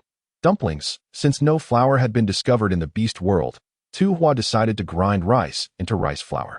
While water dumplings were out of the question, steamed dumplings would suffice. The task of grinding rice was assigned to her charming father, while Tu Chiu helped her prepare the filling for Quan Yi. He returned covered in snow, shaking his head to regain his dog-like appearance. Tu Hua approached, accepting several sections of bamboo from him with satisfaction, and turned to instruct the three males at home to quickly change into fresh animal skin skirts. Let's go listen to the firecrackers and enjoy the warmth. The wind howled, and the three males exchanged glances at Tu Hua, who was cheerfully extending her hands to warm herself by the fire. They were momentarily speechless. Can't we just warm ourselves indoors? Why must we sit outside in the cold while roasting this so-called roaring fire? Tu Hua deemed it an atmosphere, while they deemed it madness. Suddenly, with a loud crack, Tu Chiu's fox ears perked up, and he leaped onto Tu Li's lap, clinging tightly to his father. Such behavior was typical for a young one. Yet Tu Hua turned to Quan Yi, who was nearly draped over her. Can someone explain to me what is happening with this nearly 6-foot-tall gentleman? Chapter 74. The Horse Clan Beastmen come knocking. The crackling of firecrackers echoed in the air as Tu Hua soothingly petted Quan Yi's dog ears. Casting a glance at her father, who was also visibly startled, with a chuckle, she suggested, let's head back inside. We can make dumplings. They were familiar with eating dumplings, but the art of making them was another story. Quan Yi, Tu Li, and Tu Chiu each held a dumpling skin in their hands. Now, folded in half, then like this, and then this. Tu Hua slowed her pace, demonstrating the steps until a perfectly folded dumpling was created. However, upon looking at the trio before her, their once handsome faces now bore a bewildered expression as they exchanged glances, having only managed to complete the first step, folding it in half. Tu Hua's lips twitched. Inexplicably, she recalled those years spent in math class, where she could flawlessly execute the first step of any problem. Let x equal understanding, she muttered, forcing a smile. No worries. We aren't aiming for intricate pleats. As long as we pinch the dumpling skin tightly enough to keep the filling from spilling out, it will suffice. Oh, the three immediately obediently bowed their heads to pinch the dumplings, occasionally stealing glances at each other, soon turning it into a competition. After all, Tu Hua declared that the number of dumplings they made would determine how many they could eat. To eat more, they were determined. The fillings included pork, shrimp, and crab roe, producing a large array of steamed dumplings. Just by the colors visible through the dumpling skins, they could easily differentiate the various fillings. Outside, the remnants of firecracker sounds faded in and out, while the interior was filled with the steamy aroma of dumplings. Taking a bite, the flavors danced on her palate. The rice flour dumplings possessed a unique taste as they celebrated their first new year in the beast world. She couldn't help but wonder how her parents were faring in the modern world. However, with her beloved younger brother looking after them, she hoped they would not be too saddened when they thought of her. Tu Hua. Tu Hua snapped back to reality, only to see Quan Yi placing a dumpling he had made into her bowl, his expression shyly beaming. Understanding his intent, Tu Hua eagerly picked it up and devoured it, generously praising him. Delicious. The one you made is truly delightful. The next moment, another dumpling appeared in her bowl, this time from her father. Internally raising her hand, she thought she had already eaten enough, but upon meeting her father's expectant gaze, Tu Hua couldn't help but smile, nodding as she ate it. Delicious. Yours is even better, Dad. By the way, don't you think your dumplings are a bit large? As soon as her thoughts settled, a gigantic steamed dumpling was placed into the bowl. Matching the size of her stone dish, little brother, at this point, it was indeed inappropriate to show favoritism. Tu Hua felt tears welling up within her as she ate, realizing that sometimes, having too much favoritism might not be entirely beneficial. After 7 days, the heavy snow finally cleared. Tu Hua groggily emerged from her bedding, lifting the animal skin curtain, to find Tu Li and Tu Qiao clearing the accumulated snow at the entrance. She glanced around and asked, "Father, where is Quan Yi? The hunting team has gone out." It said that in such weather, the chances of prey venturing out to forage increase. Tu Li replied. Tu Hua nodded and lay back down on the grass bed. Lost in thought for a moment, if suddenly realizing something, she sprang up to wash up. "Father, I'm going to check at the tribe's entrance." After exchanging greetings with Tu Li, Tu Hua set off alone towards the entrance of the tribe. Due to the melting ice and snow, more orc inhabitants were out and about, including many unfamiliar faces, likely those who had hibernated throughout the entire winter. If sensing her arrival, as soon as Tu Hua reached the tribe's entrance, she spotted Quan Yi returning with a catch, a rabbit, substantial in size, resembling a small piglet. She hurriedly approached, her joy palpable. Before she could utter a word, she noticed behind Quan Yi, 5 or 6 horse tribe orcs entered, their backs laden with heavy cloaks, which they discarded onto the snow. Each of the horse tribe orcs bore a fierce expression. "What is going on?" murmured the crowd of orcs as they saw Shi Qingjue rushing over with a group of females, hastily followed by a large contingent of males. Initially, Shi Qingjue and the females were expressions of joy, but upon seeing the cloaks tossed in the snow, painstakingly crafted by their males, their faces instantly darkened. "What is happening?" Shi Qingjue exclaimed. "How can you even ask? The horse tribe orcs are furious. These cloaks can't be sold. After all this toil, we haven't even recouped a fraction of what we earned. We agreed from the start that regardless of whether these cloaks sell or not, you must at least give us 10 green crystals. How is that possible?" Shi Qingjue cried out, then quickly covered her mouth, glancing around until her gaze landed on Tu Hua amidst the crowd. Shi Qingjue's eyes darted. "You must be lying. Tu Huahua has sold cloaks to the orcs in your tribe, and they managed to sell them. It must be that you lack capability or diligence, right, Tu Huahua?" Tu Hua unexpectedly called out, paused momentarily, and couldn't help but chuckle. "Did I? I seem to have forgotten. What kind of audacity was this? How could they assume she would help them despite past grievances? Moreover, it was indeed not a matter of the horse tribe orcs lacking capability. The timing for selling those cloaks was simply wrong. You." Shi Qingjue halted, pulling the petite Hosenli in front of her. "Tu Huahua, I know you resent us for sewing cloaks to earn beast coins, and you dislike us for wanting to gather crystals through our own efforts, but we are all part of the same tribe. At this juncture, can't you speak a word of truth to help us mitigate our losses?" "Exactly," Hosenli interjected, her gaze fixated on Tu Hua, as 6 other females, including Hu Mayor, directed hostile looks at Tu Hua. "Huh." Tu Hua found amusement in this. So now, instead of blaming the organization for your losses due to sewing the cloaks, you come to accuse me, an uninvolved passerby, of not helping you. Hosenli and the others turned to Shi Qingjue in unison. Shi Qingjue twisted her neck, her expression earnest. "This is not the time to apportion blame. It's the horse tribe orcs demanding those 10 green crystals we shouldn't have to pay. But if Tu Huahua could just say a word of truth, we could lessen our losses, right, Hu Mayor?" Hu Mayor nodded enthusiastically. Yes, it seemed to make sense. Hosenli had invested the most in those cloaks, and if she had to compensate the horse tribe orcs with green crystals, her losses would be even more severe. Hosenli sniffled, looking hopefully at Tu Hua. "Huahua, could you please say something for us?" Chapter 75. The sisterhood. Tu Hua fixed her gaze on Hosenli for a long moment, her lips parting. "Why should I?" A surge of indignation washed over Hosenli. She had softened her tone to plead with Tu Hua. Her hopeful eyes morphed into expressions of resentment. "Tu Huahua, I initially thought you were a kind female, but it turns out you are indeed, as Shi Qingjue described, malicious." "Kindness?" Tu Hua scoffed. "The kindness you perceive is merely foolishness, is it not? I apologize, but I am indeed inadequate at AS for your accusations of malice. Hosenli, Shi Qingjue, and the rest of you, perhaps you should enumerate your actions and compare them with mine. Deep down, you know who truly deserves the label of malice." Shi Qingjue was about to retort when the impatient horse tribe orcs called out. "Hey, are you done yet? This is between us and you females. Why drag others into this?" Hurry up and hand over the green crystals. The tribe members began to murmur and point fingers, and unable to withstand the humiliation. The females reluctantly gathered 10 green crystals and handed them over to the horse tribe orcs. The horse tribe orcs wasted no time, transforming back into their equine forms, and swiftly galloped away from the stray beast tribe. Just when Tu Hua thought the matter had concluded and was preparing to leave, a furious shout rang out. Tu Huahua. A small, sharp-toothed female stormed up to her. Tu Hua recognized her as one of the females she had learned to sew cloaks with. Named Shu Mimi. Shu Mimi glared at Tu Hua. It's all your fault. We lost 10 green crystals because of you. Tu Huahua. You owe us. With the rabbit in his grasp, Quan Yi immediately stepped in front of Tu Hua. His gaze fierce, causing Shu Mimi to take a couple of steps back in fright. Though her boyfriend's presence was intimidating, Tu Hua still pushed him aside. Females squabble.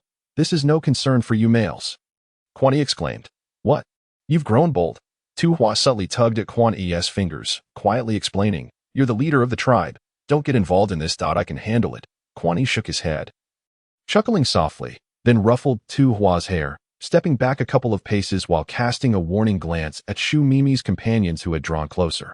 Naturally, no male dared to intervene again. Shu Mimi puffed up her chest and extended her hand towards Tu Hua.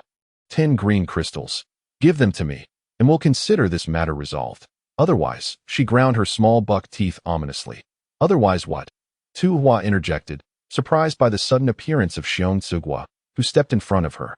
His robust figure providing a sense of security. Xiong Tsugwa turned back to smile at Tu Hua, quietly advising, Don't even think about fighting with Shu Mimi. Although she is small, did you notice her sharp teeth? She targets female ears. Tu Hua responded. Noted, duly noted. Ji Qingjue approached, holding Hu Meier with one hand and Ho Senli with the other, casting sidelong glances at the other 3 females behind her. However, those 3 hesitated, exchanging glances and reluctant to step forward again. Nevertheless, the 4 of them were more than enough to confront Tu Hua and Xiong Tsugwa. Ji Qingjue smirked maliciously, addressing Xiong Tsugwa with feigned goodwill. This is a matter between us and Tu Huahua. You needn't intervene. We're only looking out for your well-being. Xiong Tsugwa could hardly tolerate Ji Qingjue's duplicitous demeanor. He gestured with his fist, declaring, Tu Huahua's affairs are my own. Ji Qingjue scrutinized Xiong Tsugwa. Although he was robust, Hu Meier was also strong. One of them could easily restrain Xiong Tsugwa, leaving the remaining 3 to deal with Tu Hua. Sensing Ji Qingjue's intent, Tu Hua merely adjusted her sleeves, curling her lips into a smile. What's this? Planning to gang up on me? Overwhelming the few. We'll advance and retreat together. Your numbers don't intimidate us. Tu Huahua, I advise you to be kind, or urge Xiong Tsugwa to step aside. Remarkably, Tu Hua admired Ji Qingjue's cunning. Nearly every sentence she uttered stoked the flames of discord, stirring trouble without a hint of shame. It was exhausting just to witness it. Just as Tu Hua was about to retort, a familiar female voice suddenly chimed in from behind. Since numbers don't matter, we'll advance and retreat with Huahua. I trust you have no objections. Everyone turned to see Tu Yaya and her 12 female companions striding confidently toward them, forming a solid line behind Tu Hua. Even Quan Yi felt compelled to step back a couple of paces in the face of their imposing presence. Seeing Tu Hua glance back at her, Tu Yaya playfully winked. They had rushed over as soon as they heard the news. Tu Hua felt warmth bloom in her heart. You all. Shu Mimi was the first to retreat, waving her hands frantically. No fighting. We won't fight anymore. As Ji Qingjue bit her lip, poised to turn and leave, she was immediately encircled by Tu Yaya and her companions. You seek trouble, yet you think you can depart without uttering a word? The strength of the orc tribe was undeniable, and Ji Qingjue lamented that this nomadic beast tribe was not her original Ji clan. Had it been so, her commanding presence would have spared her from such indignities. Yes, I apologize. After a prolonged hesitation, Ji Qingjue reluctantly uttered the phrase. Wait, Tu Hua called out to them, casting a glance at the 3 solitary females standing off to the side. This is the second time. 3 strikes, and you're out. I could overlook past grievances, but as we share the same tribe, it is best for our coexistence to remain harmonious. Do you understand my meaning? The 3 females nodded vigorously, quickly departing alongside their partners. That Tu Hua then turned her attention to the 4 in front of her, particularly Ji Qingjue, whose eyes were filled with indignation. That a smile suddenly graced Tu Hua's lips. In truth, the matters that concerned you hold no significance for me.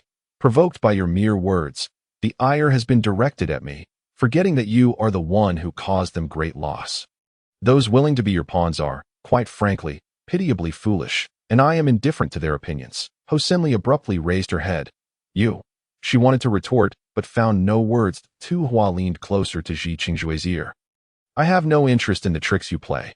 I neither enjoy nor wish to engage in them, as they are too troublesome that I prefer a more straightforward approach. For instance, if you provoke me again, I shall strike decisively, plunging you into the mud from which you will never rise. Unconsciously, Ji Qingjue shuddered, meeting Tu Hua's gaze before hastily averting her eyes and scurrying away. Chapter 76, A Life-Threatening Question. Look at you. It seems you are quite regretful that the fight did not occur. On the way back, Quan Yi, holding a large rabbit in one hand, affectionately ruffled Tu Hua's hair, unable to suppress a grin as he asked. Tu Hua smacked her lips, not denying to be honest. I have wanted to deal with Ji Qingjue for quite some time. Quan Yi paused, his eyes crinkling into a smile as he leaned closer to Tu Hua. Is it because of me? Yes, indeed. Because of you. Tu Hua playfully poked a finger at Quan Yi's forehead, disdainfully pushing his face away. Though I am pleased with your reasoning, Huahua, it is best to avoid fights in the future. There are many ways to vent frustration, and I would hate to see you get hurt. Quan Yi enveloped Tu Hua's hand in his, adding, had it not been for Tu Yaya and the others, I might have lost my restraint and intervened. With so many on the opposing side, the outcome of a scuffle is uncertain, but your injury would be a certainty. At this mention, Tu Hua's temper flared. She understood Ji Qingjue's malicious intent all too well, and her desire to strike her was nearly uncontrollable. Regardless of how many there were, she would focus solely on Ji Qingjue and ensure that her proud little face became a sight akin to a pig's head. This sentiment carried a hint of personal vendetta, causing Quan Yi's lips to twitch. But you must prioritize your safety. You have no idea. Back when I was in school, I was cornered by a group of unruly girls. They thought I would not dare resist because I was outnumbered. I leaped up and seized the leader, raining blows upon her, and no one could pull me away. After that, she would hide from me, and no one dared bully me again. Ji Qingjue is of the same ilk. Unless I teach her a lesson, she will never learn her place. As Tu Hua recounted her past, she could not help but laugh heartily.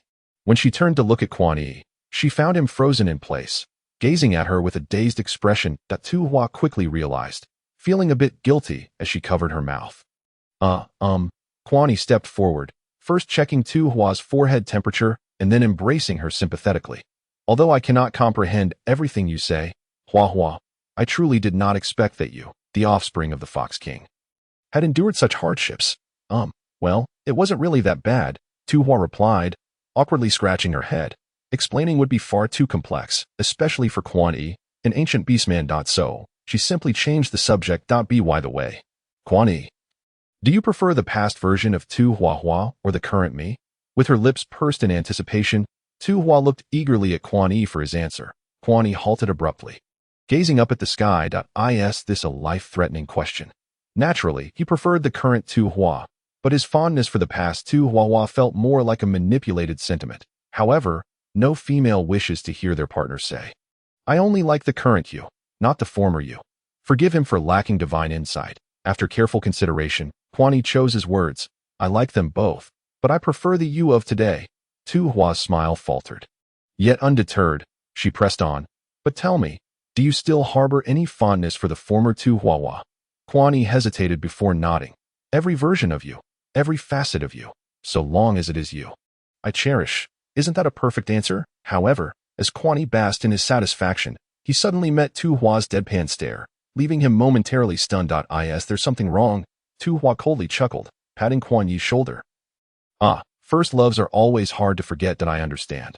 I am not angry, but you clearly seem, well, like you're angry, he remarked. Typically, those who emphasize their lack of anger are, in fact, quite upset, seeing Tu Hua's sulky back. Quan Yi hurried to catch up. I was wrong. Wrong about what? I, Quan Yi, was wrong in every way. Please don't be angry. I'm not angry. Tu Hua smiled. I merely wish to avoid seeing you for the time being. Quan Yi. Tu Hua took a deep breath and strode back home. Quan Yi repeatedly stepped in front of her to speak, but she treated him as though he were invisible. The snow in front of the tent had been cleared away, and Tu Hua spotted her younger brother encircled by a birdcage, trying to catch birds. Throughout the entire winter, The two plump little birds, whose feathers had been trimmed, had nestled in the makeshift tent they were provided.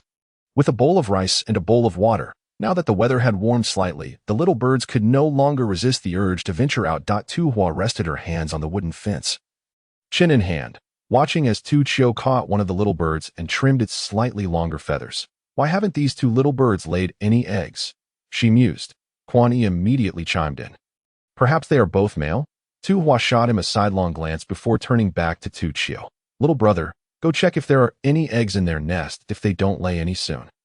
We'll have to butcher them for meat. The little birds chirped in protest. The following morning, Tu Hua was awakened by a cacophony of crowing. It was her first time hearing the little birds chirp, and she couldn't help but notice their resemblance to chickens, not just in appearance, but in sound as well. Just as she finished dressing, Tu Hua hurried in, both hands cradling 5 bird eggs, excitedly displaying them to her. They really laid eggs. Tu Hua's eyes brightened as she reached out to take them. The eggs were white, slightly smaller than modern chicken eggs. Come on, sister will steam some bird egg custard for you. The custard emerged golden and tender, devoid of any fishy taste. Tu Hua noticed Tu Hua's eager expression, blowing on a spoonful before feeding it to him. His eyes squinted in delight, just as she divided the custard into 4 bowls. A sudden commotion outside caught her attention. Upon lifting the beast-hide curtain, she was surprised to find Quan Yi and Tu Li returning, each bearing a large water buffalo. The buffalo, tossed onto the ground, resembled a small mountain. Tu Hua poked a finger at its horns, astonished.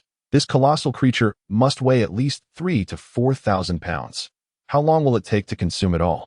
Given the current weather, it won't spoil for 7 or 8 days. That we'll eat as much as we can, and whatever is left can just be discarded. Tu Li wiped the sweat from his brow, stealing a glance at the unfazed Quan Yi, internally lamenting his own aging. Discarding it is out of the question. We will need to plan our meals accordingly, Tu Hua said, looking at the perspiring Tu Li. Father, I've prepared bird egg custard. Let's eat first and tidy up afterward. Tu Li nodded and entered the house to eat. Tu Hua turned to Quan Yi, who remained unfazed and had quietly begun processing the water buffalo. Tu Hua retrieved a bowl of custard from the tent and scooped a spoonful to offer to Quan Yi. Here, his hands paused in their task, and he looked at Tu Hua, a smile tugging at the corners of his mouth as he took a bite from the wooden spoon. Preoccupied with her, he paid little attention to the taste. Quan Yi then pulled Tu Hua into an embrace, not angry anymore. Chapter 77. Homecoming angry. I am merely upset, but that doesn't mean I will let you go hungry. Tu Hua maintained a serious expression, yet her actions were gentle as she continued to feed Quan Yi spoonful after spoonful of custard. The small bowl was quickly emptied, and Tu Hua asked, "Was it delicious?" It was only then that Quan Yi realized, scratching his head sheepishly, "I didn't pay attention. I was too busy watching you." Tu Hua. She maintained her composure, as she was currently embodying a cool demeanor, meticulously disassembled the entire carcass of a water buffalo into manageable portions, adhering to Tu Hua's specifications for storage in the ice cellar, thus providing an opportunity to assess its efficacy. The remaining meaty bones were intended for a comprehensive marination, prompting Tu Hua to set up 2 enormous stone cauldrons in front of the tent, an unavoidable necessity due to the sheer volume of bones. After preparing the marinade, she allowed the bones to simmer gently in the cauldrons. However, upon completing her tasks and lifting her gaze, she discovered that the 3 males of the household had mysteriously vanished. The thorough search within the dwelling confirmed their absence. Tu Hua pondered this. She turned to see her younger brother, Tu Hua, lifting the animal hide curtain and entering. With a small hand concealed behind his back, he approached her, lips pursed, clearly hiding something. Tu Hua stood before Tu Hua, his fox-like eyes crescent-shaped with delight, suddenly presenting a wild daisy to her. "I asked this for me," Tu Hua exclaimed, her eyes sparkling as she accepted the flower, unable to resist embracing her thoughtful little brother. She realized she had not seen such a daisy by the hot spring earlier. Suddenly, she grasped the significance of it and eagerly seized Tu Hua's shoulders, asking with urgency, "Did you pick this on the mountain? Have the plants there already begun to grow?" Tu Hua nodded vigorously, eyes twinkling with joy, for he knew that gifting the flower would surely delight his sister. "Come, let us venture out and gather some wild vegetables," Tu Hua declared, taking his small hand in hers as they stepped out of the tent, only to collide with a beaming and smitten. Paused, glancing at the small wildflower in his hand, and then at the one Tu Hua held. Before his gaze settled on the innocent face of Tu Hua, His expression shifted to one of dismay. Why is that little brat so eager? Can't a beast have a little space to breathe? Observing's frustrated demeanor, with his ears drooping in disappointment, Tu Hua stifled a giggle as she impassively led Tu Chio past him. In a swift motion, she snatched the bouquet from his grasp, after putting some distance between them. She glanced back to see still bewildered, blinking his large eyes in confusion. Hurry up, Tu Hua admonished, her tone feigning severity as she defiantly lifted her chin at. S mood brightened instantly, and he hurriedly fell into step behind her. However, he cast a sidelong glance at Tu Chio, who was trailing closely like an unwanted third wheel. With a clever twist, seized Tu Chio and tossed him behind. Go home and tend to the fire. As they reached the foot of the mountain, a gentle green hue enveloped the landscape. Just days prior, the chill of winter's snow still lingered, yet in the blink of an eye, the season had transformed. What kind of flower are you looking for? I can help you find it, inquired, inching closer to grasp Tu Hua's hand. But Tu Hua abruptly raised her hand and playfully smacked his forehead. Don't call me Huahua again, pressed his forehead, feeling slightly aggrieved. I'm your mate. If I don't call you Huahua, should I call you Tu Huahua like an outsider? Call me Tu Hua. Tu Hua insisted firmly. Locking eyes with, while she could accept Huahua as a pet name, in his case, she was adamant that she must be addressed as Tu Hua, and nothing less. Paused for 3 seconds, opening his mouth to speak. But ultimately sighed in resignation. I can't bring myself to say it. What do you mean? Tu Hua queried, perplexed. Surely her name wasn't that unappealing. It had to be more pleasing than Huahua, right? Frowned. Calling you Tu Hua feels like addressing a male. Tu Hua gazed skyward in contemplation for a moment. I see. In the beast world, male names typically consist of 2 characters, while females have 3. Suit yourself, Tu Hua muttered, lowering her head as she ascended the mountain, momentarily dismissing his antics. She focused on foraging for wild vegetables. Fortune smiled upon her. For just a few steps in, she stumbled upon a handful of tender wild celery. Just the right height for cooking. Delighted, she crouched down to harvest the celery, while watched her with a bemused expression, even reaching out to check her forehead temperature. What are you doing? I'm not burning up. This is just grass, not a flower. Besides, it's not even pretty. Who's like you, with your incessant thoughts of flowers? This is wild celery. It's edible. Fell silent. Suspecting that Tu Hua was subtly mocking him, he had his suspicions but refrained from voicing them. After gathering a batch of wild celery, Tu Hua continued her search for other wild edibles. Beneath a large tree, a cluster of plump mushrooms caught her eyes. Tu Hua dashed over to pick them. Hastily intervened. Be careful. You can't eat those. They're poisonous. Relax. These are called shiitake mushrooms. I used to eat them all the time, and they're safe. Noticing lingering skepticism, Tu Hua pointed to some bright red mushrooms nearby. See, those vibrant ones are usually the toxic kind. Still risky. Perhaps we shouldn't pick them at all. We have enough food. Seeing doubtful expression, Tu Hua reassured him. Don't worry. If worst comes to worst, we can always feed them to the little fat bird. Just as she reached out to pluck the mushrooms, a feminine voice rang out. Don't touch those. Both Tu Hua and turned to see a female figure, her face mostly obscured by her hair. Standing there, frail and undernourished, her tattered animal skin contrasting starkly with the well-cared-for females of their tribe. Sensing their gaze, the female quickly turned her head away, hiding her face behind her hair. After a moment, she gathered some of the bright red mushrooms and, with her head bowed, offered them to Tu Hua. These are safe to eat. Fearing that Tu Hua might doubt her, she picked one of the bright red mushrooms and took a hearty bite. Eating it voraciously. Thank you. Tu Hua stammered, accepting the red mushrooms, momentarily taken aback before standing up and smiling sweetly at the female. Hello, I'm Tu Hua. What is your name? I'm a female. Nervously, she revealed her bare feet, her toes digging into the ground, her head remaining bowed. I'm called Mao. Chapter 78. Mao the baby cat chief. A loud call startled Tu Hua, and, prompting them to turn instinctively, it was Leopard Wu, dragging the recently awakened Chanjia toward them. Finally, Chanjia is awake. Now our hunting team is complete. We can go hunt dragon beasts, Leopard Wu declared, his fists clenched in excitement. Chanjia greeted the chief with a smile and nodded at Tu Hua, his demeanor calm, yet exuding a sense of languor from just waking. By the way, Leopard Wu leaned in. I saw you talking to a female just now. Was it Mao? Tu Hua glanced back, realizing the female had already vanished from sight. Nodded affirmatively.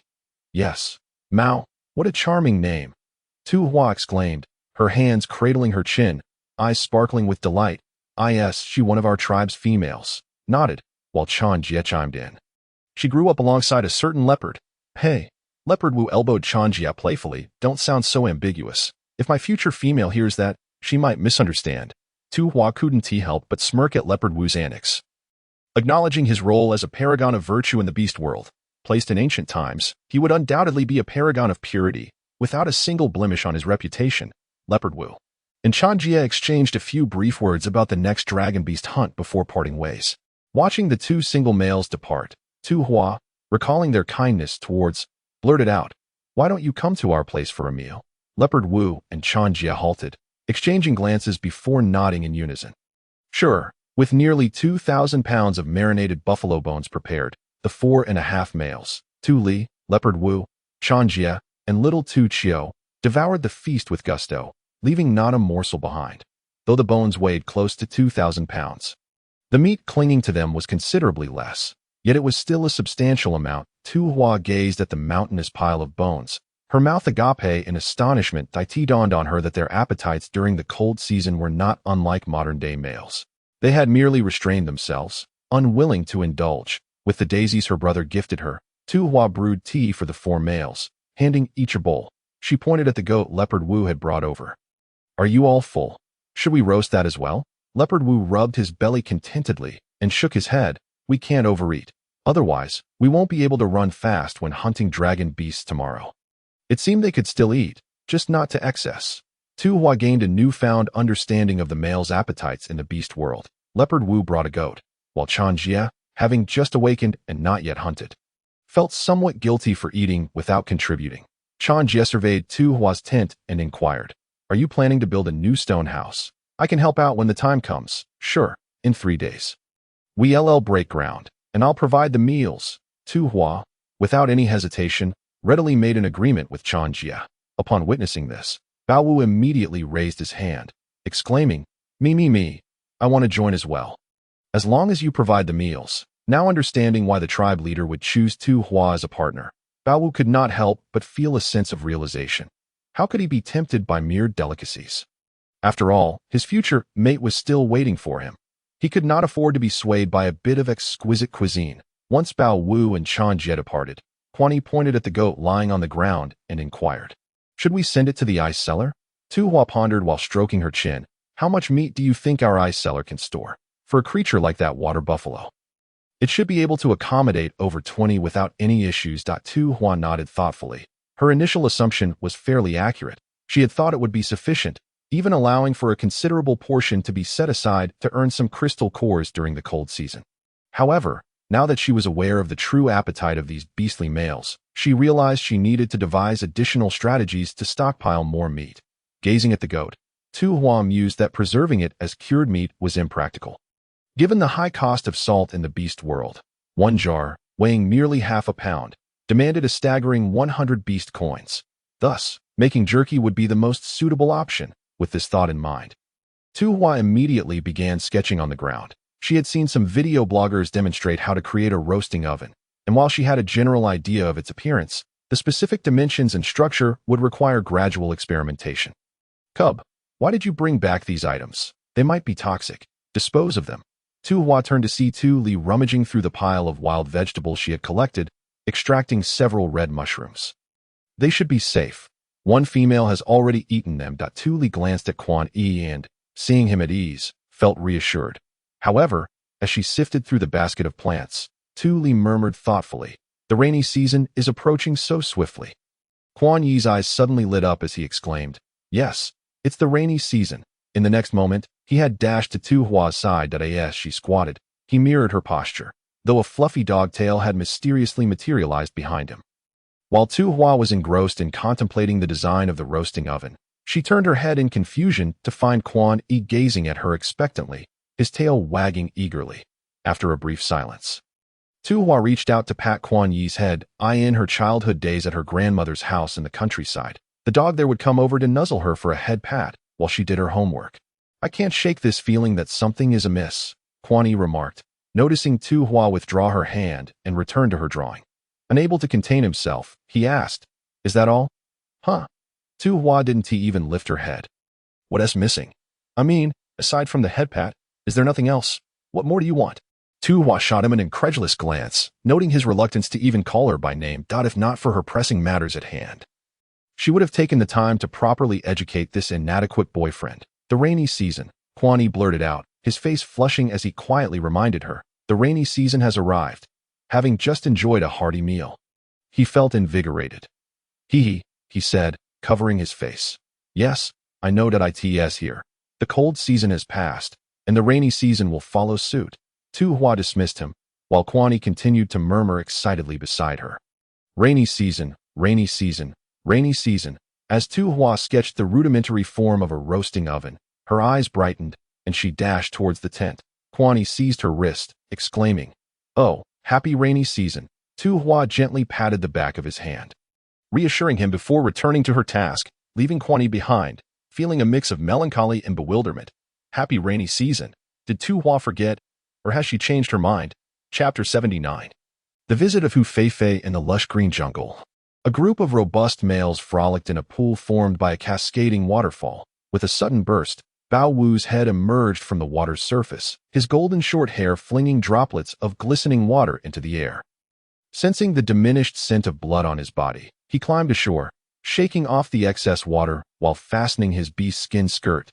He turned to inquire of Quan Yi, who stood beneath the waterfall. Tribe leader, how many green crystals did you acquire this time? Quan Yi, positioned directly under the waterfall, felt the rushing water cascade over his collarbone and along his defined abs. Bathed in sunlight, his skin glowed with a pearly sheen, reminiscent of freshly shelled eggs. Quan Yi chose not to respond to Bao Wu, his head bowed in deep contemplation.